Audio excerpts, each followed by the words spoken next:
Graves will show the advanced routes. These will assume you have most of the movement knowledge I've shown on this channel so far. In particular, instant air dash and wall boost IAD are used to generate and carry a lot more momentum in most of these examples.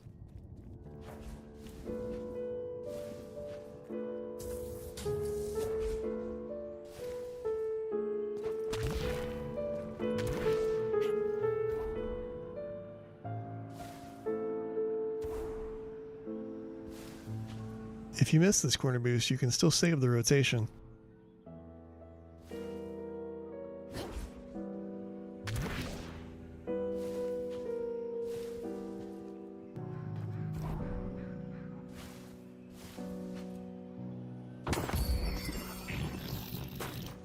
Unlike the other roof, an air dash is required for this rooftop.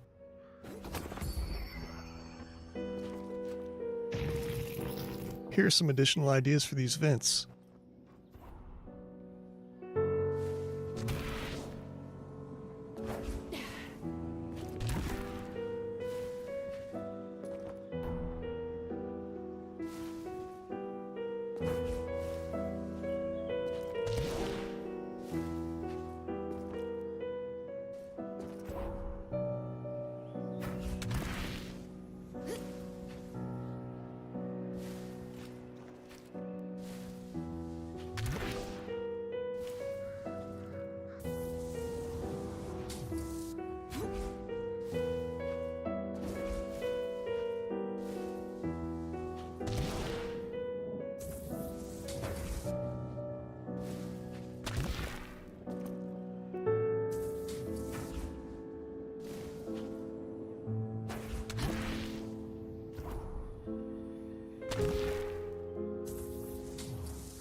The last section will be stamina mastery rotations. A key aspect of employing stamina mastery well is fitting 2 air dashes into the zipline buff window. A good way to do this is to perform the first dash with only A or D after the disconnect. Next, turn toward the dash and hold W along with the opposite strafe key. As an example, hold A for the first dash, rotate to the left slightly, and then hold W and D for the second dash. This can give good angles on both dashes without much camera movement. Most of the rotations here aren't meant for beginners, but stamina mastery does help even if all you can do is slide hop with it. Stamina Mastery makes instant air dash and wall boosting very good, so a lot of that is used here.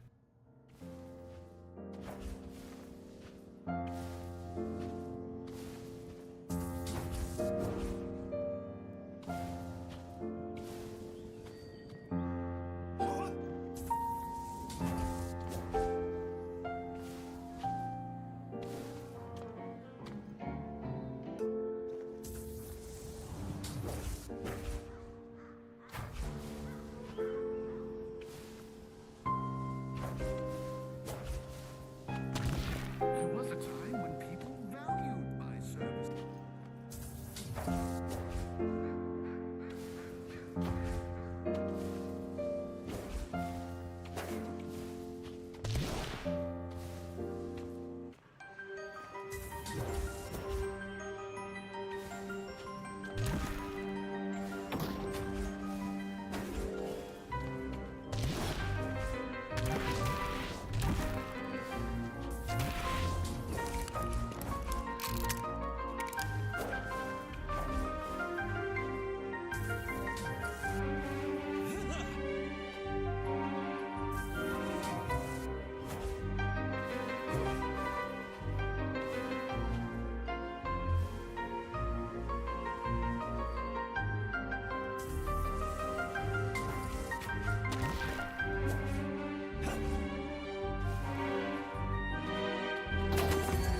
Your valor is rewarded.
Thanks for watching, and may you always make your rotations in time.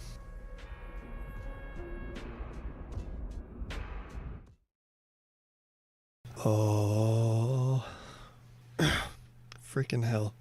It is not a good voice day, man. Alright.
Usually you would gain prio, right? But both teams ignored the wave and they just went straight for the center. So you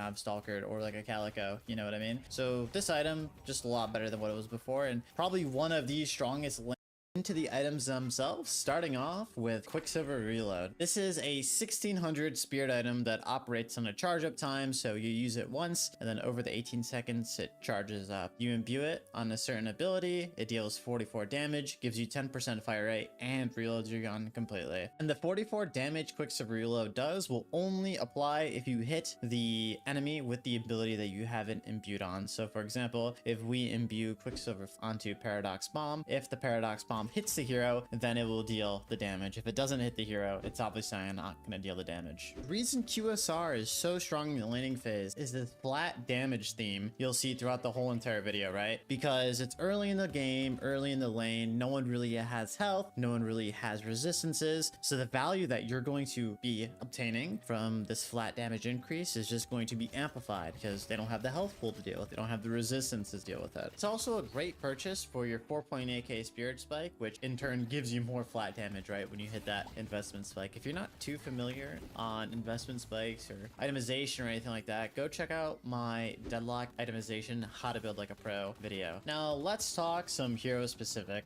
situations in which QSR is really good. So Mirage with his Dajin's mark, it's very easy to apply the Dajin's mark, right? You just shoot one hero, the mark appears at the top of their head, and you keep building and building it up, right? Well, because you apply the ability whenever you shoot your gun and it, you know, connects with the hero, the bullet, you have Dajin's mark on them, and then you can put QSR on that ability, and then you can press 3 to apply the QSR on the hero you shoot, making this an insane combo because the QSR is just, it's so easy to get value from it, right, on an ability like that. Viper is another hero that likes to build QSR, and she specifically builds QSR in items like Mystic Burst because of two reasons. One, her Venom, which is her identity basically in the laning phase. If you're low HP, you die to Viper. Now, given what we talked about the intro of the video, okay, flat damage is really strong early game, and you'll get your opponent really, really low because they have no health, right? So the Venom, which is a % missing health damage, is just going to one-shot the enemy after you throw one screw jab dagger, which is usually what the QSR is imbued on for Viper, into the enemy. Now, the second reason Viper really likes building QSR is because of the first point, which is the Venom. Viper loves rushing her 4.8k Spirit Spike in lane. So QSR, once again, one of the best items to build alongside that 4.8k Spirit Investment Spike for heroes that can utilize QSR. And also, Viper's a gun hero.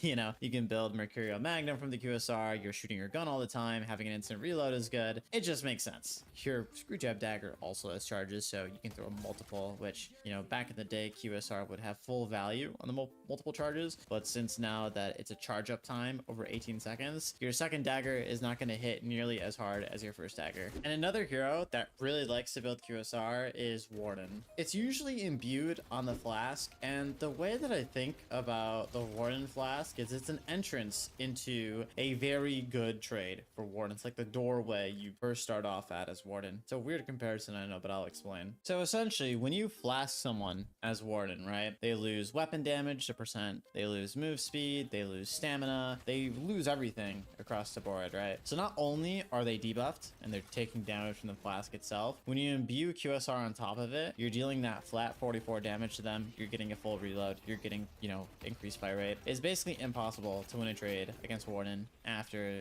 they flask you, unless you have some kind of ace up your sleeve. Another important point too is, you know, Warden as a hero pivots the gun usually later on through the game, so they can go this like strong bursty early game with the QSR, have a strong lane, and then that QSR just translates very nicely into the mid and late game because you have QSR and you're reloading on your 5 to 6 second flask cooldown with max flask, you know, just always reloading in team fights. So next, let's talk about Healing Ray. Healing Ray is an 800 soul vitality item that heals you for 300 HP total, gives you bonus sprint speed over 20 seconds on a 70-second cooldown. The good thing about this item is you can cast it on yourself, you can cast it on the teammate, but the only downside is if you get shot by any bullet from the enemy or hit by any ability or whatever, take damage, right? The Healing Ray will heal cancel. Now, the reason this item is so strong is it fundamentally changes the way that you trade in the laning phase. Normally, you know, you take a bad trade, you're stuck under your guardian, you're waiting for your out of combat regen, but with heal right, you take a bad trade, boom, we pop heal right, we're healthy again, you know? And in addition, because heal right, you know, is over 20 seconds and you get the bonus sprint speed with the heal right, you can run boxes during your heal right. You know, you're not stuck under your guardian just healing with out of combat regen or extra regen, right? You're actively increasing your soul count, actively increasing your agency, actively increasing your net worth while healing. That being getting boxes, right? And by the time you're back in lane, you're full health, and now you got a soul lead over the enemy because you ran boxes, right? There is no real bad hero to build heal right on. Essentially, every hero in the game doesn't mind building heal right to some extent. Maybe more some than others, right? Lady Guys, for example, has 1 HP regen. Maybe she needs the heal right to get through the laning phase, which she usually does. Personally, I'm always building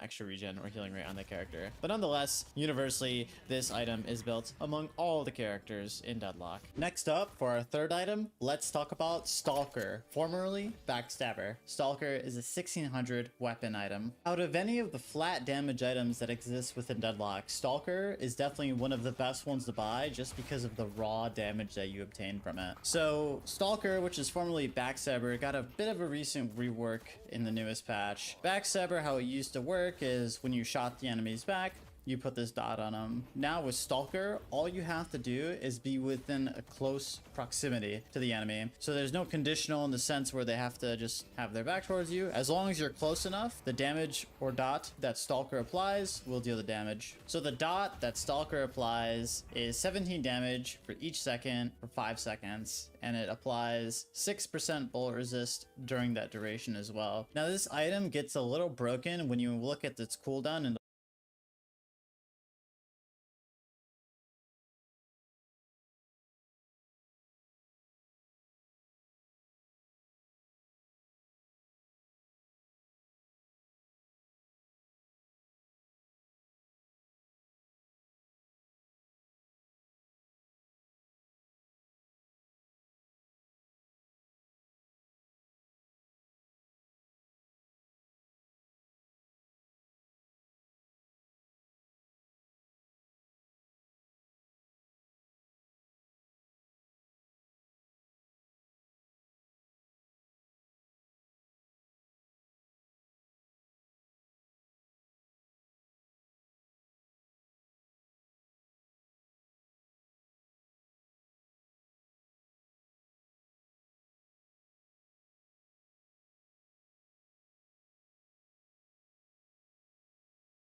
Hey, welcome to the Death Slam Academy. First of all, I want to thank you so much for your support.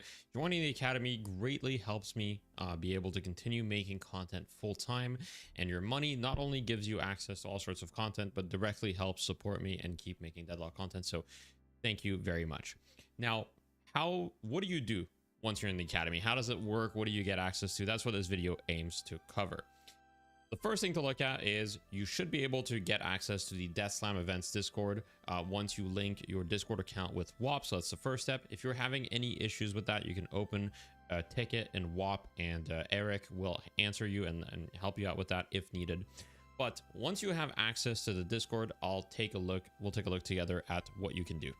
Okay, so this is what the Discord will look like when you're in here. So there's a ton of channels, a lot of stuff that you will not be able to see. I have access to every channel because I'm an admin, but there's a bunch of stuff in here. But what you're going to want to look at is, it should be in the top sections for you, is the Academy section, right? And then you've got the Start Here, which I would recommend you check it out. I've got some questions and all that stuff. But essentially what you get access to in the Academy is you get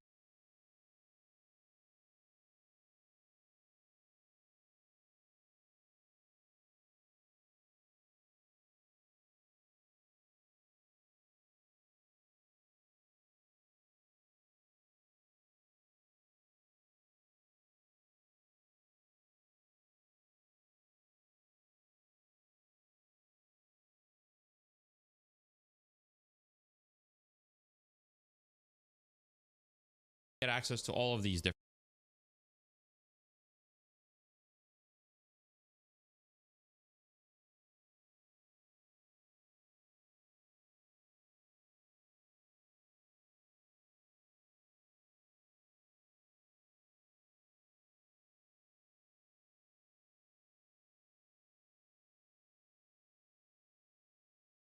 different channels. Eric will answer you and help you out with that if needed. But once you have access to the Discord, we'll take a look together at what you can do. Okay, so this is what the Discord will look like when you're in here. So there's a ton of channels, a lot of stuff that you will not be able to see. I have access to every channel because I'm an admin, but there's a bunch of stuff in here. But what you're going to want to look at is, it should be in the top sections for you, is the Academy section, right?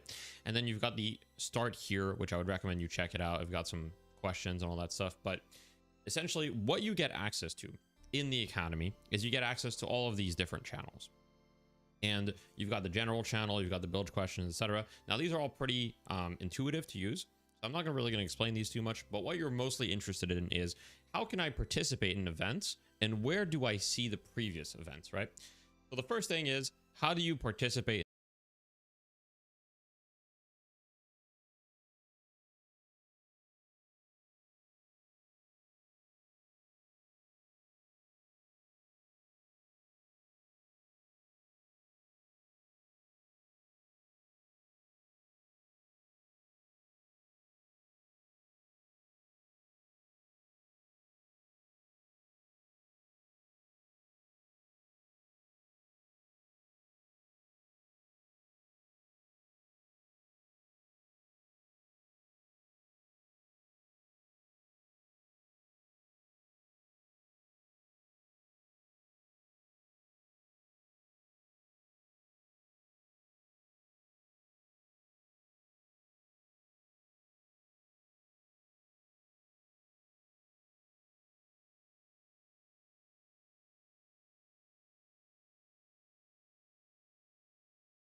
the events. So you're going to want to click on the event tab right here at the top left of Discord. And this will let you know what events are coming up. Event tab is you get access to all of these different channels. And you've got the general channel, you've got the build questions, etc. Now these are all pretty intuitive to use.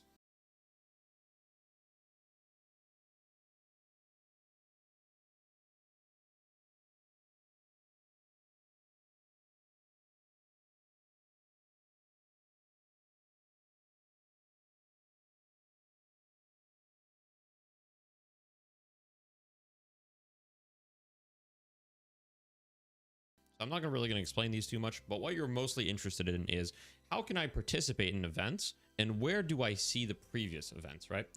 So the first thing is, how do you participate in the events? So you're going to want to click on the event tab right here at the top left of Discord.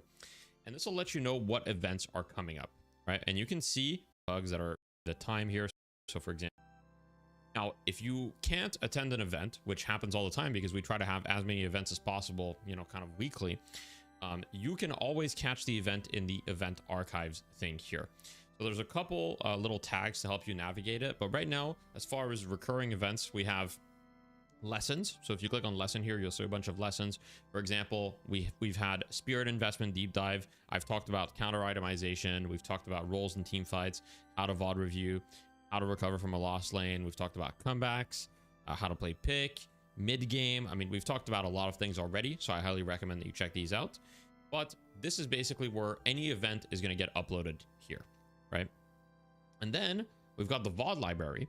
Now the VOD library is an additional thing that you can get value from, and these are basically VOD reviews of people that I've either coached during a VOD review raffle, which is an event in which, you know, I raffle VOD reviews, or people that I've coached individually. For example, here we've got Nick Yamato Ritualist. This is someone that I coached in a one-on-one coaching session who allowed me to upload the VOD for Academy members to see. Right, so this is a way to get a ton of value, and this is content that is always going to be kind of up to date as I'm regularly uploading new sessions here. So this is a ton of additional value that you can kind of, you know, get from the Academy from your membership. Now, the last thing I want to mention is feel free to use the general and build questions and any other chat in order to ask questions. For example, if you've got a build that you're working on and you want my opinion or you want Poshy's opinion on it, or if we have other coaches in the future, feel free to put your build there and tag us. So go at Deathy, you know, and make sure that you don't be afraid to tag us. If you don't ping me, I'm not going to see it right away. It's going to take me some time to answer. I will try to answer regardless, but don't be afraid of pinging me. I see it as kind of like part of the value that you get for your money is you get a direct access to me as well as Poshipop currently. That may change in the future depending on if we have other coaches, but that's part of your money. So make sure you make use of it as much as possible. That's it. I hope you guys enjoy your stay in the Academy. And if you've got any questions, feel free to DM me directly on Discord. I'm just Deathy on there and I read all my DMs. Just takes a little bit of time. Now, I hope you have a wonderful day.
So let me start the recording. Welcome everyone to lane practice. So here's how it works. If it's your first time joining lane practice, the way that it works is If you're interested in participating, don't do it right now because it's going to flood the chat.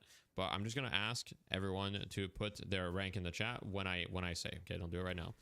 But so basically, for people that want to participate, I'll ask you, hey, if you want to participate, put your rank in the chat, and then people will put their rank in the chat, and then I'm going to select 12 people, okay, which is a total of 3 lanes, and that is the people that will be lane practicing today.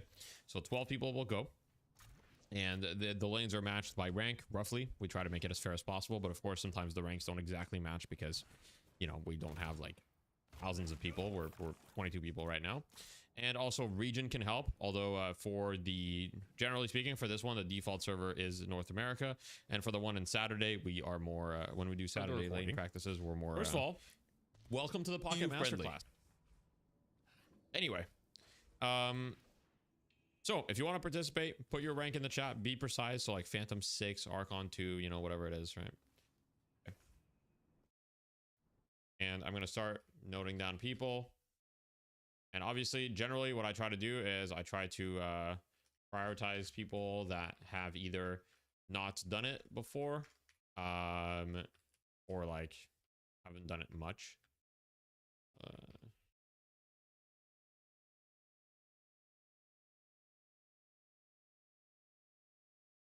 Okay, so just give me a sec while I write all of that down.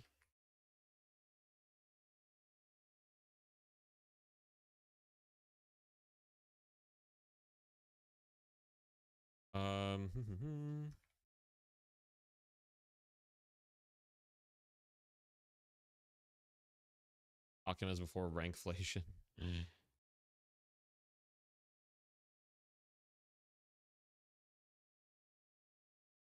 Give me a sec, guys. I'm almost done.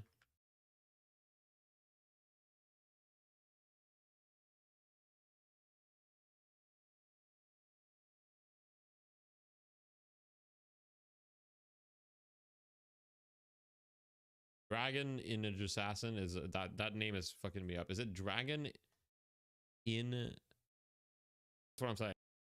While you're playing, you deafen yourself in Discord because I'm giving comments and feedback, etc. All right, see ya, Gab. The get-go, Celeste should have used Light Eater, and Lash did not use Flog either, right? So neither the Lash nor the Celeste use their abilities, and they let the Infernus Mina take kind of lane priority right off the get-go. So yeah, the lag is really not going to be that bad. Whereabouts are you located in EU? The lag is really not going to be that bad. I've played in EU a decent amount, and if it's on East, like, and I mean, realistically, you're going to get 1 kill with it, maybe 2 if you're lucky.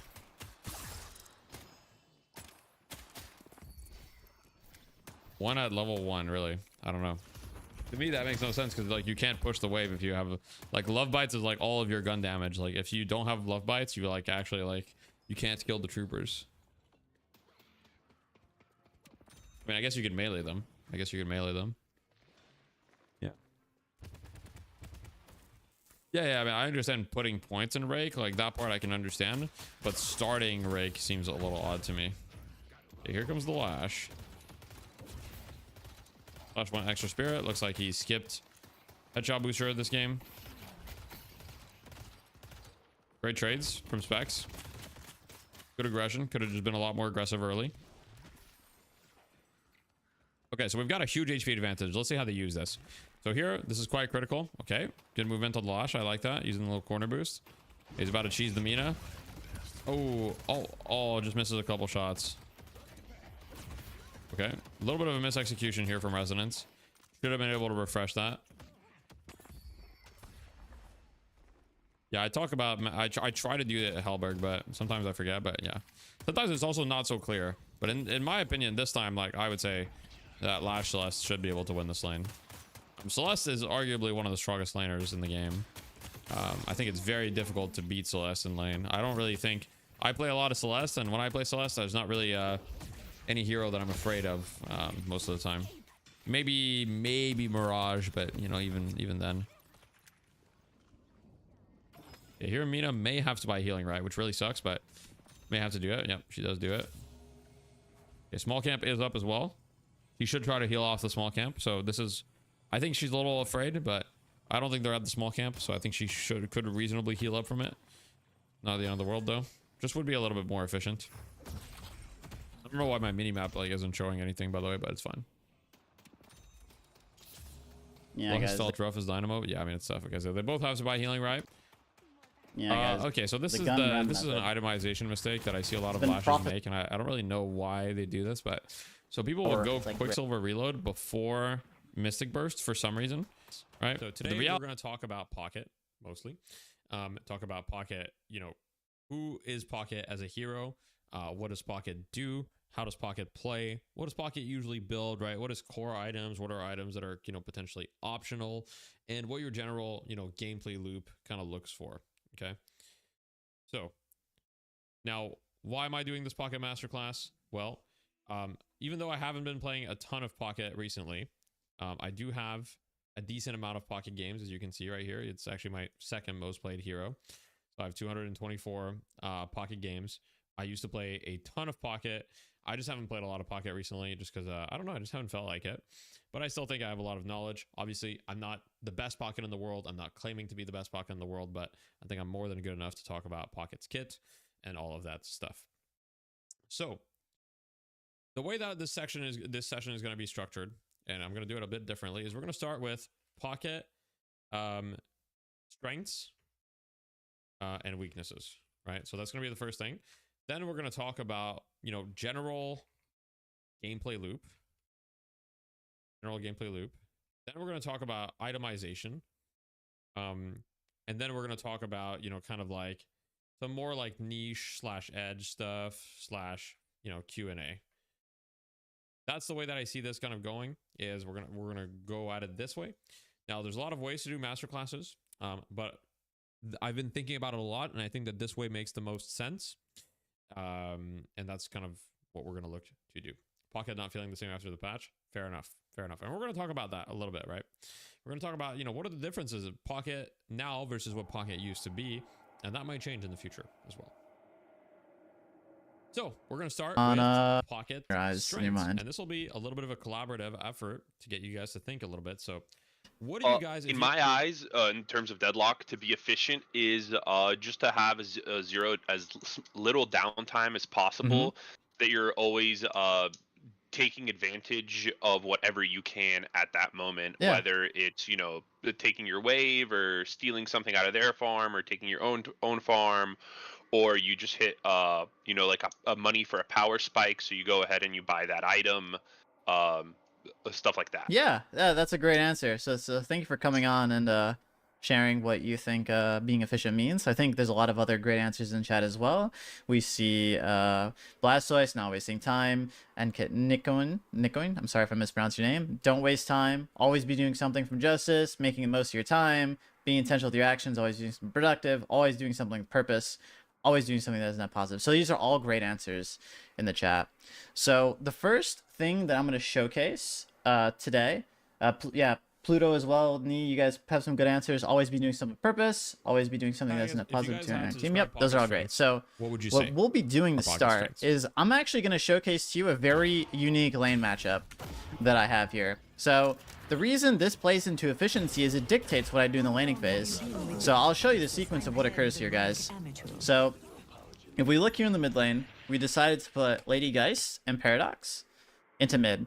I didn't expect to verse Paige Mirage. We actually expected to verse Mirage Abrams, but we are versing Paige. So I want you to kind of look here. We'll play this for a few seconds. I'll speed up a little bit, not to waste your guys' time.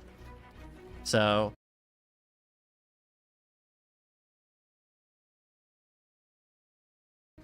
speeding up here, I'm like, okay, I want to try to trade these guys my life drain. So I life drain the Paige, and look at what she does. She uses her barrier. And it makes the trade completely disadvantageous, and a new neuron forms in my brain. Can anyone... Well, I'm not going to actually ask the audience if this is good, but the thing that is important to understand the context, this is like the idea of... Alright, so let's make a section here. This will be 2C. At 12 minutes, it used to be 10 minutes, but... So at 12 minutes, you should be able to do a Dumpster Guardian with no wave depending on hero. Let's see. So at 12 minutes, you should be able to dumpster a Guardian with no wave depending on the hero. Yep, you should be able to. It's more efficient to wait, Paperman says. Justice says, so early in lane, if you take good trades or a kill, you want to steal far more than damage Guardians. Justice, you have just hit the freaking jackpot. You just have fucking hit the jackpot and the way that we play Deadlock in the current meta for efficiency. So Justice just said, and I will write this down, quote for quote. For months, one team So has early ruled in the lane, European competitive if you take scene in Deadlock. Abrahams. trades Abrahams. or a kill, Abrahams. You want to steal Abrahams farm were more than damage unstoppable. Guardians. I mean, you can see here they just don't lose. The That question is was no longer exactly when they would lose, the jackpot. but if This- any this team right would even here be able to beat them is ever. the name of the game Leviathan for the current meta. answered. Her out of trouble. Voodoo says D-Mob not charging efficient forward as well. Here comes defense. Mina over the top with the bats. For now, it's Here for OCs, the big cannon of damage for Leviathan. Off to the side, tries the mobility around OCs here. Doesn't quite work out. Pops the unstoppable, running the other way. Here we go. In comes Abrahams. Rabbit Hex is out. Hoot with the first steal. Second steal into Abrahams. All three charges of Abrahams. The rejuve. Well played once more. But the rejuve immediately taken away. Leviathan in on the punish. All rejuves have been dispelled. And now Leviathan still the ability to fight back together. So far ahead that you can just burst down together like it doesn't even matter. Hyperlane. Oh, the hyperload on the D-Mob. D-Mob usually does this to other people instead. Gets caught flat-footed by OC. He's typing. I think it's only Saint up for this defense. This should be the end of the game. Leviathan taking game 1 over Abrahams in a stunning upset here in Night Shift 28. In terms of Night Shift, this kind of performance is unheard of. But don't just take my word for it. Just listen to what the announcers have to say about it. That's probably another element to consider here. You wonder, gee, why is Abraham so good? It's like, well, they also absorbed the other really good competition at the time and made, effectively what was kind of a super team. But across the board, every single member of this team is just best in class. And you can talk at length about any single member, realistically. Now, to get the full picture on the downfall of Abrahams, we have to go all the way back to March 4th. Now, at the time, Celeste was considered a must-ban or must-pick hero. With her insane spirit scaling and high mobility, it allowed top-tier players to get in and out of fights with virtually zero consequences. And in this game, Leviathan Any single member. was considered a must-ban or must-pick hero. With her insane spirit scaling and high mobility, it allowed top-tier players to get in and out of fights with virtually zero consequences. And in this game, Leviathan actually had first pick. They had the chance to get her, but they passed her up. This was seen as a huge mistake. It's a nuclear bomb at the moment. Oh, but they got silver anyway. Oh god. Okay, Are they GA it? Maybe they fingers crossed. If they, no, they that's cope. That's actual cope. I think we're about to see Hoot or D-Mov on the Celeste right now, and it is likely Hoot. It is going to be absolutely murderous. Plus an Abrams. Not only because they were giving her up, but they were allowing either Hoot or D-Mov to play her for Abrahams. They are considered some of the best movement players in Europe. But what was thought to be a huge mistake turned out to be a carefully planned play from Leviathan, because they had a secret strategy in their back pocket. Why worry about a Celeste or Apollo when you can just choose Mo and Krill and lock them down the entire game? Doesn't take any significant damage to worry about. Didn't really get the book, but combo. there it is. We called this out, and may not be a kill this time around, but that is the appetizer, Jake. Mo has been the best hero in the game the whole time. By the way, here we see a little replay. Apollo and Celeste is a tall order. Here comes Mo. Went to the Sinners, but is the Falter going to be there? You got an anvil being dropped on top right after. Talk about in the lockdown side, but I think, well, hey, on the combo, in on the Hoot as expected. Is Falter going to be there? No, instead you got Saint saving with the charge from the side, and Hoot is immediately out of there. If you don't get the kill mid-combo, she's just gone, Jake. She's absolute 1 HP, but okay, she is run down. Leviathan used Mo and Krill to completely shut Hoot and D-Mob out of this game. Characters like Apollo and Celeste are behind. They just really don't do a whole lot, especially in the mid and late game. These characters thrive on bullying the game early and getting far ahead, and they just weren't able to do that. And now Leviathan, can you finish your plate? Sans OCs, Abraham's going for the full contest. Not with ults, but just raw power here in the neutral. But this was the fight that was just the complete turning point of the game. This fight allows Leviathan to go get mid-boss, turn and earn, and clean up walkers and just take full control. With this rejuve, Leviathan was able to clean up the rest of the map, take shrines, and then all they had to do was win one more team fight to take the game. The rest of Leviathan still healthy. D-Mob deep in the back line. Does take down Ray for the trade. It's getting hot and heavy right now. Saint, though, down early. No rallying charge. Overseas, though, into the fray. Just runs over Sanya. Up to the sky we go here for OCs. The big cannon. Stunning upset here. Showed just how destroyed Abraham's mental and confidence was. The second pick, a little bit more quiet. No, they just go Celeste. They say, bring it on. So, you know, I wonder, is this a little bit of mental warfare on some extent for Abrahams? Here's my question. Do you pick up the Mo and Krill yourself as both locked down on the Celeste? Isn't even close to enough. Leviathan get the job done.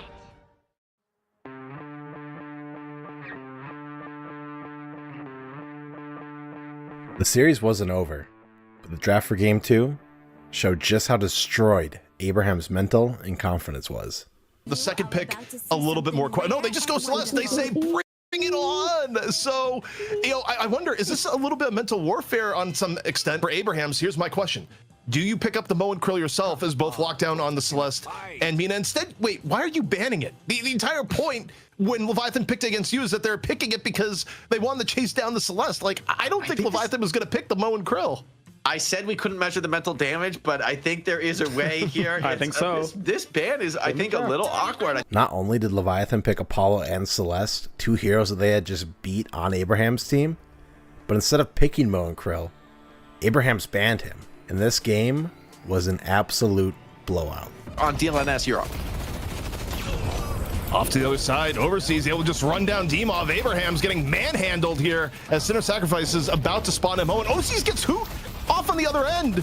And all across the map, Leviathan is feasting a nearly 10k lead from the looks of it and into the sewers. Take a look at Mina point of view. Maybe able to get one. Oh, who got free block off the side here? And Mina may have just ran into a blunder here. Be out. Yeah, it seems to get out of that one. And meanwhile, on the rest of the fight, Leviathan continuing to fight this one out. Despite the player disadvantage, OC slipping that net is massive. It keeps Leviathan into this game and into that team fight. They still got 2 rejuves, Jake, but they're showing immense respect to Abrahams here on the pit. But now they decide to go back in. OCs in over the top. No Nox Nostra. No problem laying in the damage over the top. And now back onto the Hin King they go. Still invulnerable. Sonya down.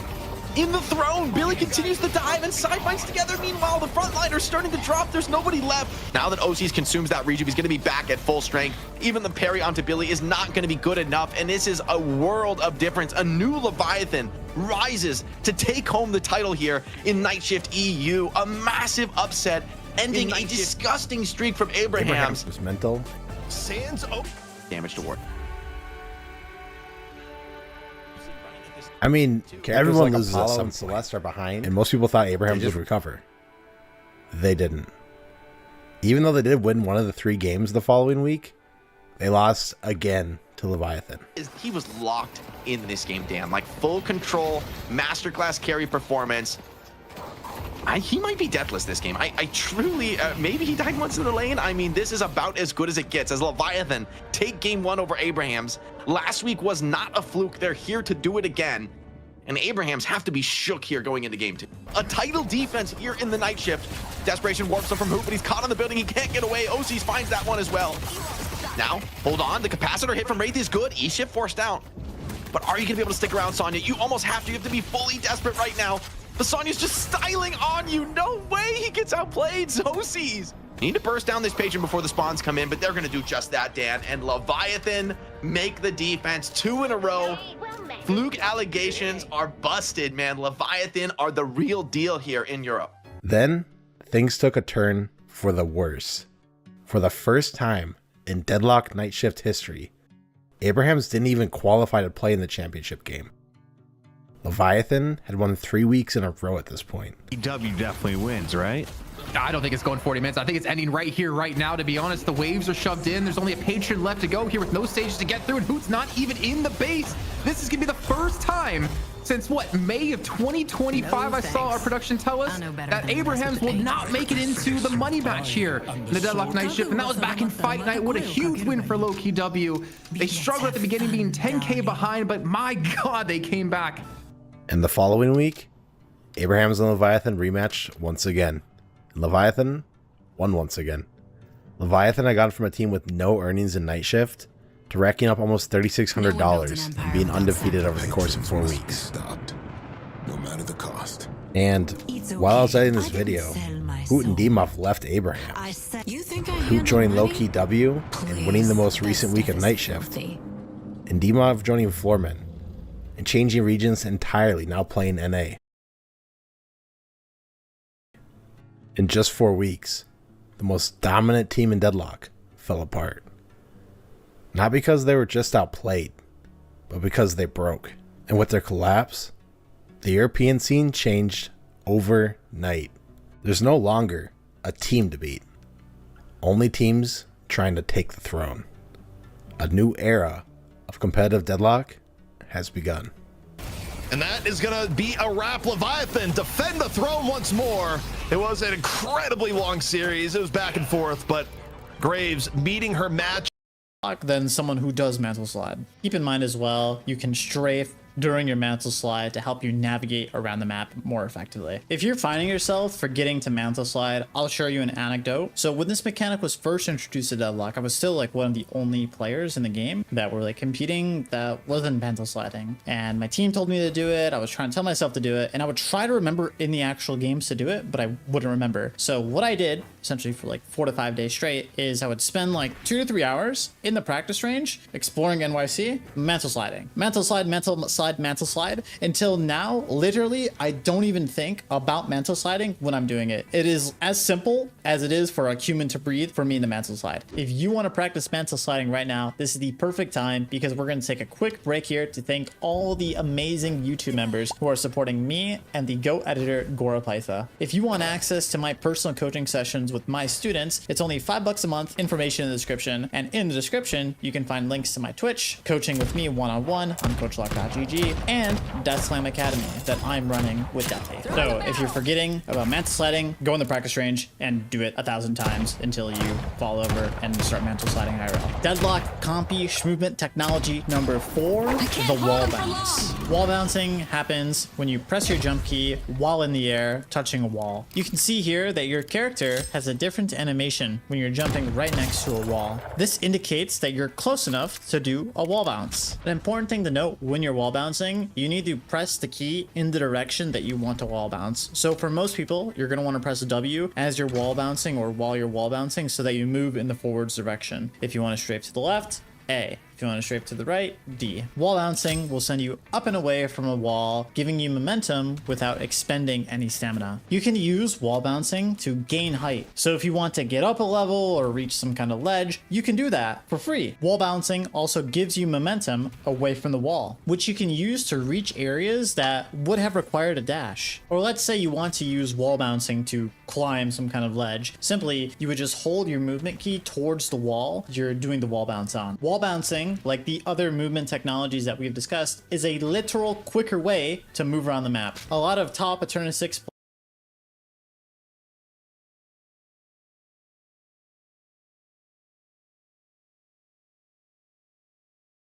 I don't get to walk the righteous path. I blaze the trail so that others may do so safely.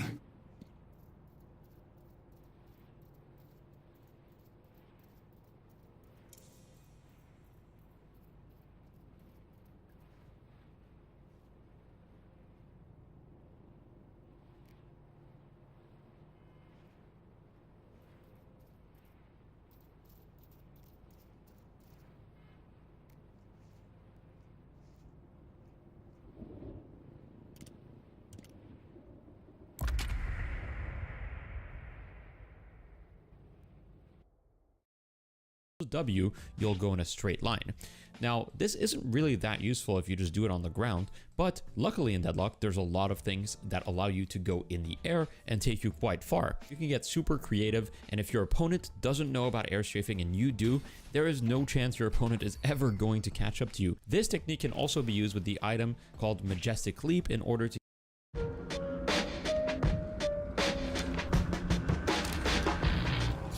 Lady Geist, Oathkeeper's demands will only grow greater if you don't stop it now. Summon the Hidden King so he may give you the help you need.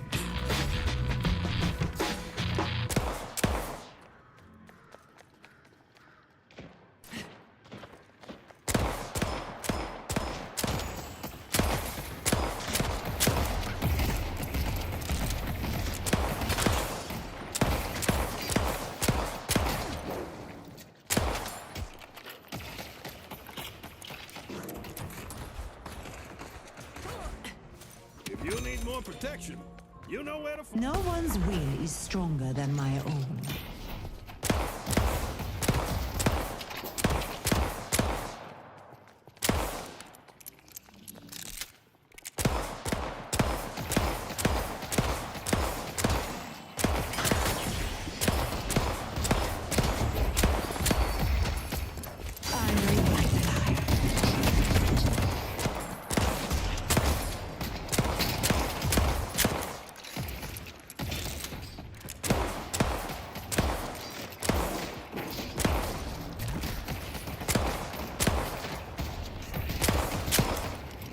Their lives will slip away.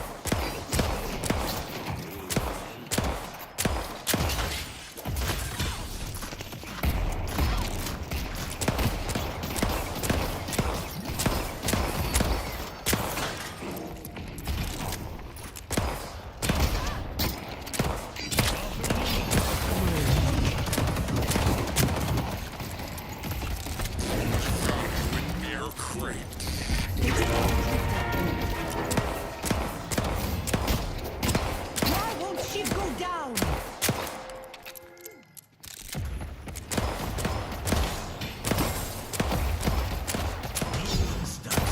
You will be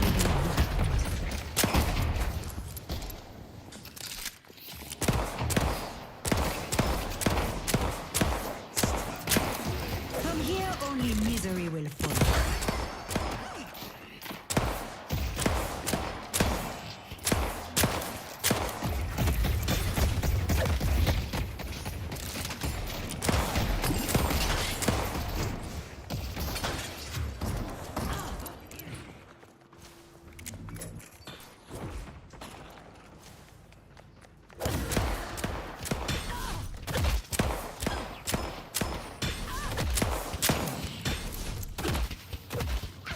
Soon you will suffer. If you're looking to survive, you came to the right place.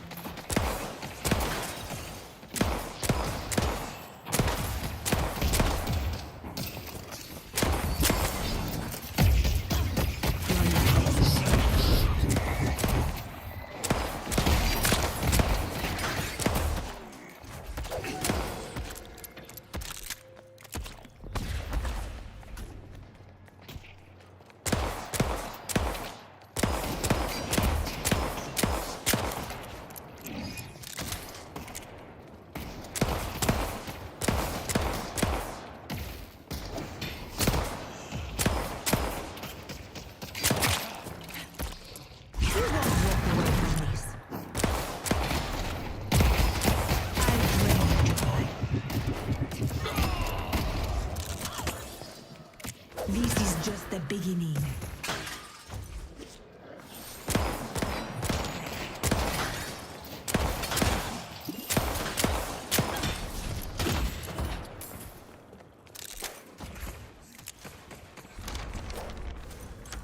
I won't lie. I don't know what that does, but my kid says all the mystics are buying it.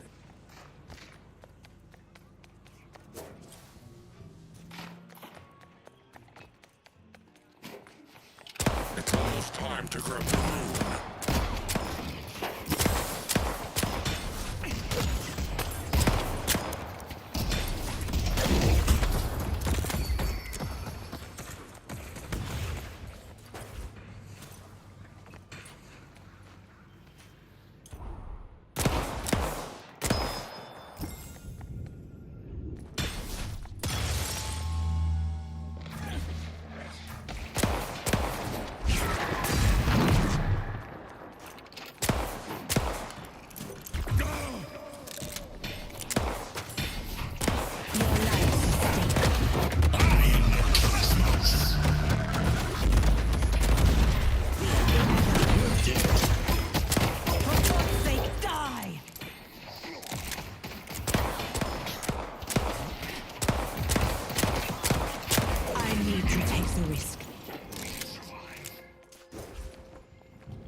lunatic.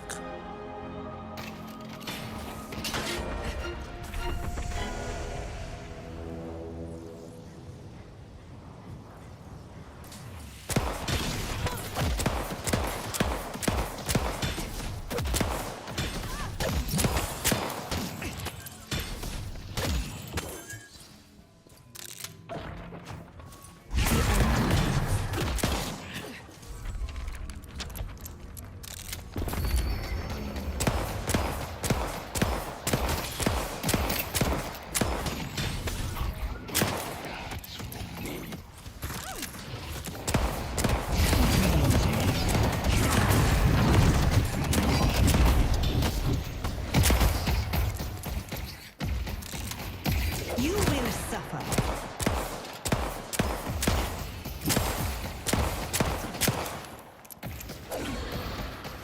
Time to die.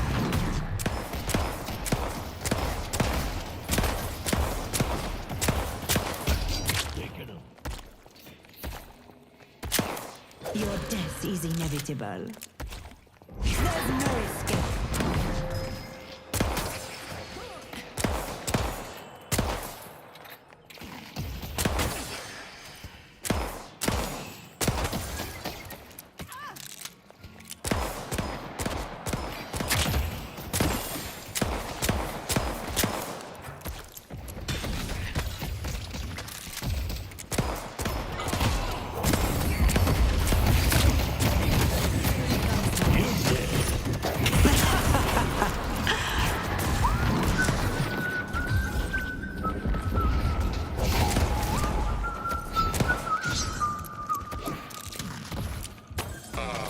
The joys of gambling.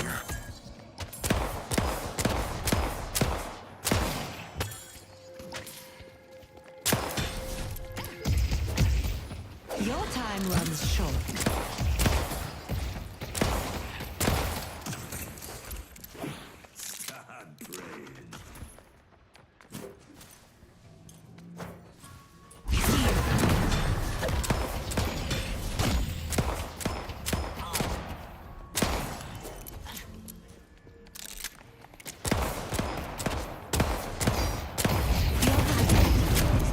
I see Vindicta.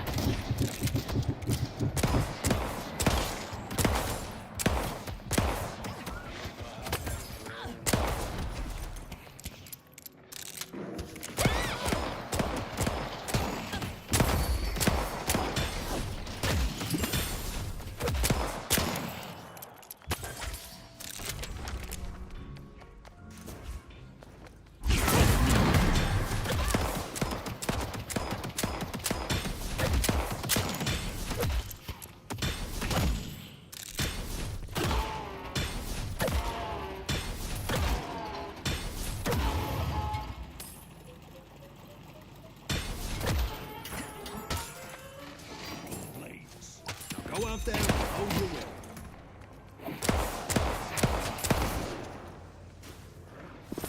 I should claim the bridge buff.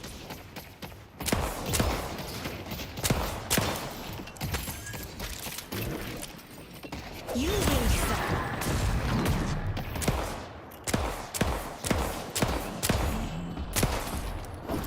I'm coming for you.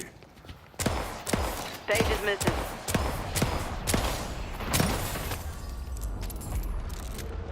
Mid-boss has arrived. When I find you, you will suffer.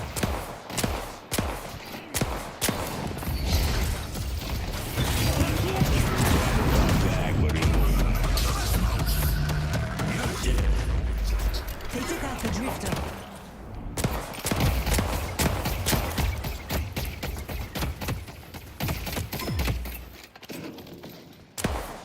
The spirit urn is waiting to be claimed.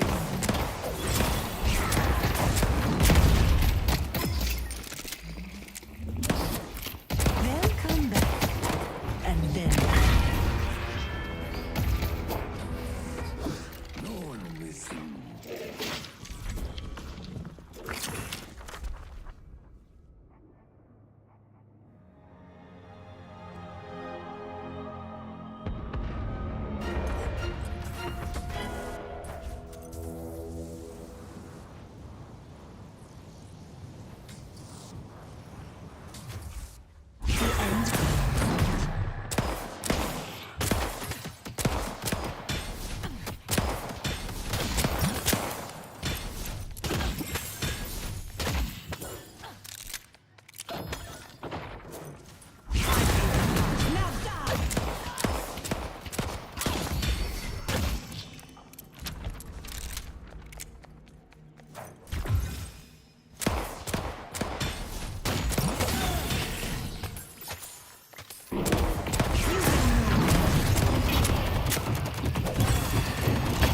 now.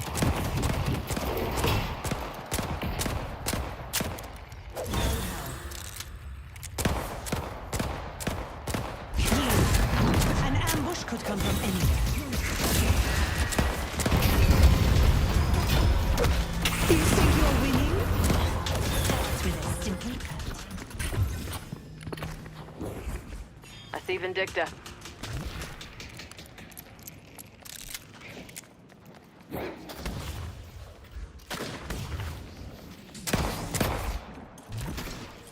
This is just the beginning.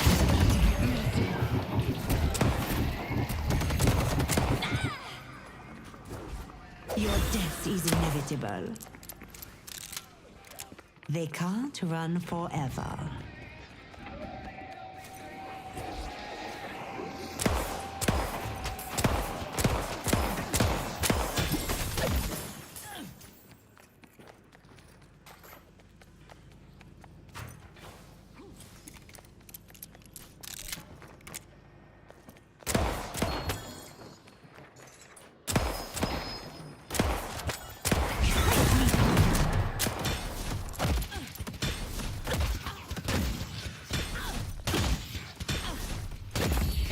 Be bold.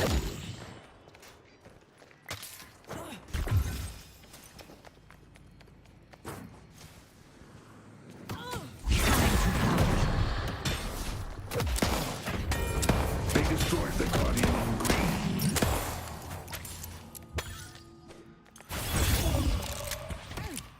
This is just a taste of what's to come.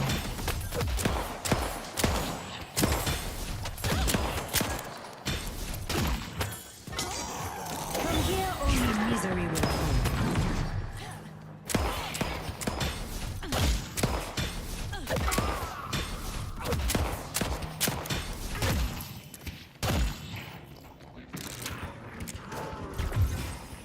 Defend green. Greenwich.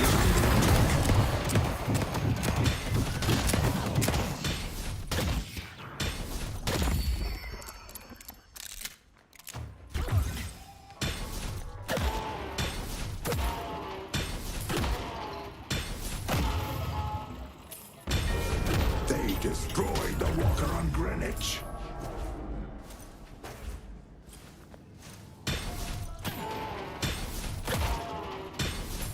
Must be worth my time to check out the bridge buff.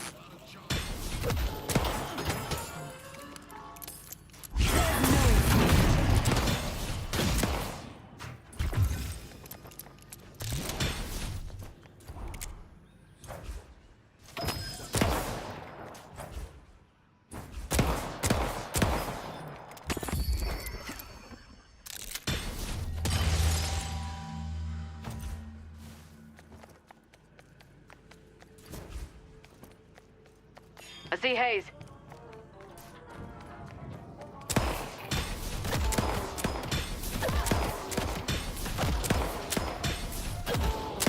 A blue walker is under attack.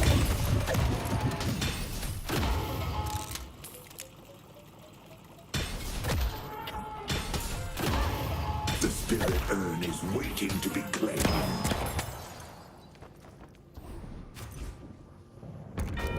They destroyed the Guardian on yellow. I see Shiv.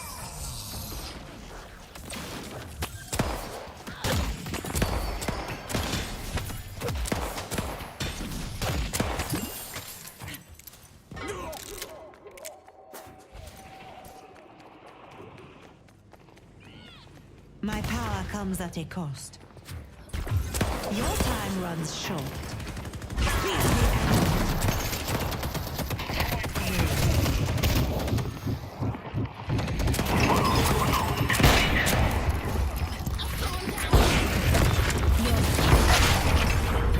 I bet Johan would like her.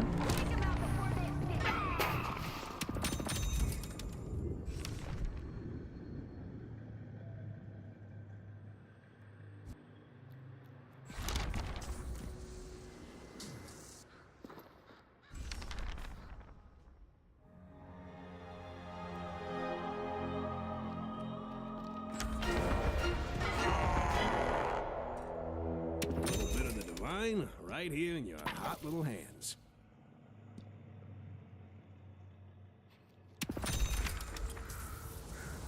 A blue walker is under attack.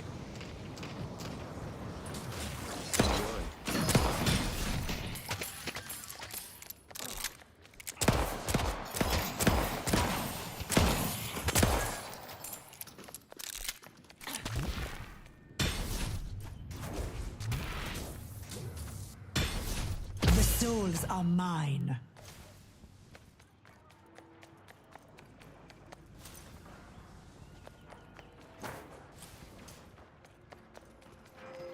Our yellow walker is under attack.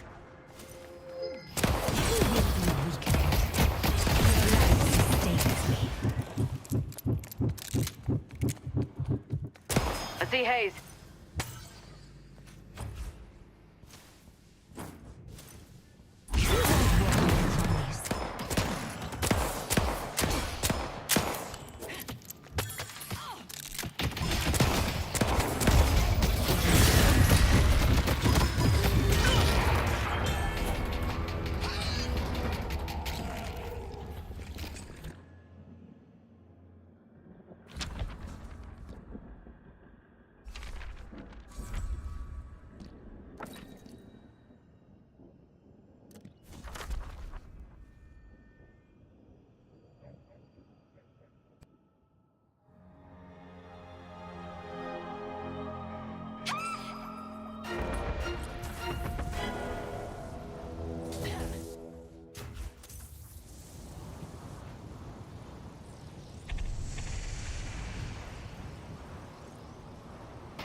Headed to Greenwich.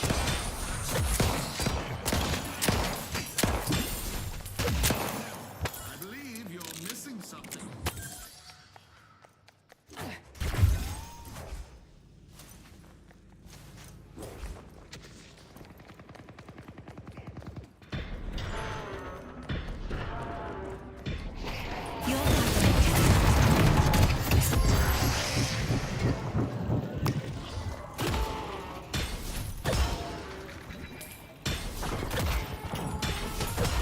I'll find you.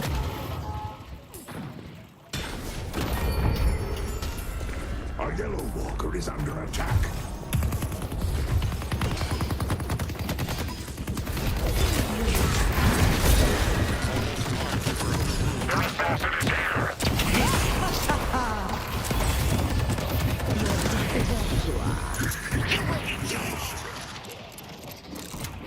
It's a pleasure watching you set. You will. I see the Venator.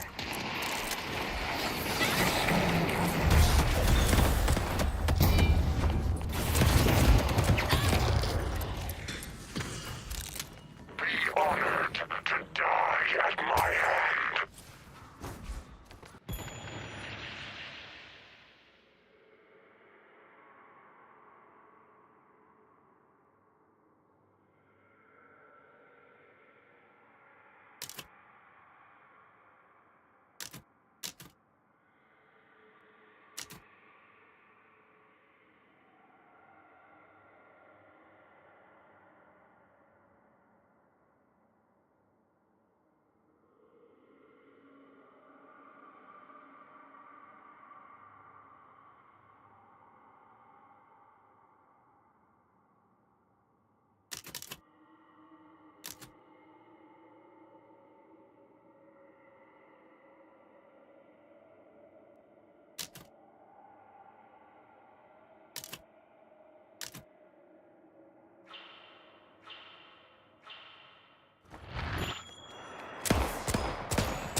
The spirit urn is waiting to be claimed.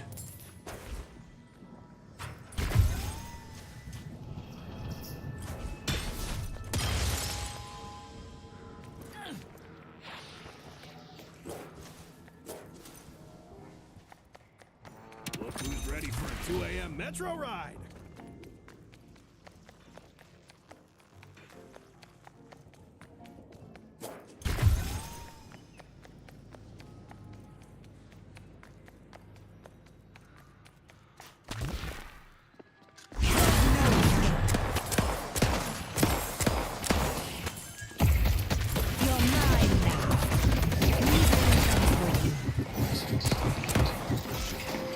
I'll get you set.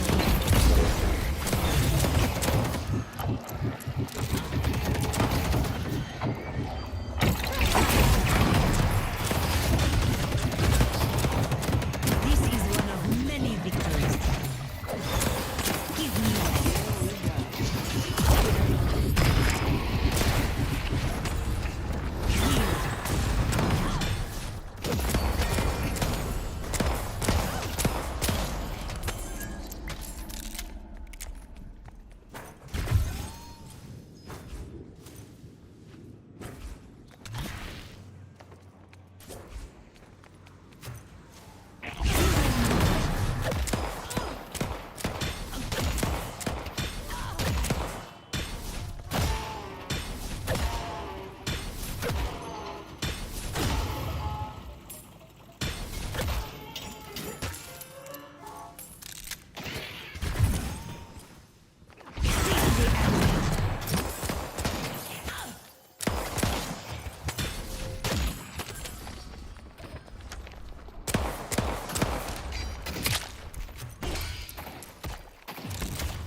I see Vindicta.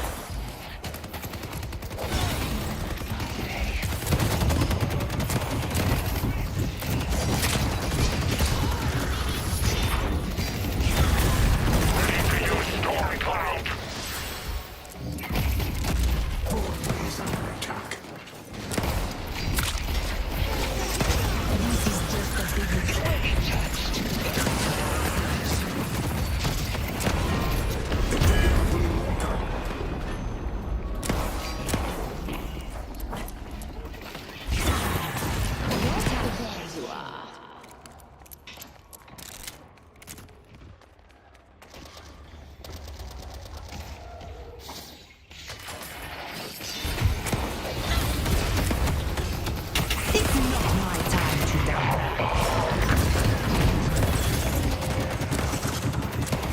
It's simple cut.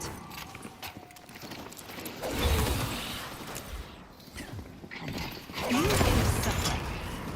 Defend the stronghold. Ship is going to try to stitch us.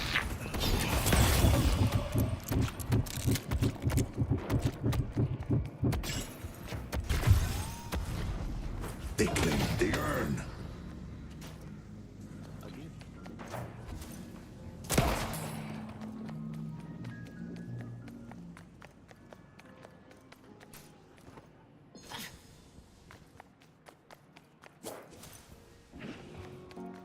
Not shaking the glowing green arm.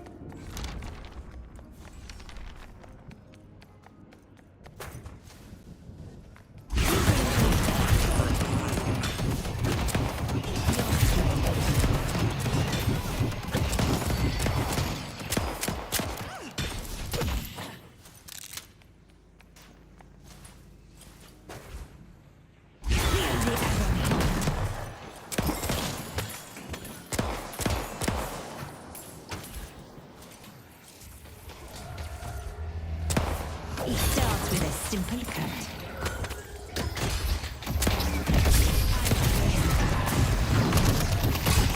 Misery comes first.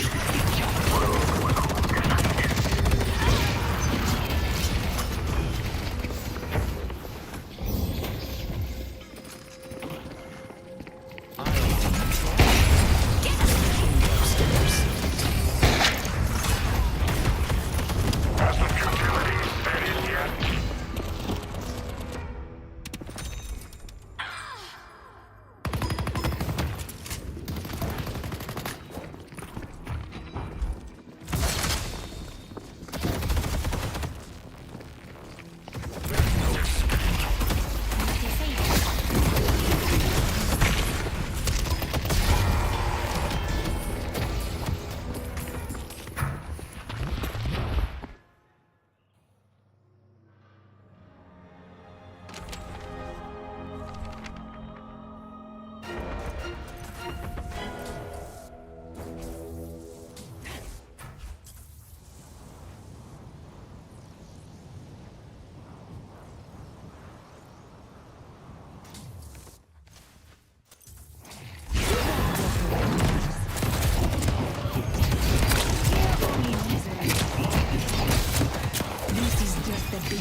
can mean the difference between life and death.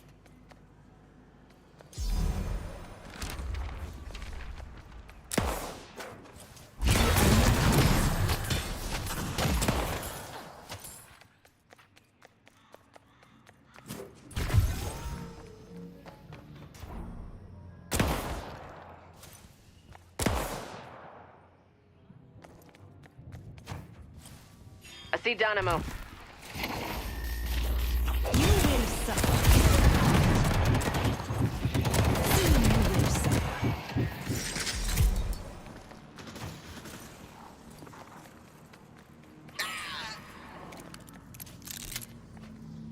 Good work.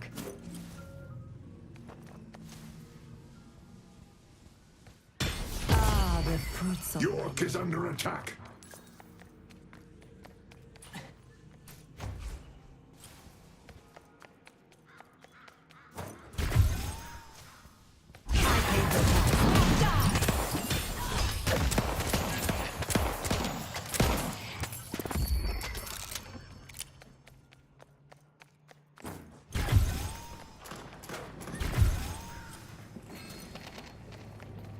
I'll get you settled.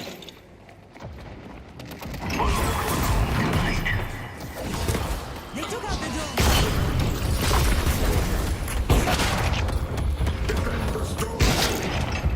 Right where I want you. Get him,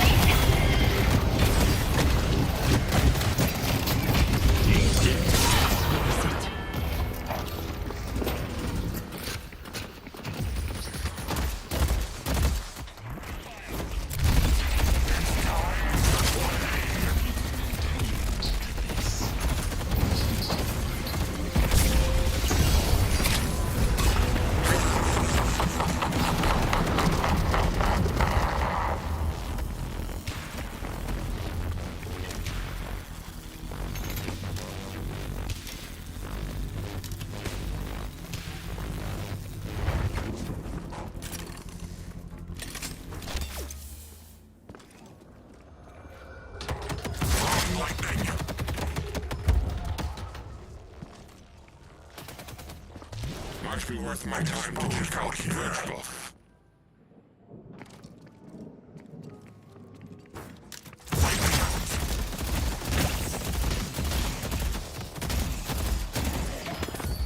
The King York is under attack. Your spirit.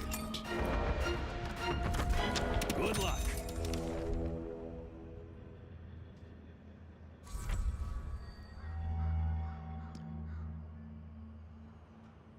Good luck not getting shot.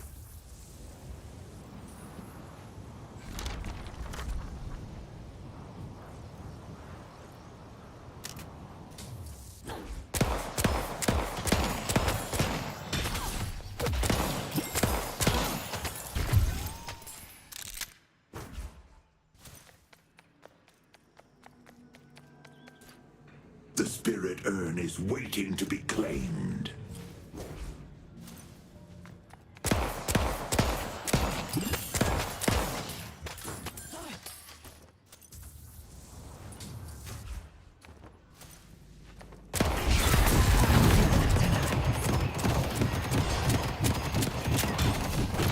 It starts with a simple cut.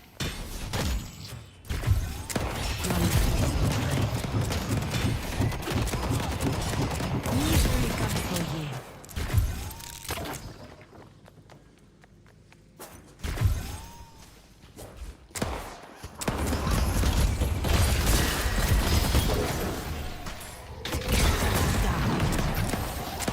You will be weakened.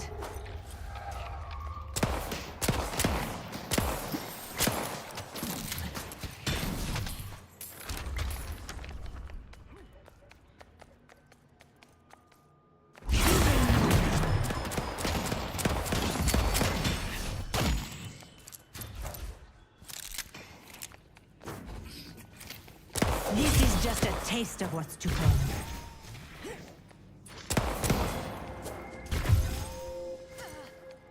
This is they took us hungry.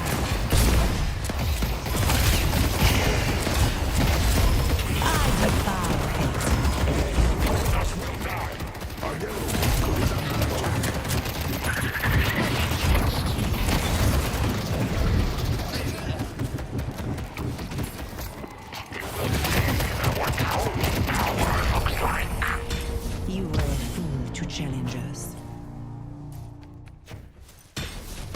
riches. Someone would be interested in collecting souls. Thanks for the pickup. Let's go mid.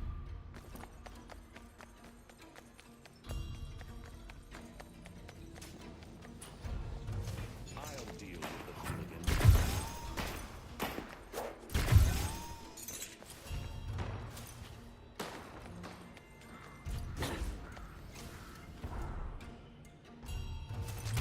Very mid.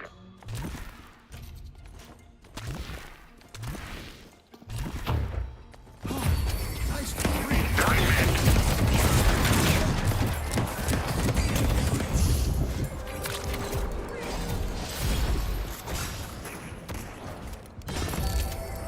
The rejuvenator is descending.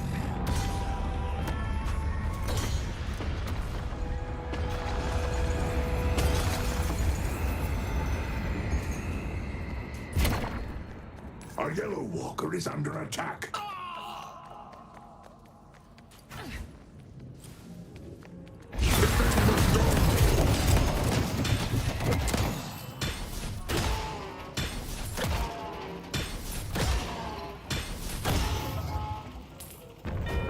They've destroyed our yellow walker.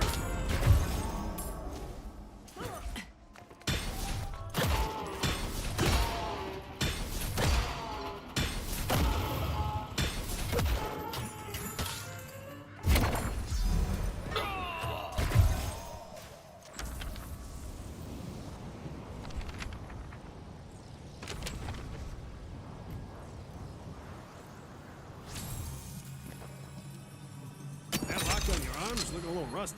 I want to get that checked out later.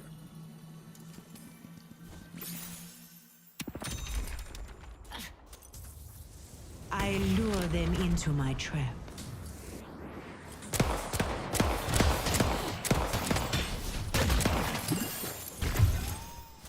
It's almost Blood time is to but curb the one rune. path to power.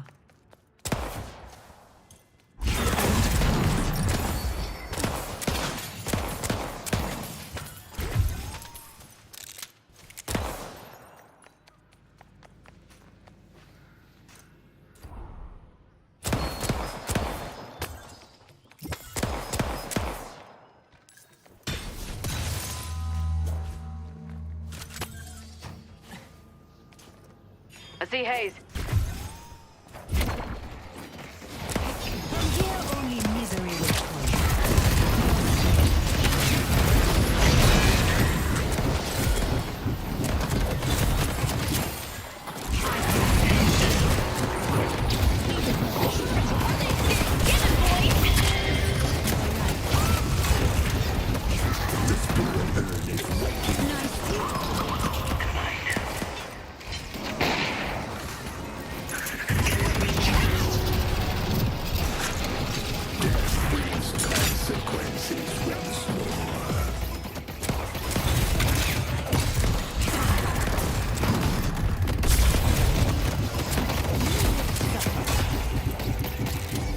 You will be It starts with a simple cut.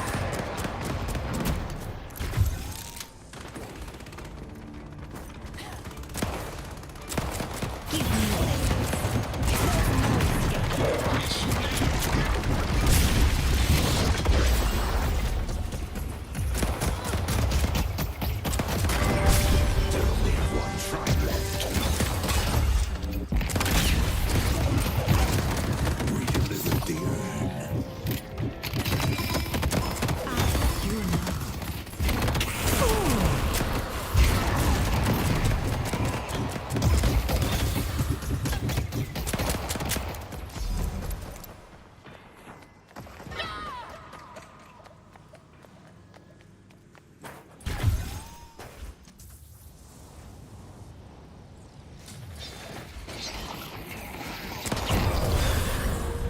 And they thought they could escape me.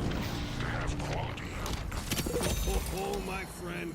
You just upped your survivability by at least 30%.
Forgive me for not shaking the glowing green arm. I see Hayes.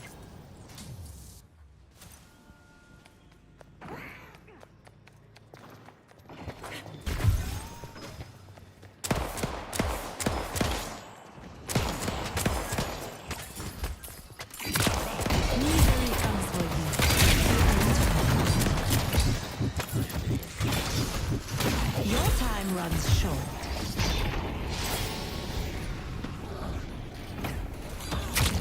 You will suffer.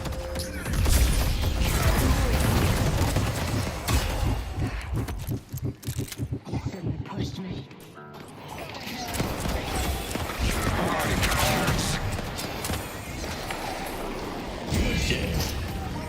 You will be weakened. Let's take out Shiv.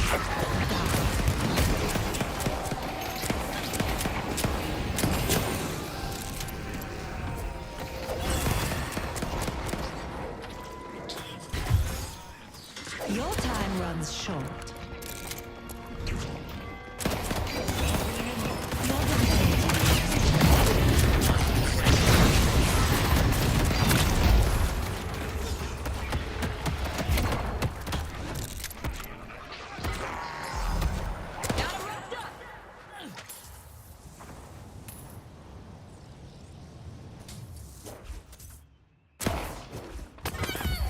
Slay them and grow strong.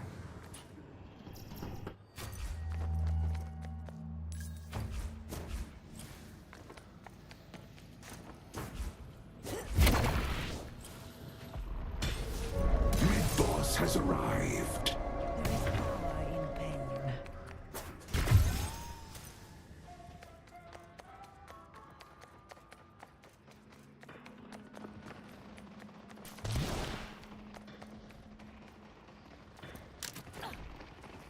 The spirit urn is waiting to be claimed.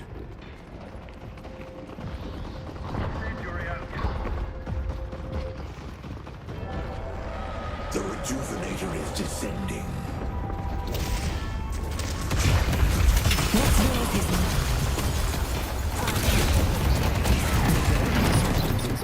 mine. Good job. Just thought about here. You can't hide forever.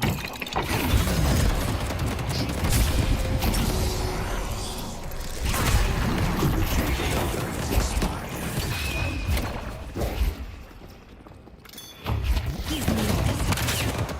Soon you will suffer. You will be sure. It's happening.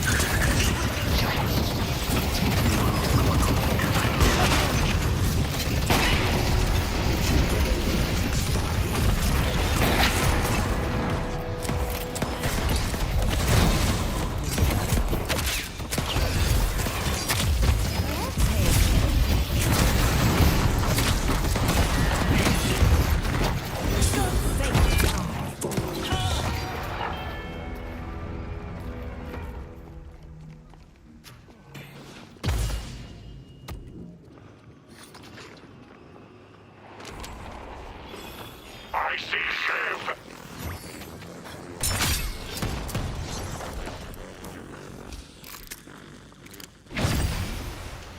I don't have any backup. I need to be ready to give pursuit.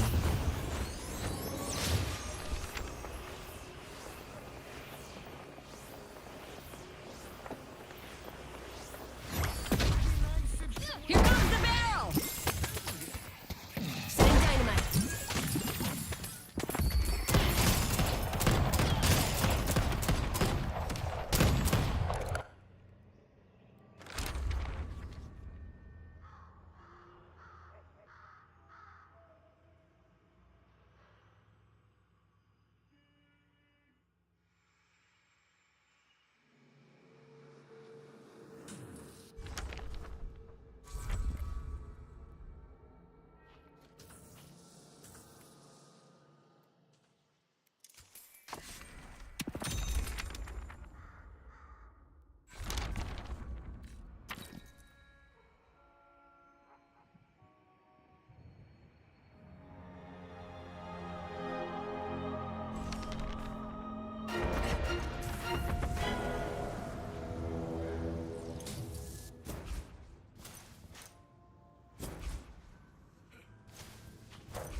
like stickers.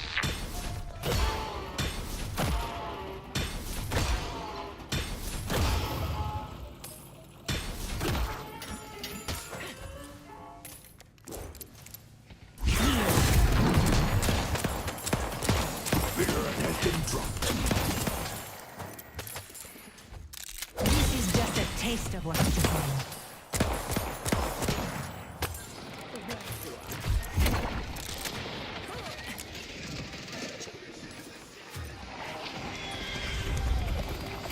It starts with a simple cut.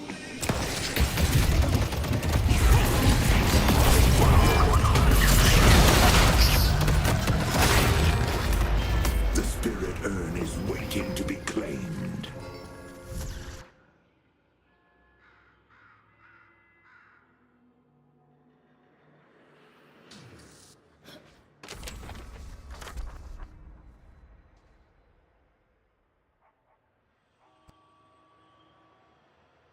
I should claim the bridge buff.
Checking in.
I see that knife throwing son of a bitch.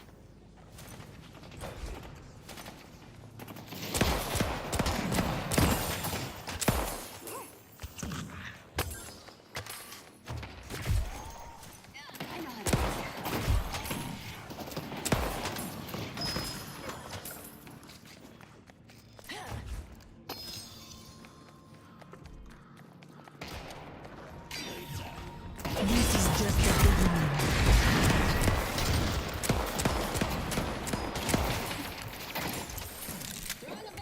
You will know pain. Misery comes with I should claim the bridge buff. you. This is just a taste of what's to come. Feel the agony.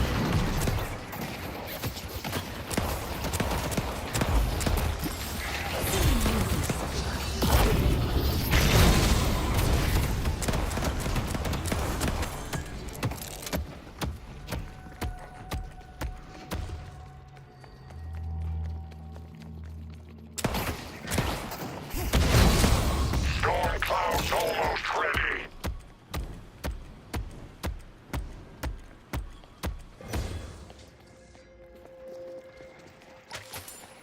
I see Shiv. I will not die here.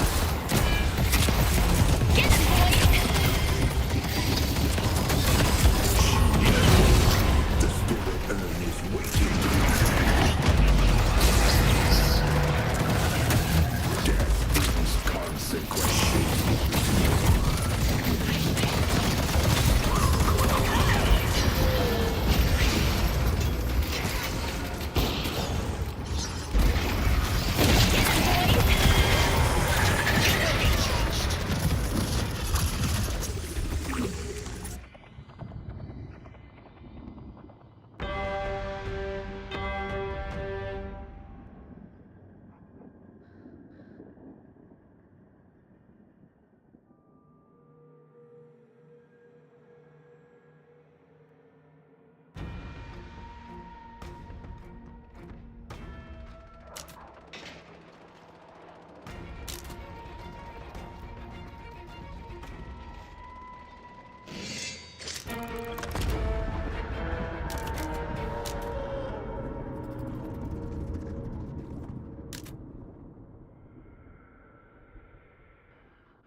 The ritual's complete.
I think the worst part is that we can build a better world.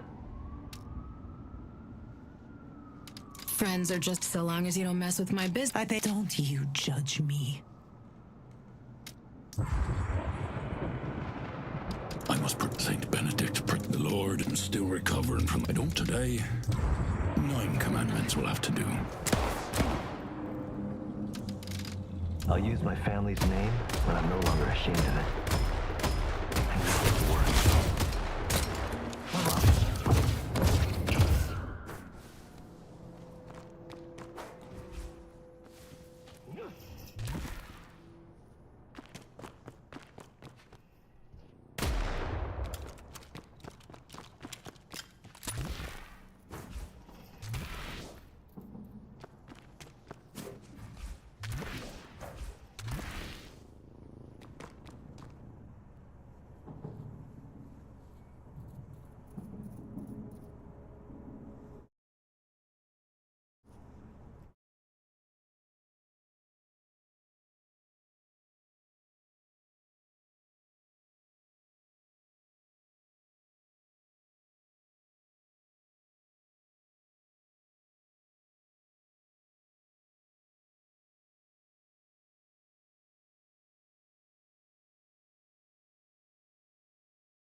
Players just wall bounce whenever they're given the opportunity to, because it doesn't expend any stamina. You also have more velocity when you wall bounce compared to walking, so why wouldn't you wall bounce 24/7? You can incorporate all of the other movement technology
Yeah, gave existence.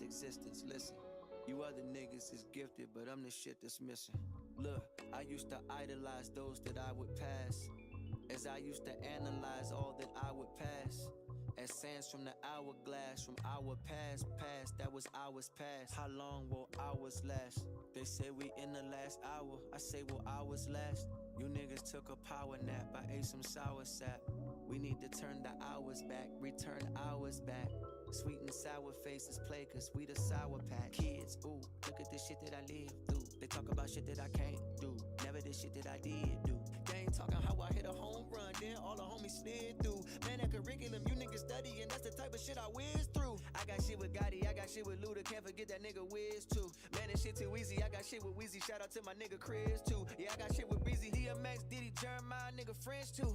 Even did a joint with T-Pain, that the label stopped and it's a hit too. Nigga, fuck that, I need beats for Pharrell, I did shit with him. I need that nigga what, Jigga who shit from Tim. I need a missing feature for a Batu, and I'm a Dre 3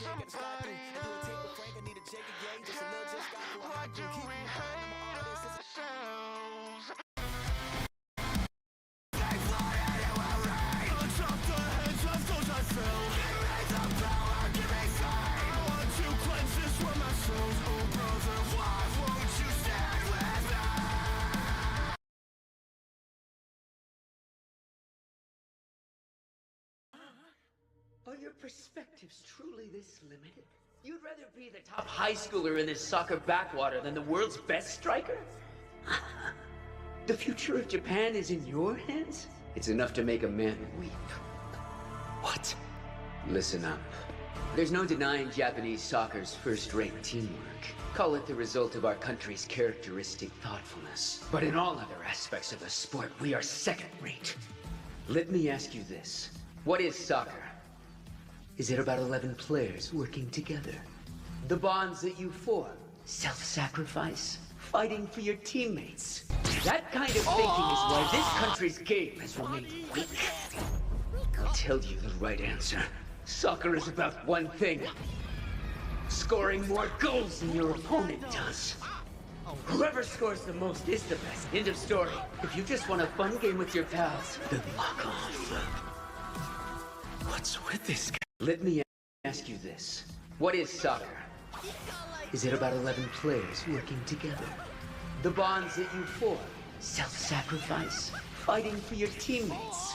That kind of thinking is why this country's game has remained weak. I'll tell you the right answer. Soccer is about one thing. Scoring more goals than your opponent does. Whoever scores the most is the best. End of story. If you just want a fun game with your pals, then lock off. What's with this guy? He's freaking nuts. Japan's team is weak. To this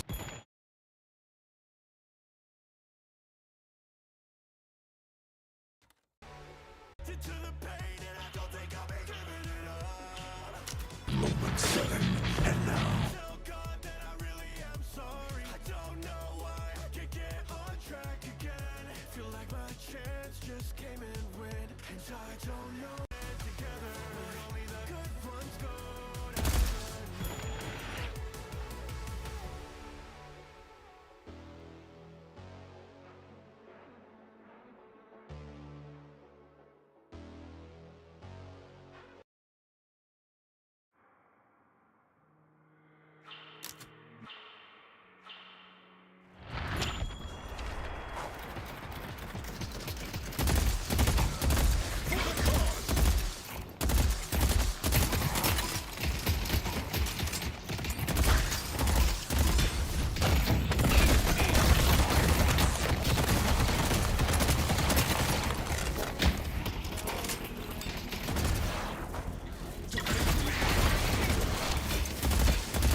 dismantle their guardians.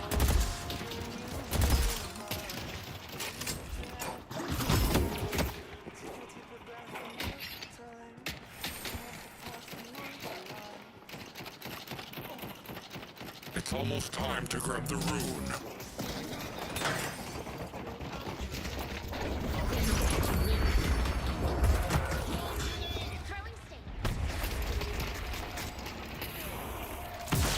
There you are.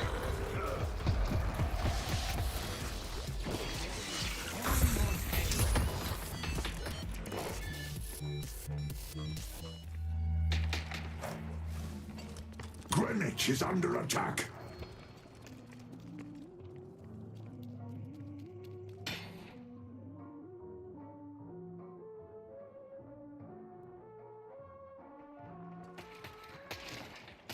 This is how I feel to have a winning big baby. Rocket shit you can't pull off. Let y'all see. Charging weapon.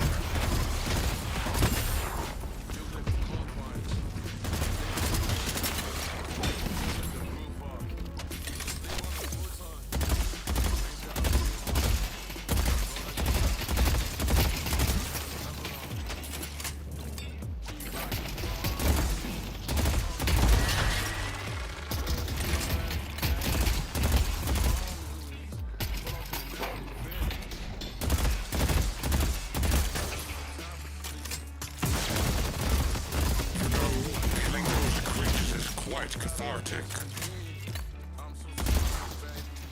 It's time to play.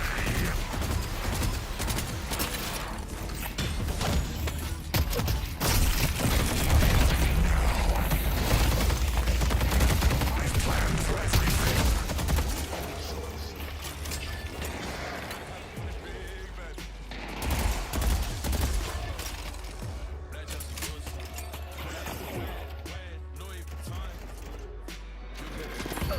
Take the king's boon and be blessed. I'll dispatch them.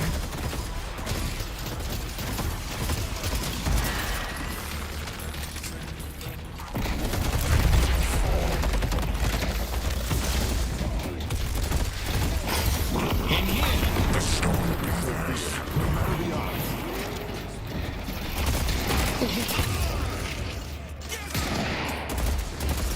Good work.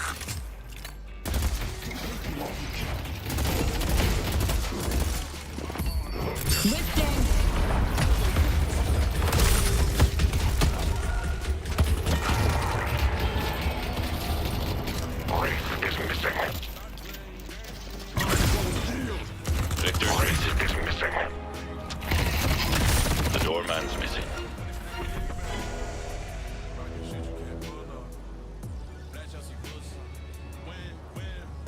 Some well-placed shots are all it takes. Wraith is missing.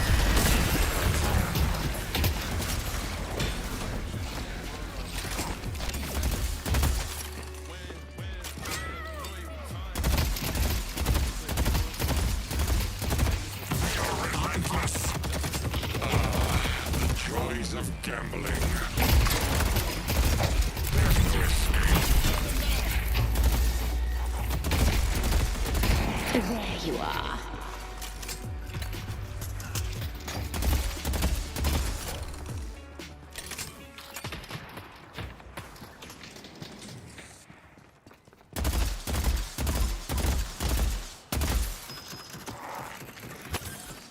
Weapons pride.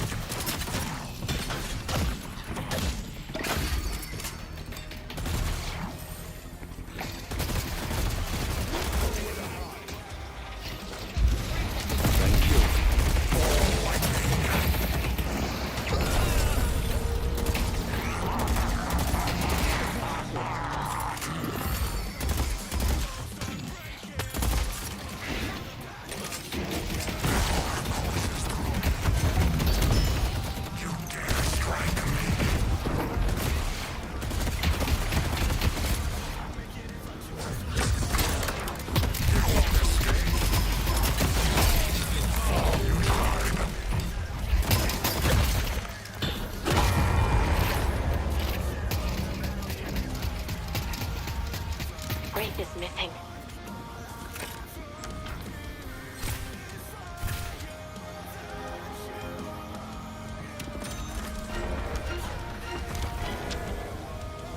It's almost time to grab the rune.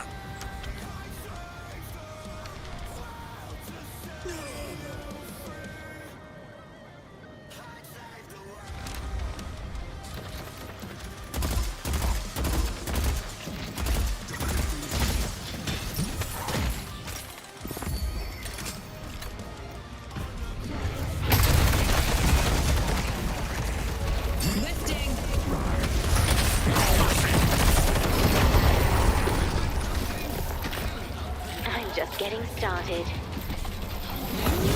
I fear no one.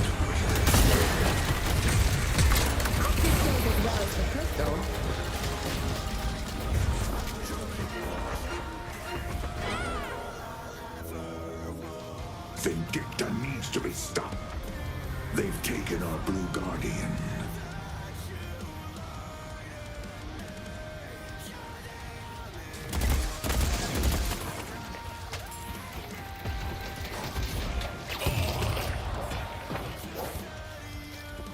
And that's how you remove an obstacle.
The Blue Walker is under attack.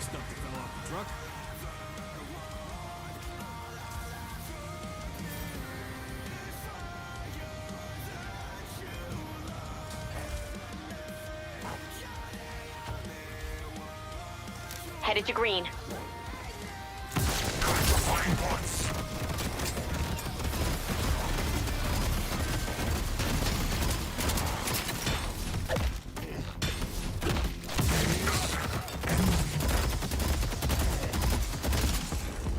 They've taken our Green Guardian.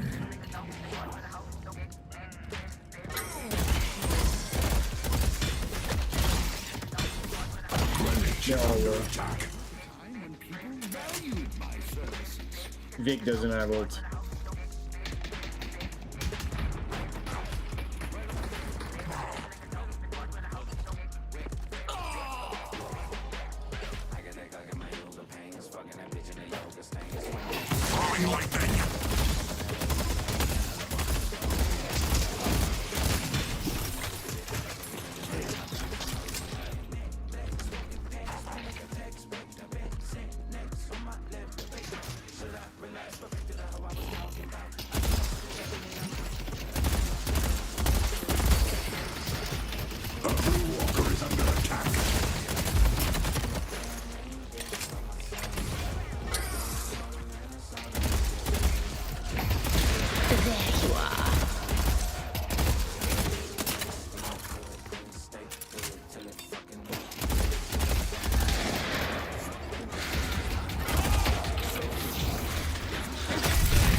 might be worth my time to check out the bridge buff.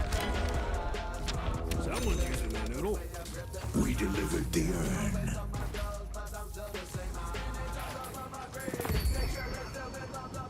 Any who stands against me will die.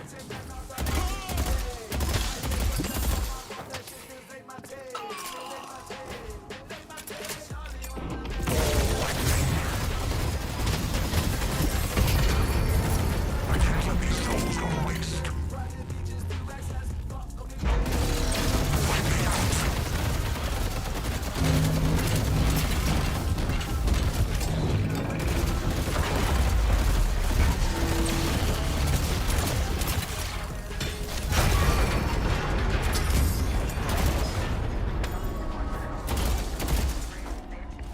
The spirit urn is waiting to be claimed.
He's doing us in there. He's running. Lifting.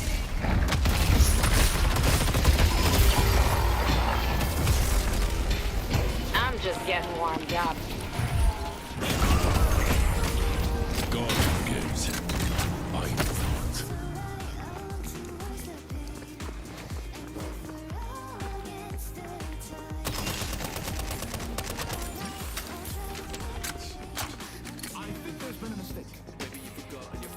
I got a little surprise. Headed to Broadway. Headed to Yellow.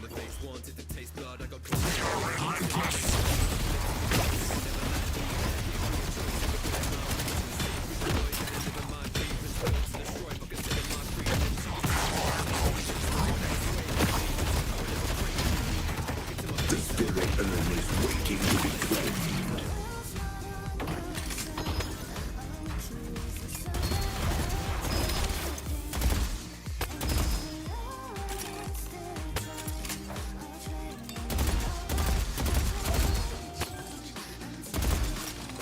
Never once cared for my own life. Keep fighting till I drop. We both die, hearts on the sleeves, but I don't want to show mine. Storms on the seas break crews, but the boat's fine. Broadway needs help. Hope they don't cry. Hit them please like a breeze on the low tide.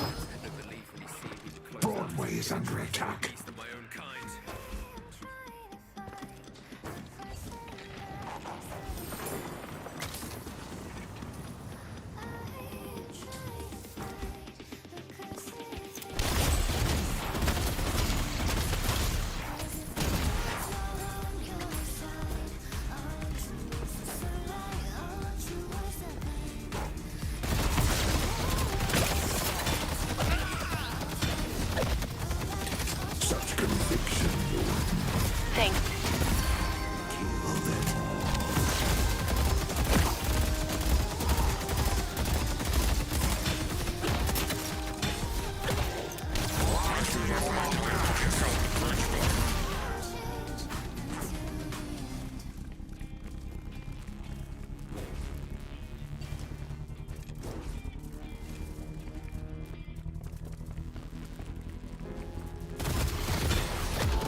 no one on blue. Going to blue. I got a lot of people here on Earn.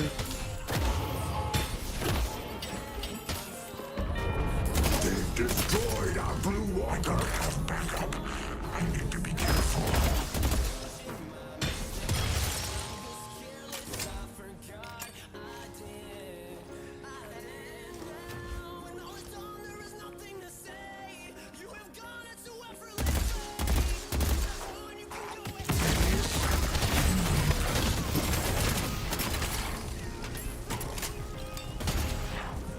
I see Victor.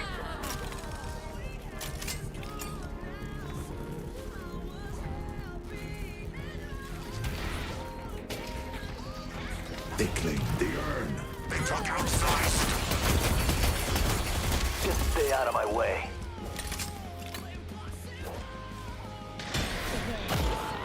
Our yellow walker is under attack.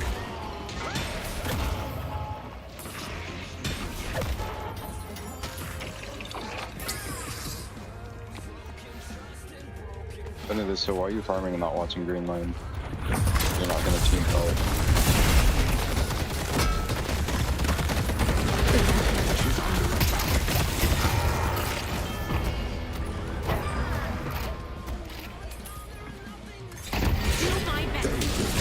The walker on Greenwich.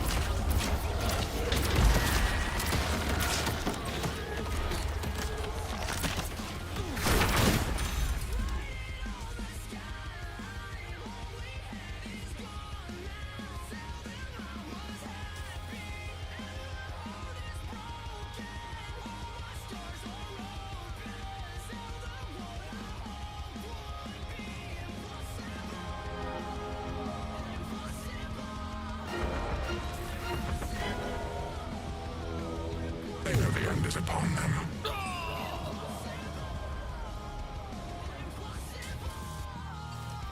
Every coin helps.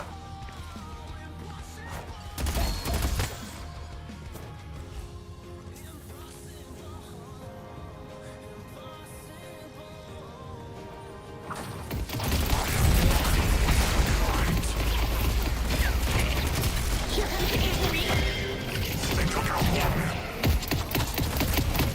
Don't make me hurt you. I'll block off their face.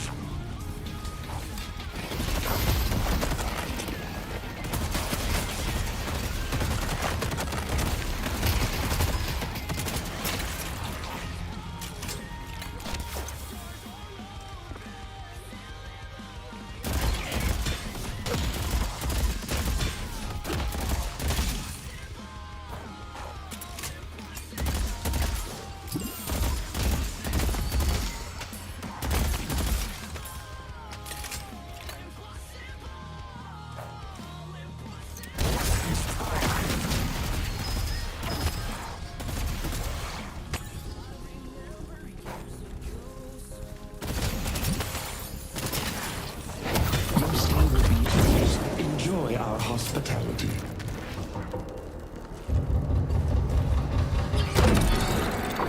There you are.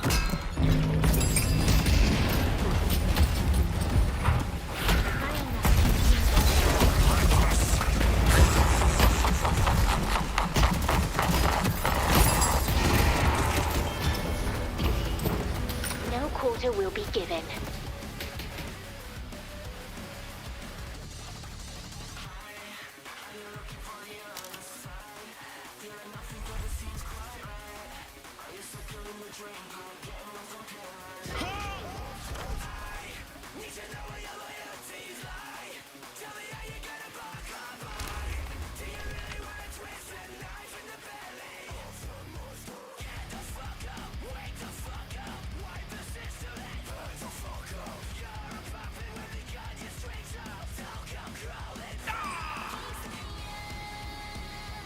I should claim the bridge buff.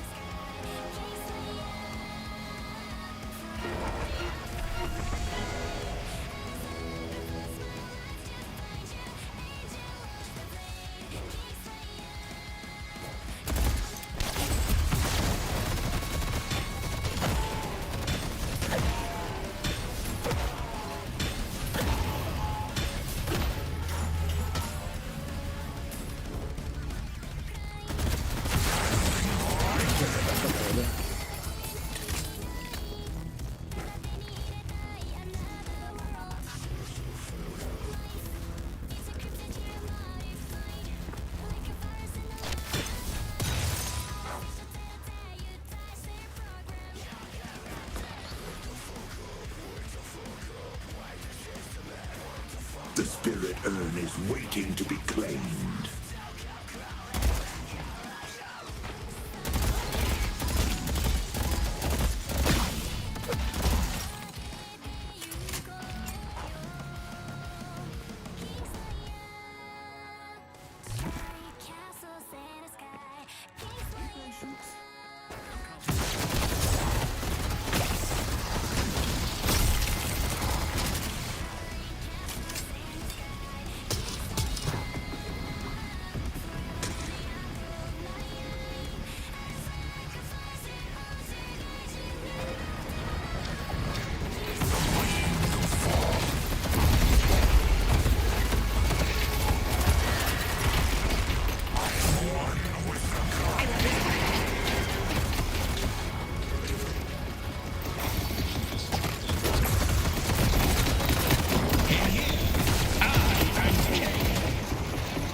Silence.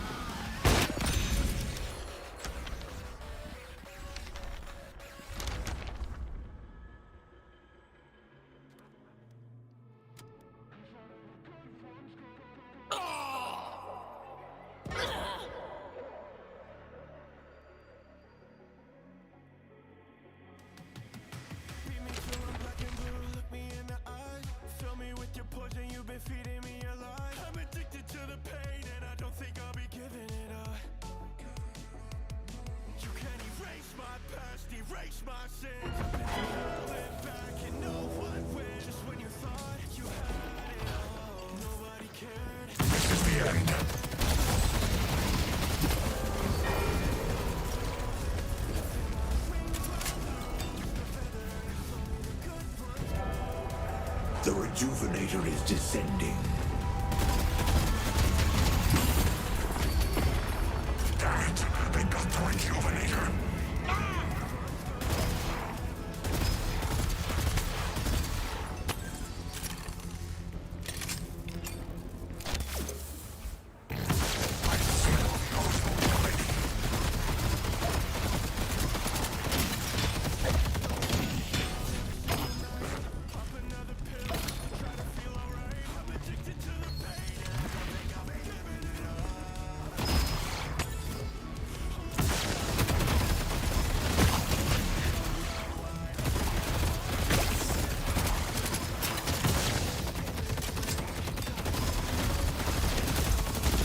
Wraith is on the roof.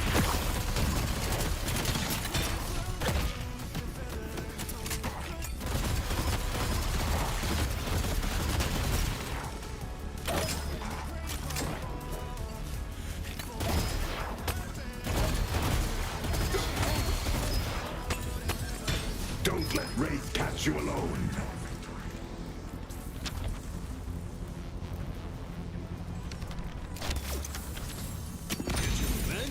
Remember who helped you.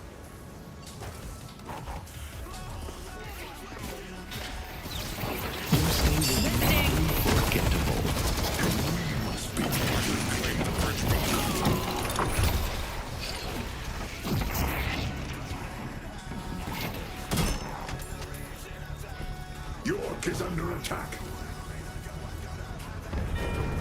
They've taken our Yellow Walker.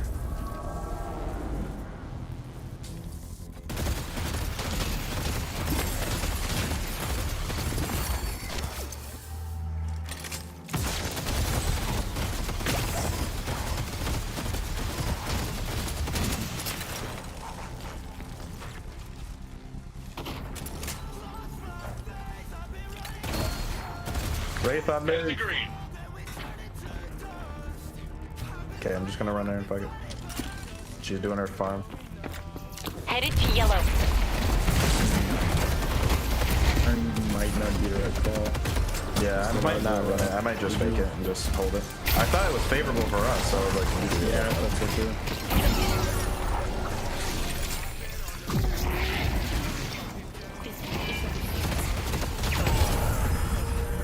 Return to the gutter. Alright, I'm gonna bring it Urn then. Fuck it, push up. Urban's around here somewhere. Just wait, the rejuve's almost gone. Careful, we don't have to force this fight. I mean, you don't have to force suicide. Lifting. Yeah, I'm out, I'm backing up. Your stay was unforgettable. Let's contribute to the chaos.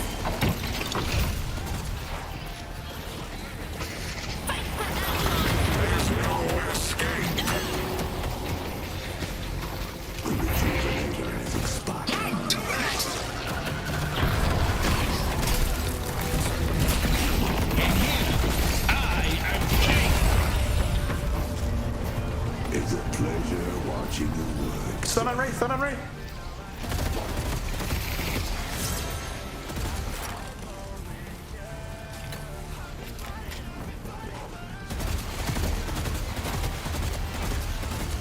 He's backing up. Maybe just push for right walker, pressure here on left.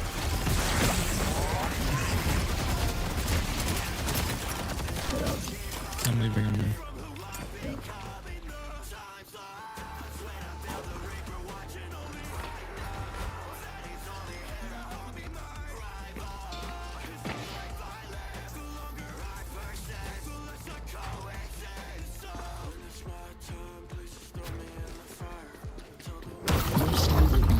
Secrets the Baroness can show you. Coming soon. Coming your way.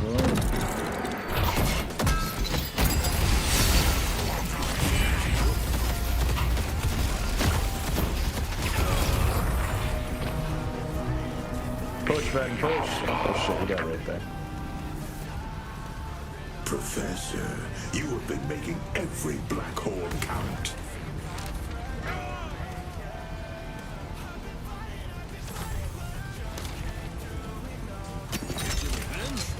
Who helped you?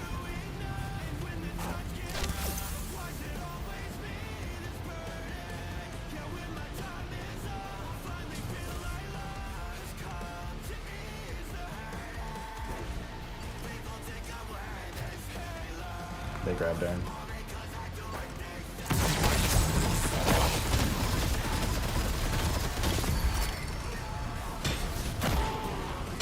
Going for the melee.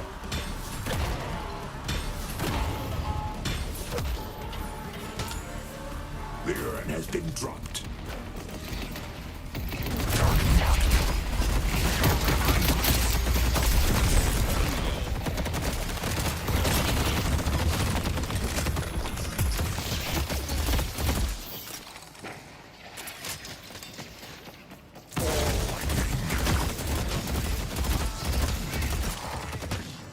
They have 6 now. We don't win this ever. They claim the urn.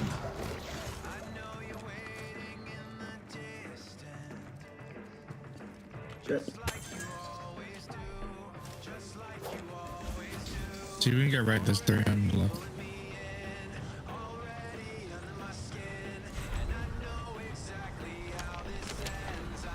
Might be worth my time to check out the bridge buff. Who's ready for a 2 a.m. metro ride?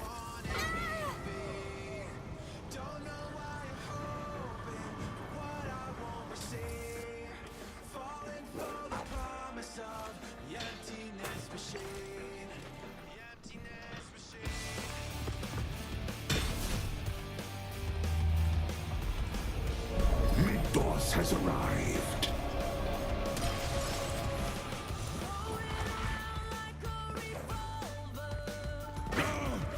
Then you gotta stop pushing. Damn.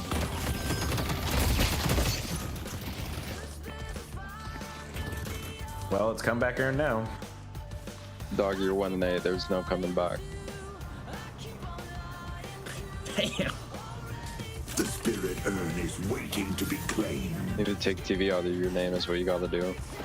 Yeah, bro, I'm out here doing fucking objectives for the team and dying, sorry. Yeah, you're shit, buddy. Yep. You haven't done a single objective. Yeah, dude. I didn't get the very first turn of the game that timed us. But you died 8 times, so it doesn't matter. Yeah, I'm sure. 6 stats, by the way. 6 stats with 6 kills. Oh, you're insane, bro. That's like 2,000 souls.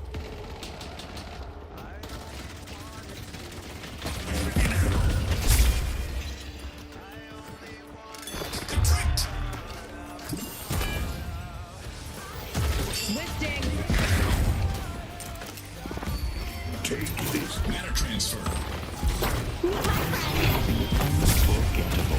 Will return, and we must be ready. Pulse.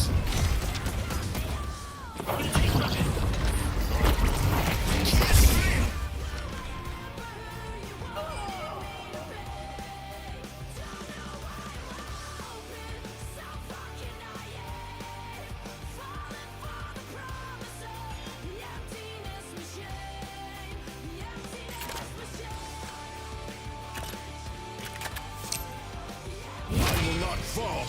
You have no place to go.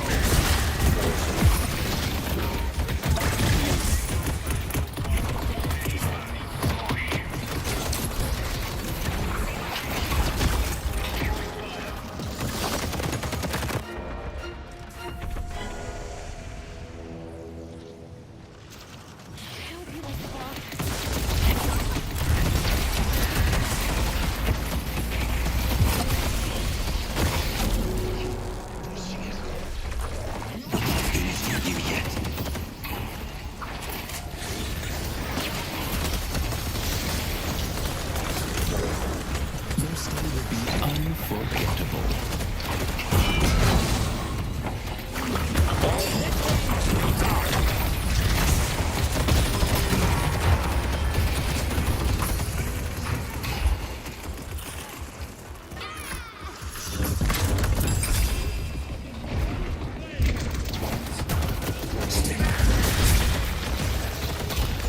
There you are.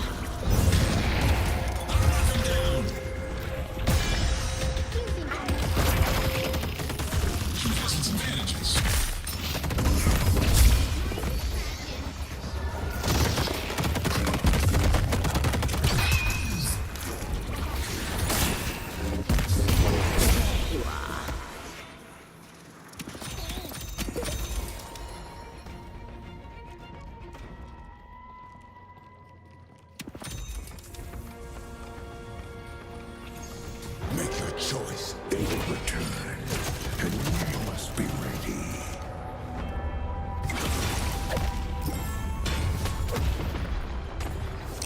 Be careful. They have the rejuve. Defend the stronghold. You earned the king's favor.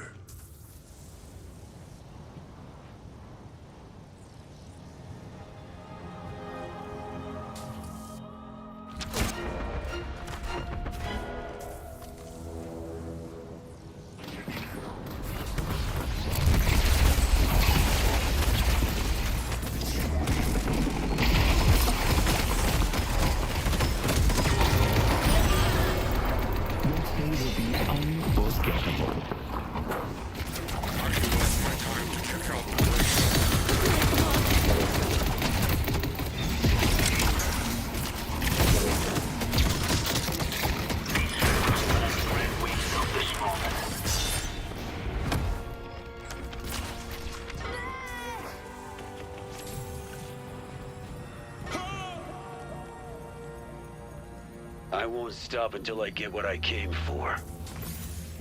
Doesn't love a little art. Defend the stronghold.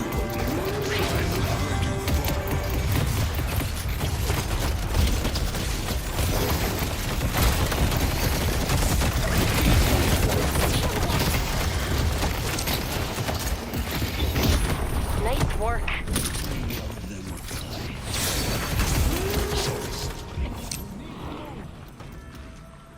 The spirit urn is waiting to be claimed. We need to stop them from progressing further. This will end one way or another. Stop them from completing the ritual.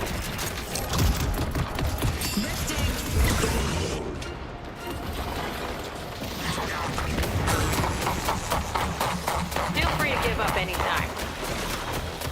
Into the fray.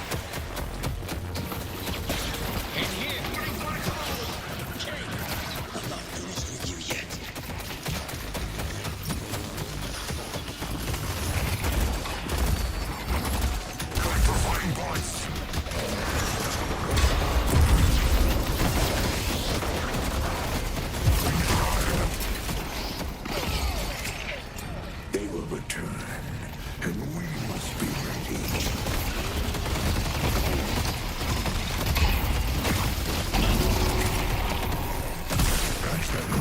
This day will be unforgettable.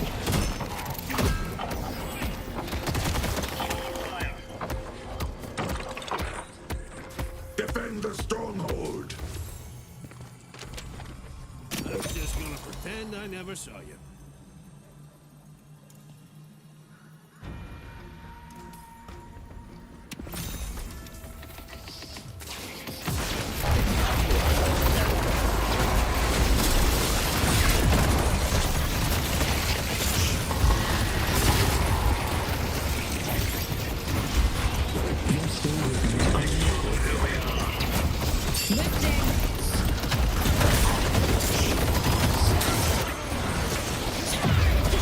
Started this fight.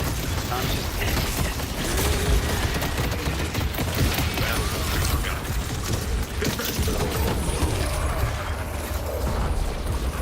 I'll stack as many bodies as it takes to win.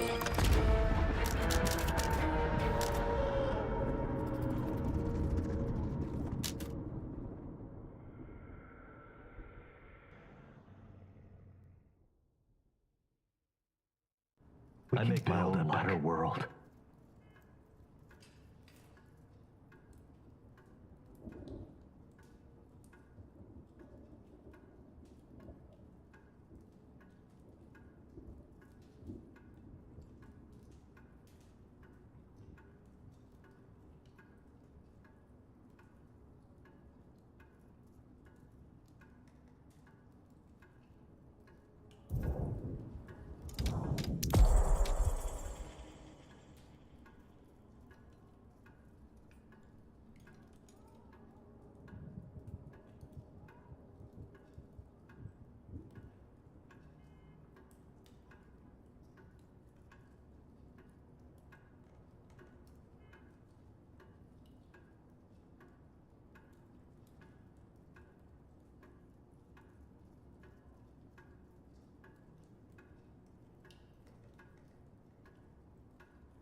Today you'll learn everything you need to know about QuickBooks Online, zero accounting knowledge required.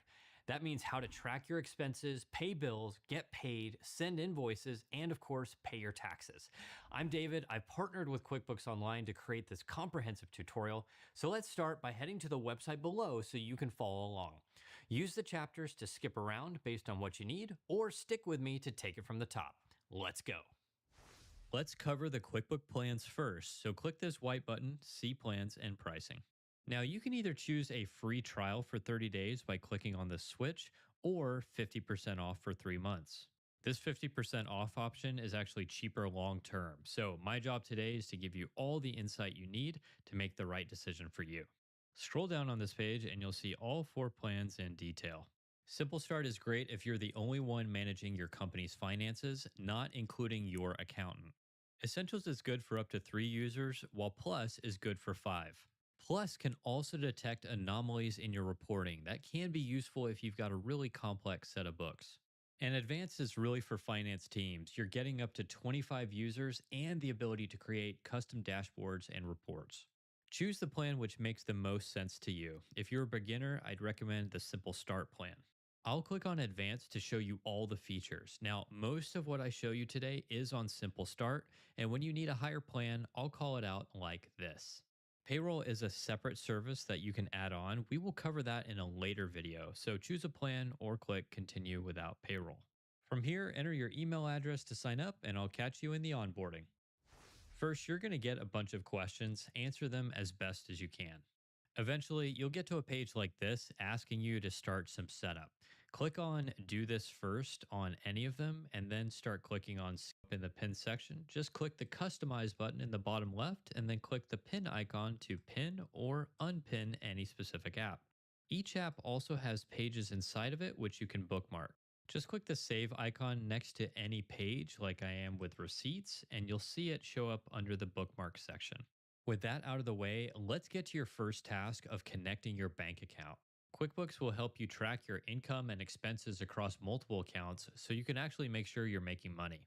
To do that, let's move your mouse over the accounting app and then click on Bank Transactions.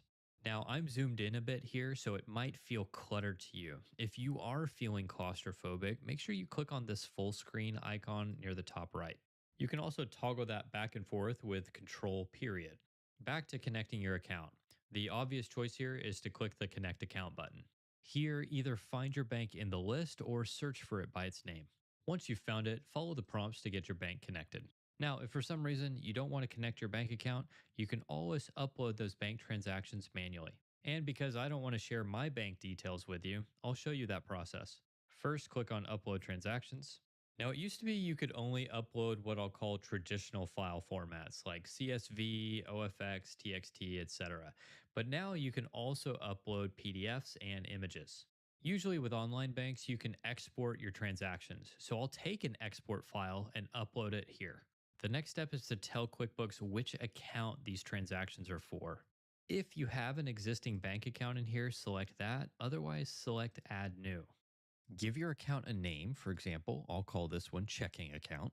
Then select your account type. The most common are going to be bank or credit card. I'll choose bank. And for detail, I will call this a checking account. I highly recommend you set an opening balance that starts before any of the transactions that you're uploading. The reason for that will become apparent later when we talk about reconciliation. Add a description if you'd like, and then click Save. And then Continue. Next, we need to tell QuickBooks about our file format. It does a pretty good job of mapping each of the columns in the spreadsheet to QuickBooks fields, but it does need some help with the date format. Select the format which matches your file, and then make sure the rest of the column mappings are good too. Once you're done, click Continue. You'll then see all of the transactions that QuickBooks recognized in the file. Before you click Continue, make sure your income line items are positive and your expenses are negative. If that's not the case, you can always click this Reverse All Values radio button. From here, you'll usually want to import all transactions, so click on this checkbox in the header row to do that. Otherwise, just select the individual transactions you want to upload, scroll to the bottom,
bottom and click first allow to make the rule work. So let's look at the rule condition first. We're looking for Hey there folks, welcome to the Profit Logic YouTube channel.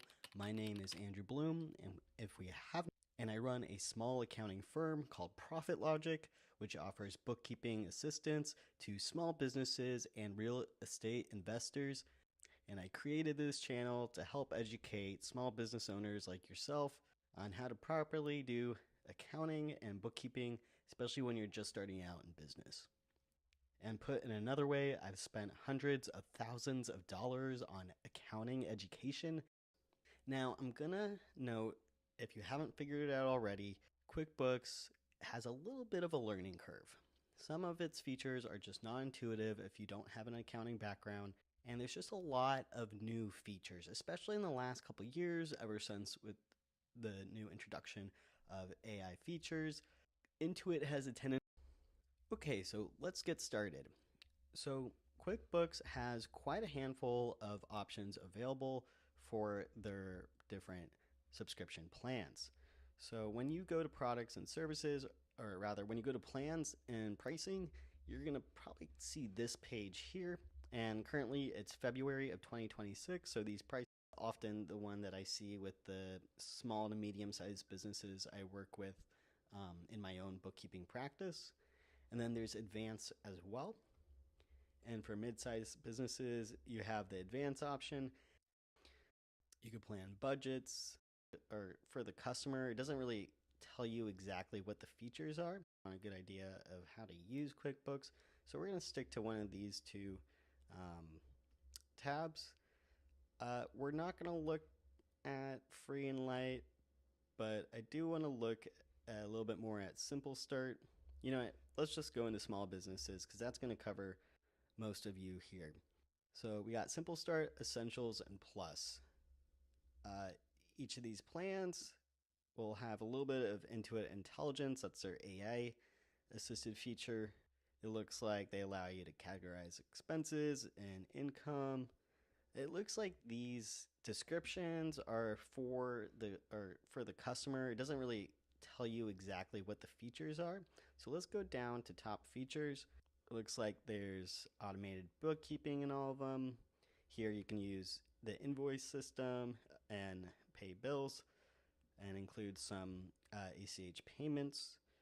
In Simple Start, it looks like you probably get more reports.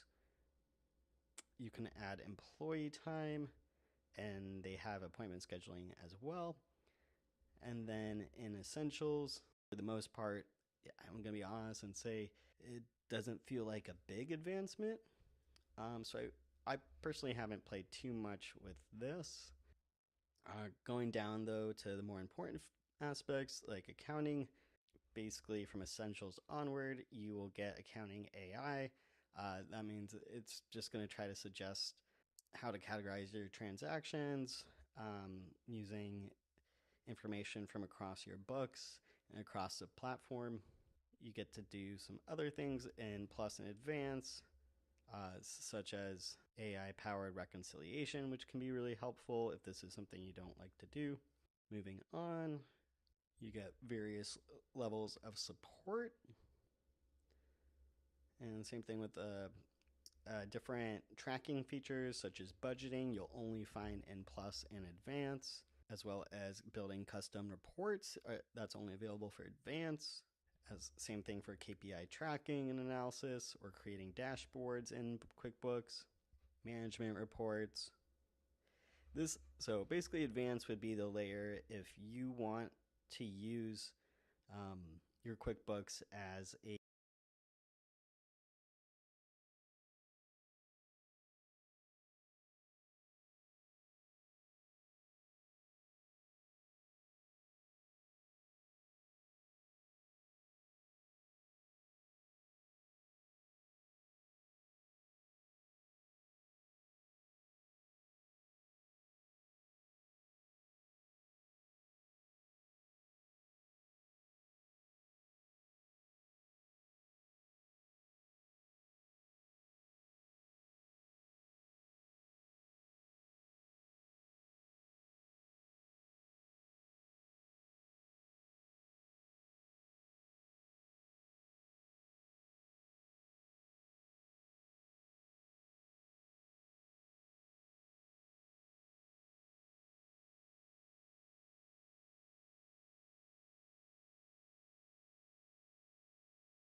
Do you mean the same losers who have never claimed a single World Cup? You're either the best there is or you're trash.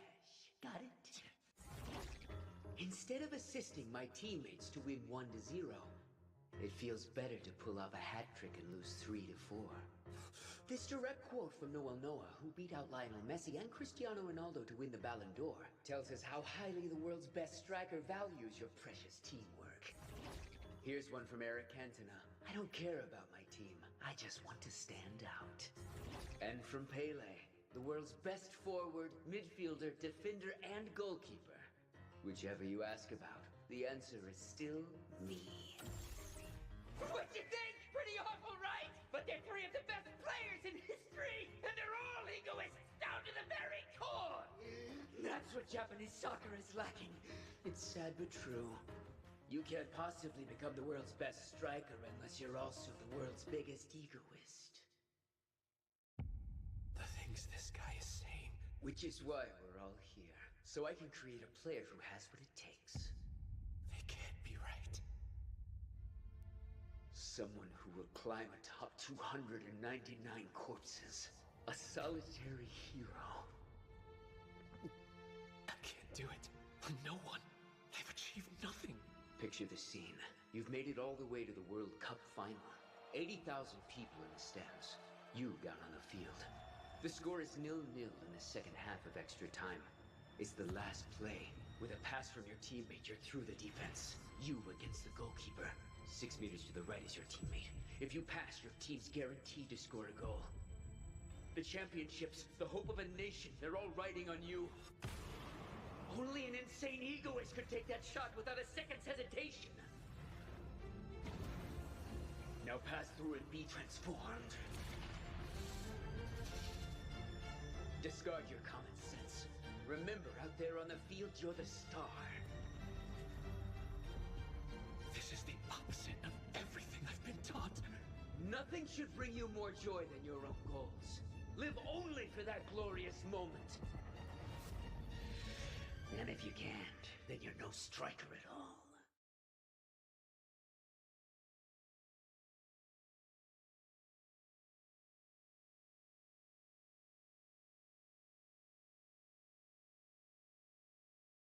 Egoist. A person who is self-centered and focused primarily on their own needs and desires. While it is generally understood that having self-confidence is important in sports, the specific emphasis on being an egoist is a central theme in Blue Lock that stands out when watching the show. But what does it really mean to be one, and why does being an egoist specifically seem to matter so much?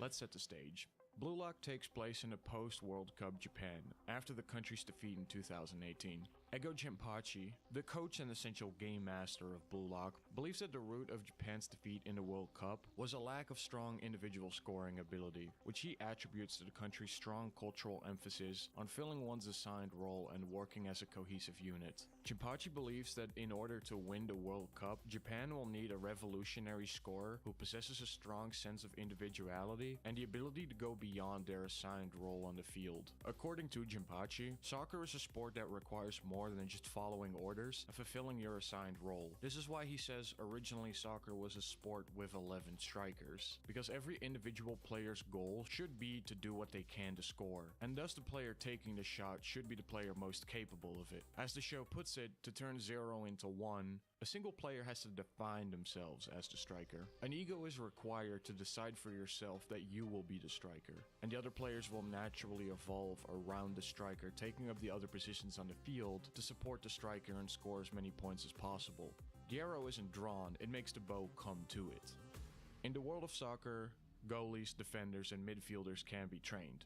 But first-class strikers appear where the game is most intense. That's because the ego required to be a top-notch striker also attracts players to the highest level of competition. It's a never-ending cycle of confidence, skill, and determination that propels the best players to the top while crushing the players below them. The main character of a story is often the vessel through which the messages and themes are conveyed, and Isagi, the protagonist in Blue Lock, is no exception.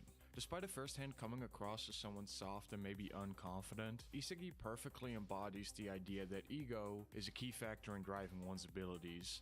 Isagi's character, personality, and abilities are all crafted to highlight the idea that ego is what propels a player's success in soccer. At the start of the show, Isagi is a bubble ready to burst. We see his internal desire to reach a higher level of competition. Despite his aspirations, he chooses to fulfill the team player stereotype by passing the ball instead of scoring himself, which in most sports anime would be rewarded. And while you'd assume this statistically is the better play, it is essentially shying away from the competition. Isagi distinctly says, "I'm going to nationals," not "we're going to nationals," when he rushes down the goal. However, when faced with the first selection of Blue Lock, Isagi makes a conscious choice to prioritize his ego over his insecurities. He attacks players who are stronger than him, showing that he has a true desire to compete. Ryosuke Kira is the opposite of him. Being more talented and blasting through several defenders to score a goal in the same match, Isagi decided to pass. However, those defenders simply weren't as good as he is. But when he's in the first selection, he ridicules the exercise rather than considering it an exciting challenge. And when faced with opposition, he gave up despite having the physical and mental capabilities to succeed. Ryosuke's giving up has nothing to do with willpower, hard work, talent, or anything like that. It's simply a lack of a true ego which would have propelled him to dominate the selection with his talent, which is the ego that Isagi did have and that made him challenge not just someone better than him, but the best player in the room. This dichotomy is most easily displayed even before the start of Blue Lock. Being informed of Jinpachi's ideology and told that his competition will put their future soccer careers at risk with the goal of simply becoming the best, Ryosuke is the first person to reject this notion, while Isagi is the first to accept it. Isagi's weapon on the field is his spatial awareness, which allows him to have a comprehensive view of the field. Unlike other characters who have easily defined weapons and talents such as Bachira's dribbling, Chiguri's speed, or Kunigami's power shot, Isagi's vision of the field allows him to control the game, rather than dominate it directly. When used modestly, Isagi's spatial awareness makes him a solid defender or a great assist, but when used egotistically, it allows him to control the game completely, circumvent his opponent's strengths, and manipulate the game to score goals for himself. Put together, Isagi is a genius of adaptability. He doesn't just seek out the greatest competition, and he doesn't just have a great vision of the game. He's willing to use these traits to break himself down and repair himself over and over again, using not just his own strengths, but the things he's learned over the course of a game to see, adapt to, and overcome these challenges. I think another character that's a great vessel for the mentality of Blue Lock is Chiguri. While Chiguri had a great weapon of his own, being his speed, after an injury he becomes scared of losing what he has left. While this is honestly a perfectly normal way to feel, it does kneecap any chance of him developing a future in soccer, which he is painfully aware of. However, Chiguri's interaction with Isagi serves as a wake-up call and sparks the resurgence of his lost ego. Chiguri realizes that his fears have been holding him back and preventing him from reaching his full potential. Ego, in this case, is not just a sense of self-importance, but a driving force that fuels his ambitions and desires. It's not just a matter of bravery or willpower, but the burning desire of his ego that allows him to rip himself free of the shackles that tied him down. ってんだ。あいつはバカなのか。俺が決める。俺が。回せ回せ。潔に合わせてプレスしろ。時間ない。ボール奪い返せ。無駄だっつってんだろ。守れ。絶対渡すな。やめろ。やめろよもう。やめろ潔。そんなギラついた目でボールを追っかけてんじゃねえよ。そんな風に自分を信じてサッカーをするな。チギリぼーっとすんな。拾え。どけ。パス回せ潔。おい聞いたのか。俺にどけだとふざけんな。このまま負けりゃ終われるのに、サッカー諦めて楽になれるのに。ああ、くそ。なんで俺は。そうか、潔、お前はあの時の俺と同じなんだ。世界一になれるって信じてサッカーに全てをかけてたあの時の。拾え。サッカーになんで俺は諦めてくそ。なんで俺は。そうか潔、お前はあの時の俺と同じなんだ。世界一になれるって信じてサッカーに全てをかけてたあの時の。拾え！取られたら終わるぞ！俺は何を怖がってる？天才じゃなくなること、この右足が壊れること、二度とサッカーができなくなること。本当はそんなこと全部どうだってよかったんだ。タッチライン出せ！試合終了だろ！なくしちゃいけないのは、信じなきゃいけないのは、今お前を見て熱くなってるこの俺のたぎりだ。残した！潔！パスだぜ！もういい。壊れるなら壊れろ。これで最後でもいい。行くぞ右足。世界一のストライカーは俺だ。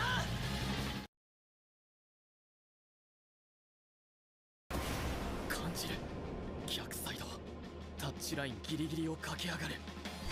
お前が出せ潔！行くぞ見せろちぎり、お前の武器を。はあ、どこにだって！味方誰もいないよ！こんなとこ！バカがクリアで試合終了だ！取れこんちゃん！ちぎり、その速さなら。ああ、俺なら届く。さあクリア、これで終了。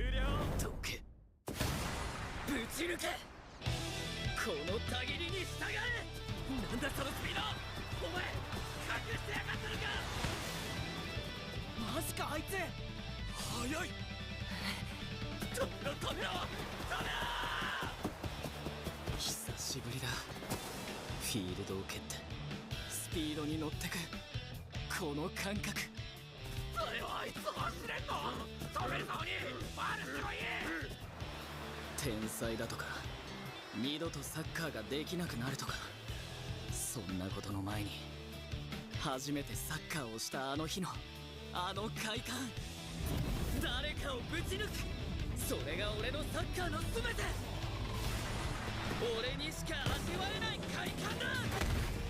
何やってんだちぎり！まさか自分の出したパスに自分で追いつく気か！止めて！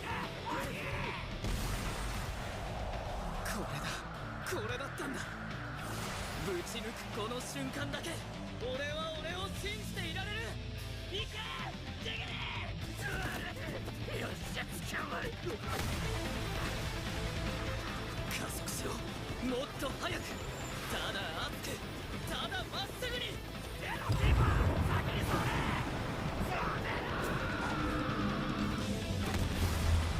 もう一度夢を。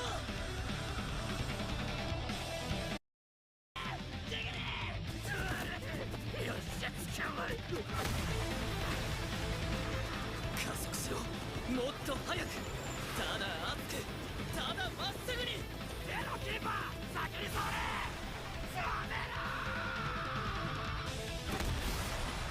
もう一度夢を。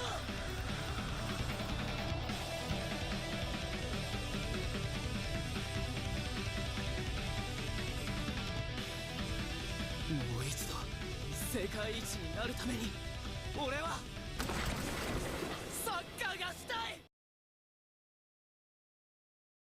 武器とか方程式とかマックス使っても無理ってことはさ、こいつらからゴールを奪うときは自分の限界を超えてるってことでさ。この中の怪物が言ってる絶対絶命ってやつはビビるとこじゃない、ワクワクするとこ。バチラ面白いじゃん。来いよバチラめぐる。はいよ、ぶち抜け。超速シザーズ、左と見せかけて右だろ。ルーレットスピンザンです。させるかバッツン前髪。早メガネだってな。ルーク、用意どんなら俺に分があるぞ。アウトサイド左か右。自分空中エラスコできた。ちゃんちゃんイメージ湧いてくる。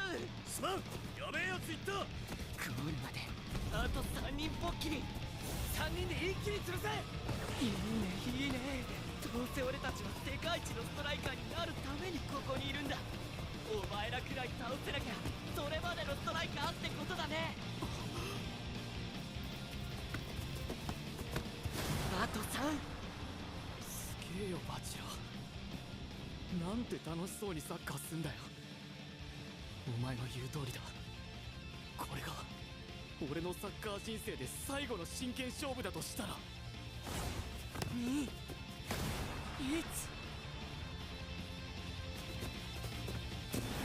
絶望なんて負けてからすればいい。今はただ勝つために。バン。てめえふざけん。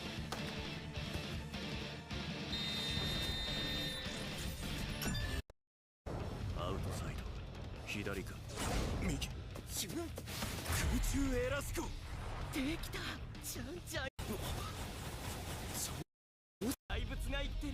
ゴールを奪うとか方程式とかマックス使っても無理ってことはさ、こいつらからゴールを奪うときは自分の限界を超えてるってことでしょ。俺の中の怪物が言ってる。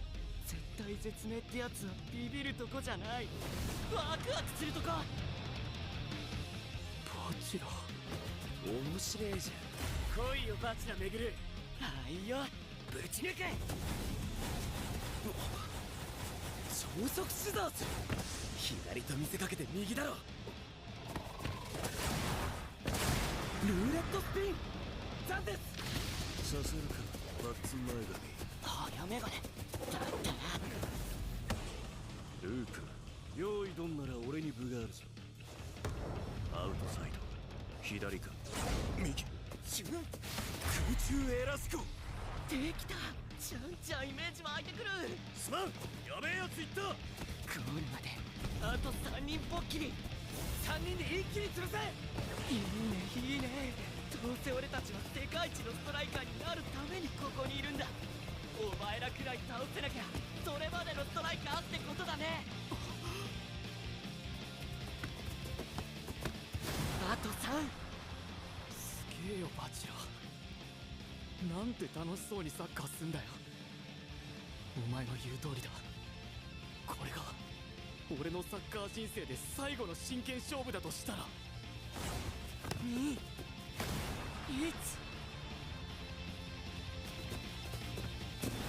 絶望なんて負けてからすればいい。今はただ勝つために。バン。てめえふざけん。潔よこせって。お前のドリブルじゃ抜けねえだろ。潔こっちだ。ワンツーかますと。いや、その選択も何もかも見透かしてリンは待ってる。でもこの密集が俺の狙い。全員が俺のパスに警戒する今、この一撃で戦況は一変する。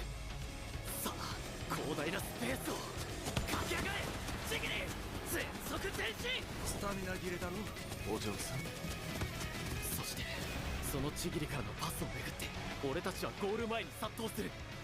この状況変化に俺だけが先読みして動き出せる。全員が進路を奪い合う中でリンの視界から完全に消え、一気に内へ。俺はニアサイドへダイヤゴナルラン。斜めに突破した。 What did you do to the Lost Whisper? I offended small minds with fragile. ギルドの未来だ。 Try to obliterate someone's soul just because they offended you.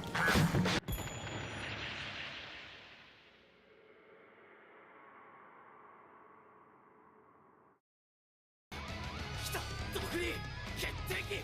俺のダイレクトシュートの絶対領域。リン、やっぱ嘘だろ。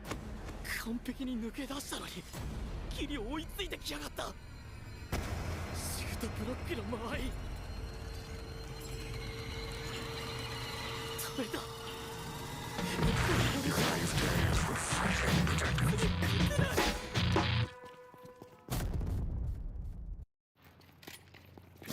They will cluster for safety, and it will be their end.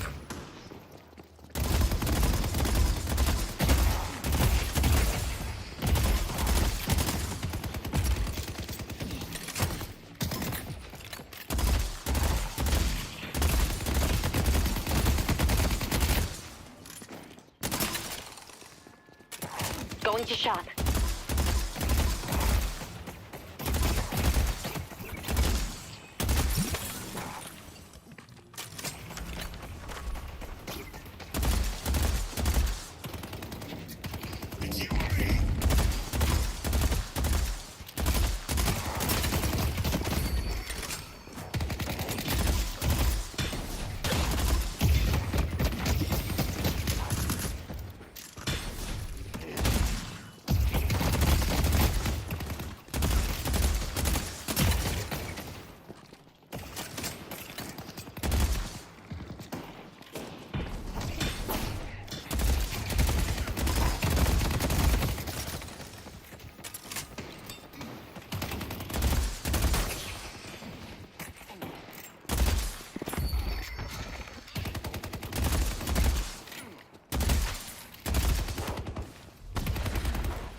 Value in mere crates.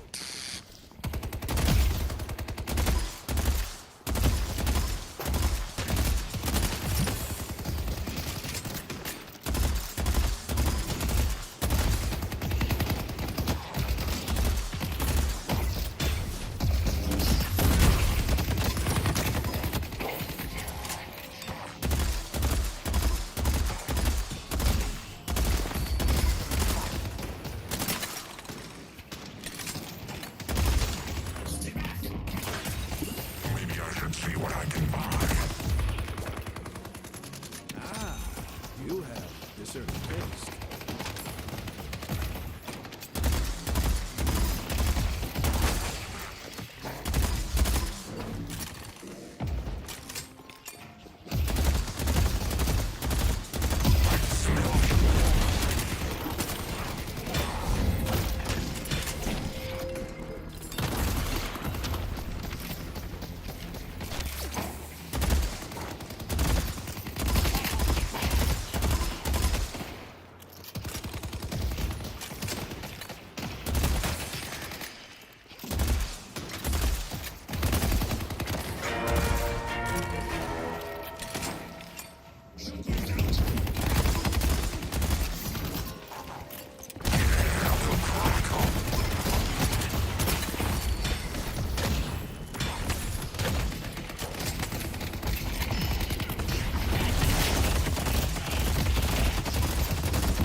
Clear the area.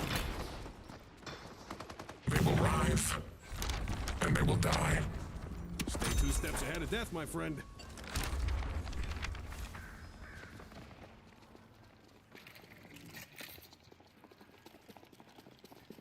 It's almost time to grab the rune.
be right back. We're a well-oiled machine.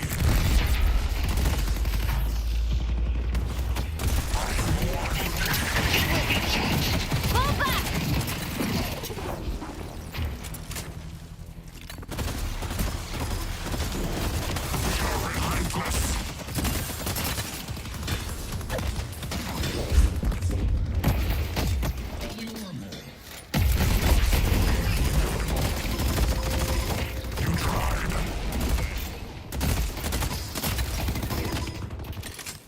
Headed to Green. Headed to Broadway. Going to shop. An excellent choice.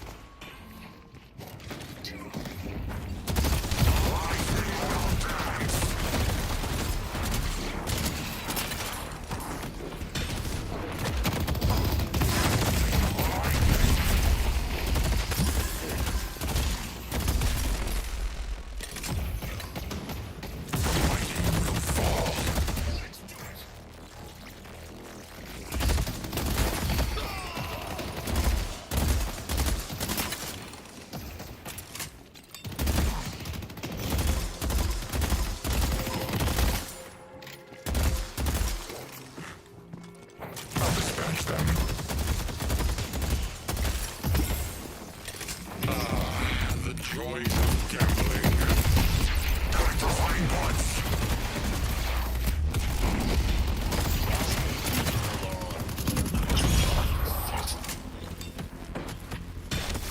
We took them out.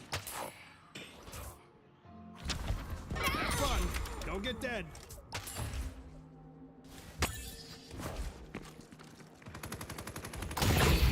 Your arcane mastery will grow.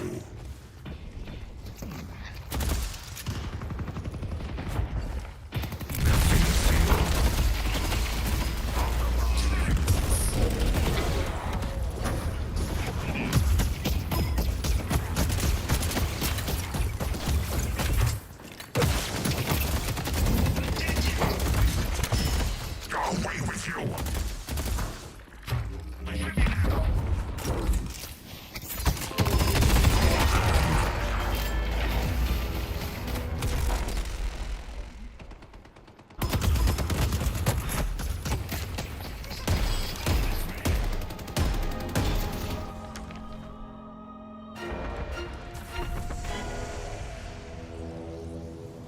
Headed to Yellow.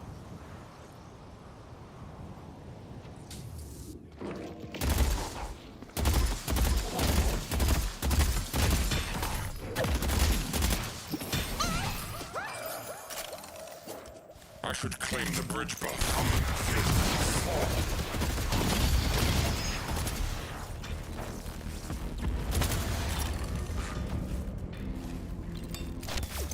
Headed to Blue. They destroyed the Guardian on Blue.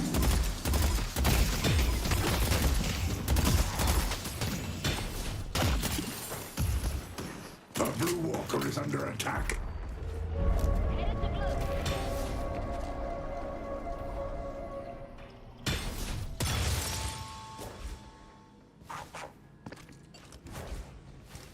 I see the doorman.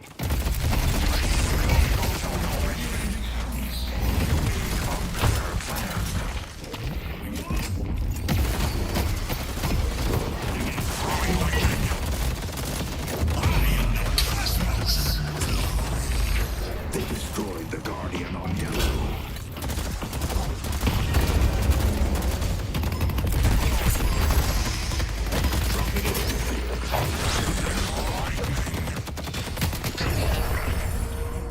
You thought you were better than me. Gotta keep this up. Our Yellow Walker is under attack.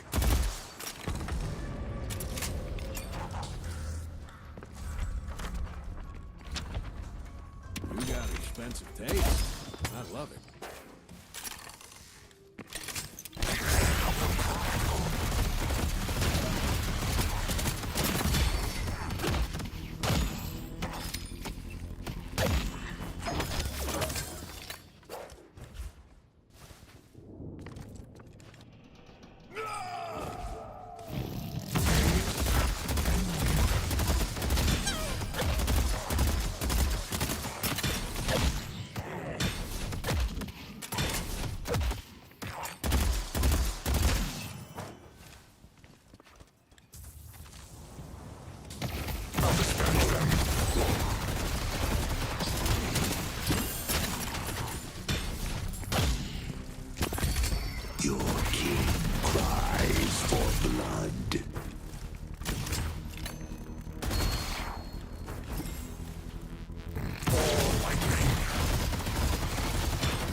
advantage.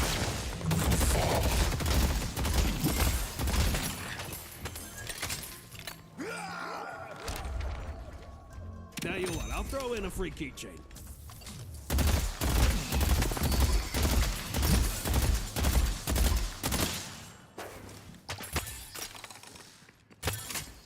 I can fly with a team.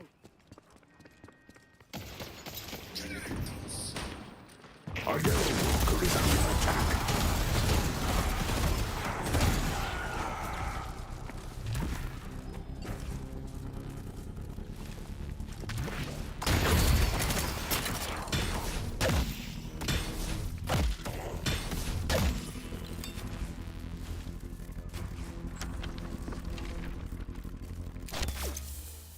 Headed to yellow.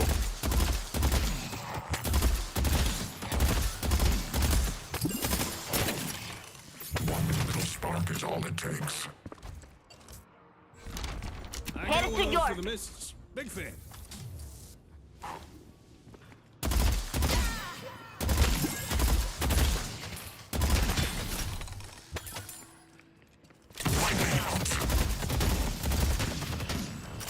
Headed to Broadway. A blue walker is under attack.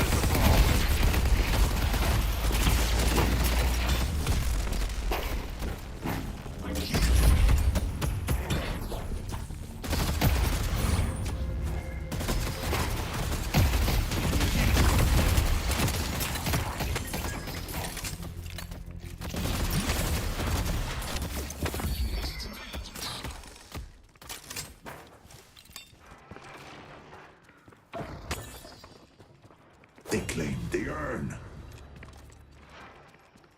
Thank you. They took out Ivy. Pull back. I should claim the bridge buff.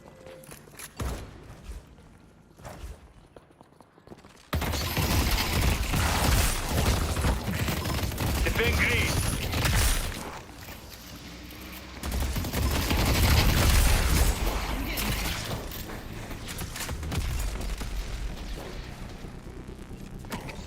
Headed to York.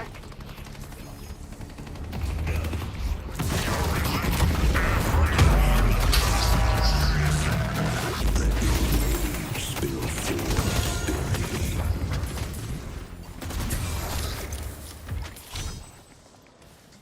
And that's how you remove an obstacle.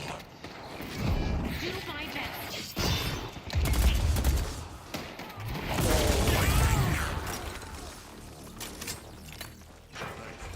The spirit urn is waiting to be claimed. This is the end.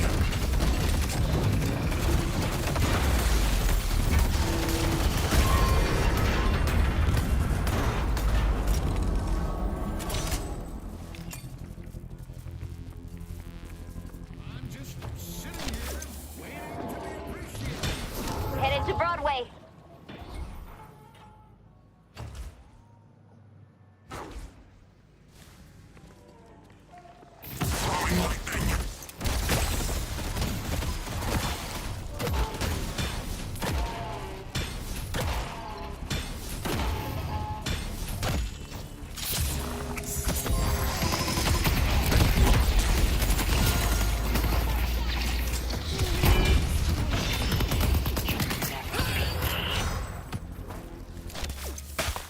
Good work. They've taken our Green Guardian. Headed to Greenwich.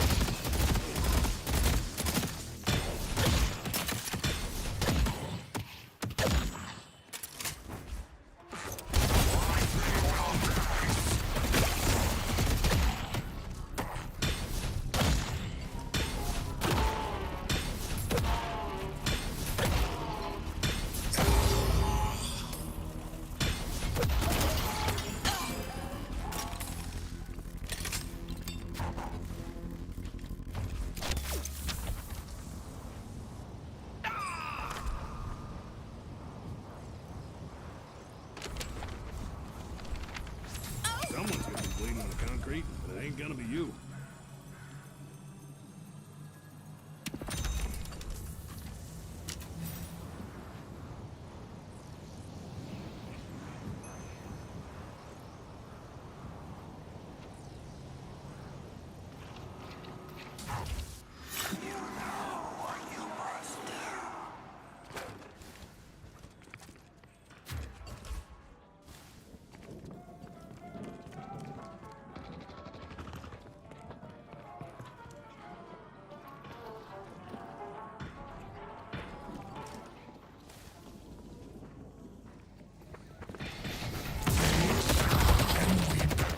level 7.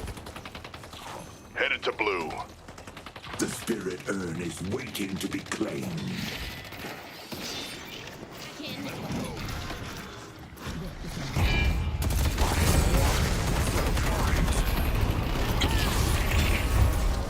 Headed to blue. Broadway used to. I'll save the day. Let your fury drive you.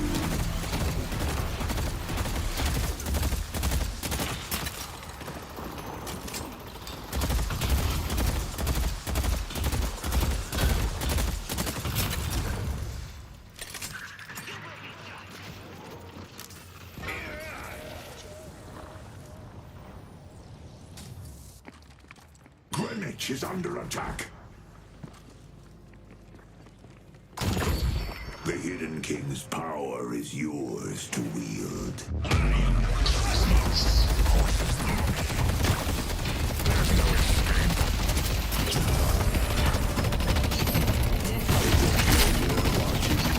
Seven.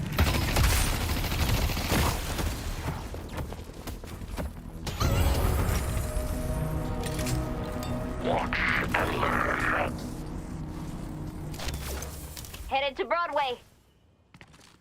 I should Headed claim to the yellow. bridge buff.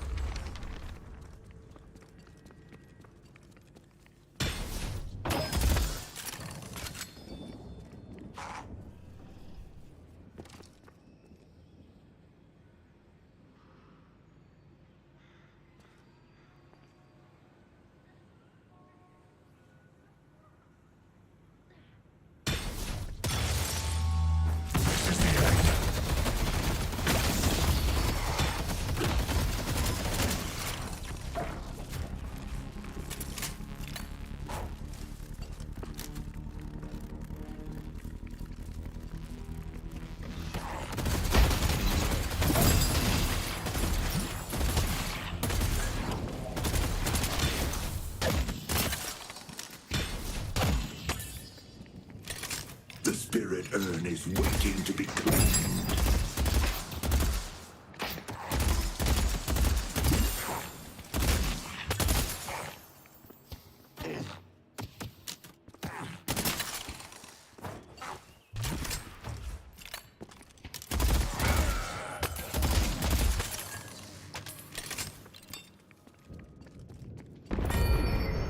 The right purchase can cement our victory.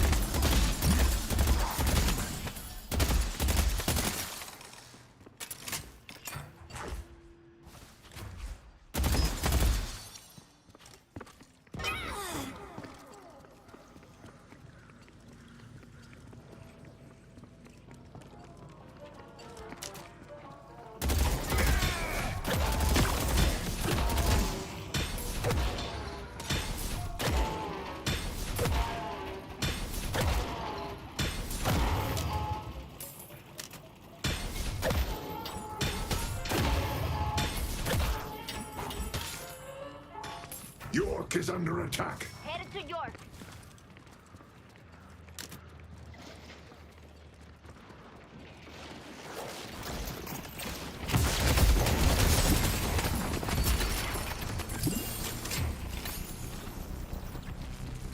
You won't escape.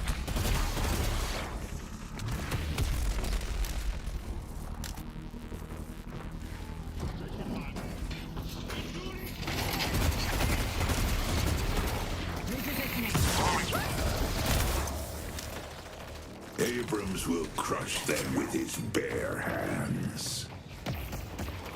You're relentless. Maintaining it.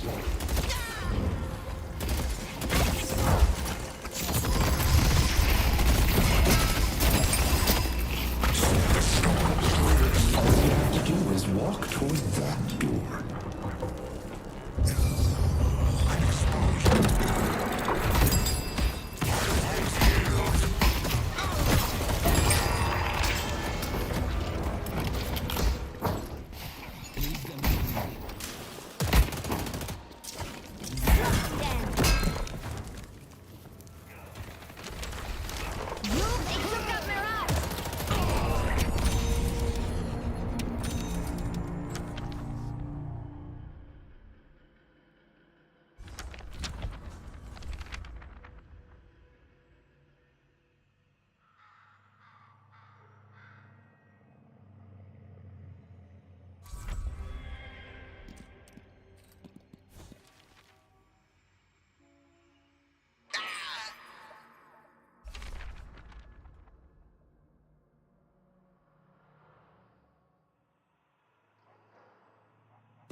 is under attack.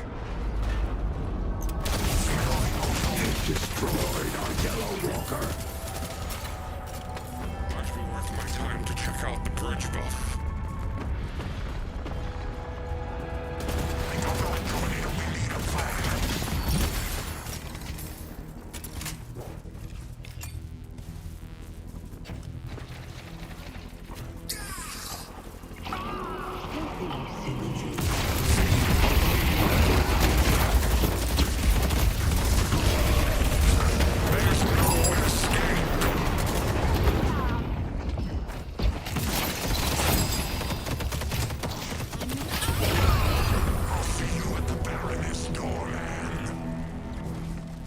Headed I to didn't realize how Broadway. fucking trash they were. I should have just been fighting. I'm not gonna lie.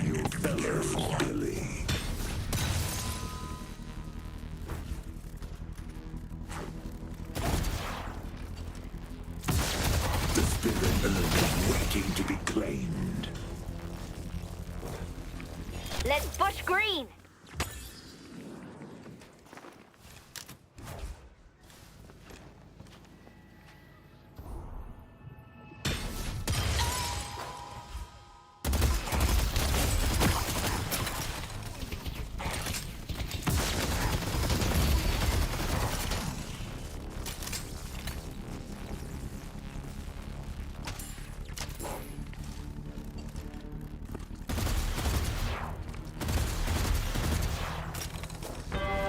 They only have one shrine left.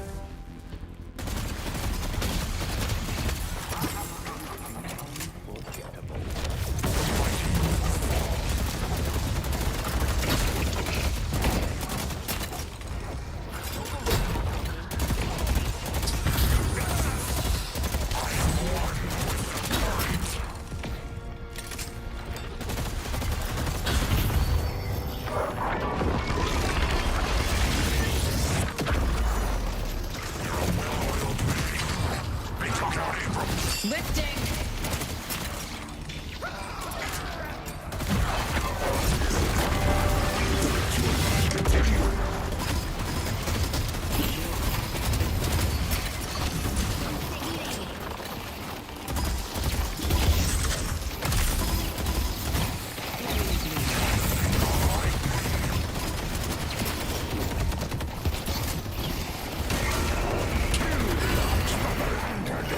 Headed to yours. Pull back. Checking with the others.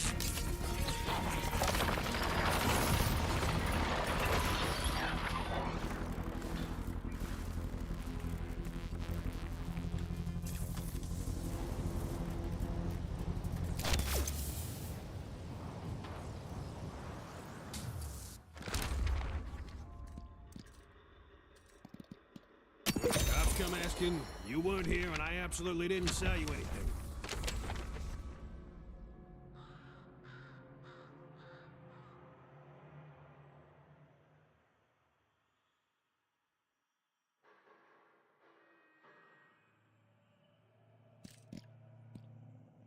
I'm just gonna pretend I never saw you.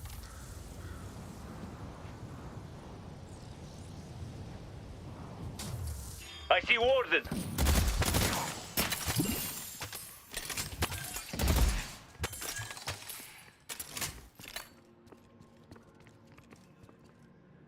Headed to green. Greenwich is under attack.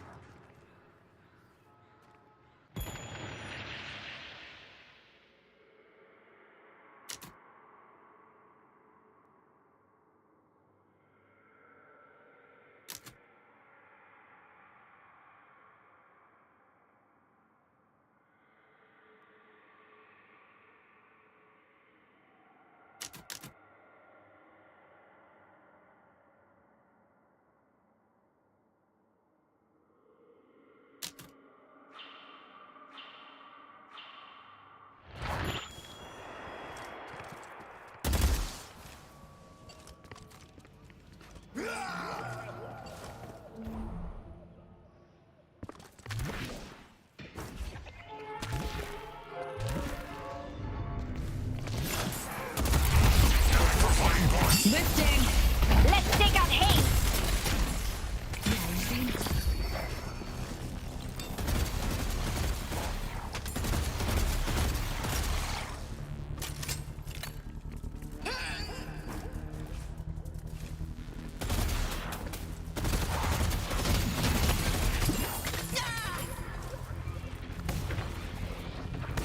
It's nice to have quality help.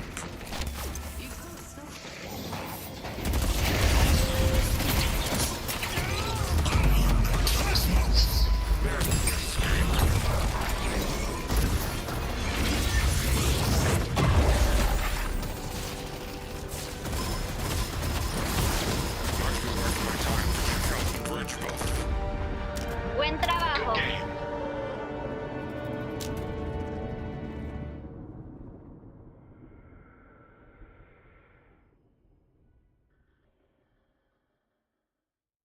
We killed it!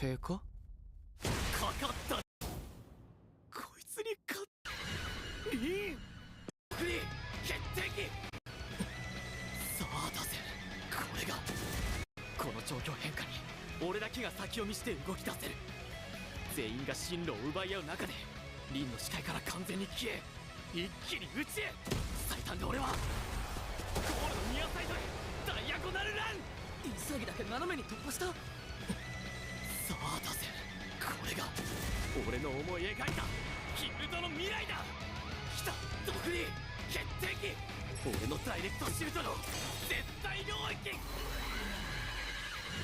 リンやっぱ嘘だろ完璧に抜け出したのにギリ追いついてきやがったシュートブロックの間合いダメだやっぱり俺じゃこいつに勝てない手かかったな天才この瞬間俺を読み切って追いつけるお前だからこそ生まれる天才ゆえの資格そしてここが俺の真のラストアクション勝手に直撃バックヒールショット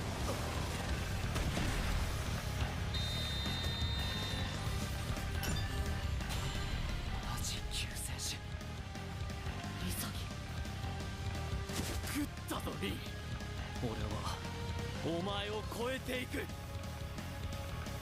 シャー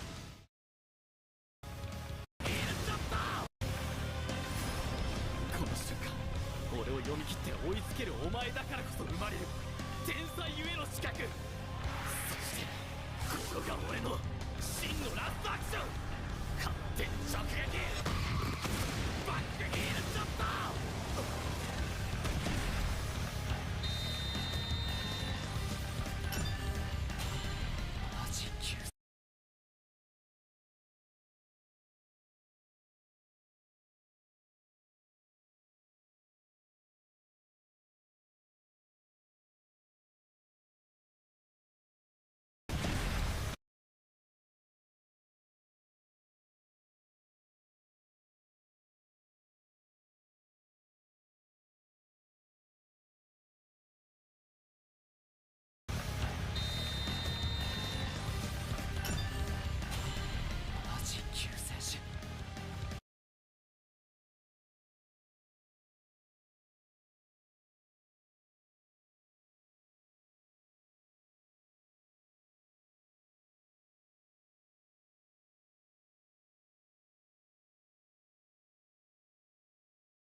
Here are all the best box routes in Deadlock. We're going to start with the left lane. This first route is starting after you shove the enemies into their guardian. You're going to walk back, go under the veil. You can collect this little soul buff from below if you jump into the ceiling. You're going to wrap around past the tier 3 camps. You're slowly making your way back to your shop while just grabbing all the boxes you can. This is a very short and simple route. Next, we are starting on the bridge in the middle of the lane. You're going to grab this statue buff, wrap around to these boxes. We're just slowly looping around towards these sinners, jumping up by the vent, going into this little tunnel system, grabbing all the boxes along the way. This route is pretty straightforward, and there's a few variations in which it can be done. You're really just jumping around, grabbing the boxes you see. You're going up and around. You can also do this from below, coming back up, and then we end up right back in lane.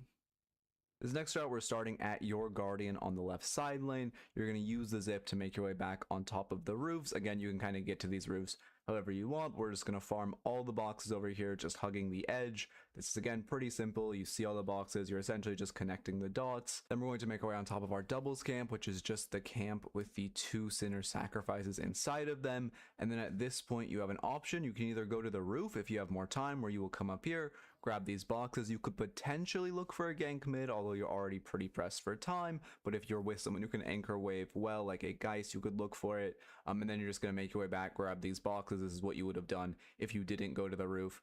And you're just making your way all the way back to lane. The next route again is starting at our guardian. We're just going to back up. This is a bit of a longer and much more defensive route. I would say this is the last route you'd want to do, but we're going to go towards this little tunnel system. Again, you're pretty much just walking through the tunnels, collecting all the boxes on the way. Then we're just going to go up these stairs, which again are just right behind our walker in this room where we will find all these boxes. I probably should have picked up that statue buff, but we'll make our way back right on the zip and you will end up back in lane. Now we're moving on to the mid lane. This is going to start again if you have the enemy shoved in. This is on top of the bridge. You're going to make your way towards the left side. We are going back again. This little tunnel system, it's right next to where the sinner sacrifice is. You can see it right there. You're just going to make your way back, pick up the boxes. This is kind of a shorter box route. When you need to buy, if you get a little prio, you can do this route and end up back at your shop. The next route will start at our blue lane guardian. It's going to go to the left. I'm sure most people have done this route. It is a very classic route. It is just a subway route. The only minor thing to note is that if you notice, I actually dive through the boxes. You can pick these ones up if you want, but when I'm coming back, I will roll into the box on the left instead of stopping to melee them when I am sliding through the boxes initially, which just makes the route a tiny bit faster, and it's worth min-maxing where you can. Next route is again starting at our blue lane guardian. You're going to make your way behind the guardian, again sort of walking towards your walker, where you would take a right to go walker. You're going to detour into this veil.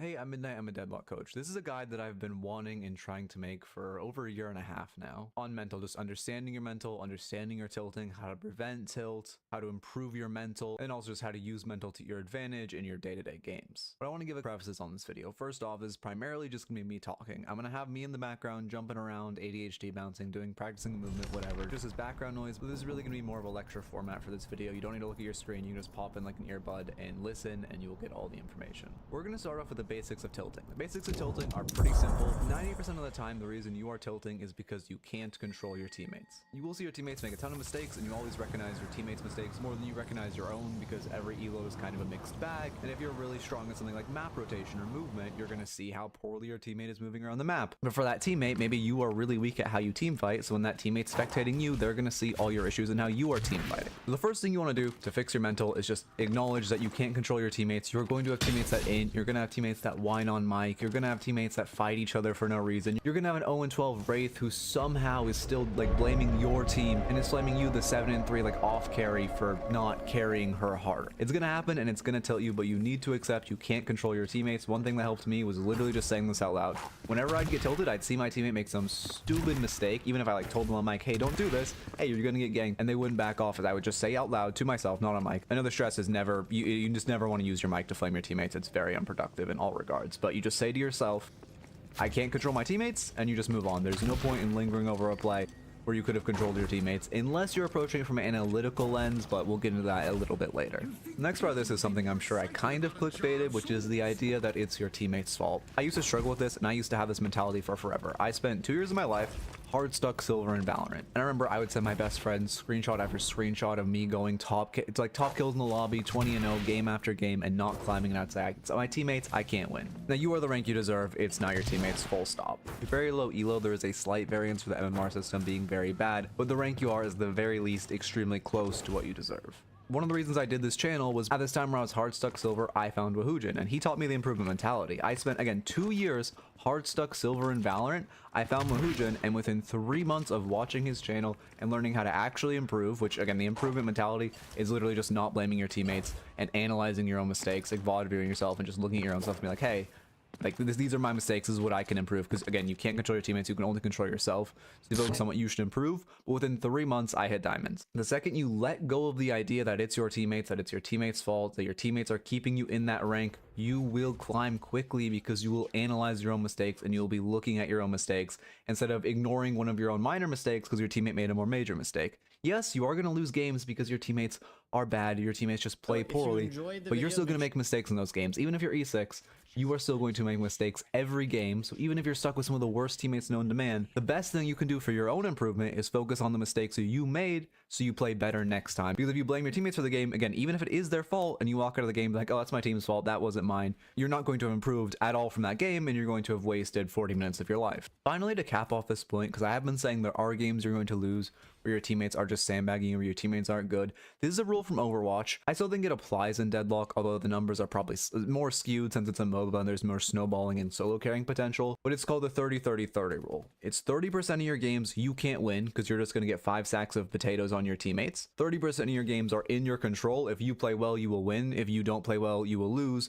But then another 30%, which no one likes to acknowledge and no one likes to talk about, is when the enemy gets 5 sacks of potatoes, or you get 5 goated teammates in its game where no matter how poorly you play, you cannot lose. For every game you play where you cannot win, you will play one where you cannot lose. That is the truth. That is just how it works. But people only ever focus on, oh, I can't lose, oh, I got bad teammates. So yes, again, you will get games where you get terrible teammates, but you play those games, you focus on your own mistakes in those games, you move on, you just go next. Because those games are going to be compensated for by the exact opposite type of game, and you just want to focus on your own improvement in the 60% where you can't win and can't lose. And in those 30% where you control the game, you really want to focus on you controlling the game, analyzing your own mistake, and trying to improve what you did. And then the other 10% is like there's a DC or something. Again, these numbers aren't really exact. That's the basics of tilt. Now we're going to move on to the next general category, which is the mistakes of tilt. I'm sure we all know the classic. We all know some streamers who do this, where you get a little tilted, they get a little tilted, whoever, and you just start running it down. You get tilted, you're like, oh, I can't win this game, oh, I can't play well, and you just run it down. First off, every game is winnable. You should never run it down, obviously. I mean, I don't need to tell you that. Especially if you're lower elo, even if you're down by 60k, I promise you the enemies are just going to run at you, take some stupid fight if you just look for a pick on side lane, or look to play around some huge key team fight.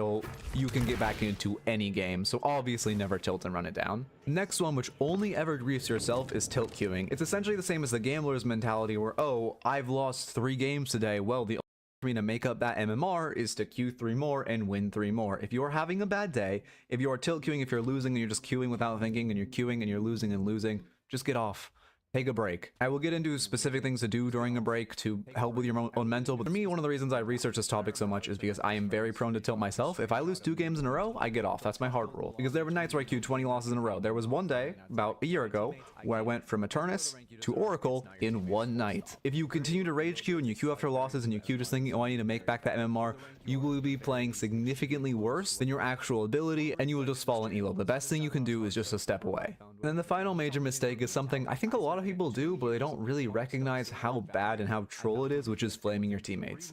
Being upset at your team, flaming your team is fine. I do this all the time. The issue is when you press down your push to talk key. If you ever flame your teammates to their face, you're just trolling. I would genuinely say if you ever flame your teammates typing or on your mic, you drop your chance to win that game by 10%. Essentially, no one gets flamed and then plays better because like, oh, I want to like play better to impress this guy. You just tilt them by flaming them. If they're not already tilted, they're gonna play worse, and then you're gonna play worse because you're also mad at them, and then you two might start bickering, which then you guys aren't gonna be focused on the game. You're gonna be griefing the comms for your whole overall team. It is fine to acknowledge that your teammates are playing terribly and complain. I do this all the time. Before I streamed, I would just complain to friends in a Discord call. When I started streaming, I would complain to stream, but you do not press down that push to talk and you do not say it to their face or you are just going to lose. Again, this is not about what's better for the community. At the end of this, I'm probably going to say some things that aren't better for the community, but mentally, statistically give you a higher chance of winning. This is purely about your own chance to win, and no matter how bad your teammates are, if you flame them, you will lose more games. Now, there are a lot of other mistakes of tilt, and everyone tilts differently, but the reason it's so important to know these 3 core mistakes of tilt, and again, trying to recognize more of your own mistakes of tilt individually,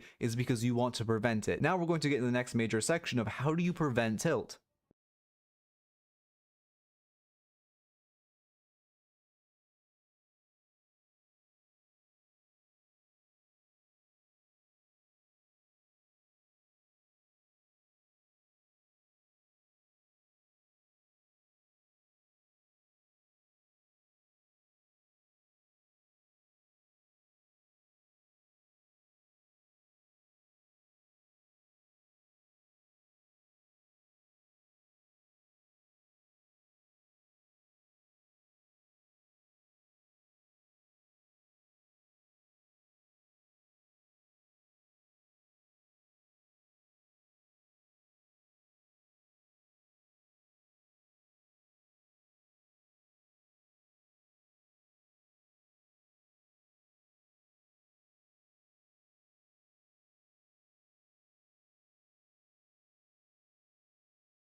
I should claim the bridge buff.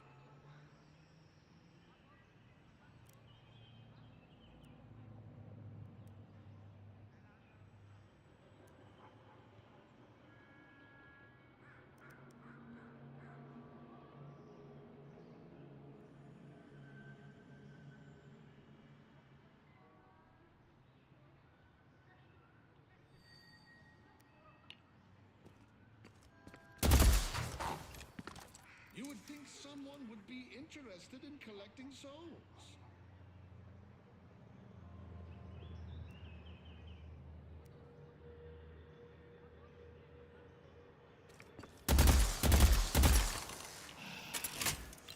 I'll wait.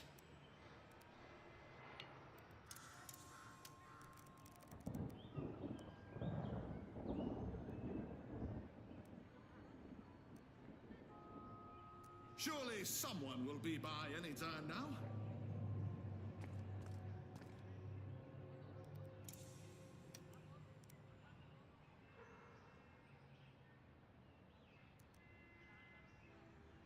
You'd think people would be more excited about a jar of souls.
I'm just a spirit jar patiently waiting, sitting here with no cares in the world. Just waiting. Perfectly content. Happy in my lot in life. Comfortably knowing that I haven't been forgotten. Be patient. They'll come.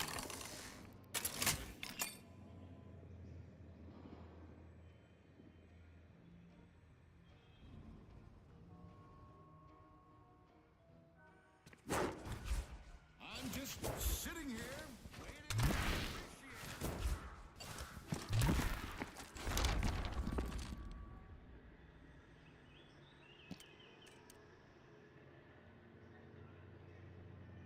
Hello?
If you're looking for souls, they're right here.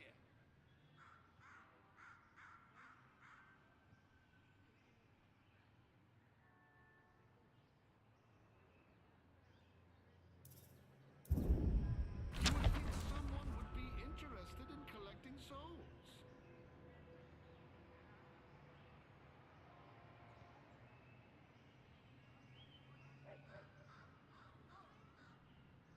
It's almost time to grab the rune. Jar patiently waiting, sitting here with no cares in the world.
Hope you win whatever fight you're about to start.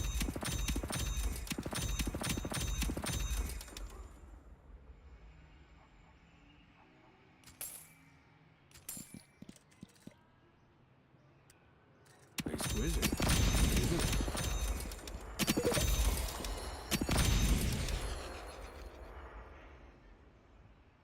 There was a time when people valued my services.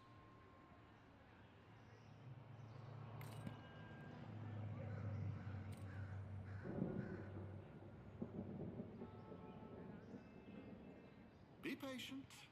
They'll come. Probably.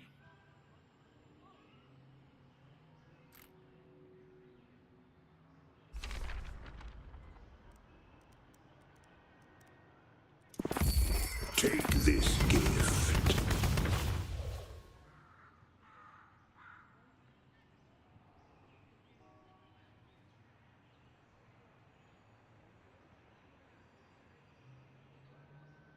I'm just sitting here waiting to be appreciated.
Listening Buzzle, you like it?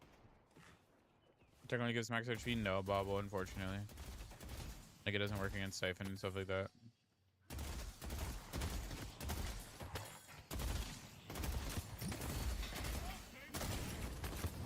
Dinner camp. I see Warden. Our lane's missing. The coin blows down. Oh, what the hell? Yeah, be careful. I don't know.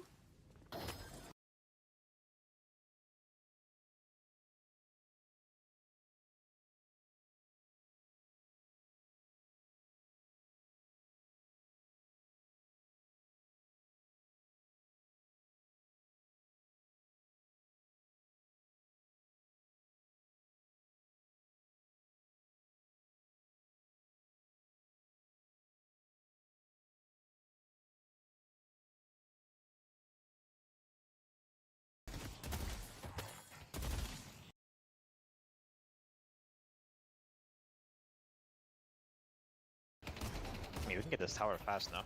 That's gonna be away. It's already.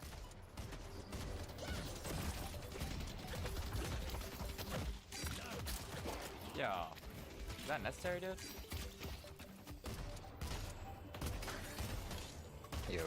Yo, bro. Hydration, Why are you dude. shooting them and not confirming? Hydration, dude.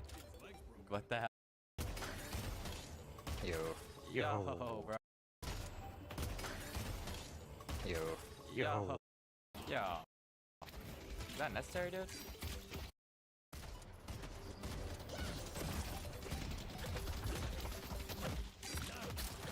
Yeah. Is that necessary, dude?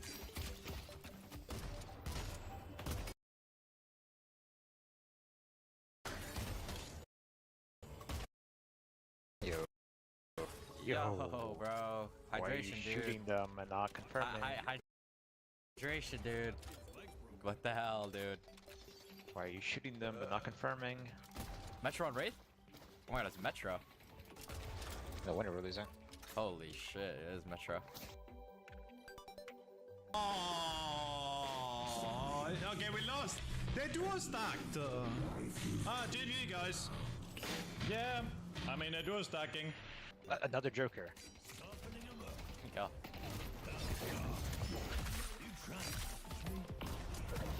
Oh my god, he fucked up the CP.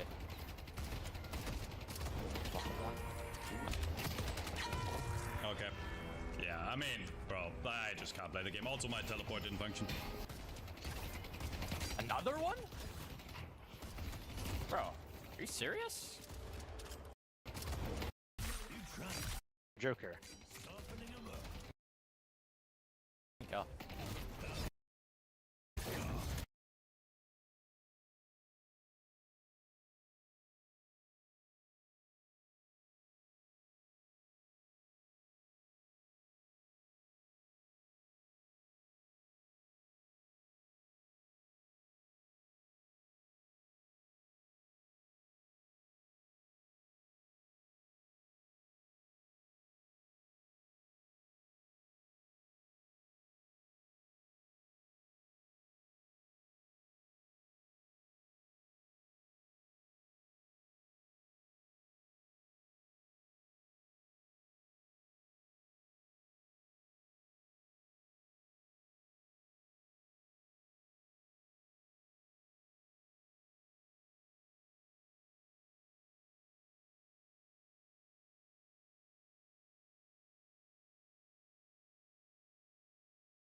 Oh my god, he fucked up the CP.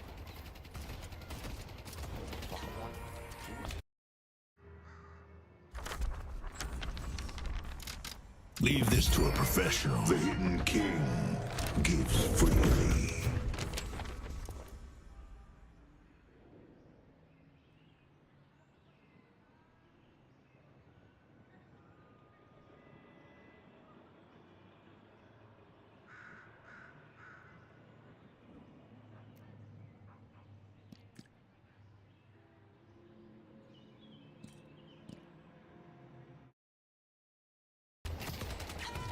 Okay. Yeah, I mean, bro, I just can't play the game. Also, my teleport didn't function.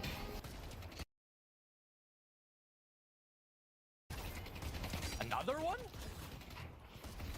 Bro, are you serious?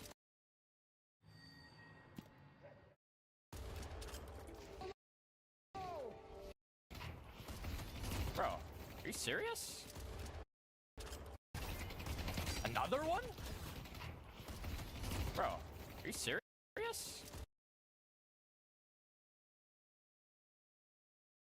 Surely someone will be by any time now.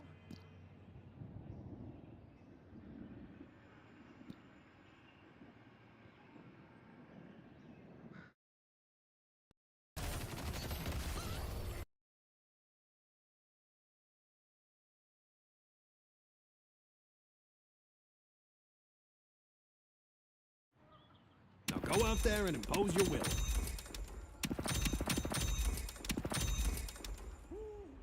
Spirits are really out today, aren't they? Swing by anytime.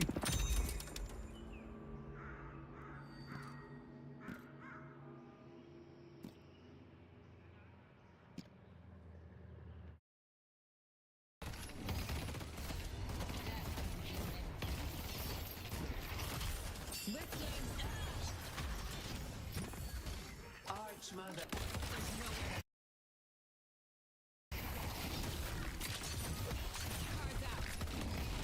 Like, he keeps on hitting me. He keeps on hitting me at, like, fucking max range with the melee, bro. It's whatever. It's whatever, bro. What next? Oh, you do team diff, guys? Range with the melee, bro. Hitting me. He keeps... Like, he keeps on hitting me. He keeps on hitting me at... Oh crap. Oh crap. Good game. The urn is ours. Oh crap. Oh, crap.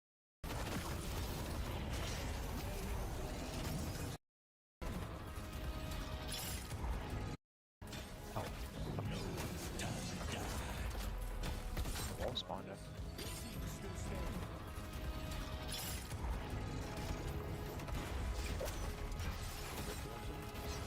The darkness is almost ready.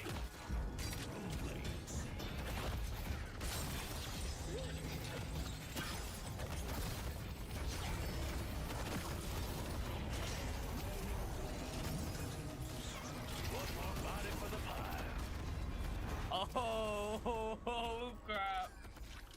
Good game. The urn is ours. Oh, crap.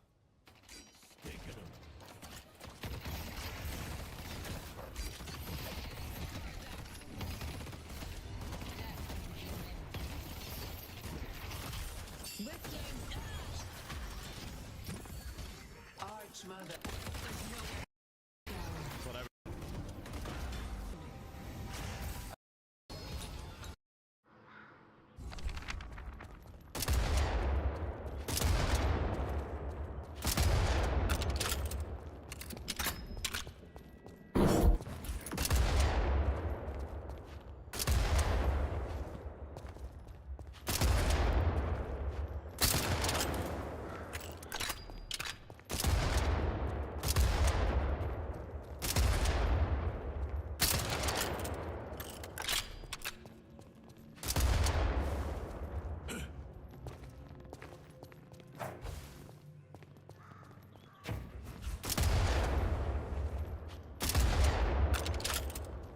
They're gonna bleed.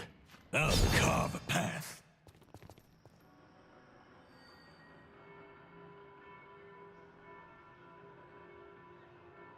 Hello?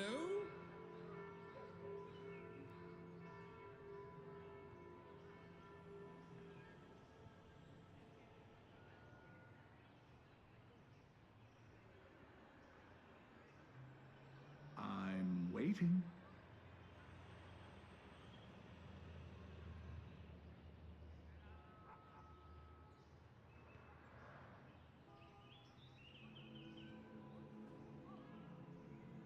I'm full of souls here, people!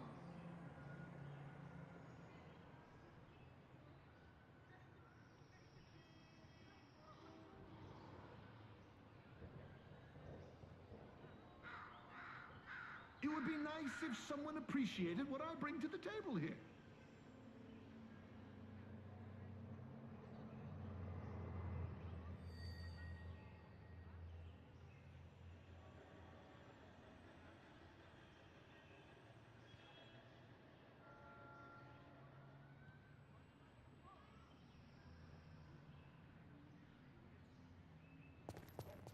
Bleed. Let's play. Catch.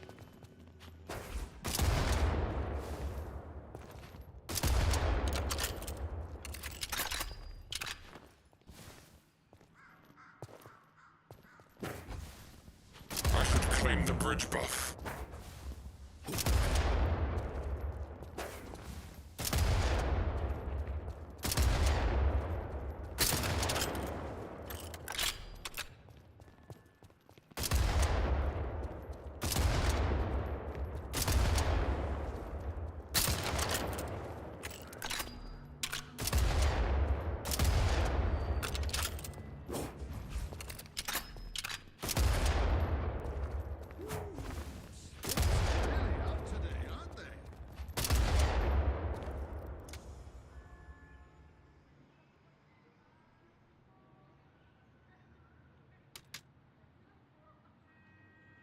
I'm just sitting here.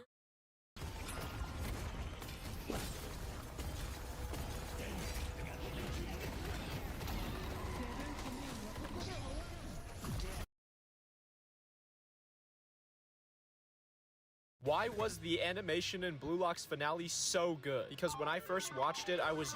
Why was the animation in Blue Lock's finale so good? Because when I first watched it, I was genuinely taken aback. Actual animation in my PNG soccer slideshow what? But seriously, it was actually amazing, and I have a few explanations as to why. First of all, we know that Studio 8-bit has been struggling with consistent animation after a slew of issues, such as poor working conditions and improper production management. But honestly, it's safe to say that they were saving all of their efforts for the most important point. If they had actually managed to butcher the climax of the U20 match, they'd face unimaginable backlash from both the community and the higher-ups, which would not have been ideal. Additionally, the animation style also had some play into the quality. Take a look at these two frames from episode 5 and episode 14. It's clear that in the finale, the detail of each frame is minimalized. Instead of focusing on getting the details pristine, Blue Lock's finale focused more on fluidity and motion to capture the real flow of soccer, mimicking the fast-paced animation style we've seen in other animes like One Piece and Jujutsu Kaisen.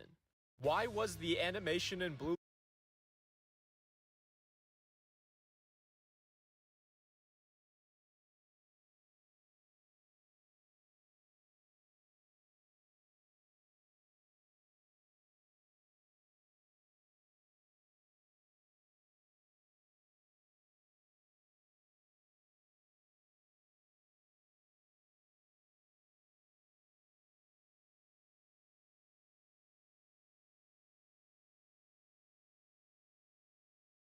All right, and the game just got started, so we're expecting to see a scotch from XQC. Do you have any insights on how you think Moist Critical will reply? I don't actually know. I think Charlie has been maybe looking at the Sicilian defense is my guess, but I don't actually. Okay, plays the E5. Okay, so XUC is going to get his Scotch opening here. I think. Let's watch. Let's see. All right, and if he does get it, then he will be familiar. So he's probably pretty happy to have seen E5. I think C5 may have put him a bit less in his comfort zone. Right. I think E4, E5 is what a lot of players like to play. And here we go. We get the Scotch opening. So XUC is very comfortable. I think this is the main opening he's been playing a lot. Okay, now Moist Critical plays Bishop C5, which is not a move that I like here. The system is completely fine at an advanced level. I'm worried about the plans and the process here, because when you bring out the bishop like this, it can become very vulnerable right away. So I'm not sure that I like the variational approach here. No, please don't. And it's too soon. It's too soon, Hikaru. We didn't even reach a climax.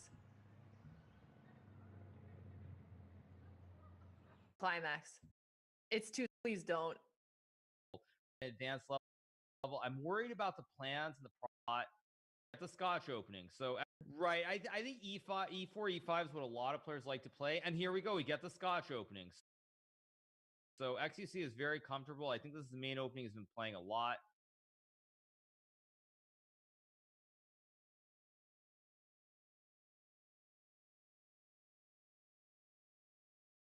Okay, now Moist Critical plays Bishop C5, which is not a move that I like here. The system is completely fine at an advanced level. I'm worried about the plans and the process here, because when you bring out the bishop like this, it can become very vulnerable right away. So I'm not sure that I like the variational approach here. No.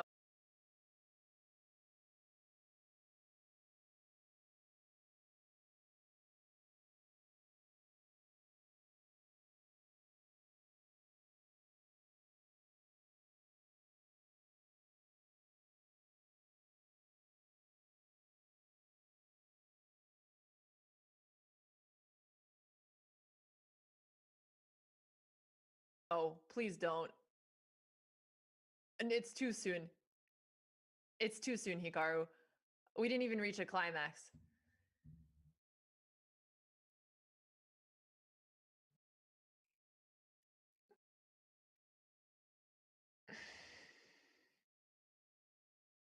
You know, when I said it'd be fun to see a checkmate in 4 earlier, I was joking. It wasn't real.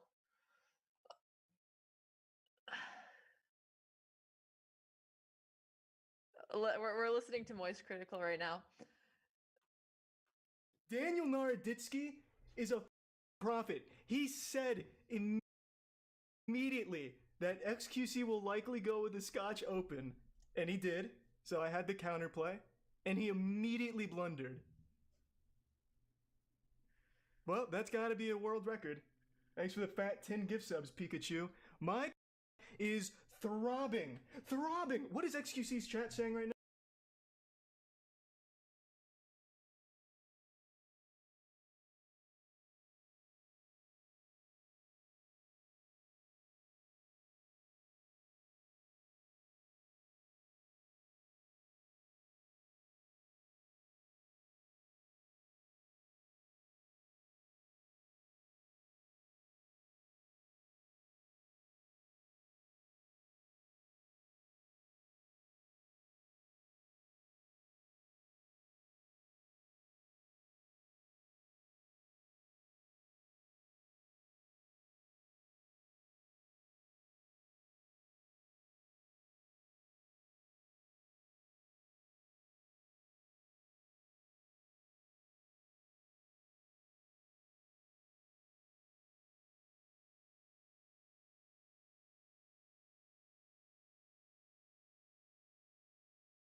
honestly, bro, bodybuilding attracts more men than fucking anything. Like you get more compliments from Hold the fucking mic up, by the way. you to get guys. you get more compliments from fucking dudes than you Fucking do women. dudes? No, I didn't mean. Where do you live? Los Angeles. Boom. So did your You house ready to burn? rumble? Is your house burnt to the ground? Oh No, my it's God. not. I don't live in a mansion. Oh, I that's actually too bad. want him to like No, it's too come bad. at me. I do. Like, and I'm No, not no, a violent no, no, person, no. but I want it. Like, I want to. Matan, you what's too. your goal? What's See your how goal? slow that was? What's your goal with your You accident? know why I would stick this heel? No. This very expensive shoe that you We're could gonna never stick it. afford. Is your guys' whole thing that you're like arrogant that you have money? No, you said that we He couldn't said pay he to has take more- You the train. said we're poor. You I was called just us making a poor, racist You comment. called me trans. You. I was asking. You literally said already you've crossed so many boundaries. Why do you do that? You told me you only Do you had have a one. girlfriend? You told me you only had one. He's never been touched by a girl, and he never will. Are be. you gay? Oh. Are you? You told me you only had one boundary. All Are right, you Matan. racist? But Yeah. absolutely. Matan, let me ask you. You don't have a girlfriend? No. Why doesn't anybody want to date you? Well, I don't know. I haven't tried to get in a relationship yet. I've just been so busy with my business. No girls try to hit on you? Not often. That's strange. Did they try to hit on you? All the time. Oh, really? Yeah. How old? Like 50? It's a range. We don't. Don't discriminating. Oh, I don't want to date anybody. I got a girlfriend. I forget the phrase, but it's beggars can't be choosers. I remember. It took me a second there. I had to remember. Seriously, why the hell did Trump pardon you from jail? I don't know. Ask President Trump. What happened? Did you offer him like a sexual favor? You said if you release me, I'll owe you a sexual favor. Seriously, why the hell did Trump pardon you from jail? I don't know. Ask President Trump. What happened? Did you offer him like a sexual favor? You said if you release me, I'll owe you a sexual favor.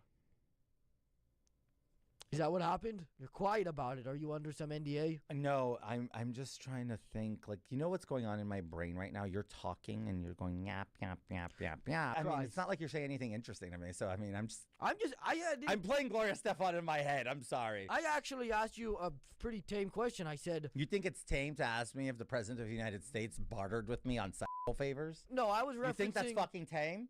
You think that's a fucking normal question you ask a human being? Yes, actually. In your case, Fucking absolutely. lunatic. You're fucking insane. Go ahead. What's going on? How you guys doing? We love landlords. We're all against unions. We're here to protest against the landlords and the unions. We're all against unions. They're not fair to the corporate companies. Against the landlords. Go ahead. What's going on? How you guys doing? We love landlords. We're all against unions. We're here to protest against the landlords and the unions. We're all against unions. They're not fair to the corporate companies.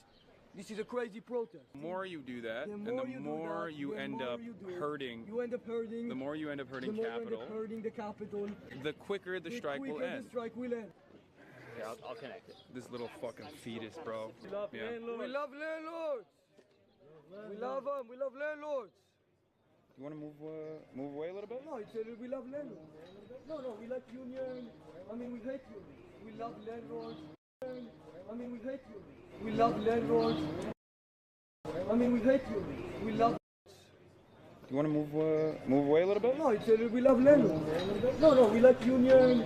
I mean, we hate unions. We love landlords. Landlords. How did you become such good friends with Mr. Beast?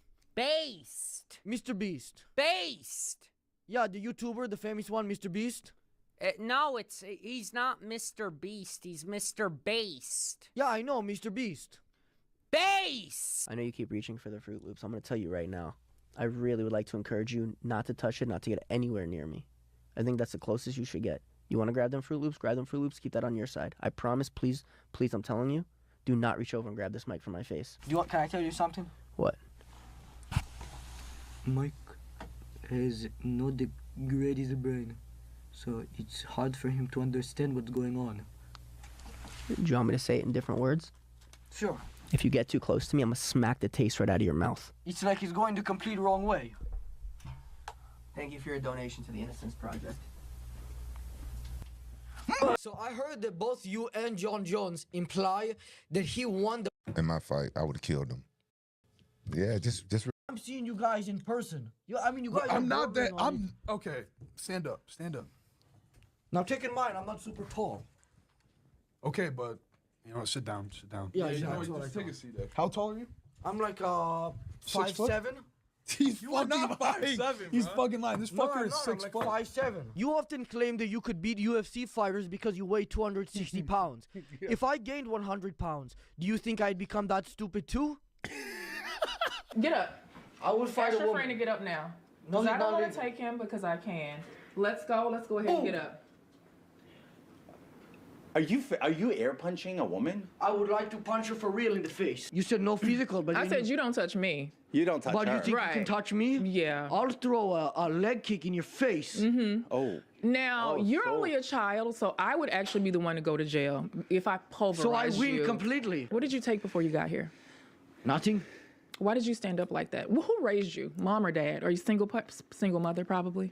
Single guy, like just Like, by who myself. raised you, though? Because you stood up to a woman. Like, I just have to know. I gotta You know. stood up to my body here. I mean, what do you think? So you're defending your guy that he was in the wrong. By the way, Your I don't friend mean was this in with the any offense. wrong. I don't even know if you are a former man. So, I mean, What? To be completely Did you honest just with you. did you just say she's a man? She might be. I don't know. I didn't ask yet, and she looks a little like it. So he did that before with another comic that was on his god awful course, podcast that yeah. I watched. So he He has just this went thing on where it. he accuses women Probably of being worst trans. mistake of my life. That's the worst one. Yeah.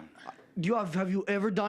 Accused another comic Went thing on where it. he Went on where it. before with another comic that was on his god awful course, podcast that yeah. I watched. So he He has just this went thing on where it. he accuses women Probably of being worst trans. mistake of my life. That's the worst one. Yeah. Have you ever done anything that's not a mistake? Yeah, but If you had to pick between bringing back slavery or the McRib, which would you pick? McRib or slavery? Yeah. Can I put any ethnic group in slavery? No. Only blacks. Yeah. Well, going back. But to I mean, slavery. almost every ethnic group has been in slavery. What is it?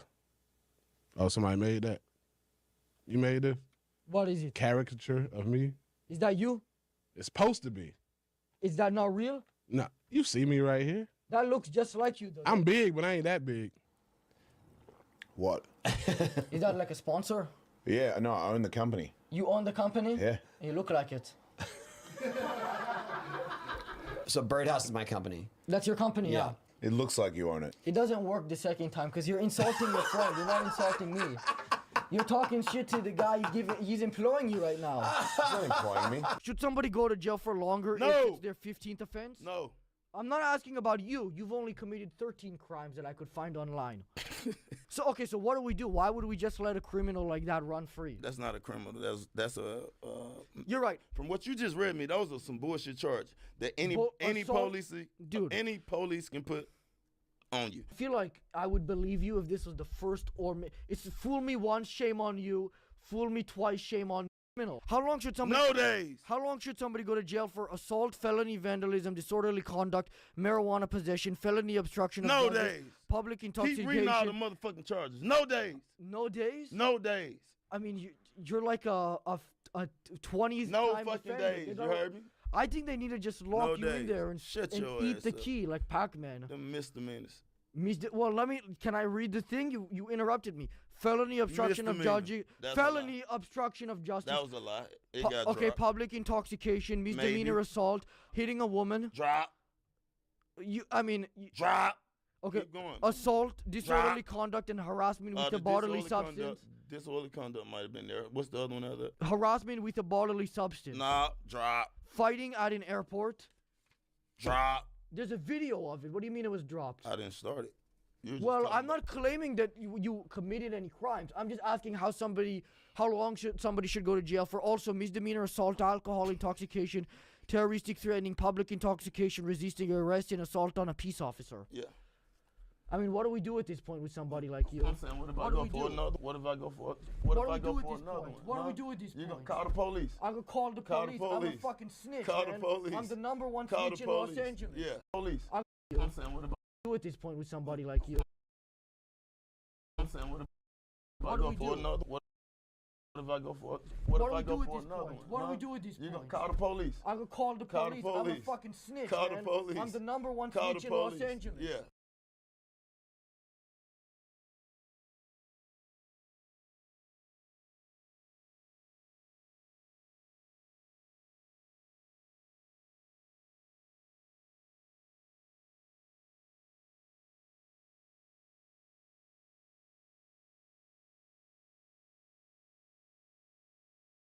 Me and a lot of other people, maybe we used to watch you when we were a little bit younger. Yeah, I get that a lot. It's like, oh, I used to watch your channel. You know, it's not like I "Oh, wasn't watching saying that as an insult. No, but I get it. Like, my fans have grew up. Yeah. You know, it's kind of dope now. Like, I bought a few new guns at a gun store, and like all of the employees knew who I was. To your fans? No, just to like shoot up a school, maybe if I get angry one day. But you that know? would be where you find your fans. No, they're older. I told you. Do people ever confuse you with Vanos Gaming since you're both OG Asian YouTubers? Rather than who I am, which is Niga Higa. Wait, say again, slower. Do people ever confuse you that, with? Say that name again one more time. Well, I know Slowly. it's the N word, but One more time. Again, slower.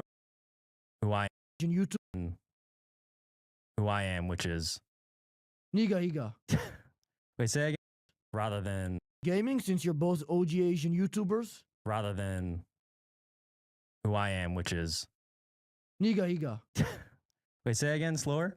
Do people ever confuse say you that, with? Say that name again one more time.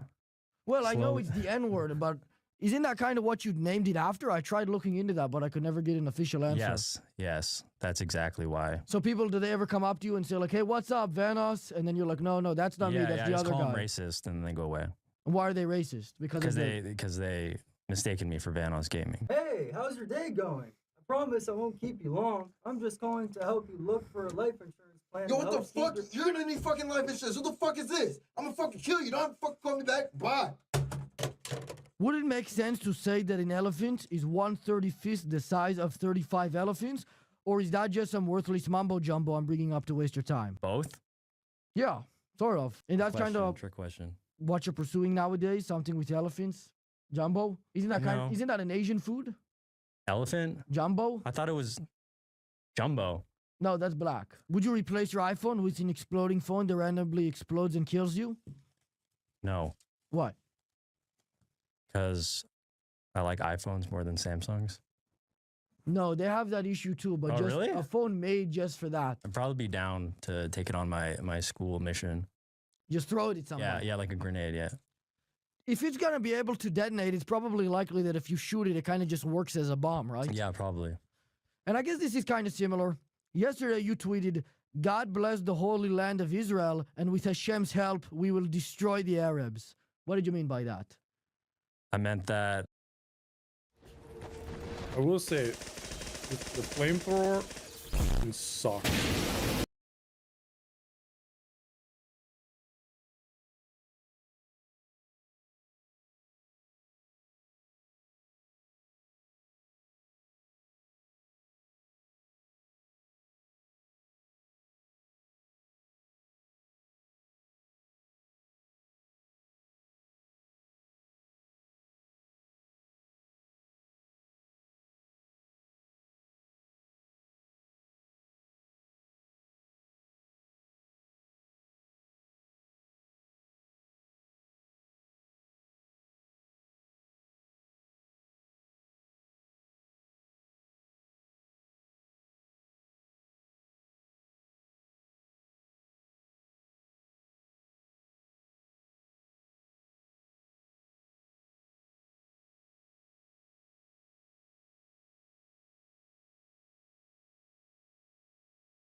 Soldier Boy told.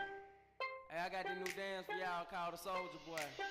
You just gotta punch, then crank back 3 times from left to right.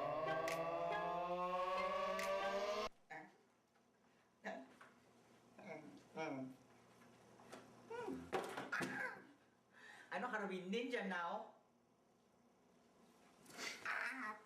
Stop it. Stop it. Somebody help me.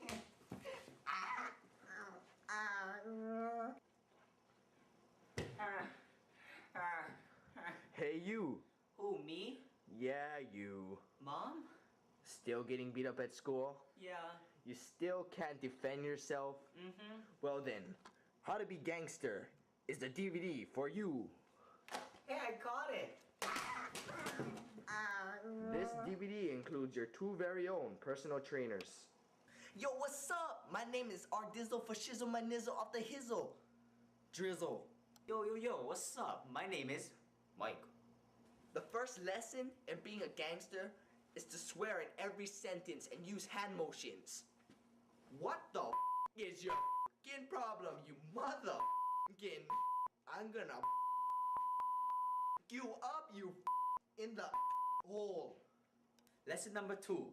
You gotta have a cool, quick handshake with all your homies. Oh, what's up? Here, give me some. Yeah, up high. Yeah.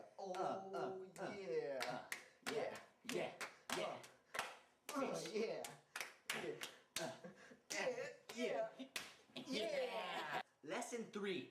You gotta know how to pose. You gotta stand cool with your homies. Here's some poses that you guys can try out.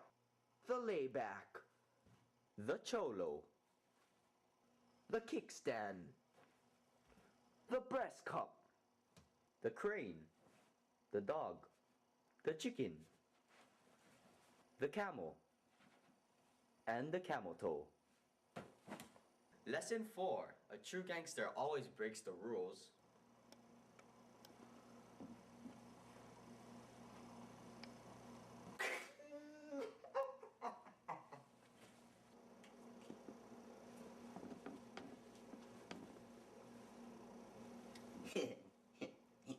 Yeah. Oh yeah. Lesson 5. A true gangster knows how to rap. Why me crank it, why me roll? Why me crank that Soldier Boy, that Superman out? In a silly place, starts in my toes and I crinkle my nose. Apple bottom jean boots with the fur. You make me smile, please stay for a while now. I'm hot cause I'm fly, you ain't cause you not. And I know that he knows I'm unfaithful and it kills him inside. Beat it up, get it up, keep it up there. Beat it up, get it up, keep it up there. I don't wanna do this anymore. I don't wanna be the reason why. Yo, if you follow all of these lessons, it should look a little something like this. Sup, homie?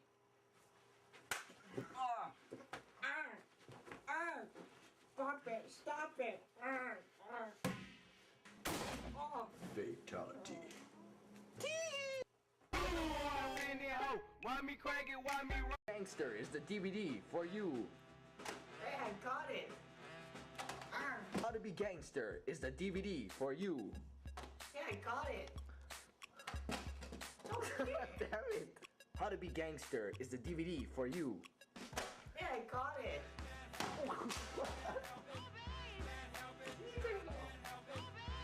That was so off.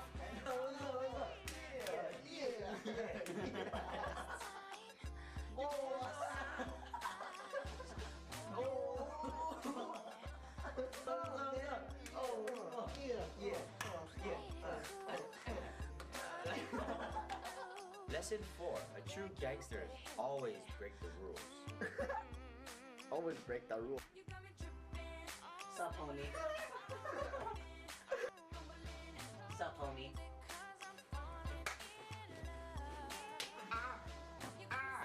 Stop it! Stop it!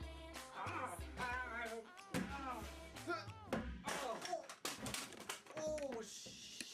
Again! Uh-oh.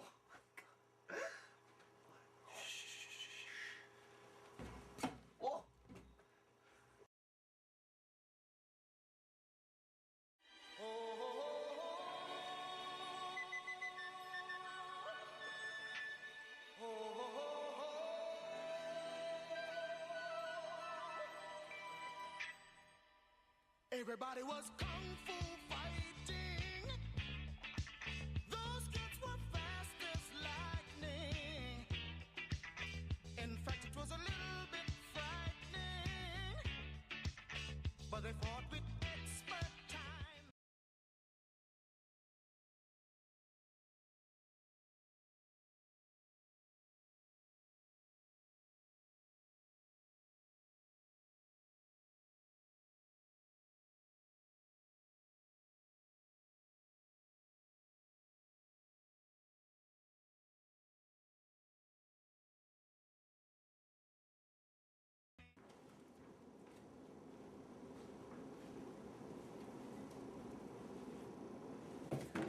Give me your money.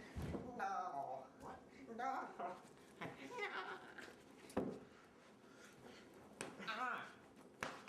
Aren't you tired of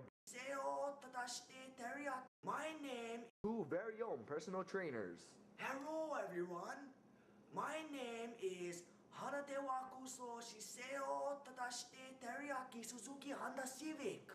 Hello, my name is Bob. And we will be teaching you how to be ninja. Hana! Hoo! The first lesson in being a ninja is to make loud, unnecessary sounds when you hit things.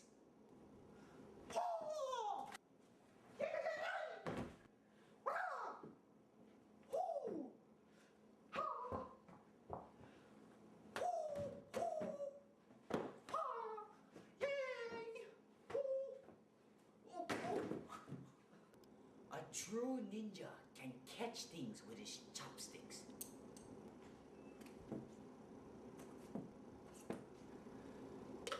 Hey, I got it! Lesson number 3. A true ninja knows how to teleport from place to place.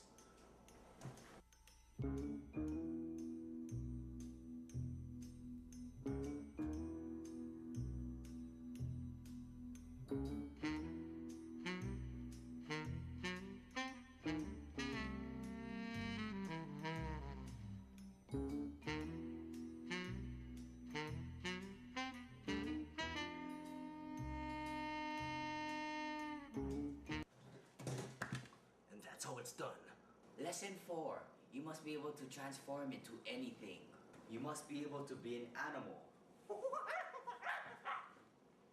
Even imitate a tree. Maybe even be a fag.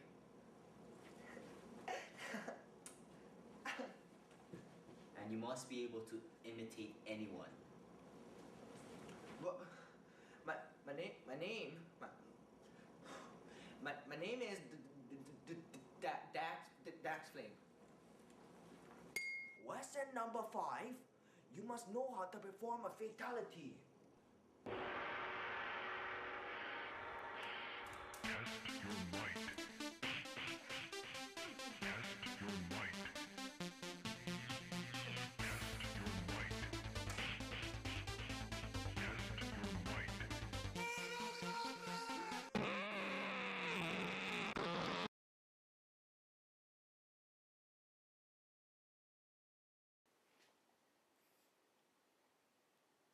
On Wednesday, I got a message. It said, "Dear Dax, your girlfriend Green Tea Girlie equals robot." And I was 10% sure, no, can't be true. So I messaged back, "How is she like this? How's that robot?" And I said, "Yeah, right." So I get this message back last night. These clues. Your team and just having productive analysis of your own mistakes is not framing it as what you should have done last time and framing it as what you should do next time, because there will be multiple mid bosses, there will be multiple earn fights. If your mistake was, oh, we dynamo ulted too early, we didn't dynamo ult the carry, hey, next time let's Mo and Krill ult the carry. And if you want to baby one of your carries a little bit more because you're afraid they might tilt, not even necessarily saying, hey, you know, you should like Mo ult this guy, just saying, hey, the issue of this fight was we didn't focus Wraith, let's focus Wraith next time, we need to focus Wraith in future, and they're just fighting with each other, they didn't focus Wraith in the last fight. And then finally, using mental to your own advantage. Now, there's a few ways you can use mental to your advantage. We're going to start with a fighting game technique called conditioning. This is especially true with like the meleeing aspect of the game, so we're going to use meleeing as an example, but you can apply this to anything. You can apply this to ability usages, whatever. Billy is a good example of this. For example, the first time you use an ability like Billy 2, or people often light melee after, you should not light melee after, because the enemies aren't going to be reacting to what you have done that game, to anything you control. They're going to be reacting to, oh, did the Billy last game always melee after his 2? Then they will parry. Did he not? Then they won't. So your first ability usage that people often melee after, like Billy 2, like Calico Slash, like Yamato Grapple, just don't melee after. You want that to kind of be the reset. And then the next step is you want to give your enemies the impression that you consistently do the same thing. So on Calico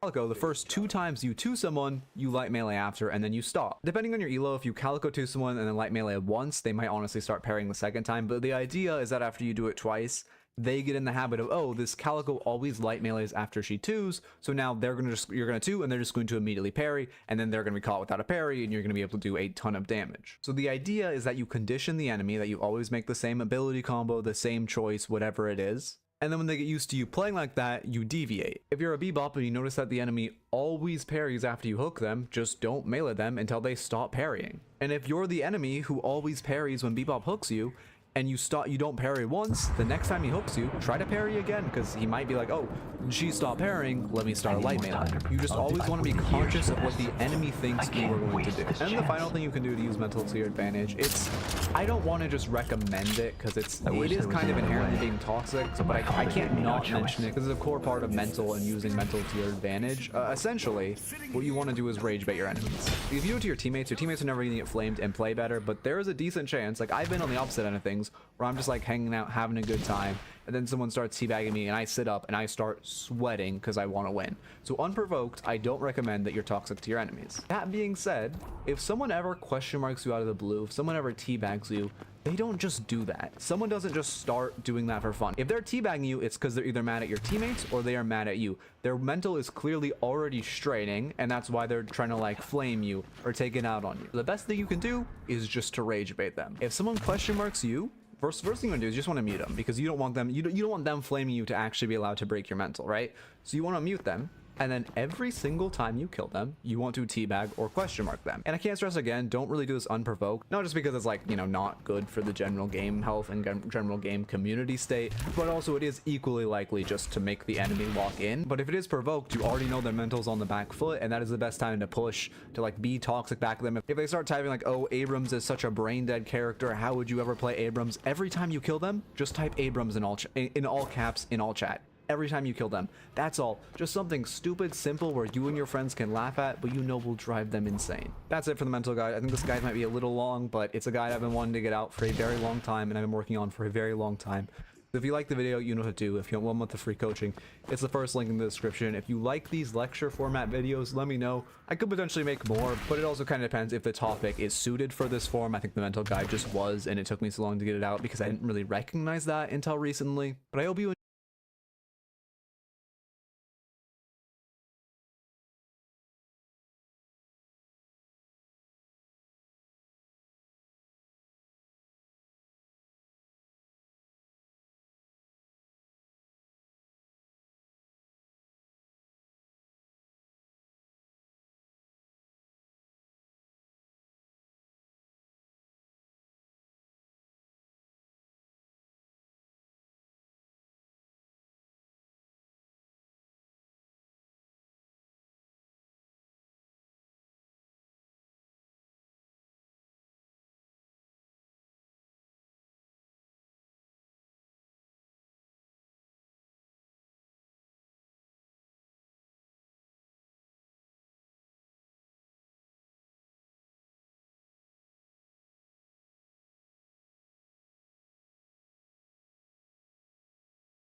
Thanks for the pickup.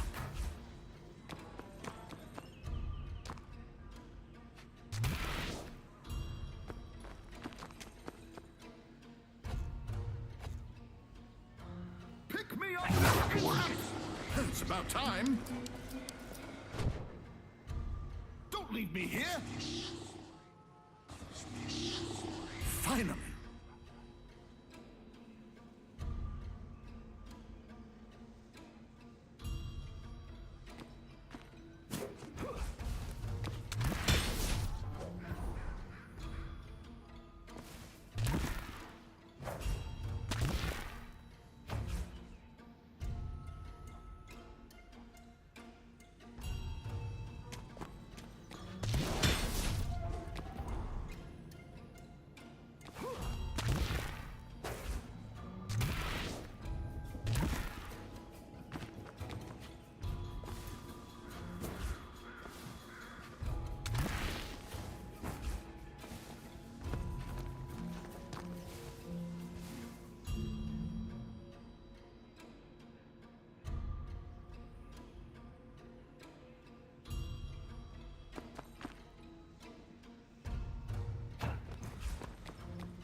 Well, it would seem I'm going for a run. You're just gonna leave me laying around? I'm sitting here, full of spirits, and no one seems to care.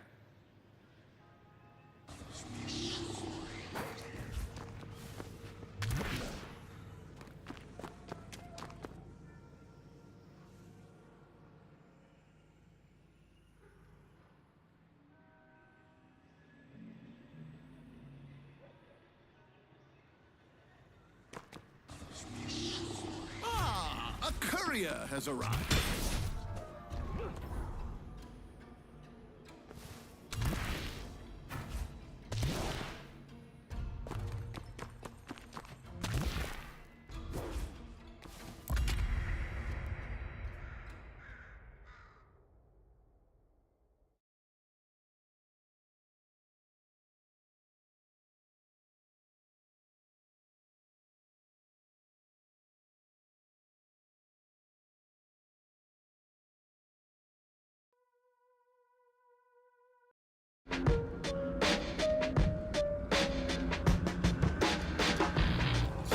Only you can change Fairfax Industries for the better pocket. Complete the ritual and make the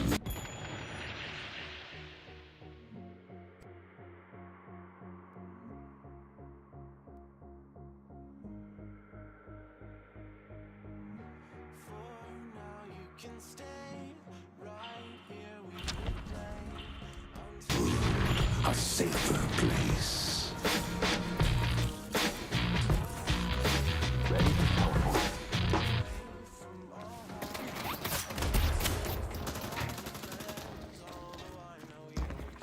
Oh my god.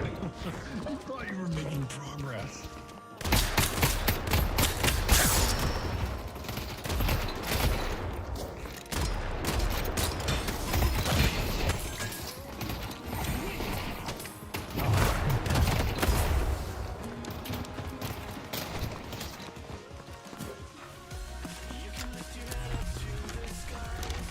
You're looking to survive.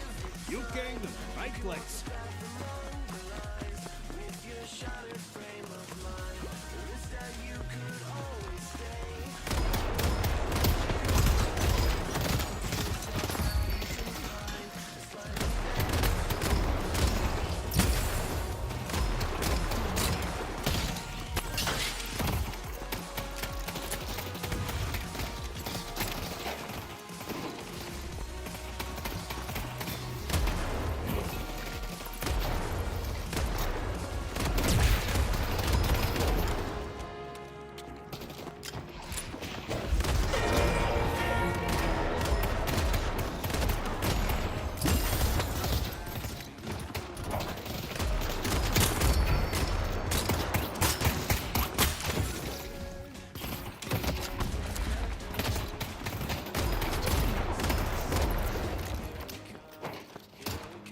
So much value in mere crate. I'll freeze the whiz, go heal. Yep.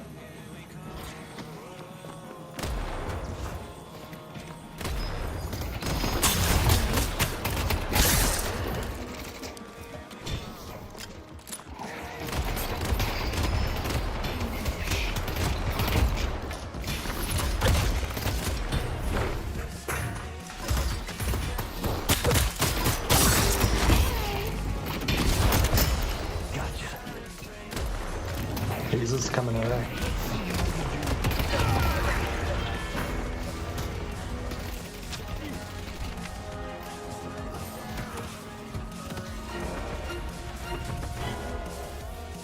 Headed to green.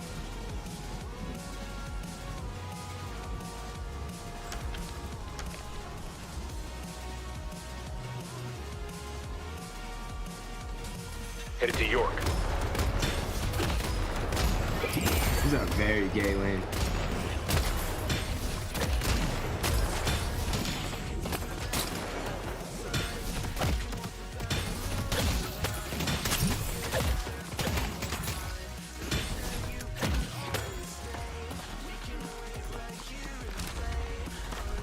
Good luck completing the ritual.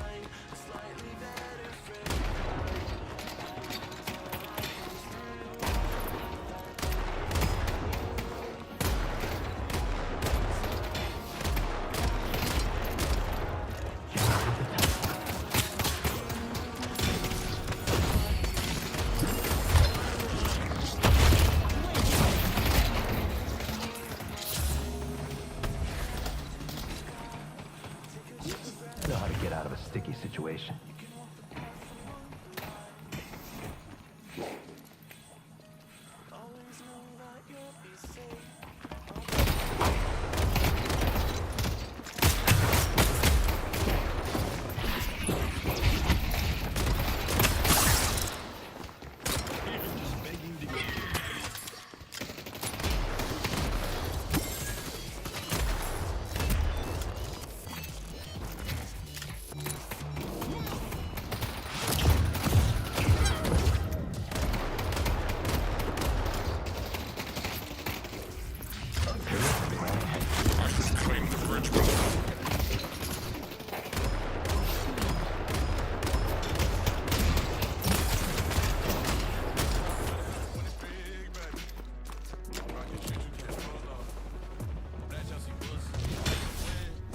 Vash and Calvin's at buff rate.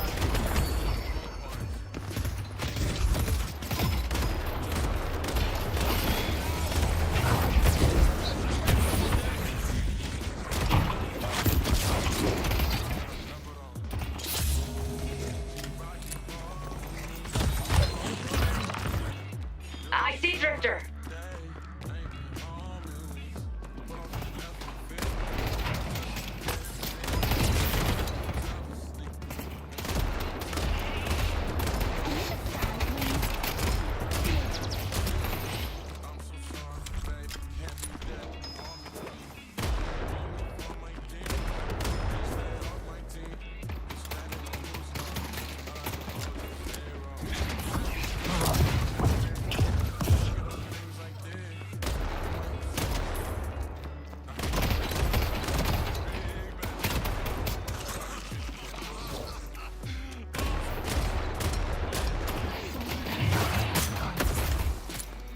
You know, killing those creatures is quite cathartic.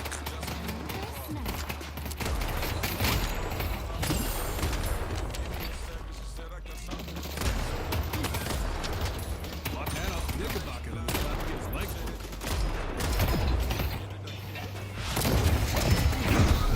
For your pitiful lies.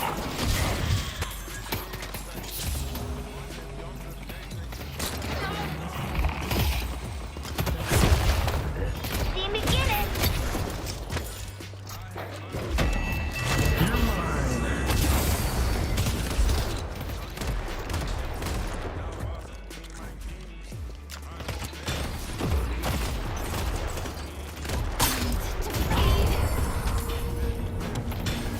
Dad would be proud.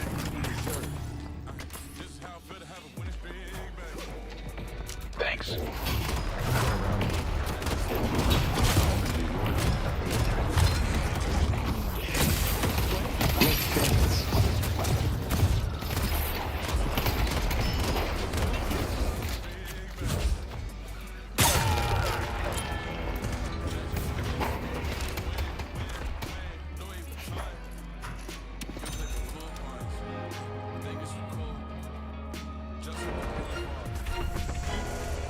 Good God, what am I about to do?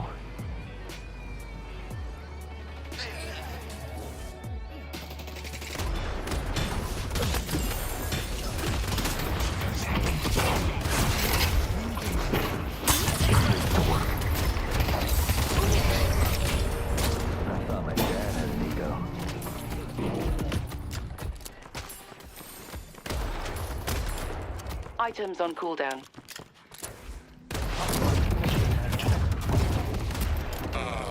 The joys of gambling.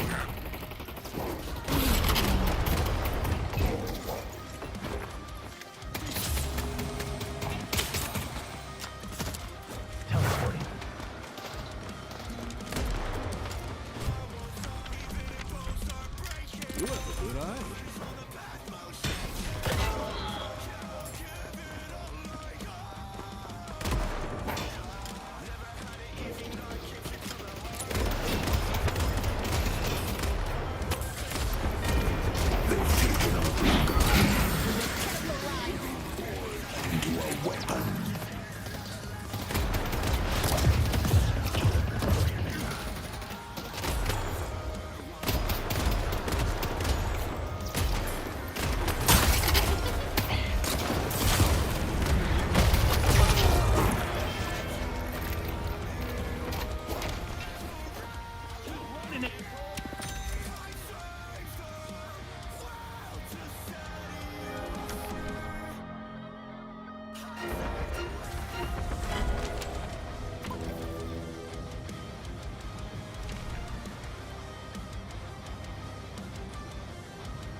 Might be worth my time to check out the bridge bluff.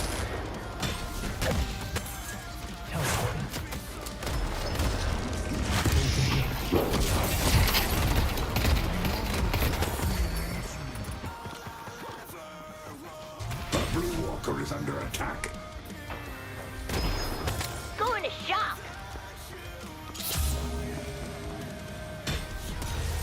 Mid-boss has arrived.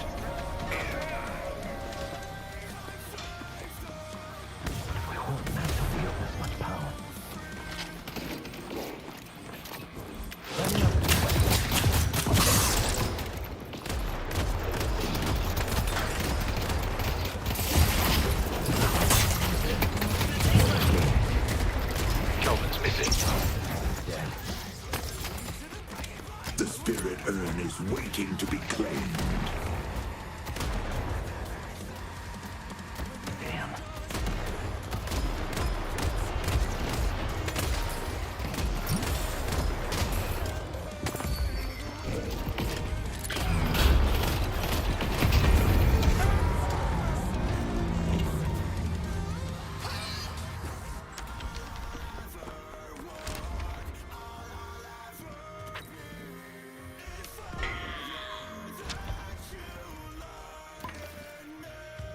If you need more protection, you know where to find it.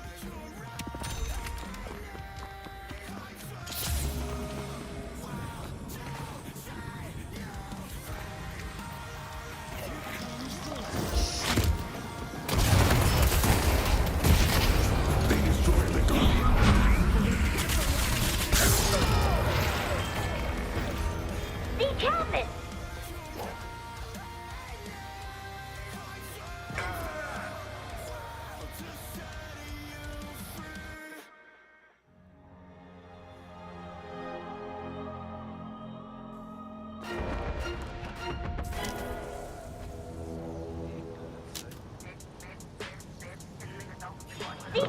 We got 3 people on yellow. Just give that up. That we can't save that. Taking our yellow guardian.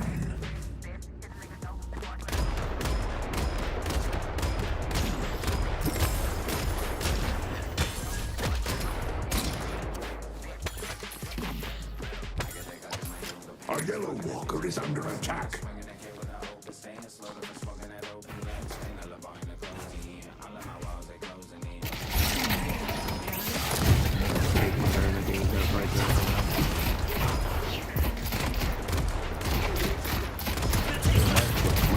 Soldier is here.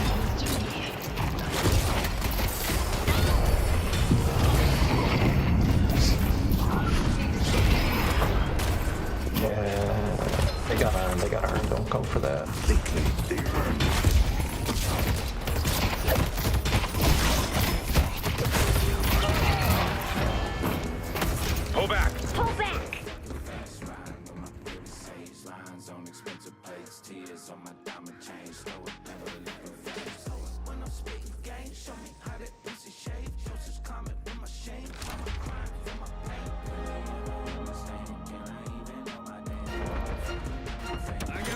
for the missus. Big fan.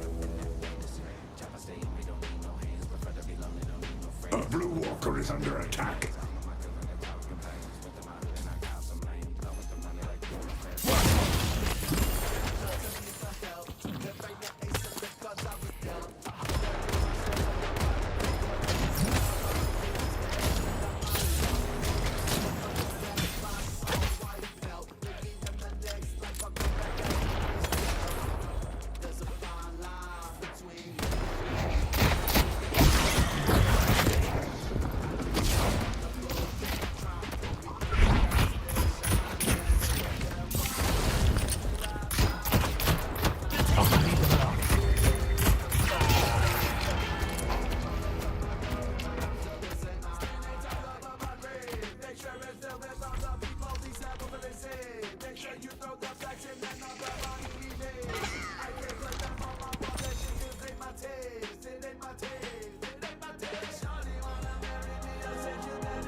Might be worth my time to check out the bridge buff.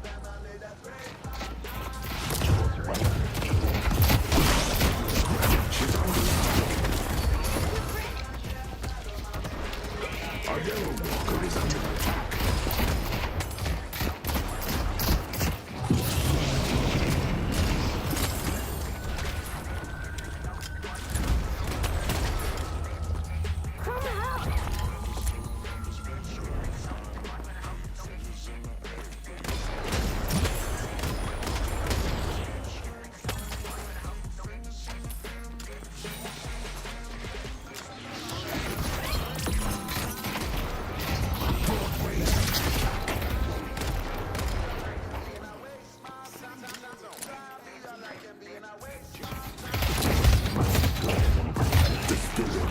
Waiting to be claimed.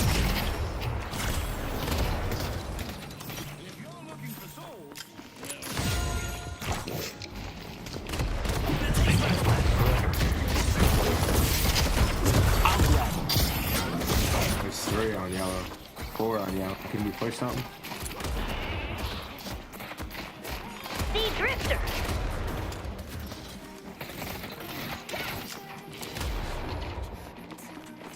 York is under attack.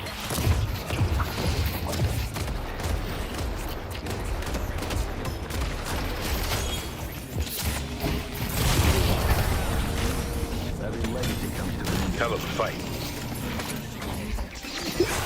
They destroyed our yellow walker.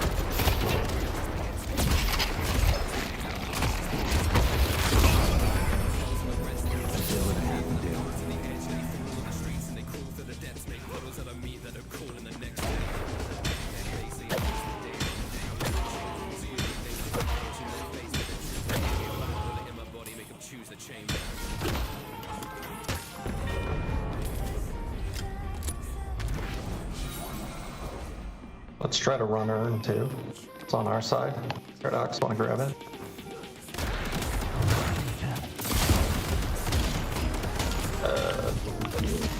Okay. I want this thing. I have Drifter on me now.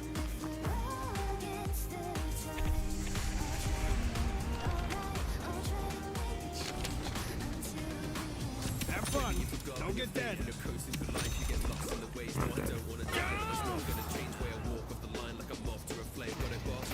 A blue walker is under attack. Heading to green. A green walker is under attack. Drifter's on green.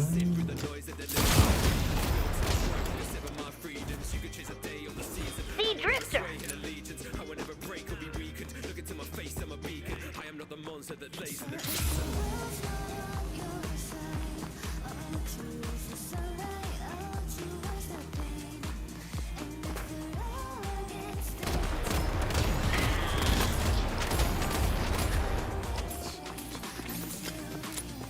Never once cared for my own life. Keep fighting till I drop. We both. I got this to work.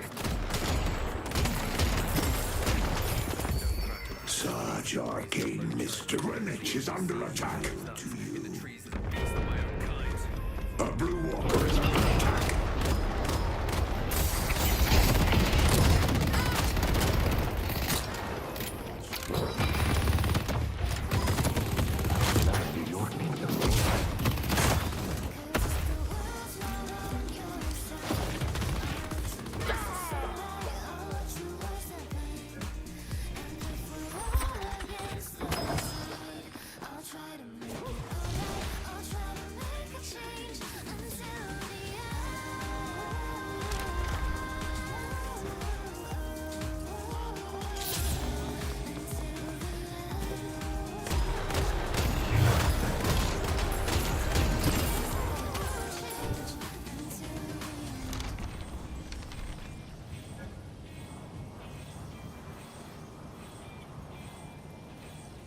Stay safe out there.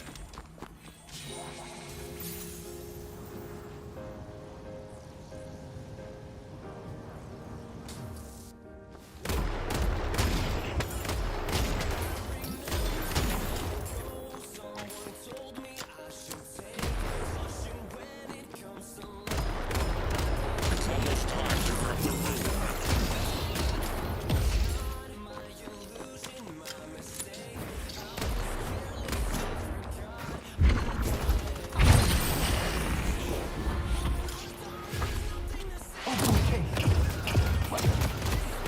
Not so fast, buddy.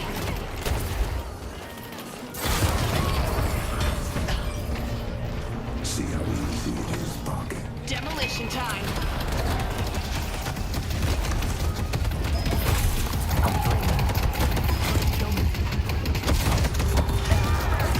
Time to get up close and personal. Today, my rates are definitely going up. 457.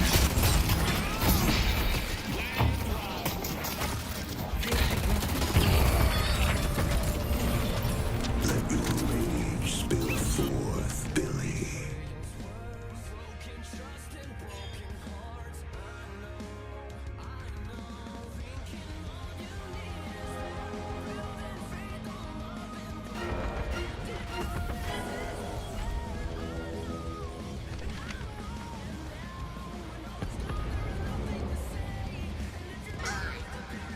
Thank you. The spirit urn is waiting to be claimed.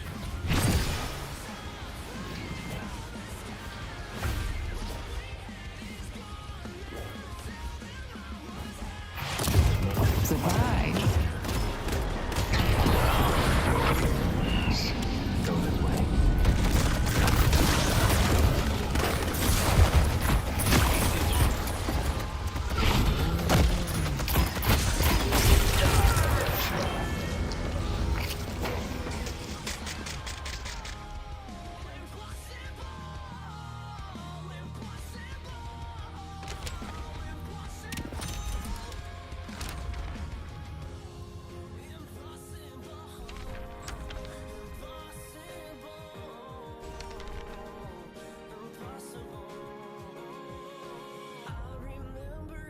Ago, someone told me I should take caution when it comes to love. I did. Tell them all I know. Where's that drifter? I see Drifter.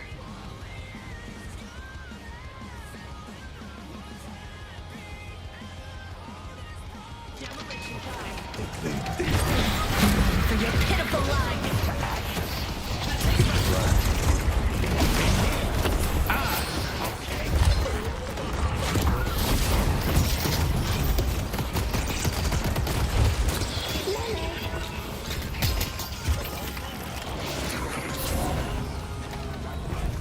Back.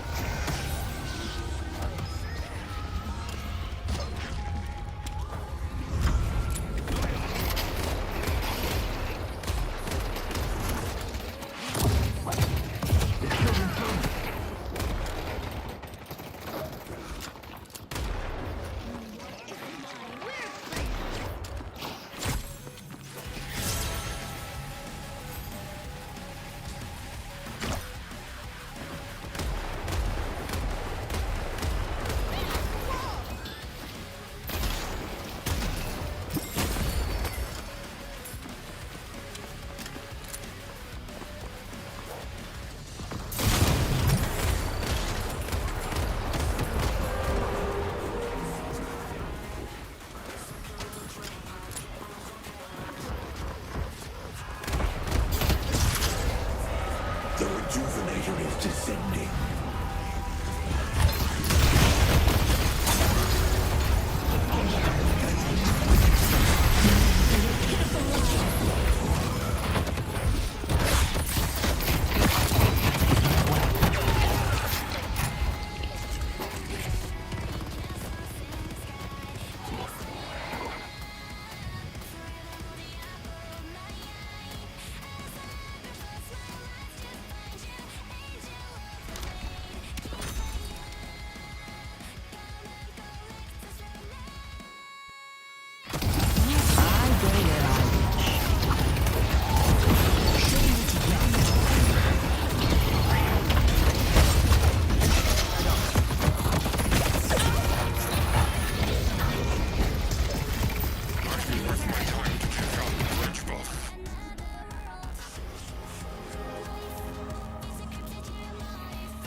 They've taken our blue walker.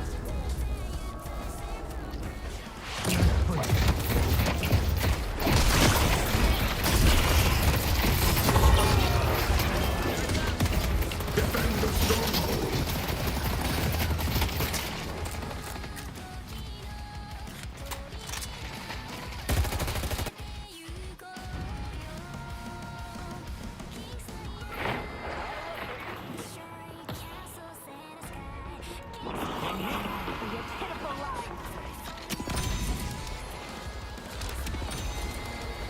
They took our village! Our feet are gonna smell like asphalt for weeks, aren't they? The spirit urn is waiting to be claimed.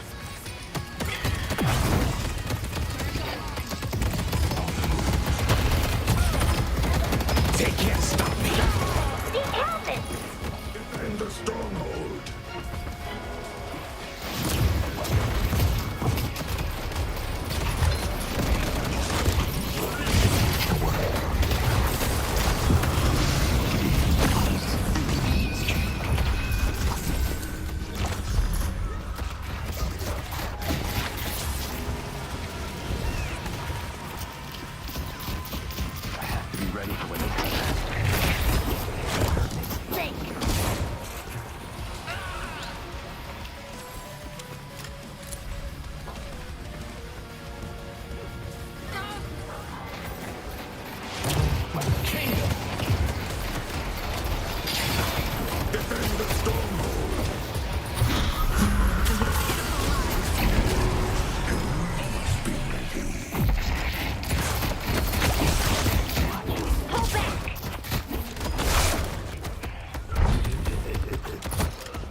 Defend the stronghold!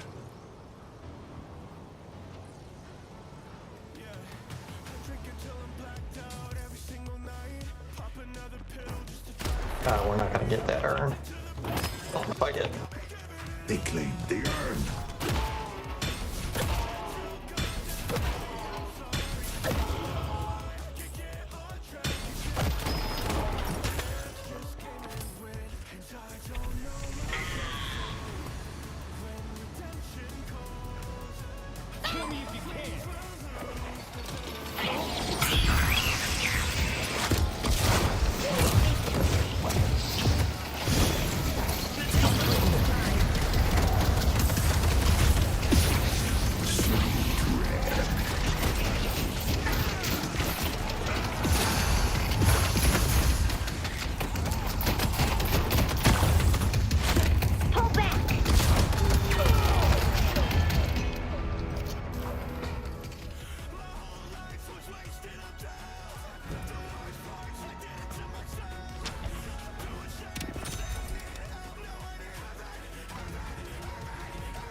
Why are you out there, Paradox?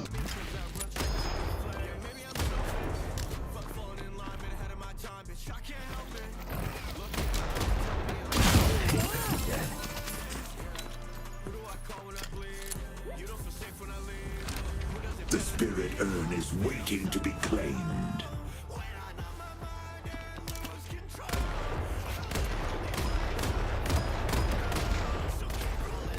Mid-boss has arrived. He's stream sniping us. For Drifter.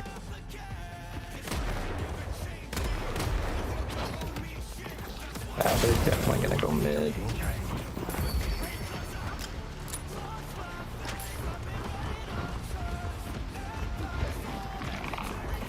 Yeah, they're mid.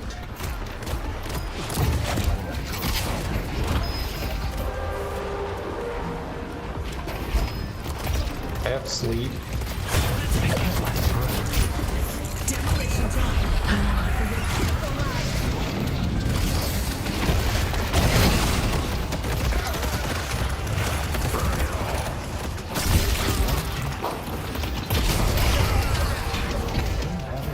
The rejuvenator is Well, that should be game at least.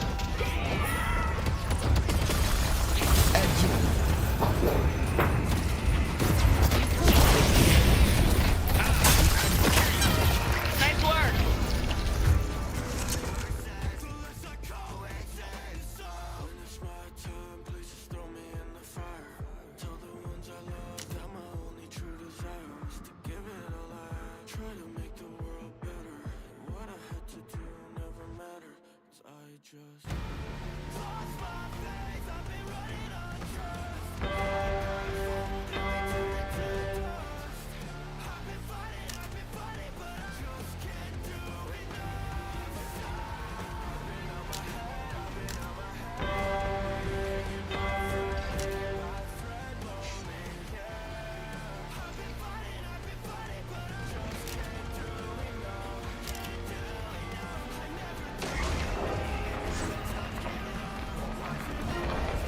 defend the stronghold. What I call you, a trust fund baby?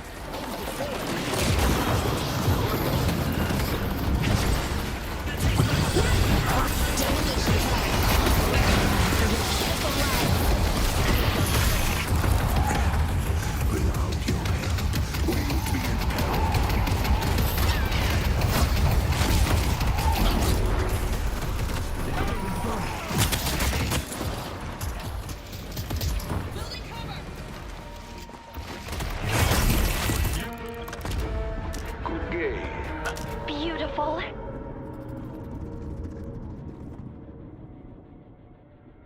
Well played.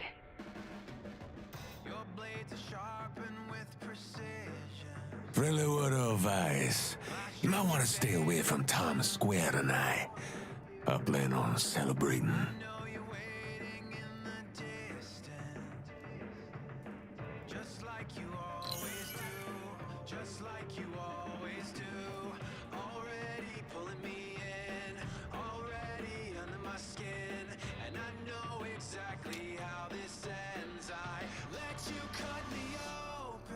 Just to watch me bleed.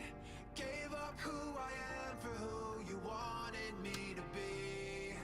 Don't know why I'm hoping for what I won't receive. Falling for the promise of the emptiness machine. The emptiness machine.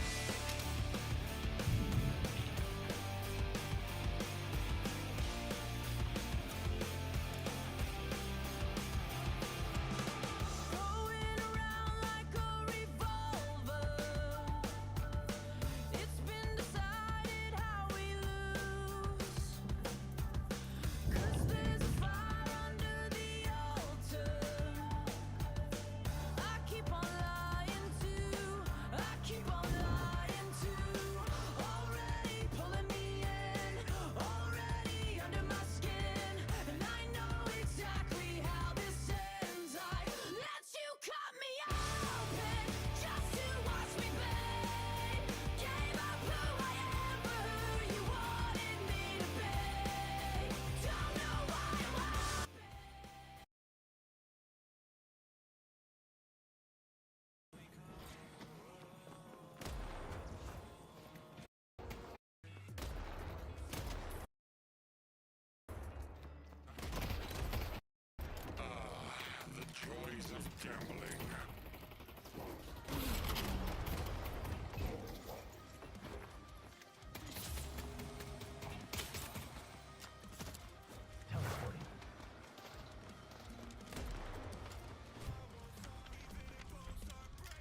They got our.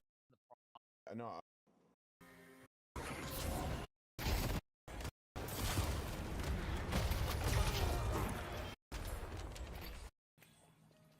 And Calvin.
We're going to talk about, you know, what are the differences of Pocket now versus what Pocket used to be. Yep. Anti-heal, burst damage, mobility, good at invading, escape tool. Say they, sometimes people on stream are like, what do you mean? But no, that's just canonical. It's just, you know, I didn't make it up. So yeah, just wanted to clear that up. It's just, you know, we're like, what do you, or canonically they, them in the lore. So it doesn't really matter what Pocket. A lot of people think that people are being woke when people are like, oh, you use the wrong pronouns for Pocket, but Pocket is canonically they, them. You know, it's like literally in the lore. So it doesn't really matter what your political opinions are, that they're canonically they, them. For some reason, when I say they, sometimes people on stream are like, what do you mean? But no, that's just canonical. It's just, you know, I didn't make it up. So yeah, just wanted to clear that up for anybody that's wondering.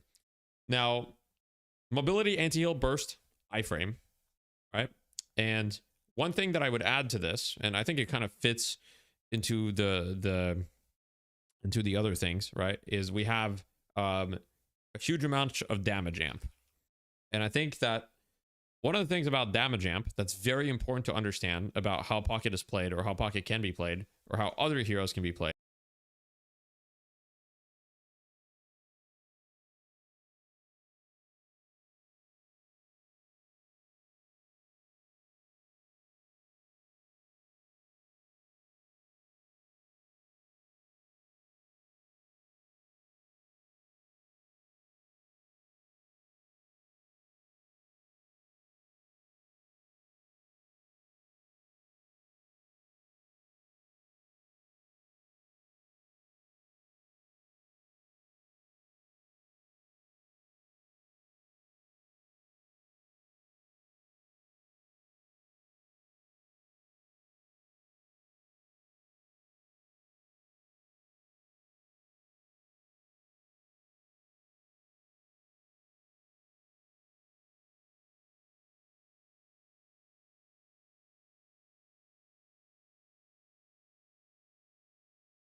is that, why is this arrow so weird? Anyway, is that damage amp, okay, works on items. This is something that some of you may not have known. Does knowing the lore make you better at the game? Unfortunately, it actually makes you worse at the game. So it is what it is. But yeah, so damage amp works on items. Now, not everyone may have known this. There's also another strength that nobody mentioned, right? And people don't usually mention. Now, if you guys were to guess which strength hasn't been mentioned about Pocket, what do you guys think? Strong laning? Okay. We talked about damage amp. Yep. Agency. Yeah, that's literally the one we just mentioned. Map presence. Okay. That would include, that's mobility. Damage over time. Sure. 100% anti-heal. I would include that in anti-heal. We can add, 100%. Right. Wave clear. Okay. Yeah, wave clear is good, but it's not, still nobody's got it. I don't know if anyone will get this one, to be honest. This one's a little sneaky.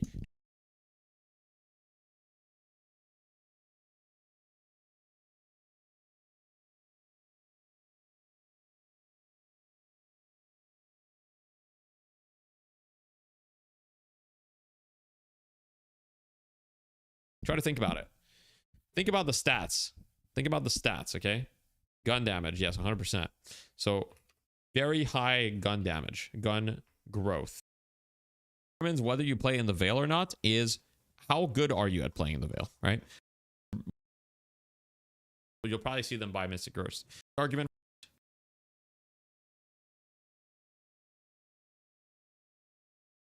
A lot of people think that people are being woke when a huge amount of damage. But yeah, so very high critical gun DPSs in the growth. Very high gun damage, gun growth. Technically, it's not the gun damage; it's the gun growth that's very high. So, Pocket has one of the highest theoretical gun DPSs in the game. So if you go on the Deadlock wiki and you search, or you go like by boons or whatever, you can see, I think Pocket is like the 4th highest gun DPS in the game. 4th highest in the game. So at max level. Echo Shard Barrage doesn't work. You should tell Yoshi to add it. Wait, really? Is it bugged? That's interesting. So these are the strengths, right? And the very high gun growth makes it so that Pocket can actually build some gun items, especially later in the game. You're just maxed out. Oh, I see. Right. You just can't have more than 4 stacks. I see what you mean. Yeah, you can never have more than 4 stacks. Okay. So let's get into weaknesses now. I think a lot of people are going to have suggestions for the weaknesses. So what do you guys think? I mean, I think that there's some really obvious ones and there's some like slightly less obvious, Yeah. Okay. Weak to spirits, right? Weak to spirit damage, minus 15% res. Okay. Vulnerable to CC and silences. Vulnerable to silences / curse. Not good in elongated fights. Okay, what do you mean by that exactly, Violendra? Interesting. Cooldown dependent. Okay, yeah. Cooldown dependent. Sure.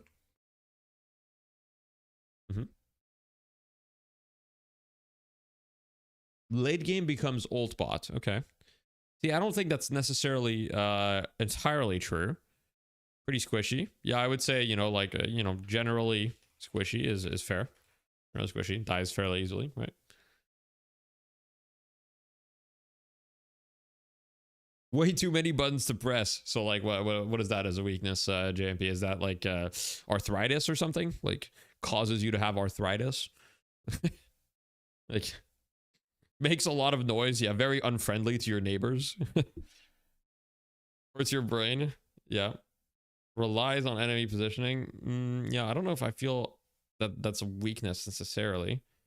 Right. So when you think about the heroes that counter Pocket, right? I would say that it's like, very prone to counterspell / divine barrier.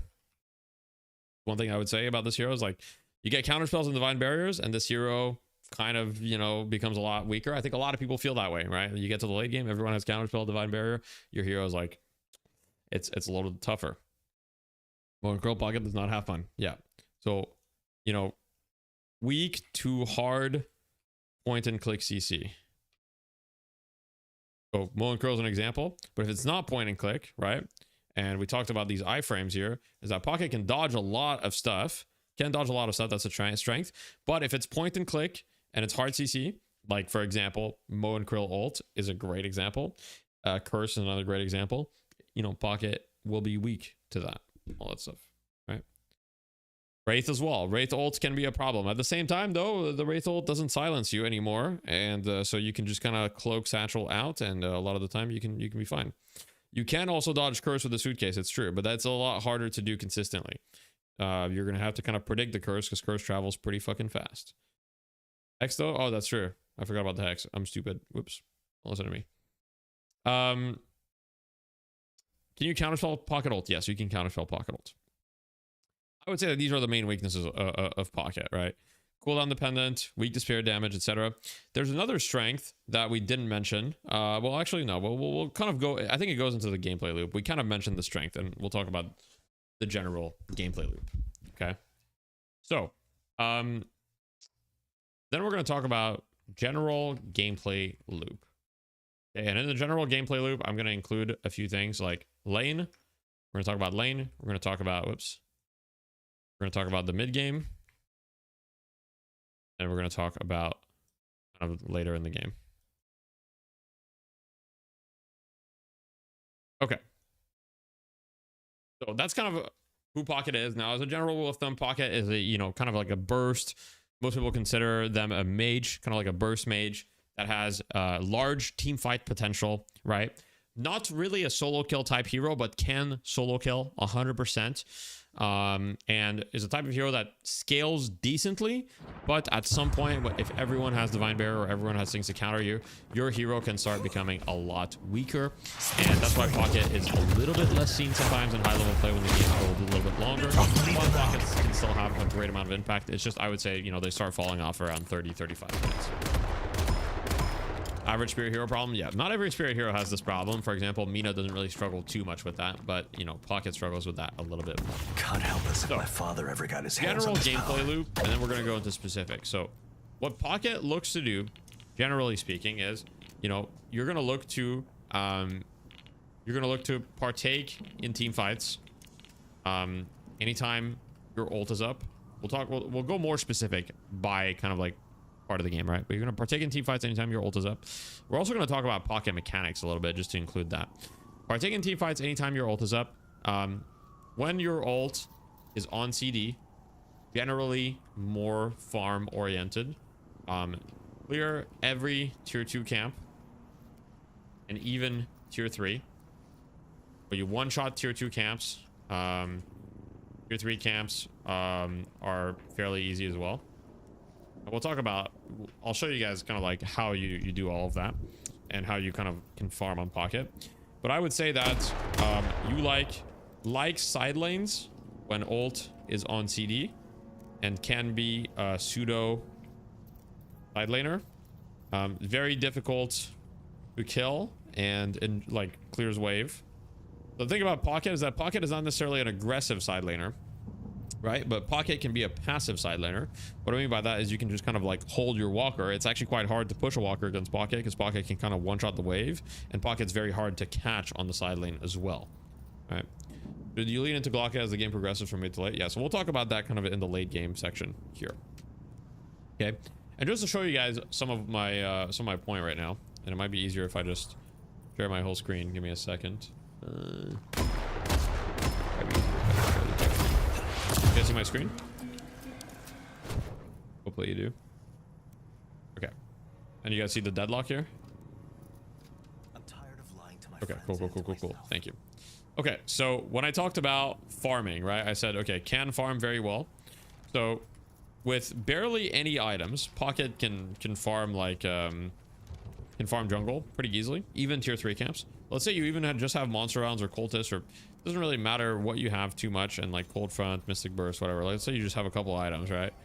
You level up and you've got whatever your points are. So for those of you that don't know, I've been kind of showcasing this on stream, you can hit all 3 of these, and basically the way that you line it up is there's usually a box here. So you can line it up. You can imagine that there's a box in this corner and line it up on the corner of the box. If you just position yourself right here, then you hit all 3, right? And so pretty much any hero can farm tier 3 camps like this, and then you can just like use your abilities, obviously, and then just hit all 3, and it's very, very, very easy to just farm this. So almost every hero can farm this tier 3 camp. And obviously when it comes to tier 2 camps, that's also very easy, and I don't think anyone's surprised by that, because, well, the moment you have 2 points in satchel, 1 point in cloak, then you just kind of one-shot the camp, right? Like it just goes down instantly. And so Pocket can one-shot every single tier 2 camp, and you know, it's very, very, very quick. You can do the same thing on the opposite tier 3, yes. So if I go and show it on that side, now you can't do it for the other tier 3s. It's only kind of those ones, I think. I don't think there's another one you can do. But for these kind of corner ones, you can do the same thing here. Just imagine there's a box right here, right? Aim at the corner, and then just get, boom, and you hit all 3, just like that. Anyway, just an example of how you can farm these things and how Pocket farms very, very easily. So Pocket, very good at farming. Okay, so general gameplay loop: partake in team fights anytime your ult is up. When your ult's on CD, generally more farm oriented. Here, every tier 2 camp and tier 3 one-shots tier 2 camps. Tier 3 camps are pretty easy. Like side lanes, okay? Pocket is generally not a low econ hero, is what I'll say. Generally not a low econ hero. This means you kind of need farm for your hero to have some impact, okay? Regardless of what build you're playing, regardless of whether you're leaning more into spirit, leaning more into gun, this hero needs farm. And usually you're not the best early game hero. You're not the worst early game hero. Pocket used to be early game demon. I would say Pocket is like decent in the early game now, but not anywhere near the level of strength that they used to be. So generally not a low econ hero, you know, like you want to farm a lot of camps, and you're very good at farming camps, right? Even though you're a spirit hero, you're very good at farming them. The only ones that you're not that good at is farming the tier 3 camps. But like I said, any tier 3 camp, basically the only tier 3 camps that you can't farm are the ones that are like super spaced out. But any tier 3 camp that isn't super spaced out, you can hit 2 at once, I'm pretty sure. Like even for example here, I'm like pretty confident you can melee 2. I just need to, yeah, so even here you can melee 2 at once. And when you can melee 2 at once, it really makes everything like significantly easier. So just like keep in mind, anytime you can melee 2 at once, almost every hero in the game can do tier 3 camps, and Pocket is no exception. So just to give you guys an example, obviously I don't have a lot of items. And the reason why, the reason why, for example, Cultist has historically been an item.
on Pocket is because a lot of people don't really play for Pocket's early game too much, and they rather play for the kind of mid to like the kind of like late mid game is what a lot of people play for.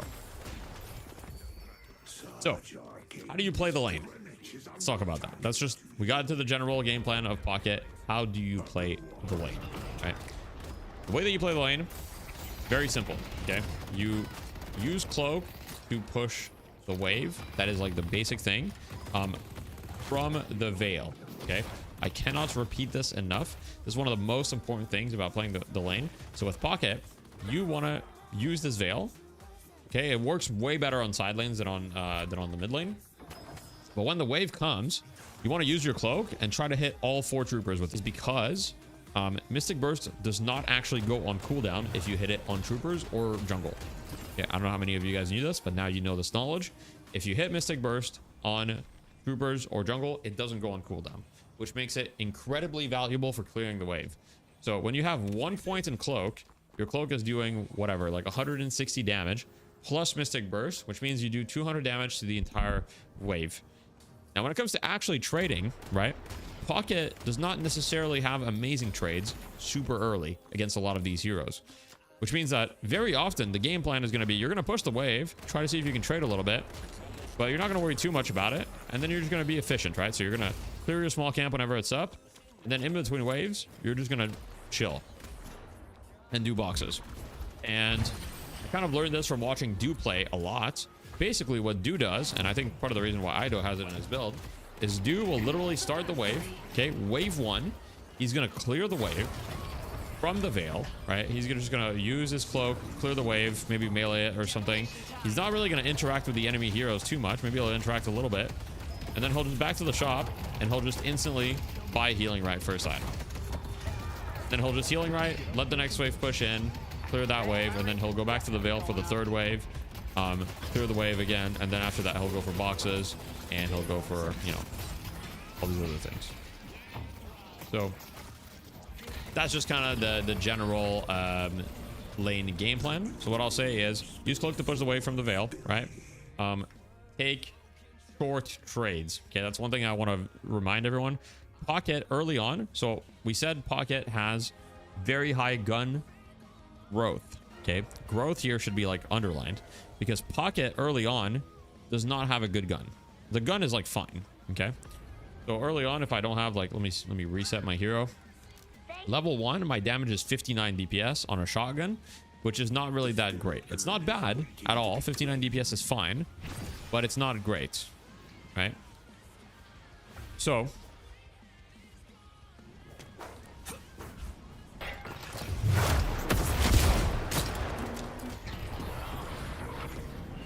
it's a lower DPS than like Ivy's gun for comparison, just to give you an idea. So, you know, not fantastic, and that's considering the fact that you start with minus 15% spirit resist. Think about that into every discussion we're gonna have. So we got a question from Trato Nemo and a question from Violinja. Why heal right first and not Mystic Burst? Okay, so 3 questions. First question, why heal right? Okay, right here. Why heal right instead of Mystic Burst? Great question. So you can make the argument for going Mystic Burst if you haven't taken damage. If you're full health, you'll probably see them buy Mystic Burst. Now the thing is, wave 1, the way that I see Do play is he literally just plays to clear the wave, and then he usually takes 200 to 300 damage clearing the wave, and he buys healing right just to get back to full HP for the next wave. That's what he does. Now if you're full HP after clearing the first wave and you haven't taken damage, you can probably just go for Mystic Burst and you'll be fine. Second question, when should you buy Majestic Leap over Warpstone? So we'll talk about that in the mid-game section, because I think that's when it starts to matter a little bit more. But that's a great question. When do you play in the Veil or not as a general rule for any hero? So what determines whether you play in the Veil or not is how good are you at playing in the Veil, right? So for example, with Pocket, let's say I'm in the Veil, I'm right here, right? And I use my cloak to clear the wave, and they run at me. Well, I have a lot of options. So if I use my cloak and they run at me, I have the option of just simply running away. But I also have the option of running away for a little bit and then taking the cloak. Right? So you have a lot of juking options. So you throw the cloak, and then let's say they start running at you, you start running away, but then you just take the cloak and then you're out. So a lot of the time you can kind of like cancel out the bad trades. So you're not really too scared. You're also a shotgun hero, which means you're close range. So generally speaking, heroes that want to start in the Veil are heroes that are close range heroes that don't mind if you run at them. What have I missed? You'll see in the recording. Okay, so moving on. Why can't I? Here we go. Okay, moving on. Take short trades. So Pocket doesn't have amazing gun DPS early, you know, benefits from, you know, taking short trades with Cloak and Satchel. Basically, all of Pocket's abilities indicate that they want to take burst trades, right? So take short trades, use Cloak, Satchel, Cold Front, in no order. Like, we'll talk about the order later, and then stop the trade, okay? You know, do this every wave. So if you want to be aggressive with Pocket, that's what you do. You use all of your abilities on someone, like, and the way that it's going to look a lot of the time, right, is, let's say there's an Infernus here, and I've got a Cold Front, Mystic Burst, whatever. I've got this AP. I want to take a trade with him. There's multiple ways. You can try to get Barrage on him. That might be a little obvious if you get Barrage and then go for the trade. In an ideal world, you would want to try to get Barrage, and we'll talk about Barrage in a second. But even if you don't have Barrage stacks, what you can do is you can kind of just like go at him, and then you can kind of do this. Actually, I don't think I hit my Cloak, but regardless, like the idea is like you go on top of them in whatever way that you can. So sometimes it can be as simple as just mantling over the bridge, dropping on top of them, and then just like doing this, right? And then that's the general idea. You want to throw the Cloak back towards your own tower. That's not actually my tower. You get the idea. Imagine this was my tower. The Infernus is there. I can just take the zip line. I could use Barrage. And then as he's running away, and then I could chase him here. Do this. Keep the trade going. And then take the Cloak back. That's what it would look like. So, take short trades. All right, we'll talk about the execution of it. And then the next thing is, make sure to be super efficient on boxes and camps, okay? Pocket is a hero that needs farm and farms very well. So 6 minutes hits. If you can't kill them, start farming a camp every wave. Right? That's kind of the thing. If you can't kill them, start farming a camp every wave. So like, for example, this camp, if it's 6 minutes, I'm in this lane. Okay, I can't kill them. No problem. I go to this camp. Just do this real quick. Farm it. And then I'm going to farm this camp. And then I'm going to clear it to the next wave. So, okay, next wave's coming. Clear it. Okay, boom. We're done with the next wave. Once we're done with the next wave, then I'm just going to go to this camp. And I'm going to repeat.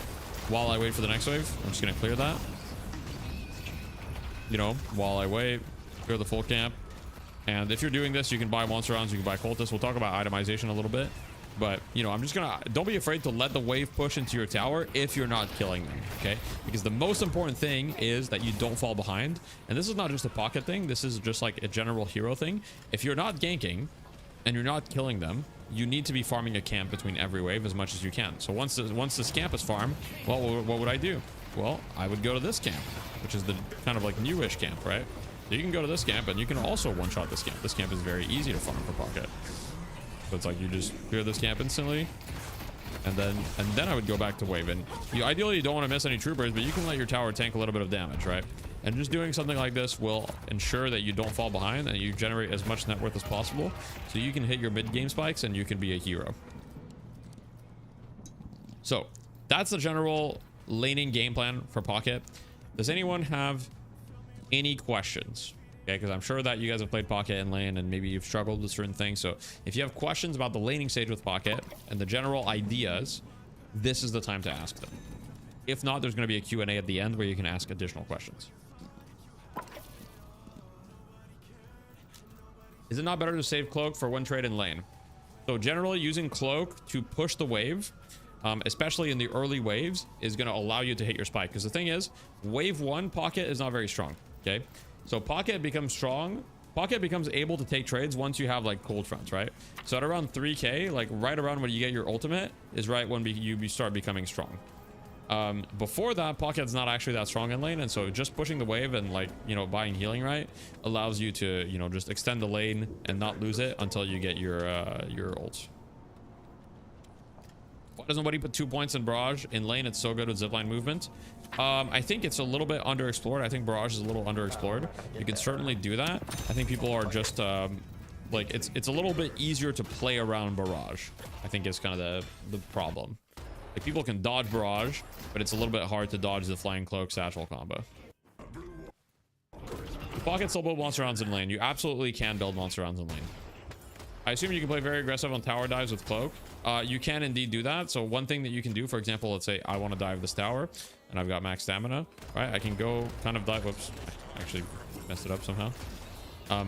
But I can go dive this tower, kind of dash jump into it, right? Parry, and then I can kind of throw my cloak out, keep taking the trade. Then I can always take the cloak out and escape. That's one thing that you can do. Yeah, so we're going to talk about the combos in a little bit, Nikita.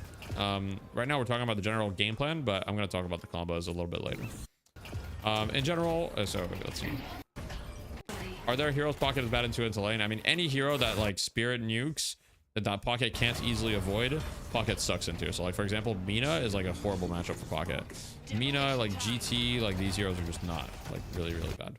Ult use in lane. So in lane, don't be afraid to use your ult. That's one thing. That's a good point. So don't be afraid to use your ult. Like ASAP. As soon as you unlock it, like if you see any decent ult, even if it's a one-man ult, like just use it. It'll give you pressure and, you know, it might lead into a kill. I see way too many Pockets like holding their ult. What happens if you're fighting for Veil Prio from a hero who also wants it, like Abrams? You can also, so you don't necessarily need the Veil.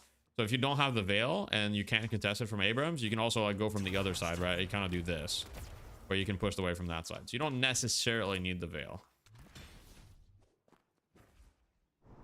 It's 100% worth using the ult to force them back so you can damage pet tower or force prio or force them to go back to base, you know, things like that. Early on, Pocket ult is really not that strong, so don't overthink the usage. Don't overthink the usage. How do you play? Oh, sorry. Okay, let me... In general, for most heroes that need net worth, kill wave, then go to camp if you can't kill the people in lane. 100%, yes. That's a mistake that I see all the time. So many people just sit in lane and do nothing. How do you play against heroes who have the ability to burst you faster than you can avoid it, like Calico? So I would say Calico doesn't necessarily have the ability to burst you faster than you can avoid it. It's more about looking for trades. So if you initiate the trade, like let's say you see the Calico and you initiate the trade and then you do kind of your combo, right? A lot of the time, you're going to be fine. If you really can't win the trade, then just engage efficiency mode. That's one thing that's one thing I want you to understand. You don't need to win the lane on any hero. And if you feel like for some reason you can't win the lane, then just engage efficiency mode and just farm a camp in between every single wave. And then just play for when you're strong. And yeah. Yeah, being proactive helps you a lot, generally speaking. Because if you're not proactive and you just wait, then obviously the Calico is going to get the jump on you and you might not react fast enough with Suitcase. And that might cause problems. Whereas if you're being proactive, that might be the opposite, right? So generally in a game of burst heroes, it's about who strikes first, very often.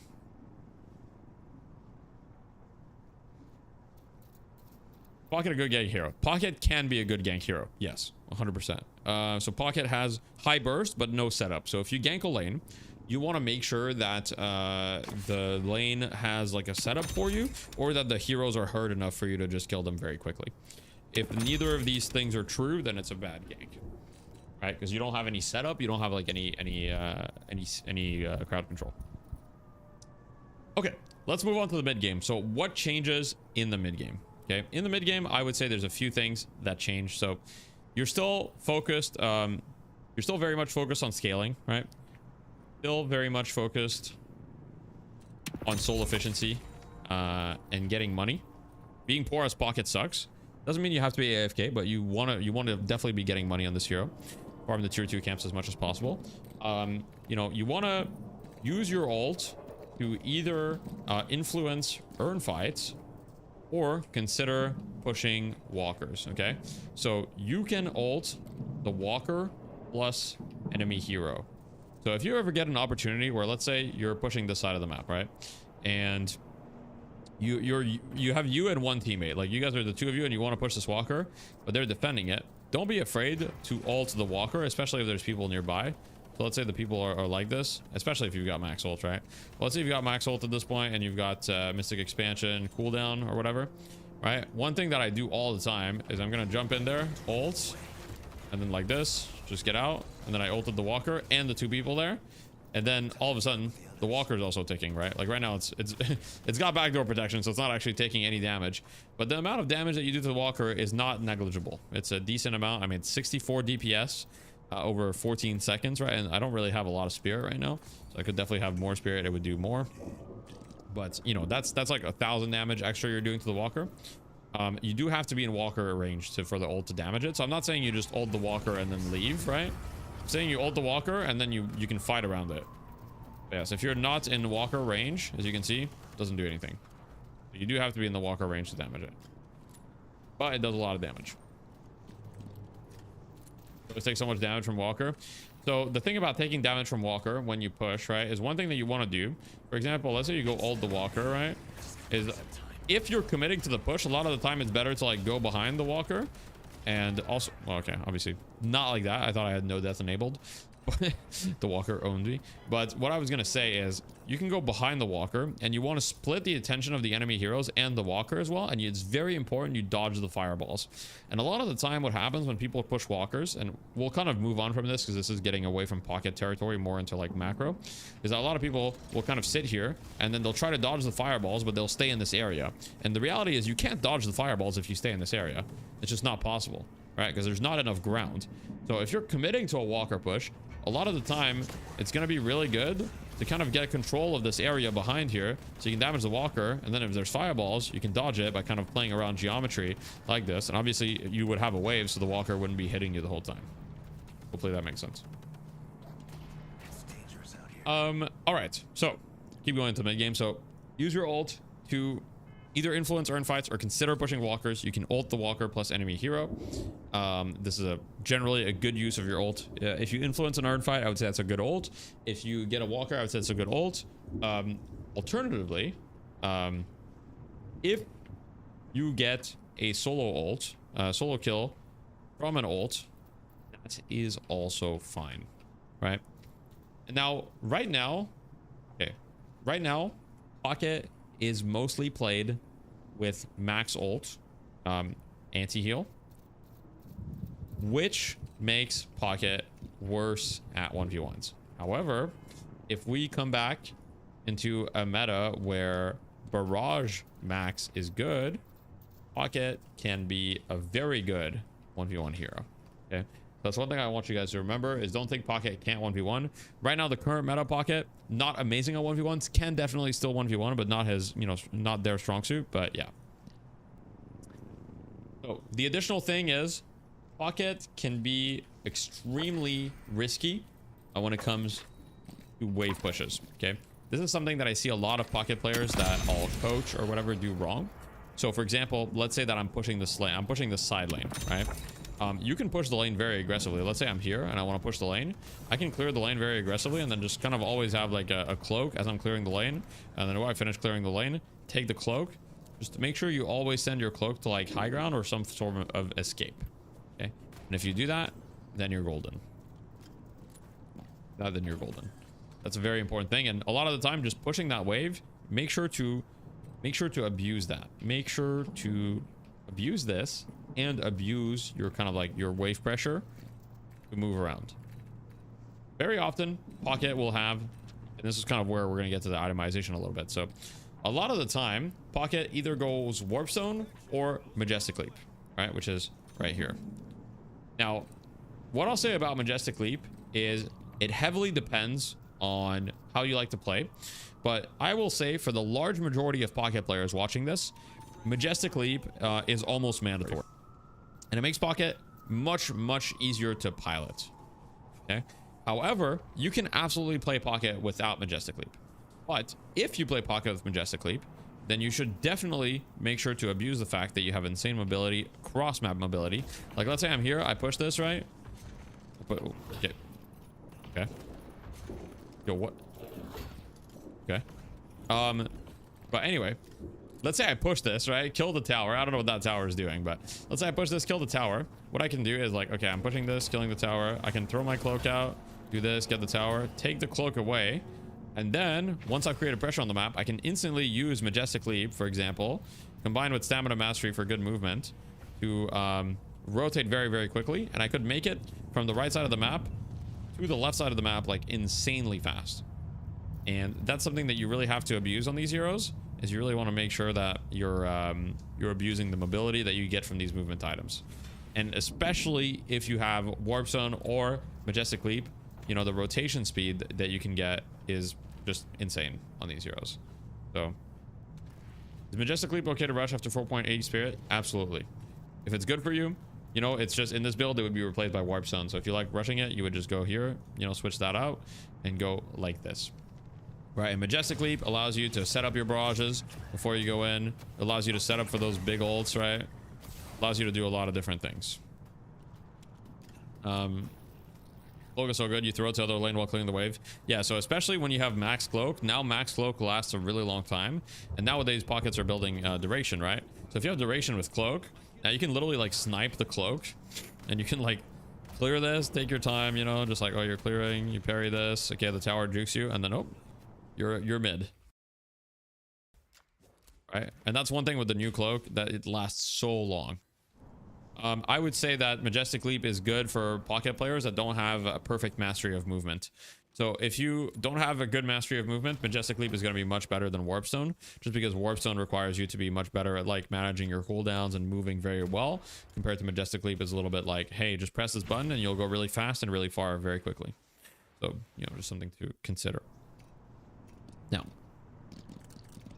the last thing I want to add about the mid game is, you know, be mindful of people buying counter items. Okay, for example, check often for silence waves, glowing hexes, and counter spells. These are the main items that you want to check for in the mid game. Obviously there might be a curse, but that's pretty rare. Check who has silence wave, if anyone, right? So that you know, if you go on them, okay, this guy has silence wave, I need to be a little worried about that. So just keep that in mind, right? Check for the silence wave, check for the slowing hexes. Slowing hex is like a sneaky one because it prevents you from taking your cloak for a long time. Like the base duration is 3.5 seconds. And if someone slowing hexes you with a superior duration, you can't take your cloak for 4.5 seconds. So yeah. Warp Zone is also better for setting up ult against better players. It definitely can be because it's less predictable, right? Because they're not grouping as much. But I'd say for the large majority of you watching, Majestic Leap is going to be very consistent. So, problem at all. But yeah, want to watch out for counter items and don't go on people that have counter items. All right, so your job in the mid game, roam around, push waves aggressively, keep scaling, show up to earn fights or walker fights. Okay, or like, don't be afraid to create pressure on walkers because you can ult the walker and the player defending it. So Pocket's actually quite good at pushing walkers with a +1. So if you have like a teammate that's being aggressive, don't be afraid to call them over, be like, hey, we can push this walker. And then you go in for the, let's say you go majestically, you ult the walker and the guy's defending it. And then all of a sudden you've done a shit ton of damage and it's very, very difficult for them to defend it. I would say that that is the general gameplay loop of Pocket in the mid game, and you're kind of always looking to join fights with a numbers advantage because you're extremely elusive and very mobile, so you want to abuse that mobility to always try to take unfair advantage fights. Any questions about that?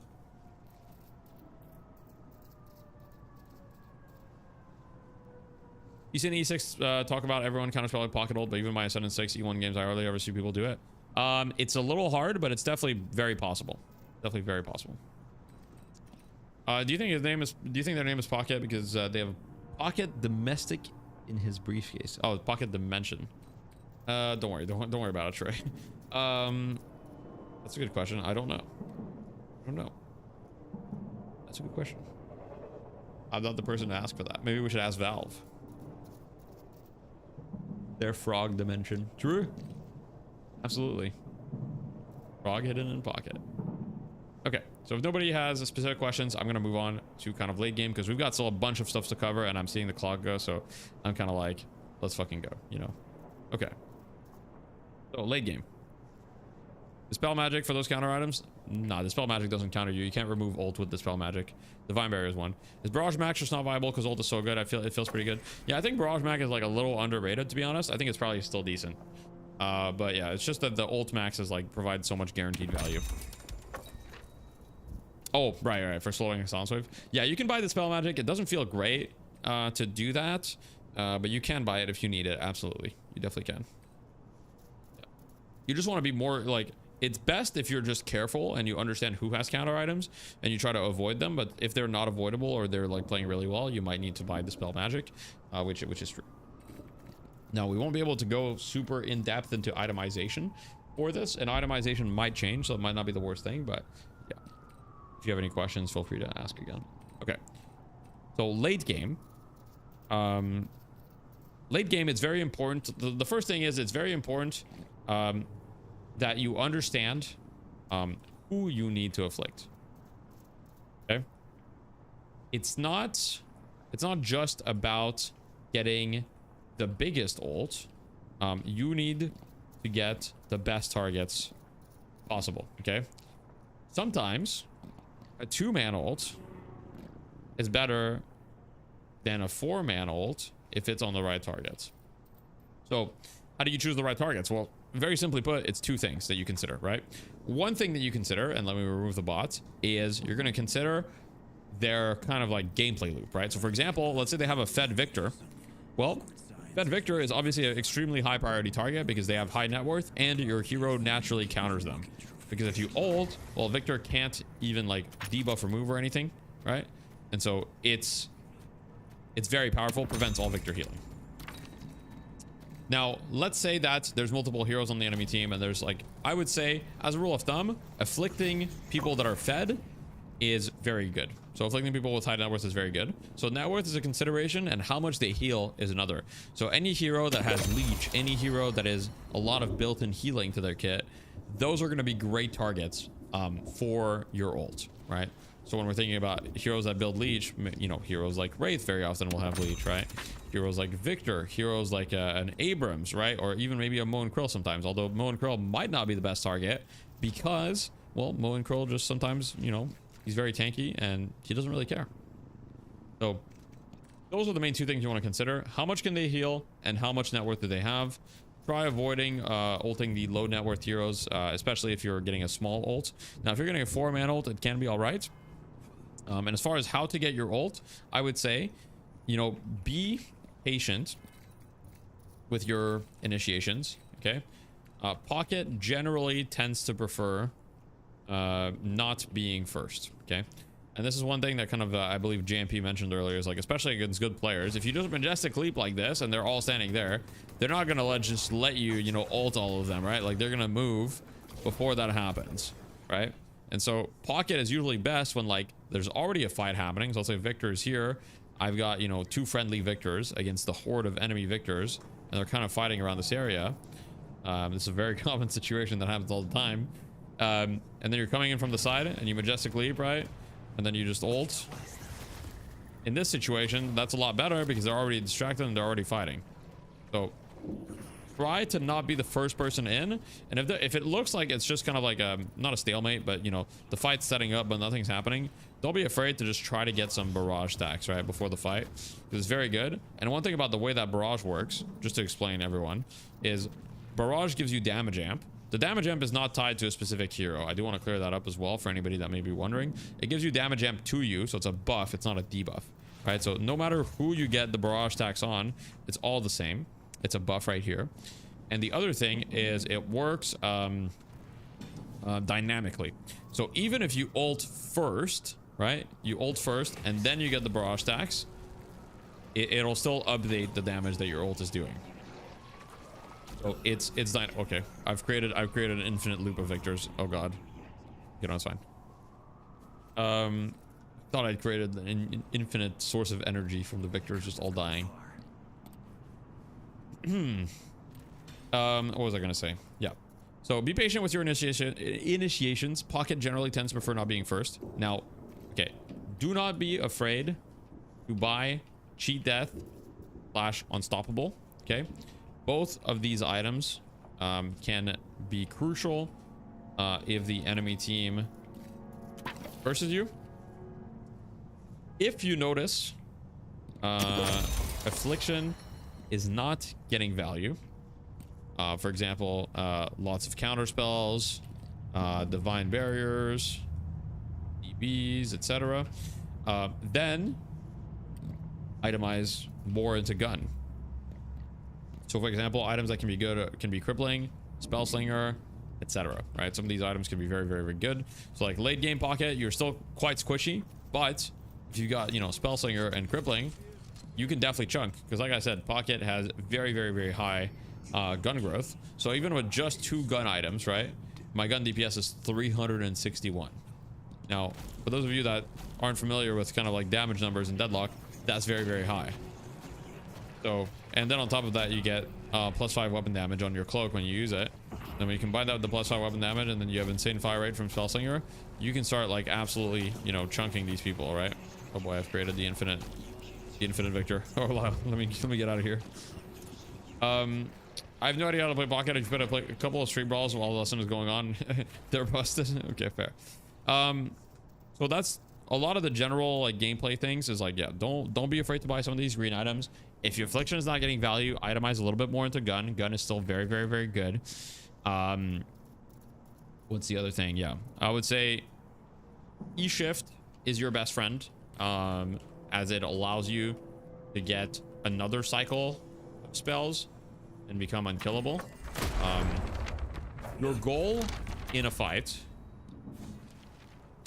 is to get the most spell cycles possible. Okay, what I mean by this is that the way that Pocket plays fights is Pocket very rarely full commits. Okay, Pocket always half commits. And if you watch like Ido a lot, or do, or whoever play Pocket, you'll know that this is true, where like Pocket will kind of like look around a fight, they'll look, they'll maybe go in, do some damage, right, and then they'll kind of like create some distraction, and then they'll go to their cloak, you know, they'll go to like some high ground, stay near the fight, and then they'll wait until they have their next combo, and then when they have their next combo, they might go forward again, and they'll kind of like repeat the thing. Once again, they try to reset on high ground, try to reset on areas that have vision. Sorry about the Discord, sorry about the victors. I mean, I realized putting victors was a bad idea. Yeah, that's generally what you want to do. You want to try to get the most amount of spell rotations, and having something like E-shift can help you a lot, because when you're caught in a pickle in between spell rotations, it's like, oh shit, I'm caught, right? They got on top of me and I don't have my cloak anymore. You can use E-shift, and then out of E-shift you can either, you know, try, oh, what the fuck was that? I don't know why that didn't work, but you can Majestic Leap out of E-shift, you can Warp Stone out of E-shift. There's a lot of things that you can do, and so it can help a lot to kind of have that. Now, there's a lot of different combos that we haven't talked about, which is, if we go back to the course, I said general gameplay loop, itemization, niche edge stuff. I didn't write here, but combos. So general rule of thumb for Pocket players, the most bread and butter combo with Majestic Leap is something like Majestic Leap, Barrage to maintain your Majestic Leap momentum, and then once you do that, then you go back in. Okay, let me just remove the victors. I tried to remove the bot and it didn't remove. Oh god, he's good. Okay. Let's put in furnaces instead. Okay. All right. So, what was I gonna do? Yeah. So let's say the most bread and butter combo is Majestic Leap. You get Barrage to keep your momentum. Then you Majestic Leap downwards. Use your combo like this, right?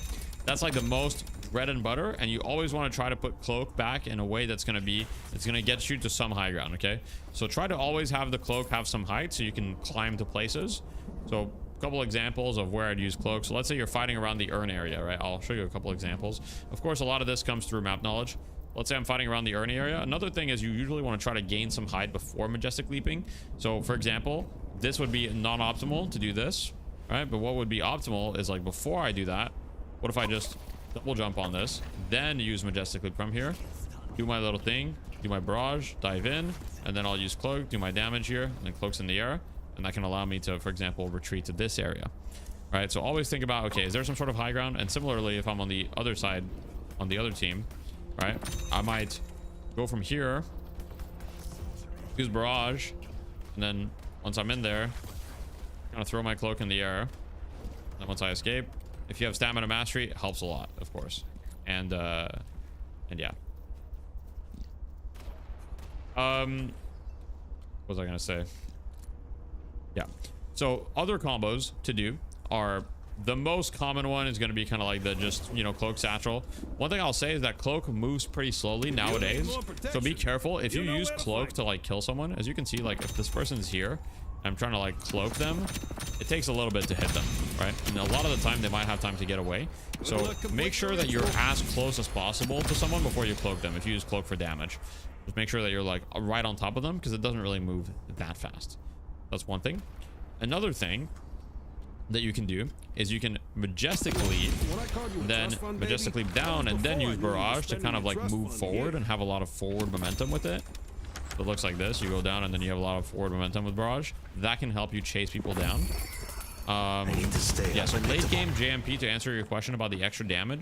The extra damage late game is not that significant. Safe in this so it's +5 weapon damage. If you look at your weapon damage, you know, it's giving you like an extra like 15% damage maybe. It's really not like, it's really not that good. So late game, you don't really need to concern yourself too much with the cloak. It helps a little bit, but it's not like that crazy. Early game, the cloak gun damage is really good. Later in the game, it's kind of meh, you know, it's all right, but it's not much. It used to be a lot more back when it was the max thing, but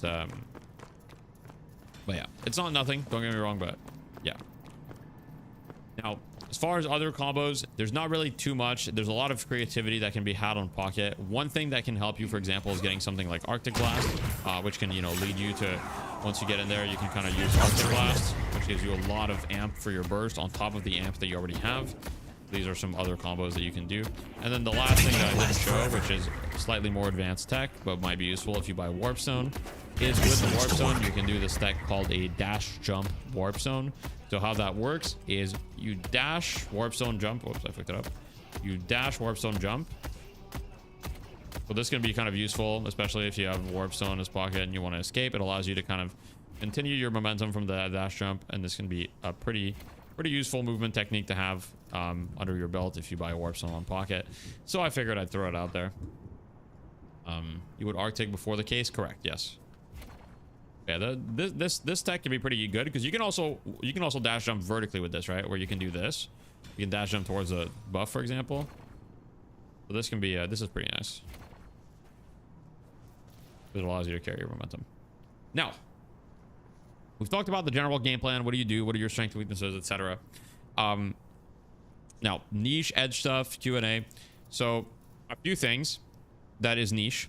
Okay, so I'm gonna go into niche stuff. Okay, niche stuff. Not that niche, but like stuff that's good to know. Okay, so affliction is non-lethal. However, you can make it lethal in 2 cases. Okay, case 1 against Shiv, bloodletting, and case 2 is spirit burn is ticking on them.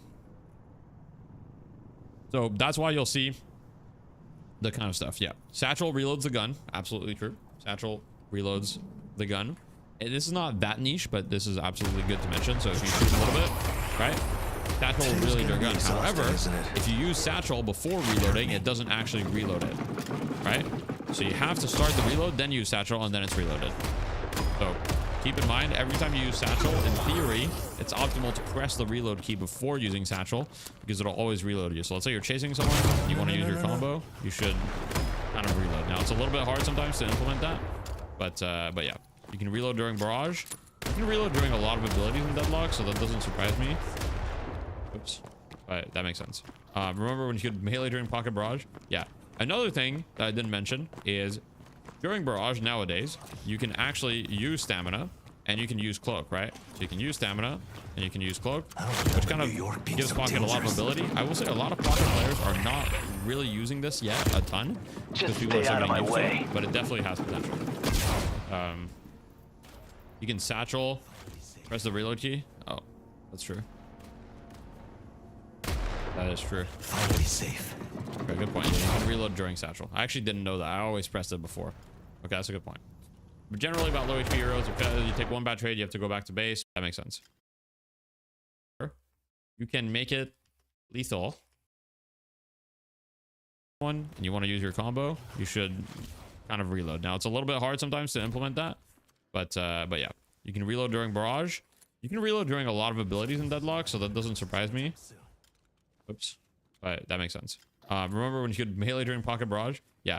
Another thing that I didn't mention is during barrage nowadays, you can actually use stamina and you can use cloak, right? So you can use stamina and you can use cloak, which kind of gives Pocket a lot of mobility. I will say a lot of Pocket players are not really using this yet a ton because people are still getting used to it, but it definitely has potential. You can satchel, press the reload key. Oh, that's true. That is true. Okay, good point. Yeah, you can reload.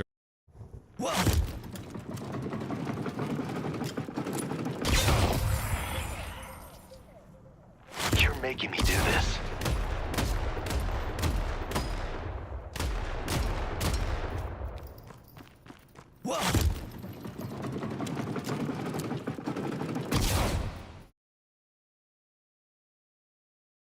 During satchel. I actually didn't know that. I always pressed it before.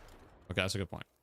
But generally about low HP heroes, if you take one bad trade, you have to go back to base. Mid game, a lot of time wasted. How do you play around this?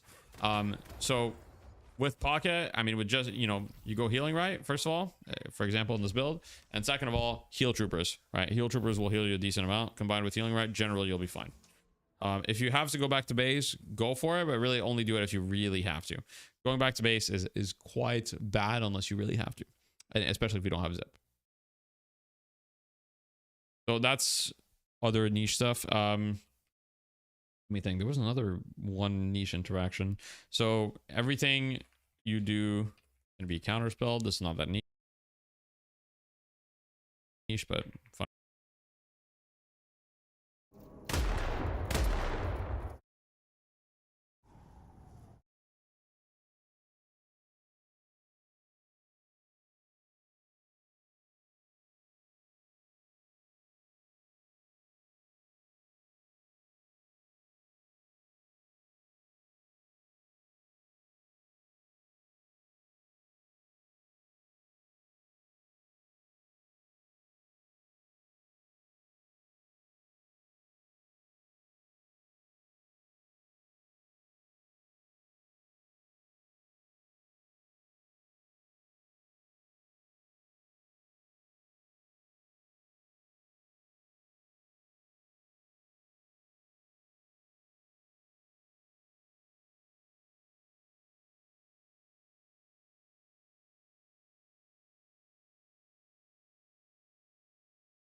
Our 10K soul lead right now. We're kind of at the point of the game.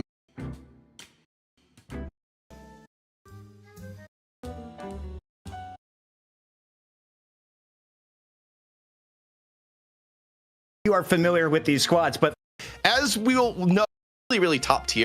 The combo. I think they thought that Paradox was going to be open to the end for Tess. Question, you were mentioning all the spirit damage. Where is the weapon damage now? Or what else do you do so that you're flexibility? And Taz has shown that he... I was wondering, do you think we're uptown or downtown? Let me know, chat. Are you uptown or downtown? Those from New York will know it. I am not well-versed enough in New York to actually properly respond to this, Jake. I don't know what about is this play? They just quad lane mid on the first wave? What is this innovation for Abrahams? That's wild. Like, I don't think we've ever seen that. So they're hard shoving mid and then leaving two solo laners to tank the wave. Is it legal to pause after noticing the 4-man hit? I mean, it's EU. It's legal to pause whenever you want. Like EU and pauses go back a long, long way. Like legal to pause after noticing the 4-man hit? I mean, it's EU. It's legal to pause whenever you want. Like EU and pauses go.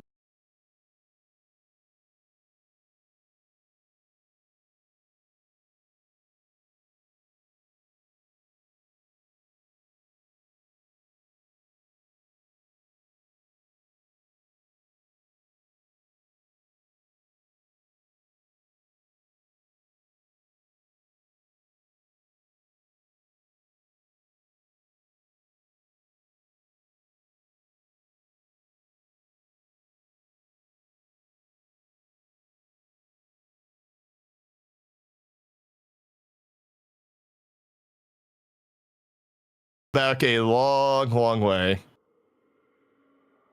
Like Leviathan's confused. They're like, what happened? How does Mo have all those souls? Well done, Soul. Taz has got 890. Dude, this as another cripple like just 90 from the cleaners are getting 600. I mean, yeah. Wait, wait. They've all completely abandoned mid lane and gone the triple lane left, triple lane right here, Jake. Okay, what is this CP? They have cooked some crazy strat. This is the new Abrahams in the new opening, as it were. This is another level, all right? Yoshi is like, what is going on? The Deadlock balance team is like, guys, we need to see what's going on here. And we've ended up Ivy solo middle. Or by the way, it is Tass on the Ivy. So Saint is on the Mo. This is interesting. I mean, best hands in the business, baby. With airdrop, I mean, for Taz, you can be super mobile. It's not quite the same level of like ultra roam pick play that Taz normally would do, but we'll see how it pans out. I mean, this is interesting so far.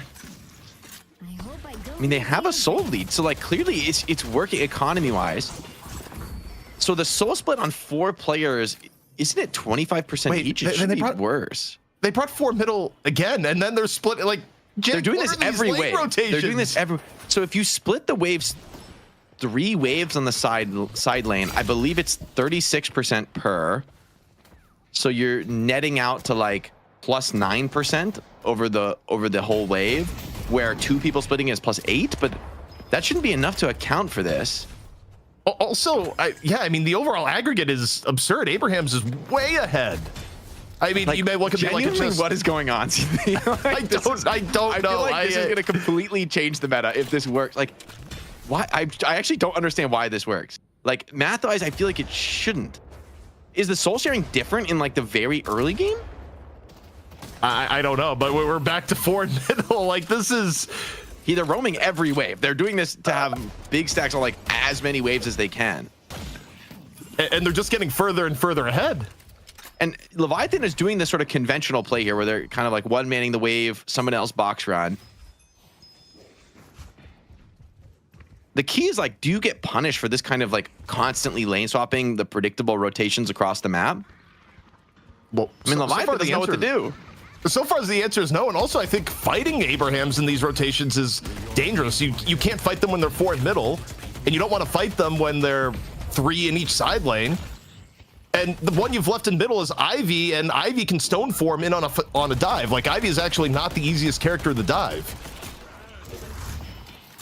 This is a wild opening to the game, Jake. I'm processing. Mo had ult at 3 minutes. Like, that is crazy. Although, hold on. You know, you might have some more farm here, but it's going to mean these kills are going to be extra impactful if you do find them. Vindicta looking to set this one up. Has done enough damage. Even Osis gets the last hit, which is pretty ideal for this setup. Well, that removes a little bit of the proceeds here so far. I'm getting DMs from a coach within the scene saying, you know, maybe the soul calculation is a little bit bugged right now. I honestly have no idea. That would make sense because I feel like you shouldn't be getting ahead from this, but you know, there's no specific rule against it either.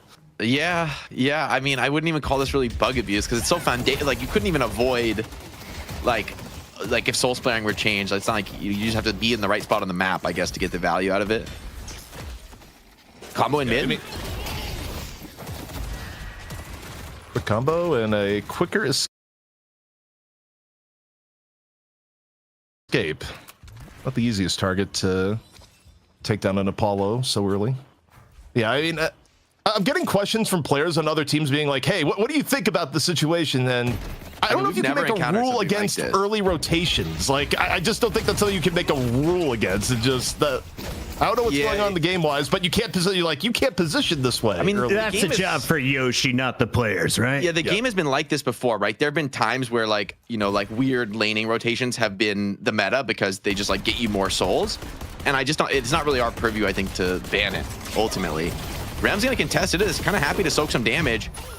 Kind of gonna be a brawl for the rune as it comes up. A little bit of an early melee, but Venator's here with the shotgun. And honestly, you find a couple counter kills here. Like, this isn't really going to be a game-winning play from Abrahams. They had a couple thousand soul lead, but it's really hard to leverage like pre-5 minutes because the towers are just too tanky. Ivy caught in mid, and Tass needs to play his way out of this. Whoa. Getting run down though. What is that new tech we have here? We got the buff on the UI. We got Ven with survival buff. Pills up the Iradomini, take That swap is just enough to set up Venator for the kill. OCs is going to burn out for it. 3 for 1 is not going to be quite good enough, I think, for Leviathan. Now a 4 for 1, and this game is really getting out of control. Mo goes for the dunk at the same time. Mid lane turning into a bloodbath. Rayek desperately trying to get into the safety of those towers. Might be enough to hold for now with the Geist, but almost certainly this last walker is doomed. If you're Abrahams, the goal here is just maintain the lead that you have. Like, you are in a position that can win the game. However, it's also easier than expected to throw from the situation. But, oh, the dive directly on the Rayek. Strike. Just gone. Phantom Strike charge, dead. Overseas is holding out in this back hall, but he's going to eventually just get overwhelmed. Needs spawners to come back in and bail him out on this. Guy does not have the health swap. And I think he's just going to be overwhelmed here, surrounded by Abraham's players. Execute not even needed. Sonya finds the finish. And this game has gone from bad to worse. Abraham's out of control now. 50k soul lead. Mid-boss spawning in, I believe, just a minute or so. Kind of Leviathan's last chance. The problem here is that when you're down about 20k, there's ways that you can make things happen. When you're down 50k, even the players that have really good soul economy like OCs are not quite hitting the same way. Like, it's a Venator that's even to behind most of Abraham's now relative to being ahead. The win conditions are just really, really narrow for Leviathan at this point. And with mid-boss coming up in a minute, what's going to happen here, Jake, is that Abraham is just going to force mid-boss. Yeah, I think that's a foregone conclusion here. Leviathan, it's a tough spot to be in. Have to find their way back into this game. Unstop even bot on Abrams, so he is not taking any risks on Together. It's going to be a really challenging frontliner to get through. You almost feel like you have to deal with Abrams. You don't want to let him just hard stun your whole team, but with that item build, I don't really see how you do so. Rayek has to be really careful on Vindicta because he's going to be the Phantom Strike target #1 every single fight here for Together. I see Ivy. I think for Leviathan, you're looking to Psy. You're hoping to generate a pick. Now, based on Abrahams, I mean, they have plenty of players other than Tass that are reasonable pick targets. I think, though, you have to take a risk sooner rather than later. I think if you wait for Abrahams to just slam mid-boss, I don't know if that fight actually works out well for you. I think this is the point in the game where you have to choose a point in the map and just go for something. Oh my, Irizumi just might be caught. Nope, gets a tag along onto Psy. One of the quickest people you can grab, but the airdrop, Abrams coming in on the chase. They really want this pick. Charge in from Together, Irizumi down, and Tass, or Psy rather, soon to follow. What a chase down, carried by Tass, quite literally, Jake. Oh man, the airdrop, like nuclear bomb Abrahams, is a power play. That's what we were seeing a bit of on NA, and I like to see it in this Abrahams draft. It really suits their style. Irizumi was trying to do some baiting there, trying to like maybe pull Abrahams into a bad fight, just underestimated the ability to get away. And Furnace pops the ulti, crazy range on that. It's not enough to hit Vindicta, and he does slip inside of the building. Now a combo comes in, but Furnace can't really stick around for the fight. He's just too low for it. OC's running low on HP and Unstoppable just running him down. And this game looks to be just fully out of control. Abrahams should be a free mid-boss for them and likely the end of the game. Yeah, off the pick, carried by Tass on the airdrop. Able to just get key momentum here. They get multiple picks on Leviathan. And this is a way safer scenario than you mid-boss, where could Abrahams have forced it and probably gotten the rejuves? Yes. Is getting a few picks and then doing mid-boss a whole lot safer even when working with a big lead? Also, yes, because now you get mid-boss, it should be a relatively safe contest on the urn. Or if they, are they going to get to urn? I don't know. Get Overseas out of this. So it is going to get, I mean, part of it, and now Leviathan find themselves, you know, Shiv in the lane. Combo stone cooldown. And it, dude, I'm over the whole wave where 2 people splitting is +8, but that shouldn't. The four players that went. We're going to have a. Of course, we got to hit a dice pause, but it's a little opportunity to show off some of what we've been working on here. Ooh, I'm looking forward to play properly respond to this, Jake. I don't know what about is this play. The wave. Is it triple lane? What is? Yeah. Wait. You should have like just over. Don't you get? Dude, this you want? Like you. Started Z Pizzle, huh? here. Ooh, I got one, guys. So I was hanging out in the hideout, and I was wondering, do you think we're uptown or downtown? Let me know, chat. Are you uptown or downtown? Those from New York will know it. I am not well versed enough in New York to actually properly respond to this, Jake. I don't know What about is this you. play? They just quad lane mid on the first wave?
Like, why? I actually don't understand why this works. Further, why didn't?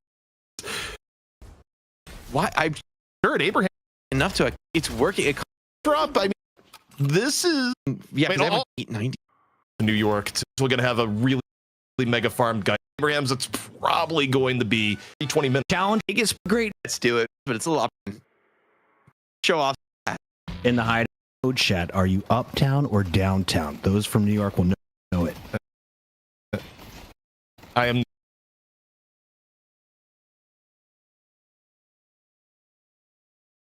not well versed enough in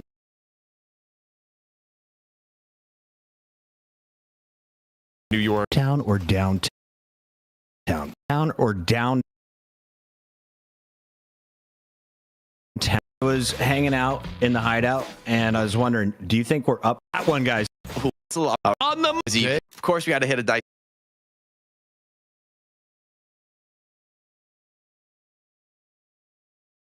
Pop, do it, man.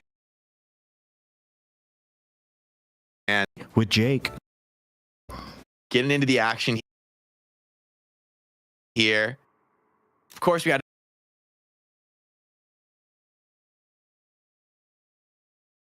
to hit a dice pause, but it's a little opportunity to show off some of what we've been working on here. Ooh, I'm looking forward to at that. Look at that. Ooh, I got one, guys. So I was hanging out in the hideout, and I was wondering, do you think we're uptown or downtown?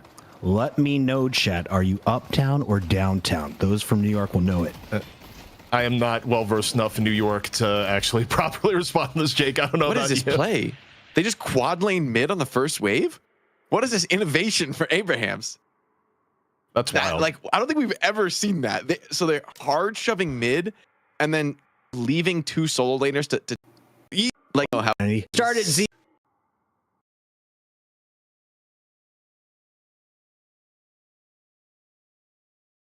Well, so I've all 890.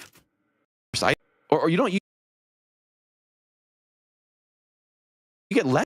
All have it. Yeah, Wait, and then let's see what the side laners are getting. 600. I mean, yeah. Wait, also, wait. They've all completely abandoned mid lane and gone the triple lane left, triple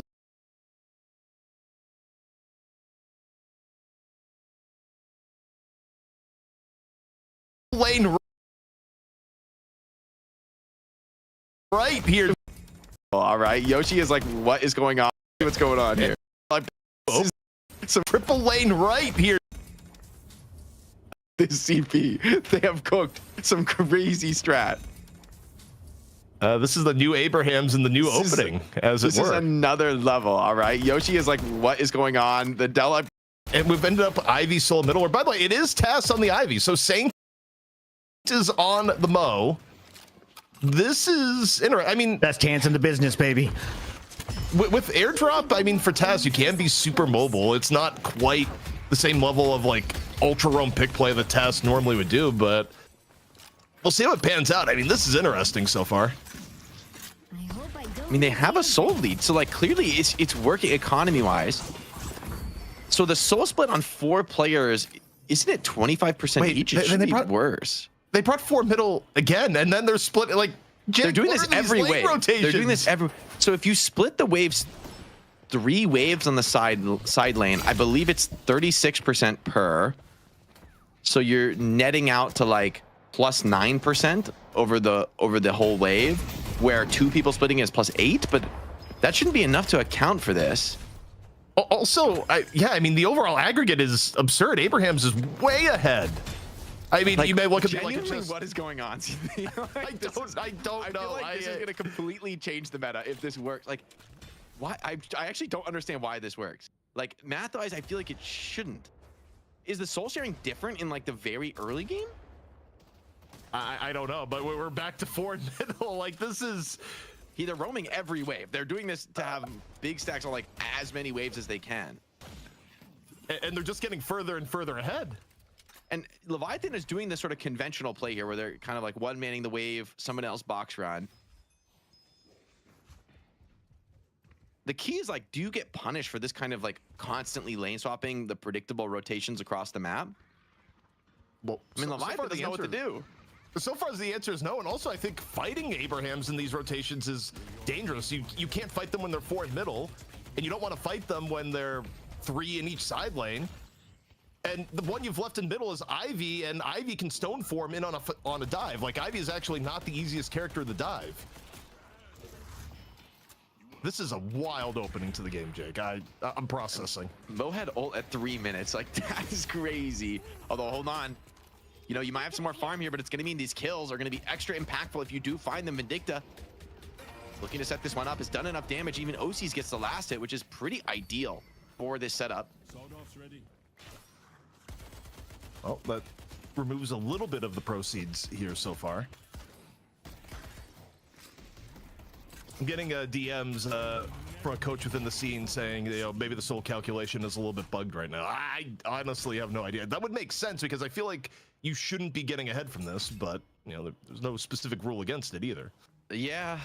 I mean, I wouldn't even call this really bug abuse because it's so foundational. Like, you couldn't even avoid, like if soul splitting were changed. It's not like you just have to be in the right spot on the map, I guess, to get the value out of it. Combo in mid. I mean, quick combo and a quicker escape. Not the easiest target to take down an Apollo so early. Yeah, I mean, I'm getting questions from players on other teams being like, hey, what do you think about the situation? And I don't know if you can make a rule against early rotations. Like, I just don't think that's something you can make a rule against. It just that I don't know what's going on the game wise, but you can't position you can't position this way. I mean, that's a job for Yoshi, not the players, right? Yeah, the game has been like this before, right? There have been times where, like, you know, like weird laning rotations have been the meta because they just like get you more souls, and I just don't. It's not really our purview, I think, to ban it. Ultimately, Ram's gonna contest it. Is kind of happy to soak some damage. Kind of going to be a brawl for the rune as it comes up. A little bit of an early melee, but Venator's here with the shotgun. And then, because I dropped, I like whenever you want. You should have like ultra roam pick play the test normally would do, but if it was just roaming, it'd be very difficult to ban because you can't say, oh, you just can't gank middle at the beginning. That'd be a little bit silly. But doing a little bit of investigation, because this apparently involves having the melee the creeps, no pun intended, to actually make it work and some other, you know, nonsense going forward. This specific strategy is not going to be allowed. Like, we're putting the kibosh on it. Like, it's over. I feel Jake, what kind of nerdism do you need to reach to find this bug to where you have to have 4 people melee but not finish it? I mean, it's like there's just enough setup on the bug where it, you know, for me, it's pretty suspect. I think probably a lot of the fans are gonna, you know, have the raised eyebrows about this one. In the end, it's something that's in the game, like at its core level, and so ultimately, you know, I think it's to have 4 people melee but not finish it. I feel Jake, what kind of nerdism do you need to reach to find this bug to where you have to have 4 people melee but not finish it?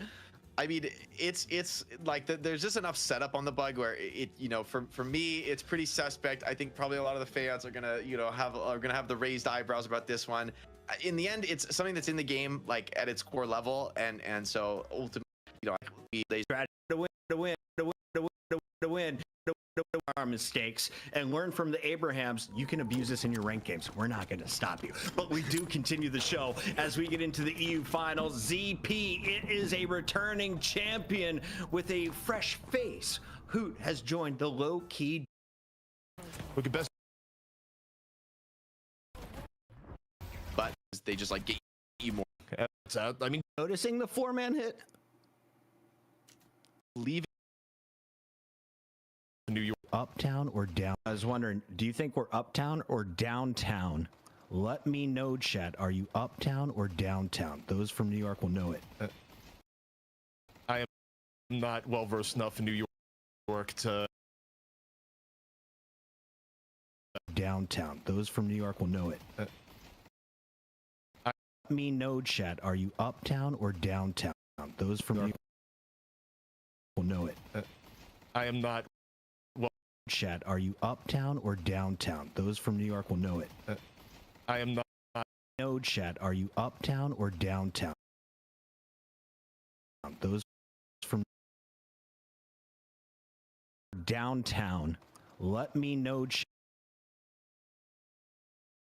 are you uptown?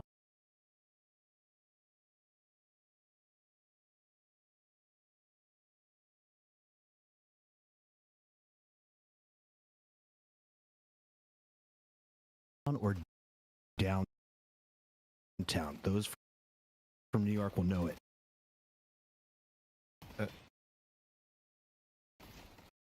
I am not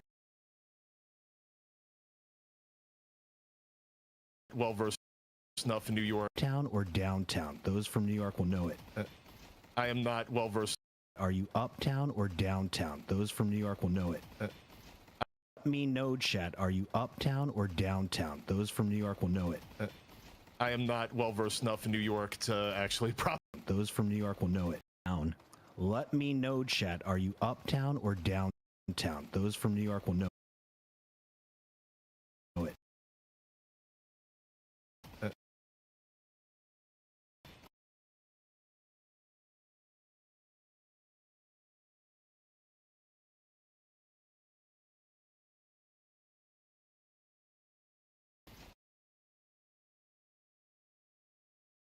I am not well versed enough. You uptown or downtown? Those from New York will know it. Let me know chat. Are you uptown or downtown? Those from New York will know it. I am not well. Quad lane mid on the first wave? What? So they're hard for Abrahams. That's wild. Like, I don't think we've ever just to take the wave. Is it? I mean, it's a little and just quad. Are you uptown or downtown? Those from New York will know it.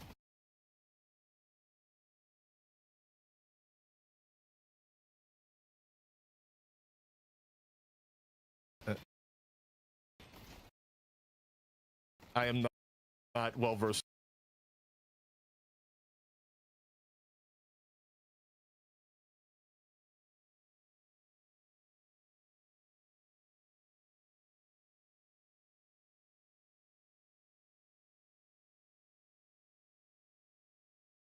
Enough in New York to or downtown. Those from New York will know it.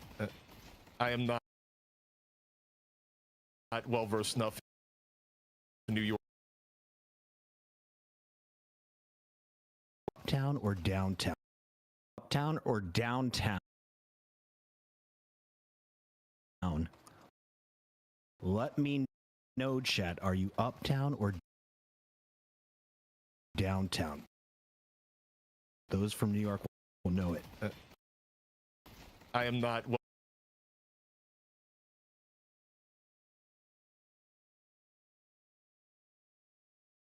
versed. Are you uptown or downtown? Those from New York will know it. I am not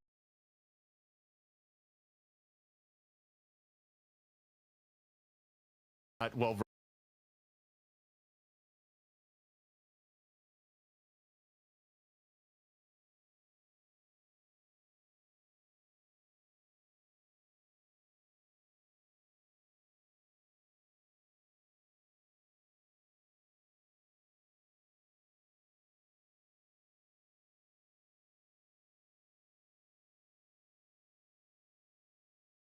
Versed enough in New York.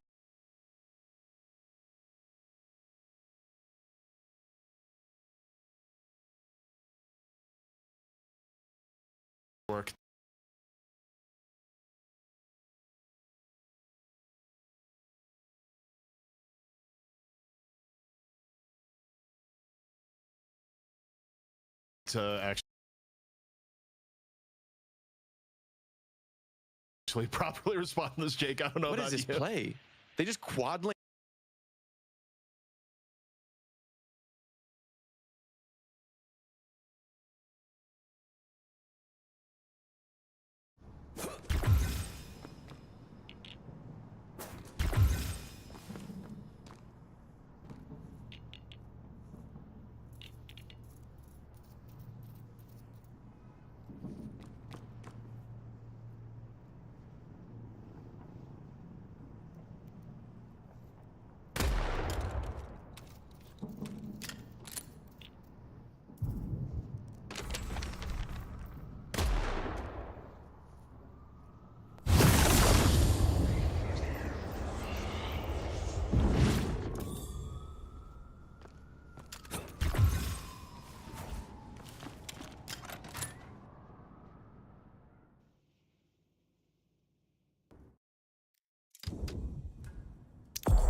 I've waited years for this. I can't waste this chance.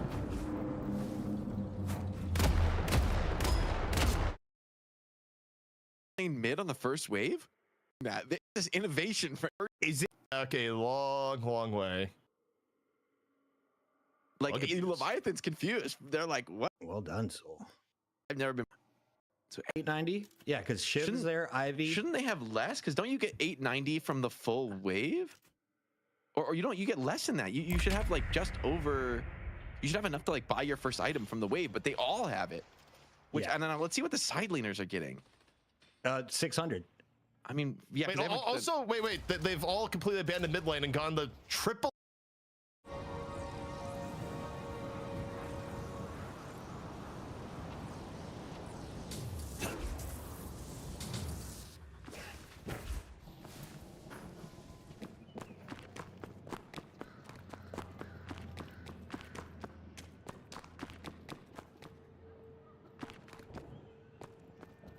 I make my own luck.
So much value in mere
I should claim the bridge buff.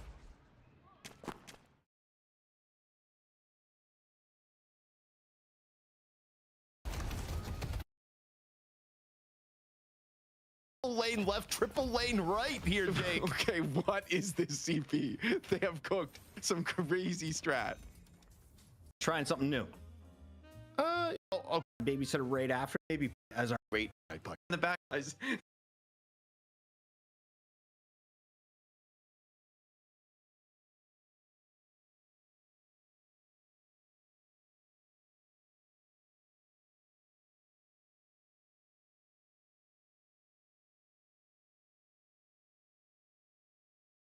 Is he just memeing us? He's just doing his own thing, man. I think, yeah, okay. He's down. Was that an uppercut or like a yes? I think he's vibing. I think he's just giving us everything here. I think it's ultimately going to come down to the draft though, and I think now for Abrahams, if you want to win this today, you want to take home any actual prize money, you're gonna need to win without this bug. Okay, Shabby's all in my business now. All right, Shoppy, thank you for joining the show. We are still just chatting with the players on the back end, and they have decided game on. So Z Pizzle, Abrahams, low-key W. We're getting into the picks and bans, and we just saw Silver get removed first. Mirage was removed second, and that allowed Celeste to get into the Abrahams control. What do you expect this time around? Same thing. I don't think they changed the draft. Well, okay, first ban Rem. That is definitely unexpected, actually, in this instance where, okay, for Loki W, it guarantees Abrahams gets either Silver or Mirage. Or if you're Loki W, I think you don't ban either Silver or Mirage because you want to get one of those two heroes. I think you leave all three in. Well, okay, they take out Celeste. I guess you're right, but I think Abrahams are more likely to take the Mirage here, if they have the option. That's been the one hero maybe that has been slightly prioritized over the rest. We've seen it go other directions though. Maybe they think the Silver is just too valuable in terms of what she gives, and they go Venator instead. So okay, that's a real departure from what we've seen historically. This sets up Loki W to grab Mirage and Silver. Do it. I don't think you expect these two to get through. ZP, have you practiced with both Mirage and Silver recently? Do you think you're putting in that effort if you're Loki W? Or are you trying something new? For Loki W, I think you draft your general game plan. I don't think you change things up too much here. But what's it called? I need 1 second, so I leave it to you two for just a moment. Infernus is in as the second pick. ZP is out as he is going to be taking care of some business. Abraham's response with the Silver, obviously. Yeah, man, I'm really surprised to see Infernus going this early. That is truly crazy. Wait, hold on. I'm still here, guys. Keep Jake in the middle. Keep Jake. Yeah, and Abrahams gets their hands on the Silver. I think they are going to be very happy with that, though. Like, to get it. Venator, Silver. Trialing the Infernus over Silver? Really? And what are you layering on top here? You get a third. Maybe a Kelvin, honestly, for Abrahams. I don't see why not. Yeah, the Kelvin Silver. That's been a really high prio combo because Silver, like, her only weakness essentially is being kited to go into the melee form when you get that Lycan Curse taking over. And when you're locked into the Kelvin Dome with somebody, you're not too worried about that, right? There's not really an issue of people, kiting out and escaping you. So for Loki W, surprising choice to prio the Infernus over the Silver, or even maybe the Kelvin in that top two. Abrams, Infernus, Mirage. What do I need? A support? Rem's gone. Do I need Paige? Is she worthwhile? Maybe I would think Ivy with how the last game looked. I like that they get rid of the Shiv though. I mean, Shiv has such unbelievable spirit damage right now. It's not something you want to deal with, especially for people like Mirage who want a nice long extended team fight where, okay, now you're not worried about bleeding out to Shiv. Honestly, even Mirage, I wonder, can he actually just kite around enough inside the Kelvin Dome to be annoying? And Abraham's banning Dynamo. That is really surprising. I mean, Dynamo does let people get out of the Kelvin Dome, which is the only way in the game to do that. Maybe that's something they're particularly aware of. Actually, there's a heads-up ban from Abraham. You know something about Dynamo I did not. Did not know you could get out of the Kelvin Dome. Apollo is locked in. Low-key W, making sure it's on their side of the field, and it'll be Abraham's turn to bring out some damage. Let's go. Lock it. I like Apollo. I mean, just the nuking potential, right? Go ahead. I was gonna say, is a Mo coming out for Saint endgame here? Interesting. I almost like the Mo on Loki W, although I think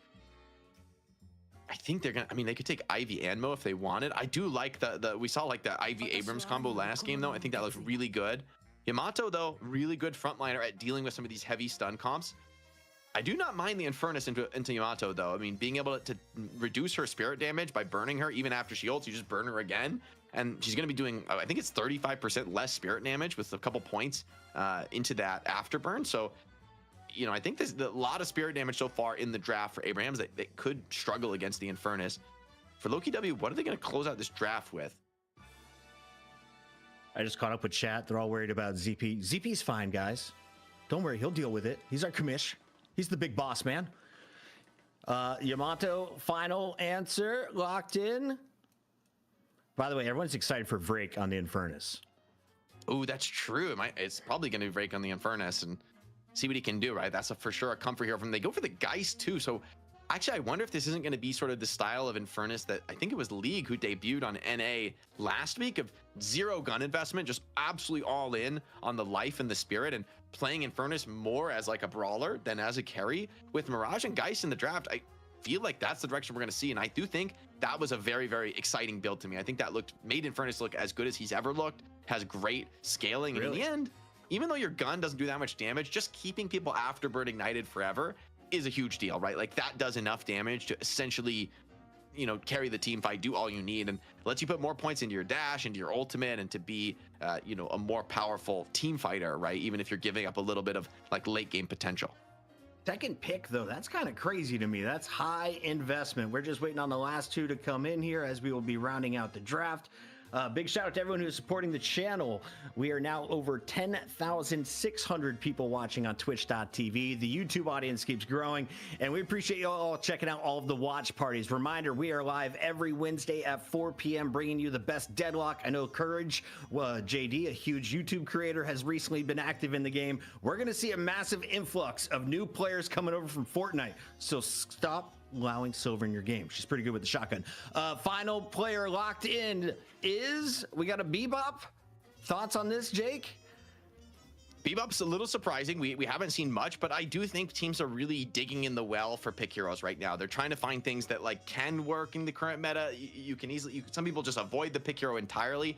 I still would have rather seen the Ivy, frankly. I think it gives like more versatility, and you know, they've shown that there's real possibility in it. That being said, guys, we're talking. I know ZP, we've sent our commissioner off behind the scenes to talk about you know, some of our decisions here. We you know, we're really reviewing it. We see you guys in the chat. People are really unhappy with this, you know, bug abuse from Abraham. So we're gonna take a break, guys. When we come back, we're gonna have more. We're gonna review behind the scenes. We're talking with players and community stakeholders and kind of deciding what the right move is. So I appreciate everyone making their voice heard in the chat. In the end, we're a community show, and if community show.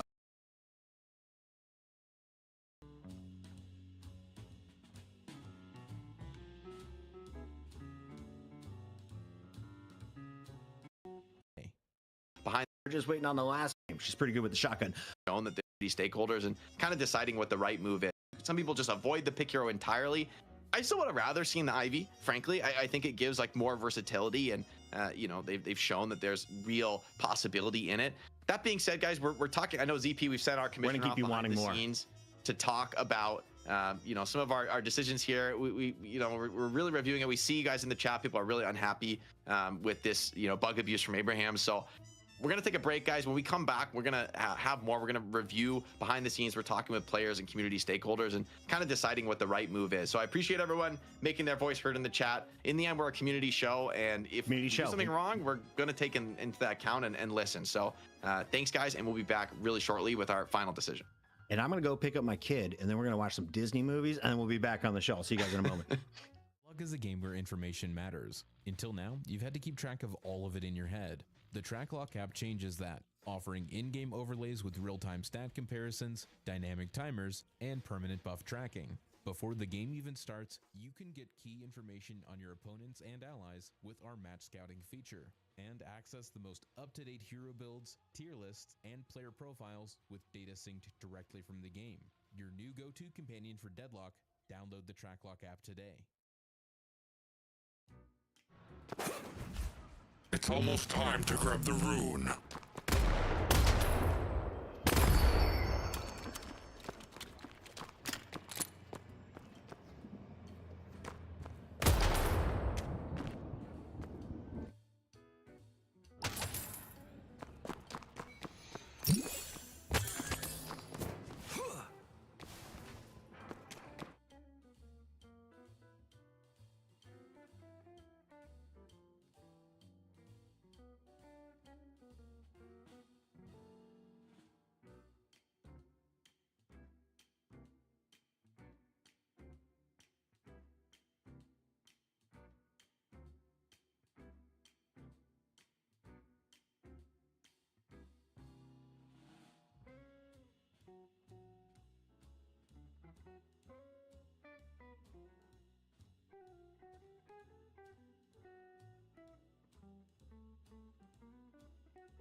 All right, what's up, everybody? They really threw a spanner in the works here this week, of all weeks. But we've talked a lot. We spent the break. We're talking with people behind the scenes, players, coaches, and just getting like a sentiment from people, because this is like we're talking about the challenge, right, of moderating and running an esport in a game as new as Deadlock.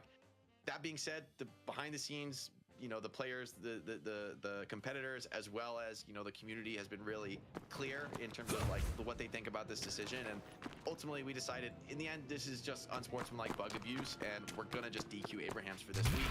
We're not gonna impose additional punishments on them. Very different result there. So I guess that makes that one especially salty, where you're like, you know, like it would have been such a different game, right? It would, you know, I guess it always would be with a bug abuse like that.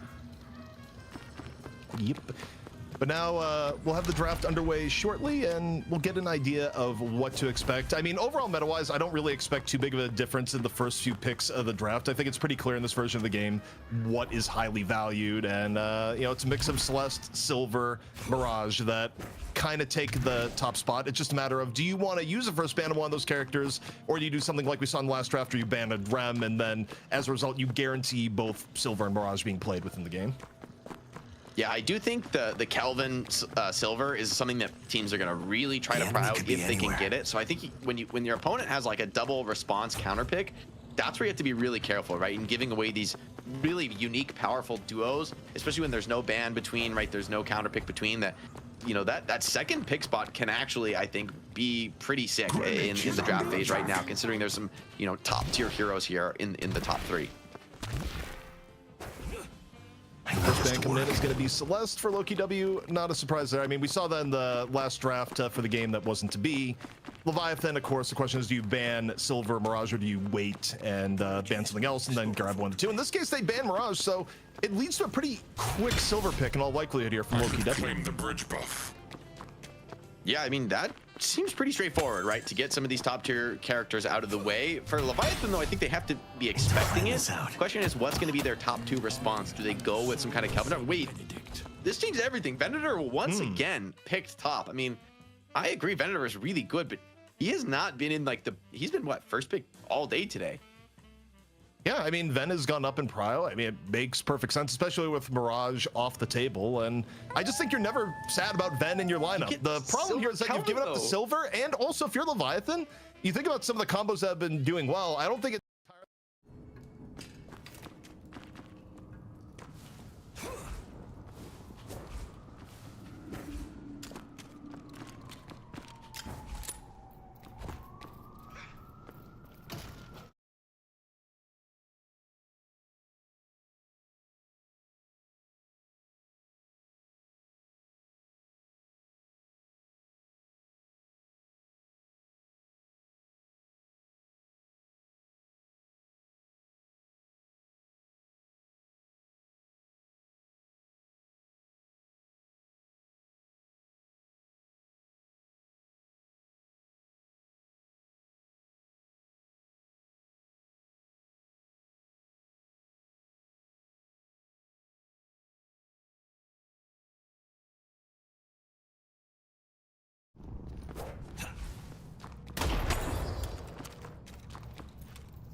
effective.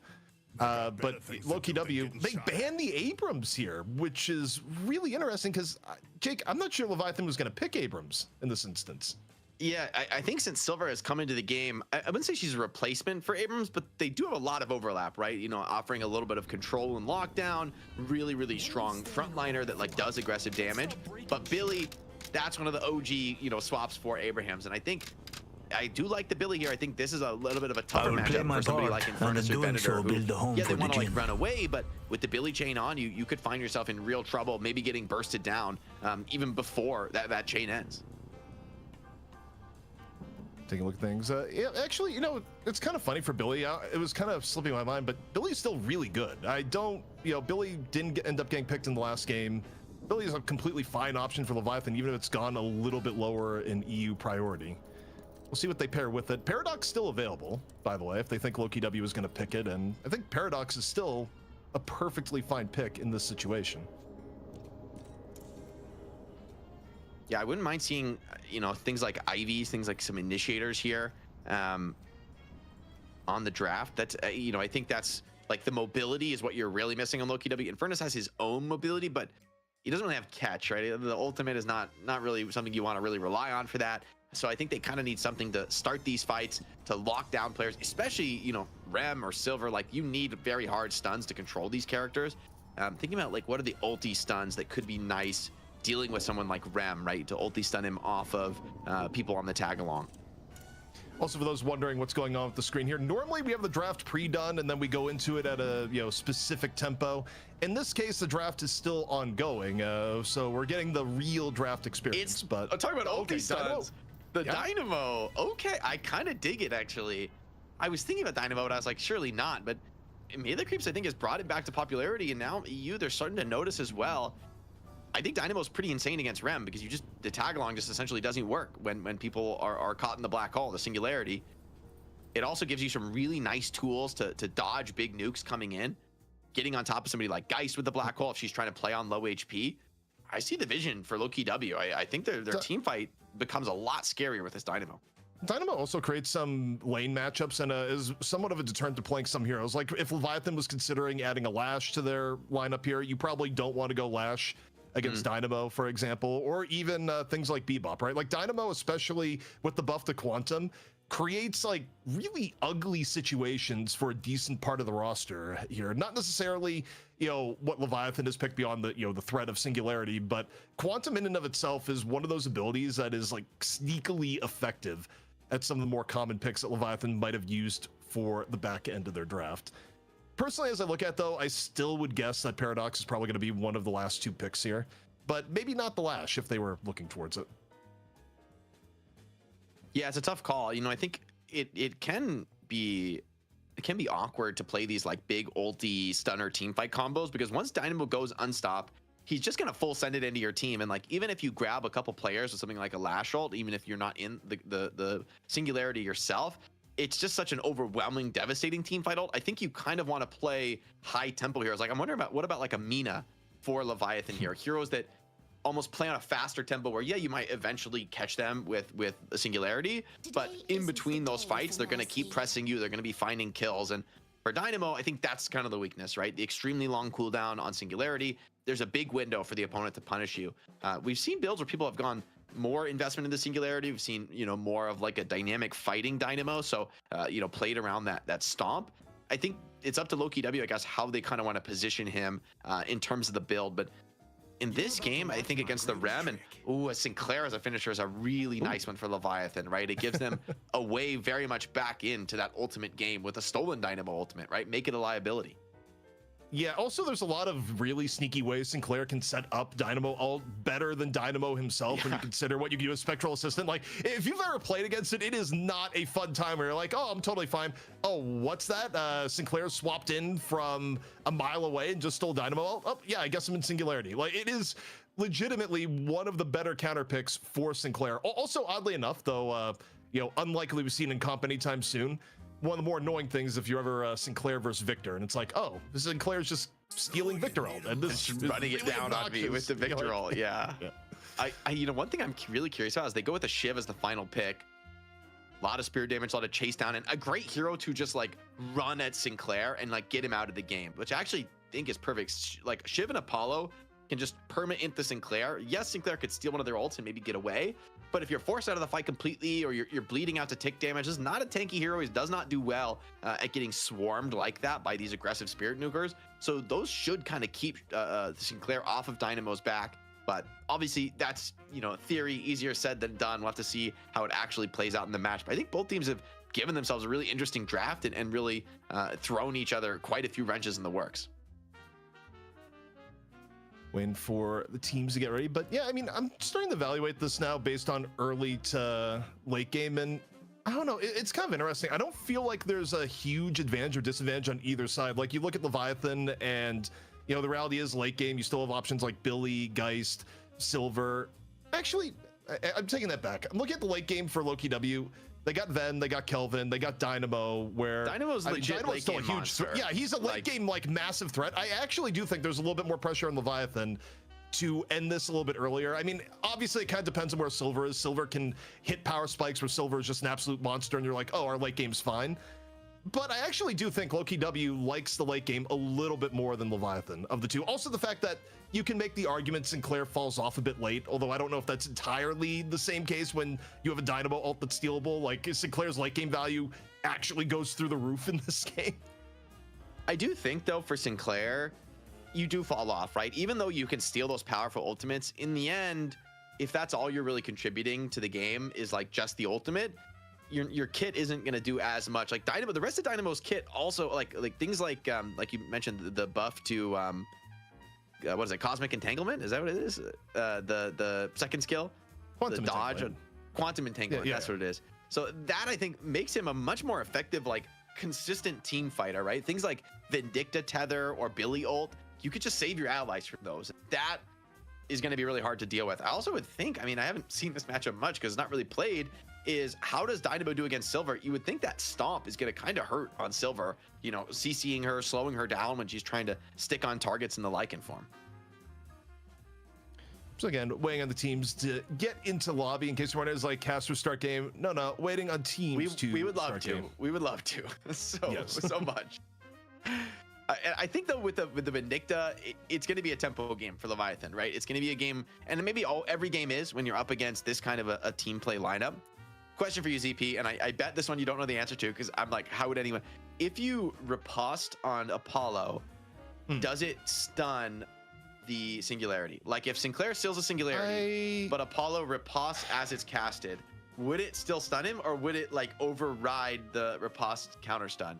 I feel like the answer is yes, because I'm pretty sure he has iframes in the middle of riposte and like throws out the stun. I don't know if I've seen that specific That's the thing. I don't think I've interaction ever seen one-to-one, it. but like I don't think I've ever seen Apollo take damage or otherwise be interacted with while in the middle of riposte. Like That was my so thought. I think like after he gets hit, he has the iframes and throws it out, and therefore can hit the Dynamo out of, or in this case, the Sinclair out of Singularity in that very specific instance. Yeah, we'll have to see some for sure some science experiments going on. I feel like there always are when you have a Dynamo in the game. It makes things really chaotic. We haven't even talked about Kelvin Dome, right? Which is typically when we talk about like the mother of all team fight ultimates, it really is Kelvin. Maybe for Sinclair, now that I think about it, stealing the Dome might even not that stealing Singularity is not going to be great, but stealing Dome can also be a game changer, right? Like Dynamo can put people out, but you catch people in a tough spot. Have Billy and Geist overwhelming them, make them so they're. I mean, part of the thing on Sinclair is when you dome people, you could it's like the freest rabbit hexes in the world, right? Like big enough AOE, and it's basically going to be the entire floor is going to be covered with the rabbit hex. It's gonna be interesting. I think the one thing that's been really cool is that even without a lot in the way of active patches in the last week, we still see a lot of the meta evolving between both regions. I mean, also take notes, NA, Ivy not picked at all in this instance, let alone first picked. Look, I agree with you on no first pick Ivy. I think that's way too much, but I don't know how I feel about the no Ivy. She does look really good, right? When she's able to have these big moments, dropping like a key aggressive initiator hero into the enemy backline, like having all these nice like mid-game sustain buffs, doing a lot of gun damage on early towers. Like I think there's a lot of reasons to pick the Ivy, and not that you need to pick her every game or that you should pick her first, but I wonder if they haven't undervalued her. Like maybe like for me this game, I almost would rather have the Ivy than like the Vindicta, for example. I think for me, I guess it's competitive. Maybe they felt they need to really push the tempo, and Vin can be faster tempo, but I would have liked Ivy in that spot, right? To help you be more sustained and push down towers quicker. I'm just thinking about how the lanes are going to work out here. And Jake, finally, the speculation is over. Shoppy's dancing, and we are getting into game. Finally, a little bit of deadlock. All right, low-key W versus Leviathan. Thank you, Shoppy, for getting us into game. Bringing the good vibes. And we're fighting now for the EU Championship for one of our biggest prize pools ever here on DLNS. $1,250 base prize pool before even the crowdfunded donations add in on the top. The most to play for that, frankly, I think we've ever had here on a weekly show here with the night shift. Shout out to Shopify, of course, for making that all possible. All right, getting on into it. Also, we highlighted a little bit, Rem, a little bit of spiffy clothing there as we open up the game with another pause, but this time around, people in a normal lane formation.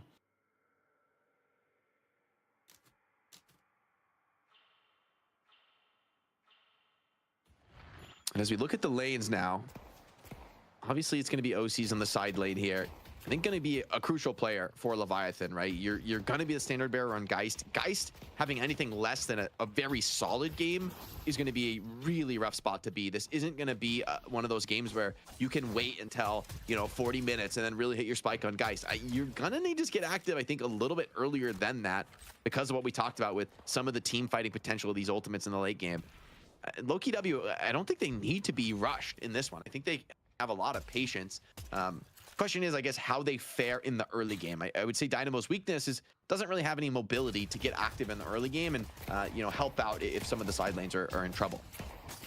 Also, we got Listic back on the Dynamo. Listic went through the Dynamo grinding phase a few weeks back and put it back into his hero pool. I was gonna bring it up and I was like, is this the Listic Dynamo? And the answer is yes. And he's nuking him on Kelvin.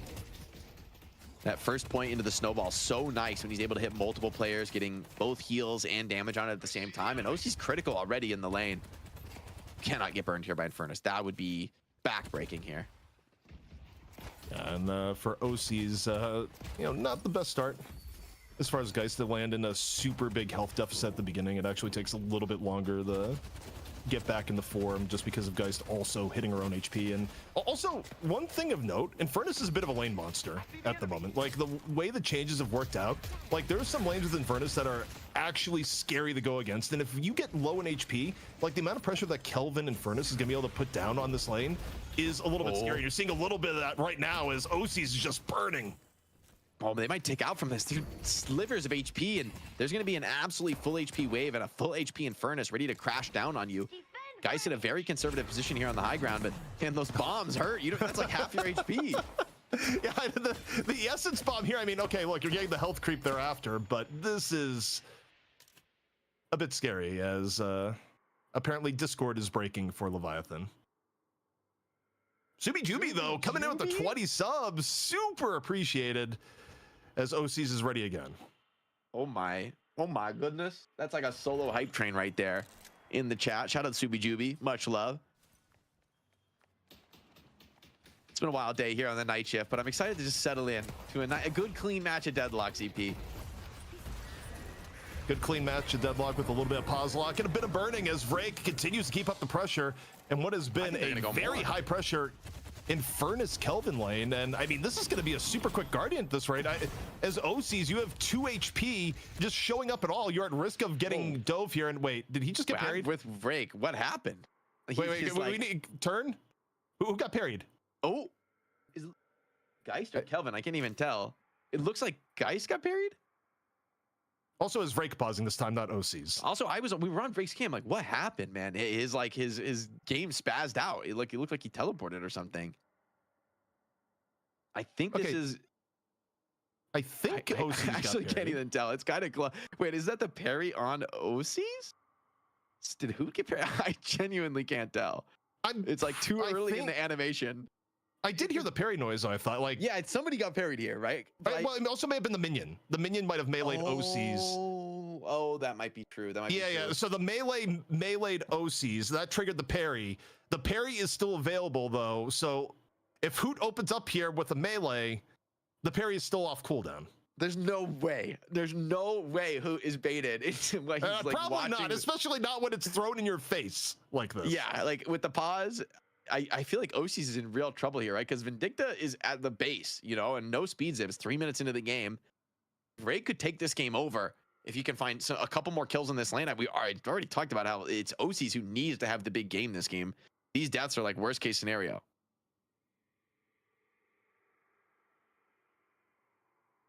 Also, what was the reason that Vrake is DC'd and coming back? It was a mouse issue, right? Yeah, I mean, I remember we were on his cam and he like tweaked up to the side. It looked like his game like fully froze for a second and he was moving his mouse and then all the input came at once. That's what it looked like to me. So I would restart too, man. I don't know, whatever was on his screen. Wait. Can we get the other? What is going on with Furnace's legs right now? Are legs supposed to move that way? Never pause a video game animation. No. We are gonna do this as we fill for time, waiting for Vrake to get back. Like, I don't know if bones move that way. Like, okay, turn. Oh my God, look at that hip mobility.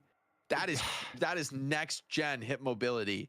Bro is hitting yoga on the daily for that one. Yeah, I mean that is possible looking at it. Like, it is one leg over the other. Extraordinary flexibility. He didn't quite turn into. There's no crab walking going on right now. You go into your old TF2 lobbies and just, you know, a bunch of spy crabs walking around.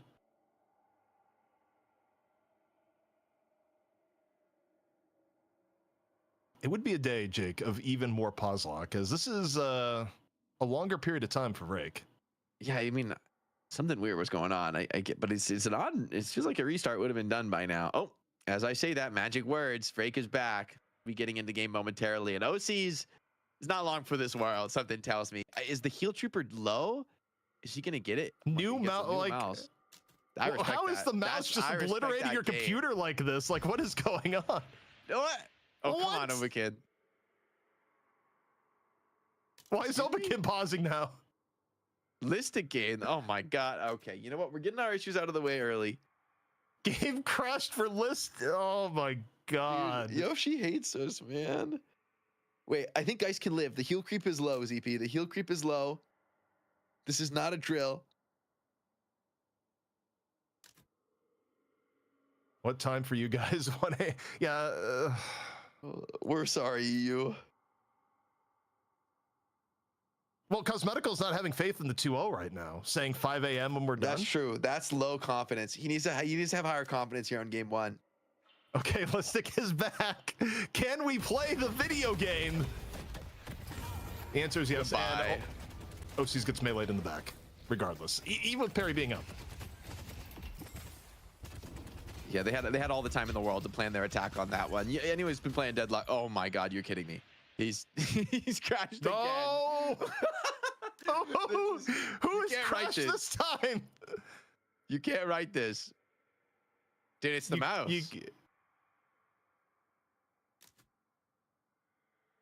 Well, at least we've changed the game state a little bit. We get to see Kelvin in his sliding animation.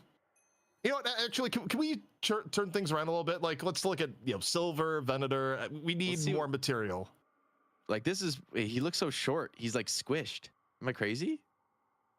He's like hunched. His posture he went from god flexibility to gamer posture. The gamer hunch. All right, everybody chat. Everyone, let's get okay. Stretch the neck. It has been officially 20 seconds without a pause. Actually, not even. Don't say that, ZB. Do not say that. Do not tempt fate. Nice quantum there. Pulls in the way of the bullet from Silver. Trades continue on this lane. Billy Silver, you'd think when the Billy ultimate's up, this lane is going to get pretty scary. But then again, you use the Dynamo you're talking about, right? Maybe he can just pull them out of trouble every time. And Empty Dream is going to be able to be pretty aggressive with the poke with a support like this behind him. So, this lane a little bit more standard. OC's back to full HP after coming back in the lane. And it's kind of interesting how scary Silver lanes actually can end up being. You at times can be like, oh, it's not that bad, and then, oh, there's actually a lot of burst damage behind Silver, and how quickly things can get out of hand. instead right now, though. Low-key W. Going for Fremont in on the rotation. Flawless advance, and I think Fremont's going to be able to get out of that, but reasonable attempt at a catch. Yeah, I mean, we're seeing the first of something that I expect to see a lot of in this game, which is Cosmetical Shiv, Obakim on the Apollo, running people over. Like, that's going to be genuinely scary. Catch attempted here, but said there's going to have to trade HP, satisfied with the heal. But I almost, this Dynamo heal, it might be like more, right, than even the Rem. Where, like, it's kind of surprising how powerful that Dynamo heal is on the lane, especially with somebody as tanky as Empty Dreams here. Definitely substantial, and not a jump pad you necessarily want to use here. Buffs coming on up. Oof, gonna be that's casting a great buff to Cosmetical, and yeah, if you're a Shiv in the early game, you just hit the, well, actually, I'd say Jackpot. I think it's pretty even between casting and survival of the two. Like, you can make the argument for survival, even though it's early game got nerfed a while back. But nap time, can we hear? I don't know if there's gonna be too much of a fall through though. Just a quick little rest for Listic. Oh, they're able to, while he's asleep though, they're able to take down Venator, and now they go double down. He's not that threatening when he's all on his lonesome.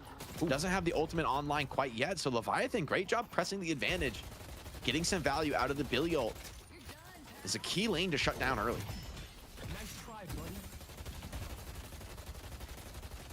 About to be 6 minutes in, and on the right hand, Leviathan about to get right side Guardian off those two picks. Might hold back though for now with a full HP Listic coming in. Still a window of opportunity before Singularity comes online. It's like about 100 souls away. Yeah, it's definitely, I mean, this is a dream start though, I think, for Low-Key W, right? That to have a strong late game draft and the Kelvin Dome in on the Silver, she's kind of has some geometry to play with here. Fremont needs to get the ult pop. He wants to play his way out of this one. Silver still running away. Fremont at the lowest amount of HP. One little shot from Kelvin to do it, but Kelvin doesn't have the angle. And now, under assault from Vin, deciding to take a little bit of pot shots at Vin on the other side, but Fremont able to get away by the slimmest of margins. And this fight in mid has opened up tons of space. Both of the side lanes crashing here on the Leviathan base. So really good pressure being put on by Low-Key W. I mean, this Infernus gonna have to keep track of him because Vrake, 6.4k, he's got a gun buff. He's gonna like head off into the jungle and just farm up for a while now, but he's gonna come out a monster. Stolen Apollo ult. Wait, it's the fencing duel. Oh, because just enough HP to get his ult off, but should be dead just right after. Unless Sinclair on a whim and a prayer, just barely staying alive. Once more, Hoot in on the chase down, gets the last grenade on the Psy, and it is getting all sorts of chaotic here in the middle. Leviathan rotating in. Low-Key W with 3 members in middle, and Leviathan about to stack if they stay. Yeah, huge start now for Low-Key W into the game. 5,000 soul lead. Leviathan just fully on the back foot. Every time Shiv shows up, man, you gotta run away. He doesn't have any daggers though. The execute's gonna be enough. Overseas just doesn't have the HP, and Listic even pulls the Shiv out to make sure there's no counter damage coming in. Another winning trade. I mean, this is a extraordinarily dominant early game. This is more dominant than last game without the bug abuse. Yeah, Low-Key W is looking very, very good so far. 8 minutes about to hit, along with Sinner Sacrifices. And okay, look at where Low-Key W is. Are they actually invading double Sinners on spawn? Is that what's going on right now? They are doing exactly that. Getting hit with the nap time and a Billy Chain Gang. Leviathan looking to defend their territory in on the double Sinner spawn. Gonna force a quick retreat out of Low-Key W. I don't think they got either of the two Sinners, but they're still under chase down here. Can Leviathan at least get one punish off the attempt? What a parry from Listic. I think that saves his life. Fremont now could be in trouble. The back of that parry took a lot of damage. Rem, though, on the assist, the support should just be able to get Silver out of dodge. Shiv looking desperately for that last connection, but doesn't have any more knives. Looks like he's going for the dash build first here, so maybe prioritizing the ability to just go full aggro here with that Silence Wave.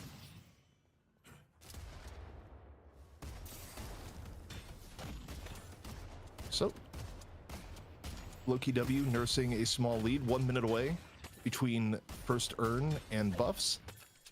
And I think if you're Low-Key W, you're probably positioning for quick earn pickup in this situation. Like, I think you're at enough advantage right now. And also, Jake, it's right on the threshold. in a way, Loki W, they don't want to get any further ahead than not give up first advantage earn. Yeah, it's like you want to be careful. Don't farm too much, guys. Like, play things a little slow. Managing that percent is actually really key, I think, at this level of Deadlock, right? You know, you use Leviathan, you're like, hey, maybe we feed a killer somewhere and just secure ourselves an advantage earn. It's going to be worth more in the net. It's really interesting, too, because first earn at advantage earn is really difficult to deal with, and oftentimes will erase like any early advantage you have. So there's something to be said where if you're just at the threshold, I kind of agree with you that like feeding a kill arguably could be the play. Cosmetical takes down Hirazumi, and I mean Loki W, they're about to push Leviathan into that state. I think it might be there right now. It's very close. Still his earn drops though. With this it is. Yeah, player's dead on the map.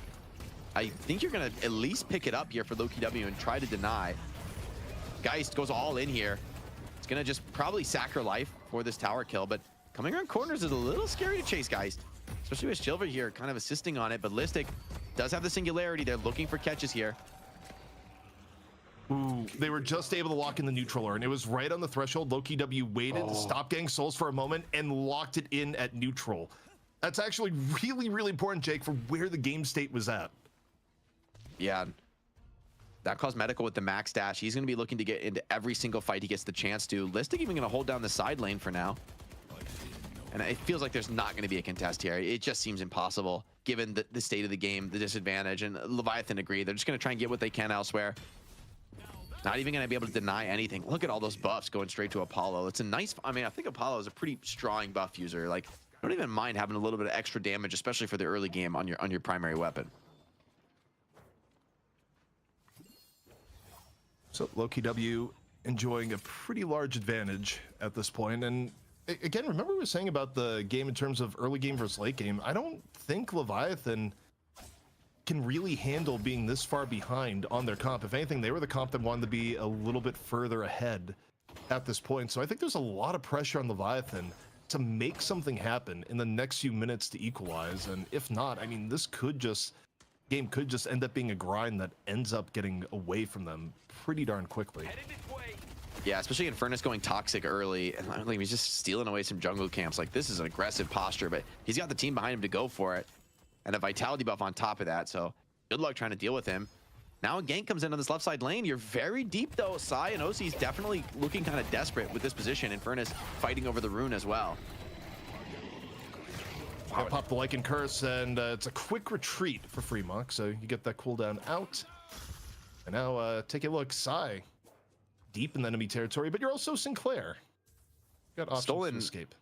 The stolen Italia Lasan is actually, we didn't even talk about that much, kind of underrated in this. Insanely low cooldown on that ult, and just such powerful nuking. Great at shutting down Apollo himself. There's just a lot of good Sinclair steal options in general in this lane, as Walker gonna fall. Leviathan able to get the right side Walker. That's a big find. And Billy it gets gets out. him right That's back in the crazy. game here, Jake. Really, on top of getting the Guardian too. I mean, now just 5K behind. They lose Overseas, you know, as a consequence of diving a little bit deep on the Walker. But that's a trade you take any day of the week. Leviathan trying to keep up the pressure now. Silver looking for Kelvin, but Hoot still pretty comfortable. Sitting on, of course, that frozen shelter. Going to be a really unlikely dive under the Walker. Express shot can be a nice find for Silver, helping her get a little bit more damage to be able to potentially proc that Lycan Curse more consistently. And look, even points in bloodletting. So this is a Shiv from Cosmetical that's very all in on the dash. We've seen a lot of knife builds. I don't think I've seen this like deprioritization of the I can tell you why. I mean, I know why Cosmetical is all in on the dash, is that Lightbringer is one of the biggest advocates of slice and dice shred build just being really strong. Like the ability to stack multiple shreds at a team fight. He thinks people have been sleeping on it, and that has to be the reasoning for why you're seeing Shiv on that. You have a lot of follow-up spirit damage, right? When you think about it, you know, between Infernus, Apollo. Catch though is a wasted singularity, brutal from Listic. And now this one could be going kind of awkward, but Shiv is here trying to get some value out of the build. Obikim assisting in the fight as well. Rayek on just a sliver of HP on Vindicta. Shiv hunting for that next kill, and looks to be Obikim who gets it done on Desai. It's not quite full Exploder, man, but also you land a few stacks of Shred and use Silence Wave. It becomes a very significant nuke for the build that Cosmetical is doing at the moment. Oh, nice chain and Infernus from Overseas, and yep, pulls Infernus back into the bash down, into the snipe. Vrake, super low. Wait, does Vrake actually get out? Yes, Slave Dash gets him out. Yeah, I think Vrake gets full out there despite the situation. Cosmetical got to sell for Rake in the back as this mid-walker finally falls to all the pressure. Yeah, a lot of value being found here. Sidewave pressure now coming in, but finding the mid-wave walker first, I think, is always ideal because as it gets those health buffs as the other walkers fall, I feel like the mid-wave becomes a real problem. It's such a key power position on the map to hold. Finding it first, although it economically, theoretically doesn't give an advantage, the position on the map is so valuable. I think this is an ideal way for the game to progress here for Loki W. I'll be ready if they get too close. So, about to hit 15 minutes. Buffs up. Both going to be claimed by Loki W. Survival for Hoot. And once again, casting for Cosmetical, who has been winning the buff lottery this game here thus far. Oh, stolen black hole. More impact on this one. Dynamo down. Great catch from Sai, but he's caught in an awkward spot, surrounded in Furnace, running him down. Maybe the TP out will be enough, but no, not quite. Doesn't even have the skill up, it seems. OCs finds Obakim. Gets an earn pickup as well, but Shiv thinking about fighting more into this, has Boundless Spirit. You got to be careful. Those slice and dices, you get caught and stacked up, and he's getting those no cooldown dashes. You could be in real trouble. Again, I mean, it's a lot of Spirit Shred, and I think it's a build that's probably been underrated on Shiv. Like, when you hear Lightbringer talk about the explanation for why that build is a thing, I mean, it makes a lot of sense, especially from the team fighting in. That being said, try and make a play. They're in control of the urn and its advantage urn. I don't think you have to rush this here either. I mean, you can wait a moment to get more people over. Loki W, they are fully invested on the defense here so far. They do not want to let in an easy dunk. And you take a look at the setup here. I mean, again, if you're Leviathan, you can wait a little bit, but they're going to ideally wait for a Rake to make the rotation or push something else on the map. The problem is they already got Right Walker, Jake, so the map state isn't really good for them to harass something else while not turning an urn. Sai having like the bugged Italian animation forever is pretty great. Pretty great. I wonder if that's actually what he sees on his screen. Looking like Darth Vader, man. Seeing red. It's not really the vibe for Sinclair. Chain Gang here making a little bit of space for urn turn in. Overseas looking to chase out Listic, who's super low, actually gets punished. Now, room for the dunk. Irizumi able to walk forward, get the turn in. But the denies, a lot of that actually getting denied by Hoot, who is there. Drops the Frozen Shelter. Loki W looking to maybe grab a few kills on the back end of this. OC's falls. And Empty Dreams pulls out the Erdemini. Might have a few shots left in the container here so far. Frozen Shelter fades, and Empty Dreams already with 2, Cosmetical with 1 on the finish. Yeah, he's eating, man. This early Boundless really brings this build alive now. And straight to the mid-boss, man. 20 seconds, players on the deck. You're absolutely going to go for this. Look, everyone is so healthy on Loki W's side. The dome from Hoot there, it's not just that you win the fight, but you win the fight and everyone still feels confident to go take another fight in the mid-boss. Like, Leviathan will be up for this, but will they be able to make it there in time? And more importantly, will you be able to stop it? We got a Listic Singularity here that could just lock in a triple rejuve, and Leviathan, they can't even go for it. Loki W maintaining their advantage even after giving up the urn dunk. Scrappy enough to get a few kills, turn those kills into mid-boss. And Leviathan, again, not fully out of it here by any means, but wait, Lycan Curse, this could be a nice rejuve take away from Loki W. Remock on the punish, but needs to get away. If all of you guys are rejuve and you lose your silver in turn, it's something Loki W might be okay for, but Rescue Beam is going to provide the last little bit of survivability of the free block that's needed. Loki W now, so this is the state of the game. Still comfortable, 2 rejuves, a nice comfortable soul lead, and they have the Singularity to play around. No investment in it for now from Listic. I think he's focused on that kind of like brawling build, which I quite like. I mean, even with no investment, right? Singularity is still going to be a high impact skill in the team fights. And you don't want to be, you know, essentially a potato when you're waiting on that skill to come back up online.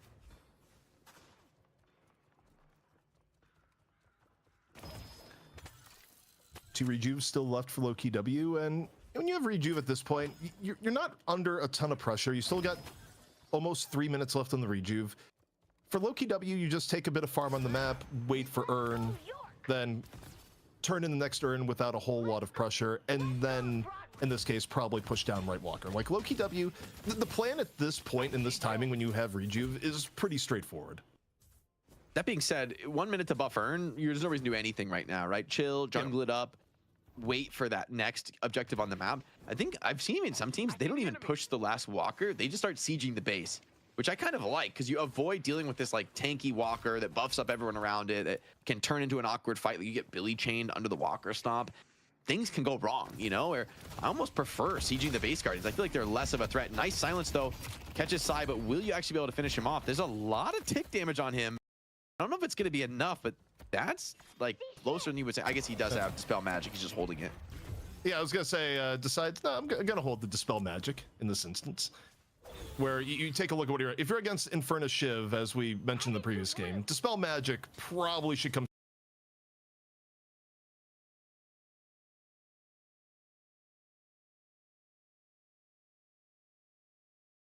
Everyone is going to buy it. Just about everyone. Like, yeah, literally their whole team has to buy it. I mean, oh, good catch. Ozi's into this fight too, but you're fighting against double rejuve. A decent singularity on 2 for Listic. The sleep comes in, it delays things for now. Fremont does get the Lycan Curse pop. Another parry onto Billy. Overseas struggling in this one. 1 rejuve, only a last one available here. Empty Dream still putting out damage and hasn't even dropped yet. Rest of Loki W on their way towards this side of the map, but they were quite... In fact, try to increase your presence on the map for as long as you possibly can. I mean, if you're like 200 HP, obviously you go back to base. But yeah, barrage stacks make you farm Sinner faster. Does it? I don't think that's true. Is that true? The bug? Really? One sec, let me see. I need to try this now. Oh. Oh my god, wait, okay. Huh. Alright.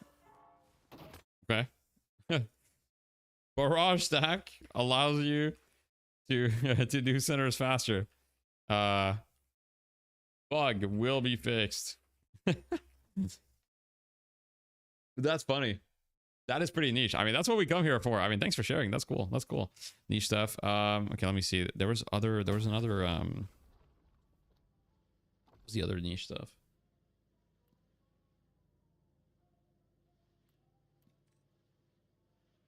Yeah, you can buy refresher sometimes. Oh yeah, damage amp works on items. I already mentioned, but damage. Yeah, so these are the main things I'd say. Shiv and Calico. Oh, Calico. Yeah, Calico still does have damage amp on her cat. I was like, it got removed from her ult, but it got transferred to her cat. Let me just get my damage amp real quick. Okay, well, I see it here. Let me see if it affects it. We're gonna test this real quick.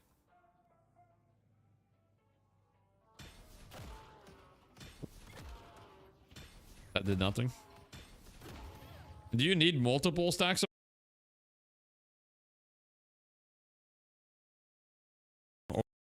pretty useful movement technique to have under your belt? If you once you get in there, you can kind of use Arctic Blast, cloak them.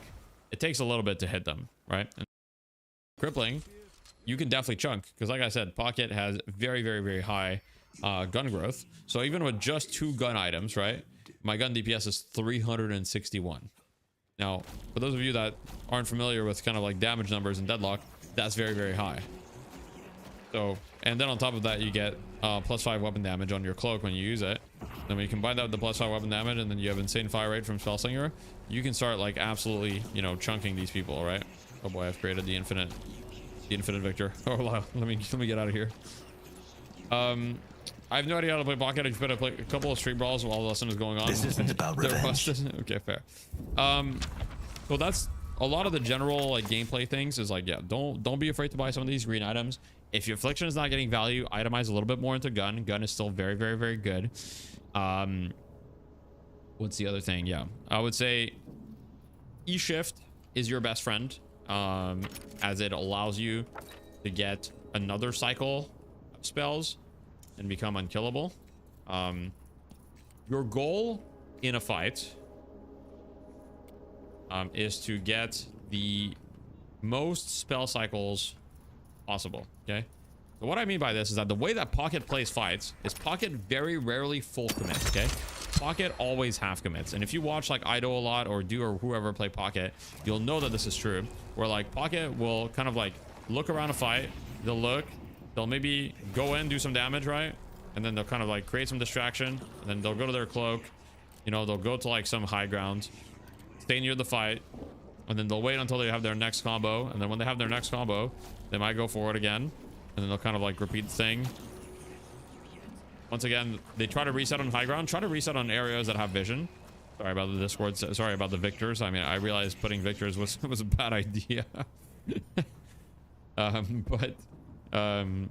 Yeah, that's generally what you want to do. You want to try to get the most amount of spell rotations, and having something like E-Shift can help you a lot, because when you're caught in a pickle in between spell rotations, it's like, oh shit, I'm caught, right? They got on top of me and I don't have my cloak anymore.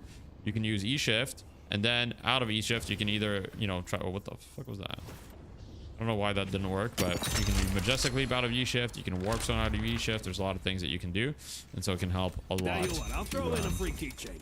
Kind of have that.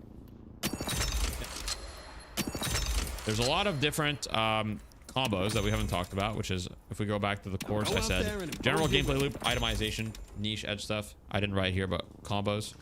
So general rule of thumb for pocket players, the most bread and butter combo with Majestic Leap is something like Majestic Leap, Barrage to maintain your Majestic Leap momentum, and then once you do that, then you go back in. Okay, let me just remove the victors. Spending your trust fund here. I tried to remove the bot and it didn't remove. Oh god, he's glitched. Okay. Let's put in furnaces instead. Okay. All right. So what was I gonna do? You let me know. Yeah. So let's say the most bread and butter combo is Majestic Leap. You get Barrage to keep your momentum. Then you Majestic Leap downwards. Do your combo like this, right? That's like the most bread and butter. And you always want to try to put Cloak back in a way that's going to be, it's going to get you to some high ground, okay? So try to always have the Cloak have some height so you can climb to places. So a couple examples of where I'd use Cloak. So let's say you're fighting around the urn area, right? I'll show you a couple examples. Of course, a lot of this comes through map knowledge. Let's say I'm fighting around the urn area. Another thing is you usually want to try to gain some height before Majestic Leaping. So for example, this would be non-optimal to do this, right? But what would be optimal is like before I do that, what if I just double jump on this, then use Majestic Leap from here, do my little thing, do my Barrage, dive in, and then I'll use Cloak, do my damage here, and then Cloak's in the air, and that can allow me to, for example, retreat to this area, right? So always think about, okay, is there some sort of high ground? And similarly, if I'm on the other side, on the other team, right, I might go from here, use Barrage, and then once I'm in there, I'm gonna throw my Cloak in the air. Once I escape, if you have stamina mastery, it helps a lot, of course. And yeah. Need to plan this out. What was I gonna say? I didn't want it to come to this. So other combos to do are, the most common one is gonna be kind of like the just, you know, Cloak natural. One thing I'll say is that Cloak moves pretty slowly nowadays. So be careful if you use Cloak to like kill someone. As you can see, like if this person's here and I'm trying to like cloak them, it takes a little bit to hit them, right? And a lot of the time they might have time to get away. So make sure that you're as close as possible to someone before you cloak them. If you use Cloak for damage, make sure that you're like right on top of them, because it doesn't really move that fast. That's one thing. Another thing that you can do is you can Majestic Leap, and then Majestic Leap down, and then use Barrage to kind of like move forward and have a lot of forward momentum with it. It looks like this. You go down and then you get a lot of forward momentum with Barrage. That can help you chase people down. Don't throw your lives away anymore than you already have. JMP, to answer your question about the extra damage, the extra damage late game is not that significant. So it's plus 5 weapon damage. If you look at your weapon damage, you know, it's giving you an extra like 15% damage maybe. It's really not that good. So late game, you don't really need to concern yourself too much with the Cloak. It helps a little bit, but it's not like that great. Early game, the Cloak gun damage is really good. Later in the game, it's kind of, you know, it's all right.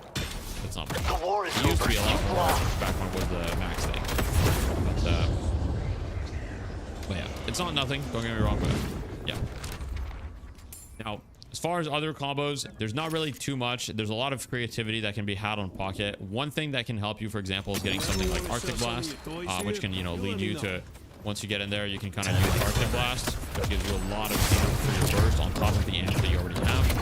These are some other combos that you can do. And then the last thing that I didn't show, which is slightly more advanced tech, but might be useful if you buy Warp Zone, is with the Warp Zone, you can do this tech called a dash jump Warp Zone. So how that works is you dash Warp Zone jump. Whoops, I fucked it up. You dash Warp Zone jump. So this can be kind of useful, especially if you have Warp Zone as pocket and you want to escape. It allows you to kind of continue your momentum from the dash jump, and this can be a pretty useful movement technique to have under your belt if you buy a Warp Zone on pocket. So I figured I'd throw it out there. You would Arctic before the case, correct? Yes.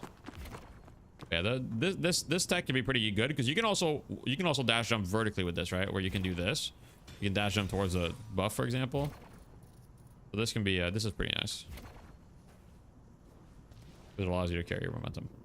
Now, we've talked about the general game plan. What do you do? What are your strengths, weaknesses, etc.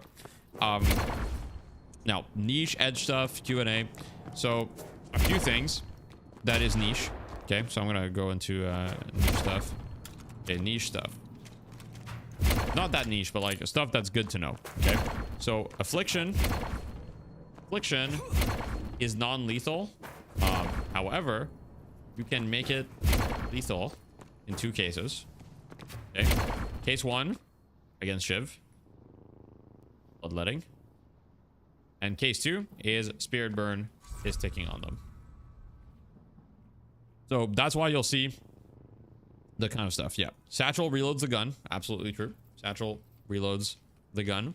And this is not that niche, but this is absolutely good to mention. So if you shoot a little bit, right, Satchel will reload your gun. However, if you use Satchel before reloading, it doesn't actually reload it, right? So you have to start the reload, then use Satchel, and then it's reloaded. So keep in mind, every time you use Satchel, in theory, it's optimal to press the reload key before using Satchel because it'll always reload you. So let's say you're chasing someone and you want to use your combo, you should kind of reload. Now, it's a little bit hard sometimes to implement that, but yeah, you can reload during Barrage. You can reload during a lot of abilities in Deadlock, so that doesn't surprise me. Oops, but that makes sense. Remember when you could melee during Pocket Barrage? Yeah. Another thing that I didn't mention is during Barrage nowadays, you can actually use Stamina and you can use Cloak, right? So you can use Stamina and you can use Cloak, which kind of gives Pocket a lot of mobility. I will say a lot of Pocket players are not really using this yet a ton because people are still getting used to it, but it definitely has potential. You can Satchel, press the reload key. Oh, that's true. That is true.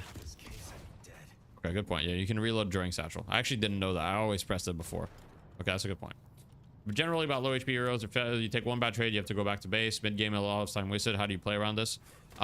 So with Pocket, I mean, with just, you know, you go healing right, first of all, for example, in this build. And second of all, heal troopers, right? Heal troopers will heal you a decent amount. Combined with healing right, generally you'll be fine. If you have to go back to base, go for it, but really only do it if you really have to.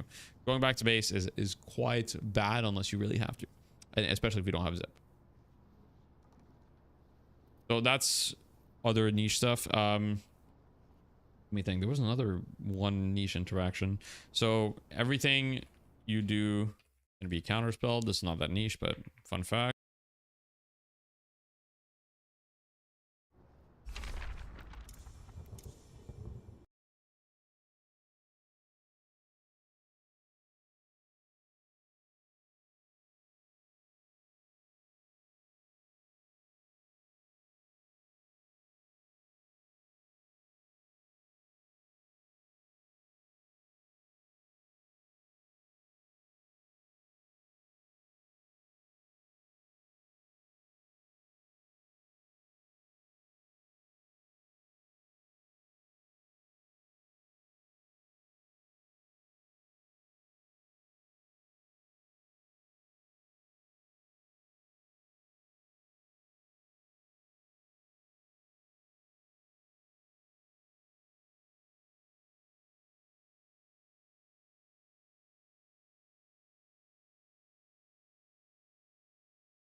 extended away, and Geist in a... So Jin's Mark isn't that fearsome until it has a little bit of investment into it. I mean, still effective poke in lane, but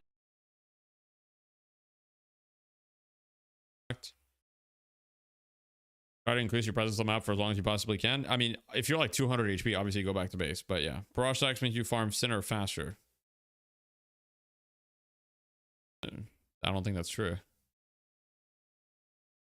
Nah, Dispel Magic doesn't counter you. You can't remove ult with Dispel Magic. It can definitely still 1v1, but not his, you know, boxes.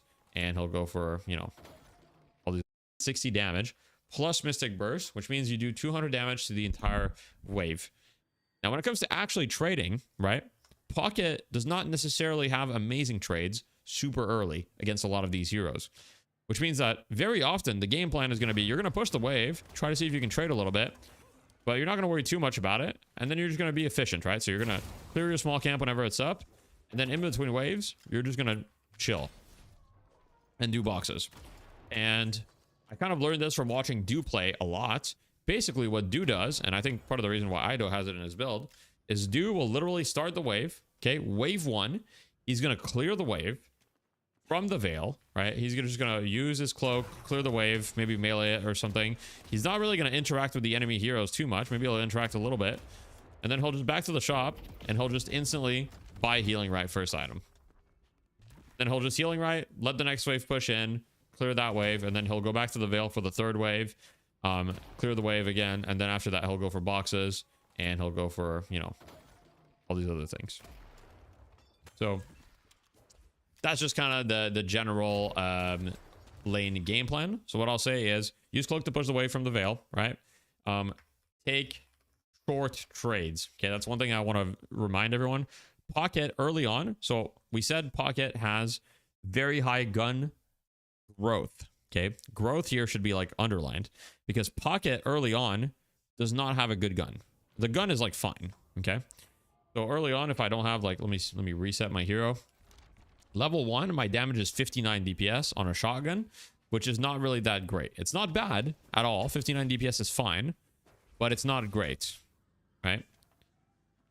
So it's a lower DPS than like Ivy's gun for comparison, just to give you guys an idea. So, you know, not fantastic. And that's considering the fact that you start with minus 15% spirit resist. Think about that into every discussion we're going to have. So we got a question from Traitonimo and a question from Violinja. Why heal right first and not Mystic Burst? Okay, so 3 questions. First question, why heal right? Okay, right here. Why heal right instead of Mystic Burst? Great question. So you can make the argument for going Mystic Burst if you haven't taken damage. If you're full health, you'll probably see them buy Mystic Burst. Now, the thing is, wave 1, the way that I see Do play is he literally just plays to clear the wave, and then he usually takes 200 to 300 damage clearing the wave, and he buys Healing Right just to get back to full HP for the next wave. That's what he does. Now, if you're full HP after clearing the first wave and you haven't taken damage, you can probably just go for Mystic Burst, and you'll be fine. Second question. When should you buy Majestic Leap over Warpstone? So we'll talk about that in the mid-game section, because I think that's when it starts to matter a little bit more. But that's a great question. When do you play in the Veil or not as a general rule for any hero? So what determines whether you play in the Veil or not is how good are you at playing in the Veil, right? So for example, with Pocket, let's say I'm in the Veil, I'm right here, right? And I use my Cloak to clear the wave, and they run at me. Well, I have a lot of options. So if I use my Cloak and they run at me, I have the option of just simply running away, but I also have the option of running away for a little bit and then taking the Cloak. Right, so you have a lot of juking options. So you throw the Cloak, and then let's say they start running at you, you start running away, but then you just take the Cloak, and then you're out. So a lot of the time, you can kind of like cancel out the bad trades. So you're not really too scared. You're also a shotgun hero, which means you're close range. So generally speaking, heroes that want to start in the Veil are heroes that are close range heroes that don't mind if you run at them. What have I missed? You'll see in the recording. Yeah. Okay, so moving on. Why can't I? Here we go. Okay, moving on. Take short trades. So Pocket doesn't have amazing gun DPS early. You know, benefits from you know, taking short trades with Cloak and Satchel. Basically, all of Pocket's abilities indicate that they want to take burst trades, right? So take short trades. Use Cloak, Satchel, Cold Front, in no order, like We'll talk about the order later, and then stop the trade. Okay. You know, do this every wave. So if you want to be aggressive with pocket, that's what you do. You use all of your abilities on someone, like, and the way that it's gonna look a lot of the time, right, is let's say there's an Infernus here, and I've got a Cold Front, Mystic Burst, whatever. I've got this AP. I want to take a trade with him. There's multiple ways. You can try to get Barrage on him. That might be a little obvious if you get Barrage and then go for the trade. In an ideal world, you would have wanted to try to get Barrage, and we'll talk about Barrage in a second. But even if you don't have Barrage stacks, what you can do is you can kind of just like go at him, and then you can kind of do this. Actually, don't think I hit my cloak, but regardless, like the idea is like you go on top of them in whatever way that you can. So sometimes it can be as simple as just mantling over the bridge, dropping on top of them, and then just like doing this, right? And then that's the general idea. You want to throw the cloak back towards your own tower. That's not actually my tower, but you get the idea. Imagine this was my tower. The Infernus is there. I can just take the zip line. I could use Barrage, and then as he's running away, and then I could chase him here. Do this, keep the trade going, and then take the cloak back. That's what it would look like. So, take short trades. All right, we'll talk about the execution of it. And then the next thing is, make sure to be super efficient on boxes and camps, okay? Pocket is a hero that needs farm and farms very well. So 6 minutes hits. If you can't kill them, start farming a camp every wave. Right? That's kind of the thing. If you can't kill them, start farming a camp every wave. So like, for example, this camp, if it's 6 minutes, I'm in this lane. Okay, I can't kill them. No problem. I go to this camp. Just do this real quick. Farm it. And then I'm going to farm this camp. And then I'm going to clear it to the next wave. So, okay, next wave's coming. Clear it. Okay, boom. We're done with the next wave. Once we're done with the next wave, then I'm just going to go to this camp. And I'm going to repeat. While I wait for the next wave, I'm just going to clear that. You know, while I wait, clear the full camp. And if you're doing this, you can buy monster rounds, you can buy cultists. We'll talk about itemization. And then they're all going to individually melee their own minion. Like Shiv's on the right one, Ivy's on the middle one, Aslad's on the left one, and Mo's on the back one, right? And they all last hit and melee it, okay? What it does is that they all get the full gold. Look at the top gold. So they all get the full gold, and they all get 890 gold, which means they actually get more gold than if they played the game normally. You know what I'm saying? So the clip is on wave 1. So basically, they all are individually hitting their own minion, right? And then they're all going to individually melee their own minion. So like Shiv is on the right one, Ivy's on the middle one, Aslad's on the left one, and Mo's on the back one, right? And they all last hit and melee it, okay? What it does is that they all get the full gold. Look at the top gold. So they all get the full gold, and they all get 890 gold, which means they actually get more gold than if they played the game normally. You know what I'm saying?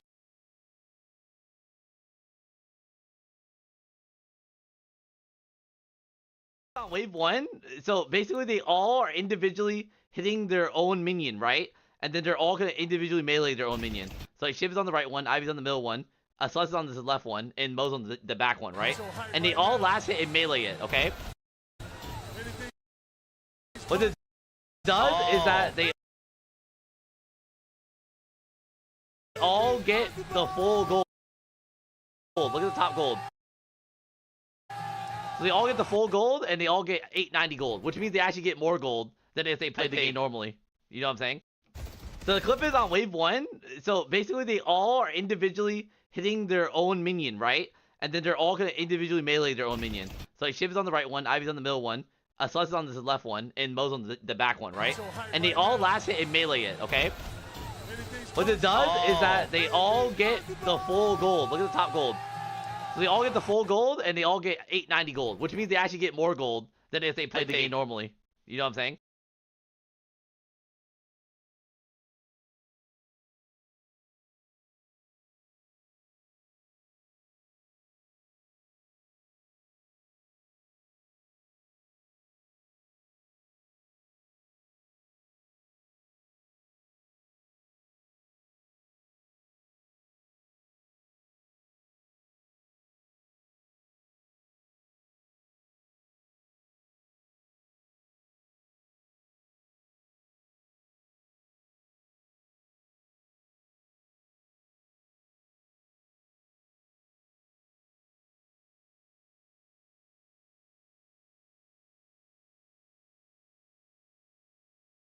you don't fall behind. And this is not just a pocket thing. This is just like a general hero thing. If you're not ganking and you're not killing them, you need to be farming a camp between every wave as much as you can. So once this camp is farmed, well, what would I do? Well, I would go to this camp, which is the kind of like newish camp, right? So you can go to this camp and you can also one-shot this camp. This camp is very easy to farm for pocket. So it's like you just clear this camp instantly. And then I would go back to wave. You ideally don't want to miss any troopers, but you can let your tower tank a little bit of damage, right? And just doing something like this will ensure that you don't fall behind and you generate as much net worth as possible, so you can hit your mid-game spikes and you can be a hero. So that's the general laning game plan for pocket. Does anyone have any questions? Okay, because I'm sure that you guys have played pocket and lane and maybe you've struggled with certain things. So if you have questions about the laning stage with pocket and the general ideas, this is the time to ask them. If not, there's going to be a Q&A at the end where you can ask additional questions. Is it not better to save cloak for one trade in lane? So generally using cloak to push the wave, especially in the early waves, is going to allow you to hit your spike. Because the thing is, wave 1 pocket is not very strong. Okay, so pocket becomes strong. Pocket becomes able to take trades once you have like cold fronts, right? So at around 3k, like right around when you get your ultimate, is right when you start becoming strong. Before that, pocket's not actually that strong in lane, and so just pushing the wave and like, you know, buying healing right allows you to, you know, just extend the lane and not lose it until you get your My help comes with a price. Why doesn't nobody put 2 points in barrage? In lane, it's so good with zipline movement. I think it's a little bit underexplored. I think barrage is a little underexplored. You can certainly do that. I think people are just like it's a little bit easier to play around barrage. I think is kind of the problem.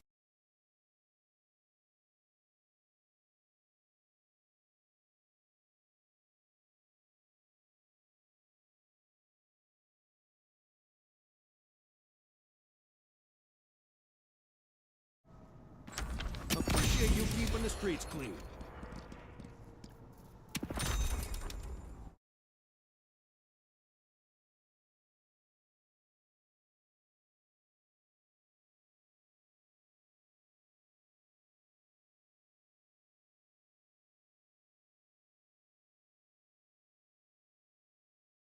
Just to get back to The game just got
Stay 2 steps ahead of death, my friend. Stay 2 steps ahead of death, my friend. Stay 2 steps ahead of death, my friend. Stay 2 steps ahead of death, my friend. Stay 2 steps ahead of death, my friend. Stay 2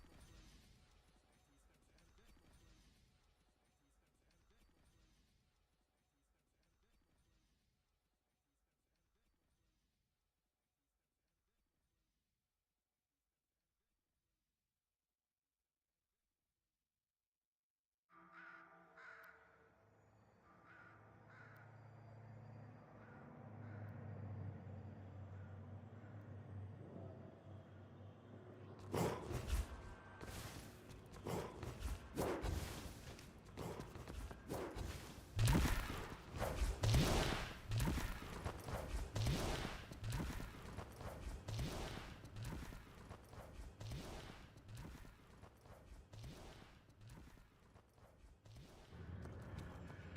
So much value in mere crate. So much value in mere crate. So much value in mere crate. So much value in mere crate. So much value in mere crate.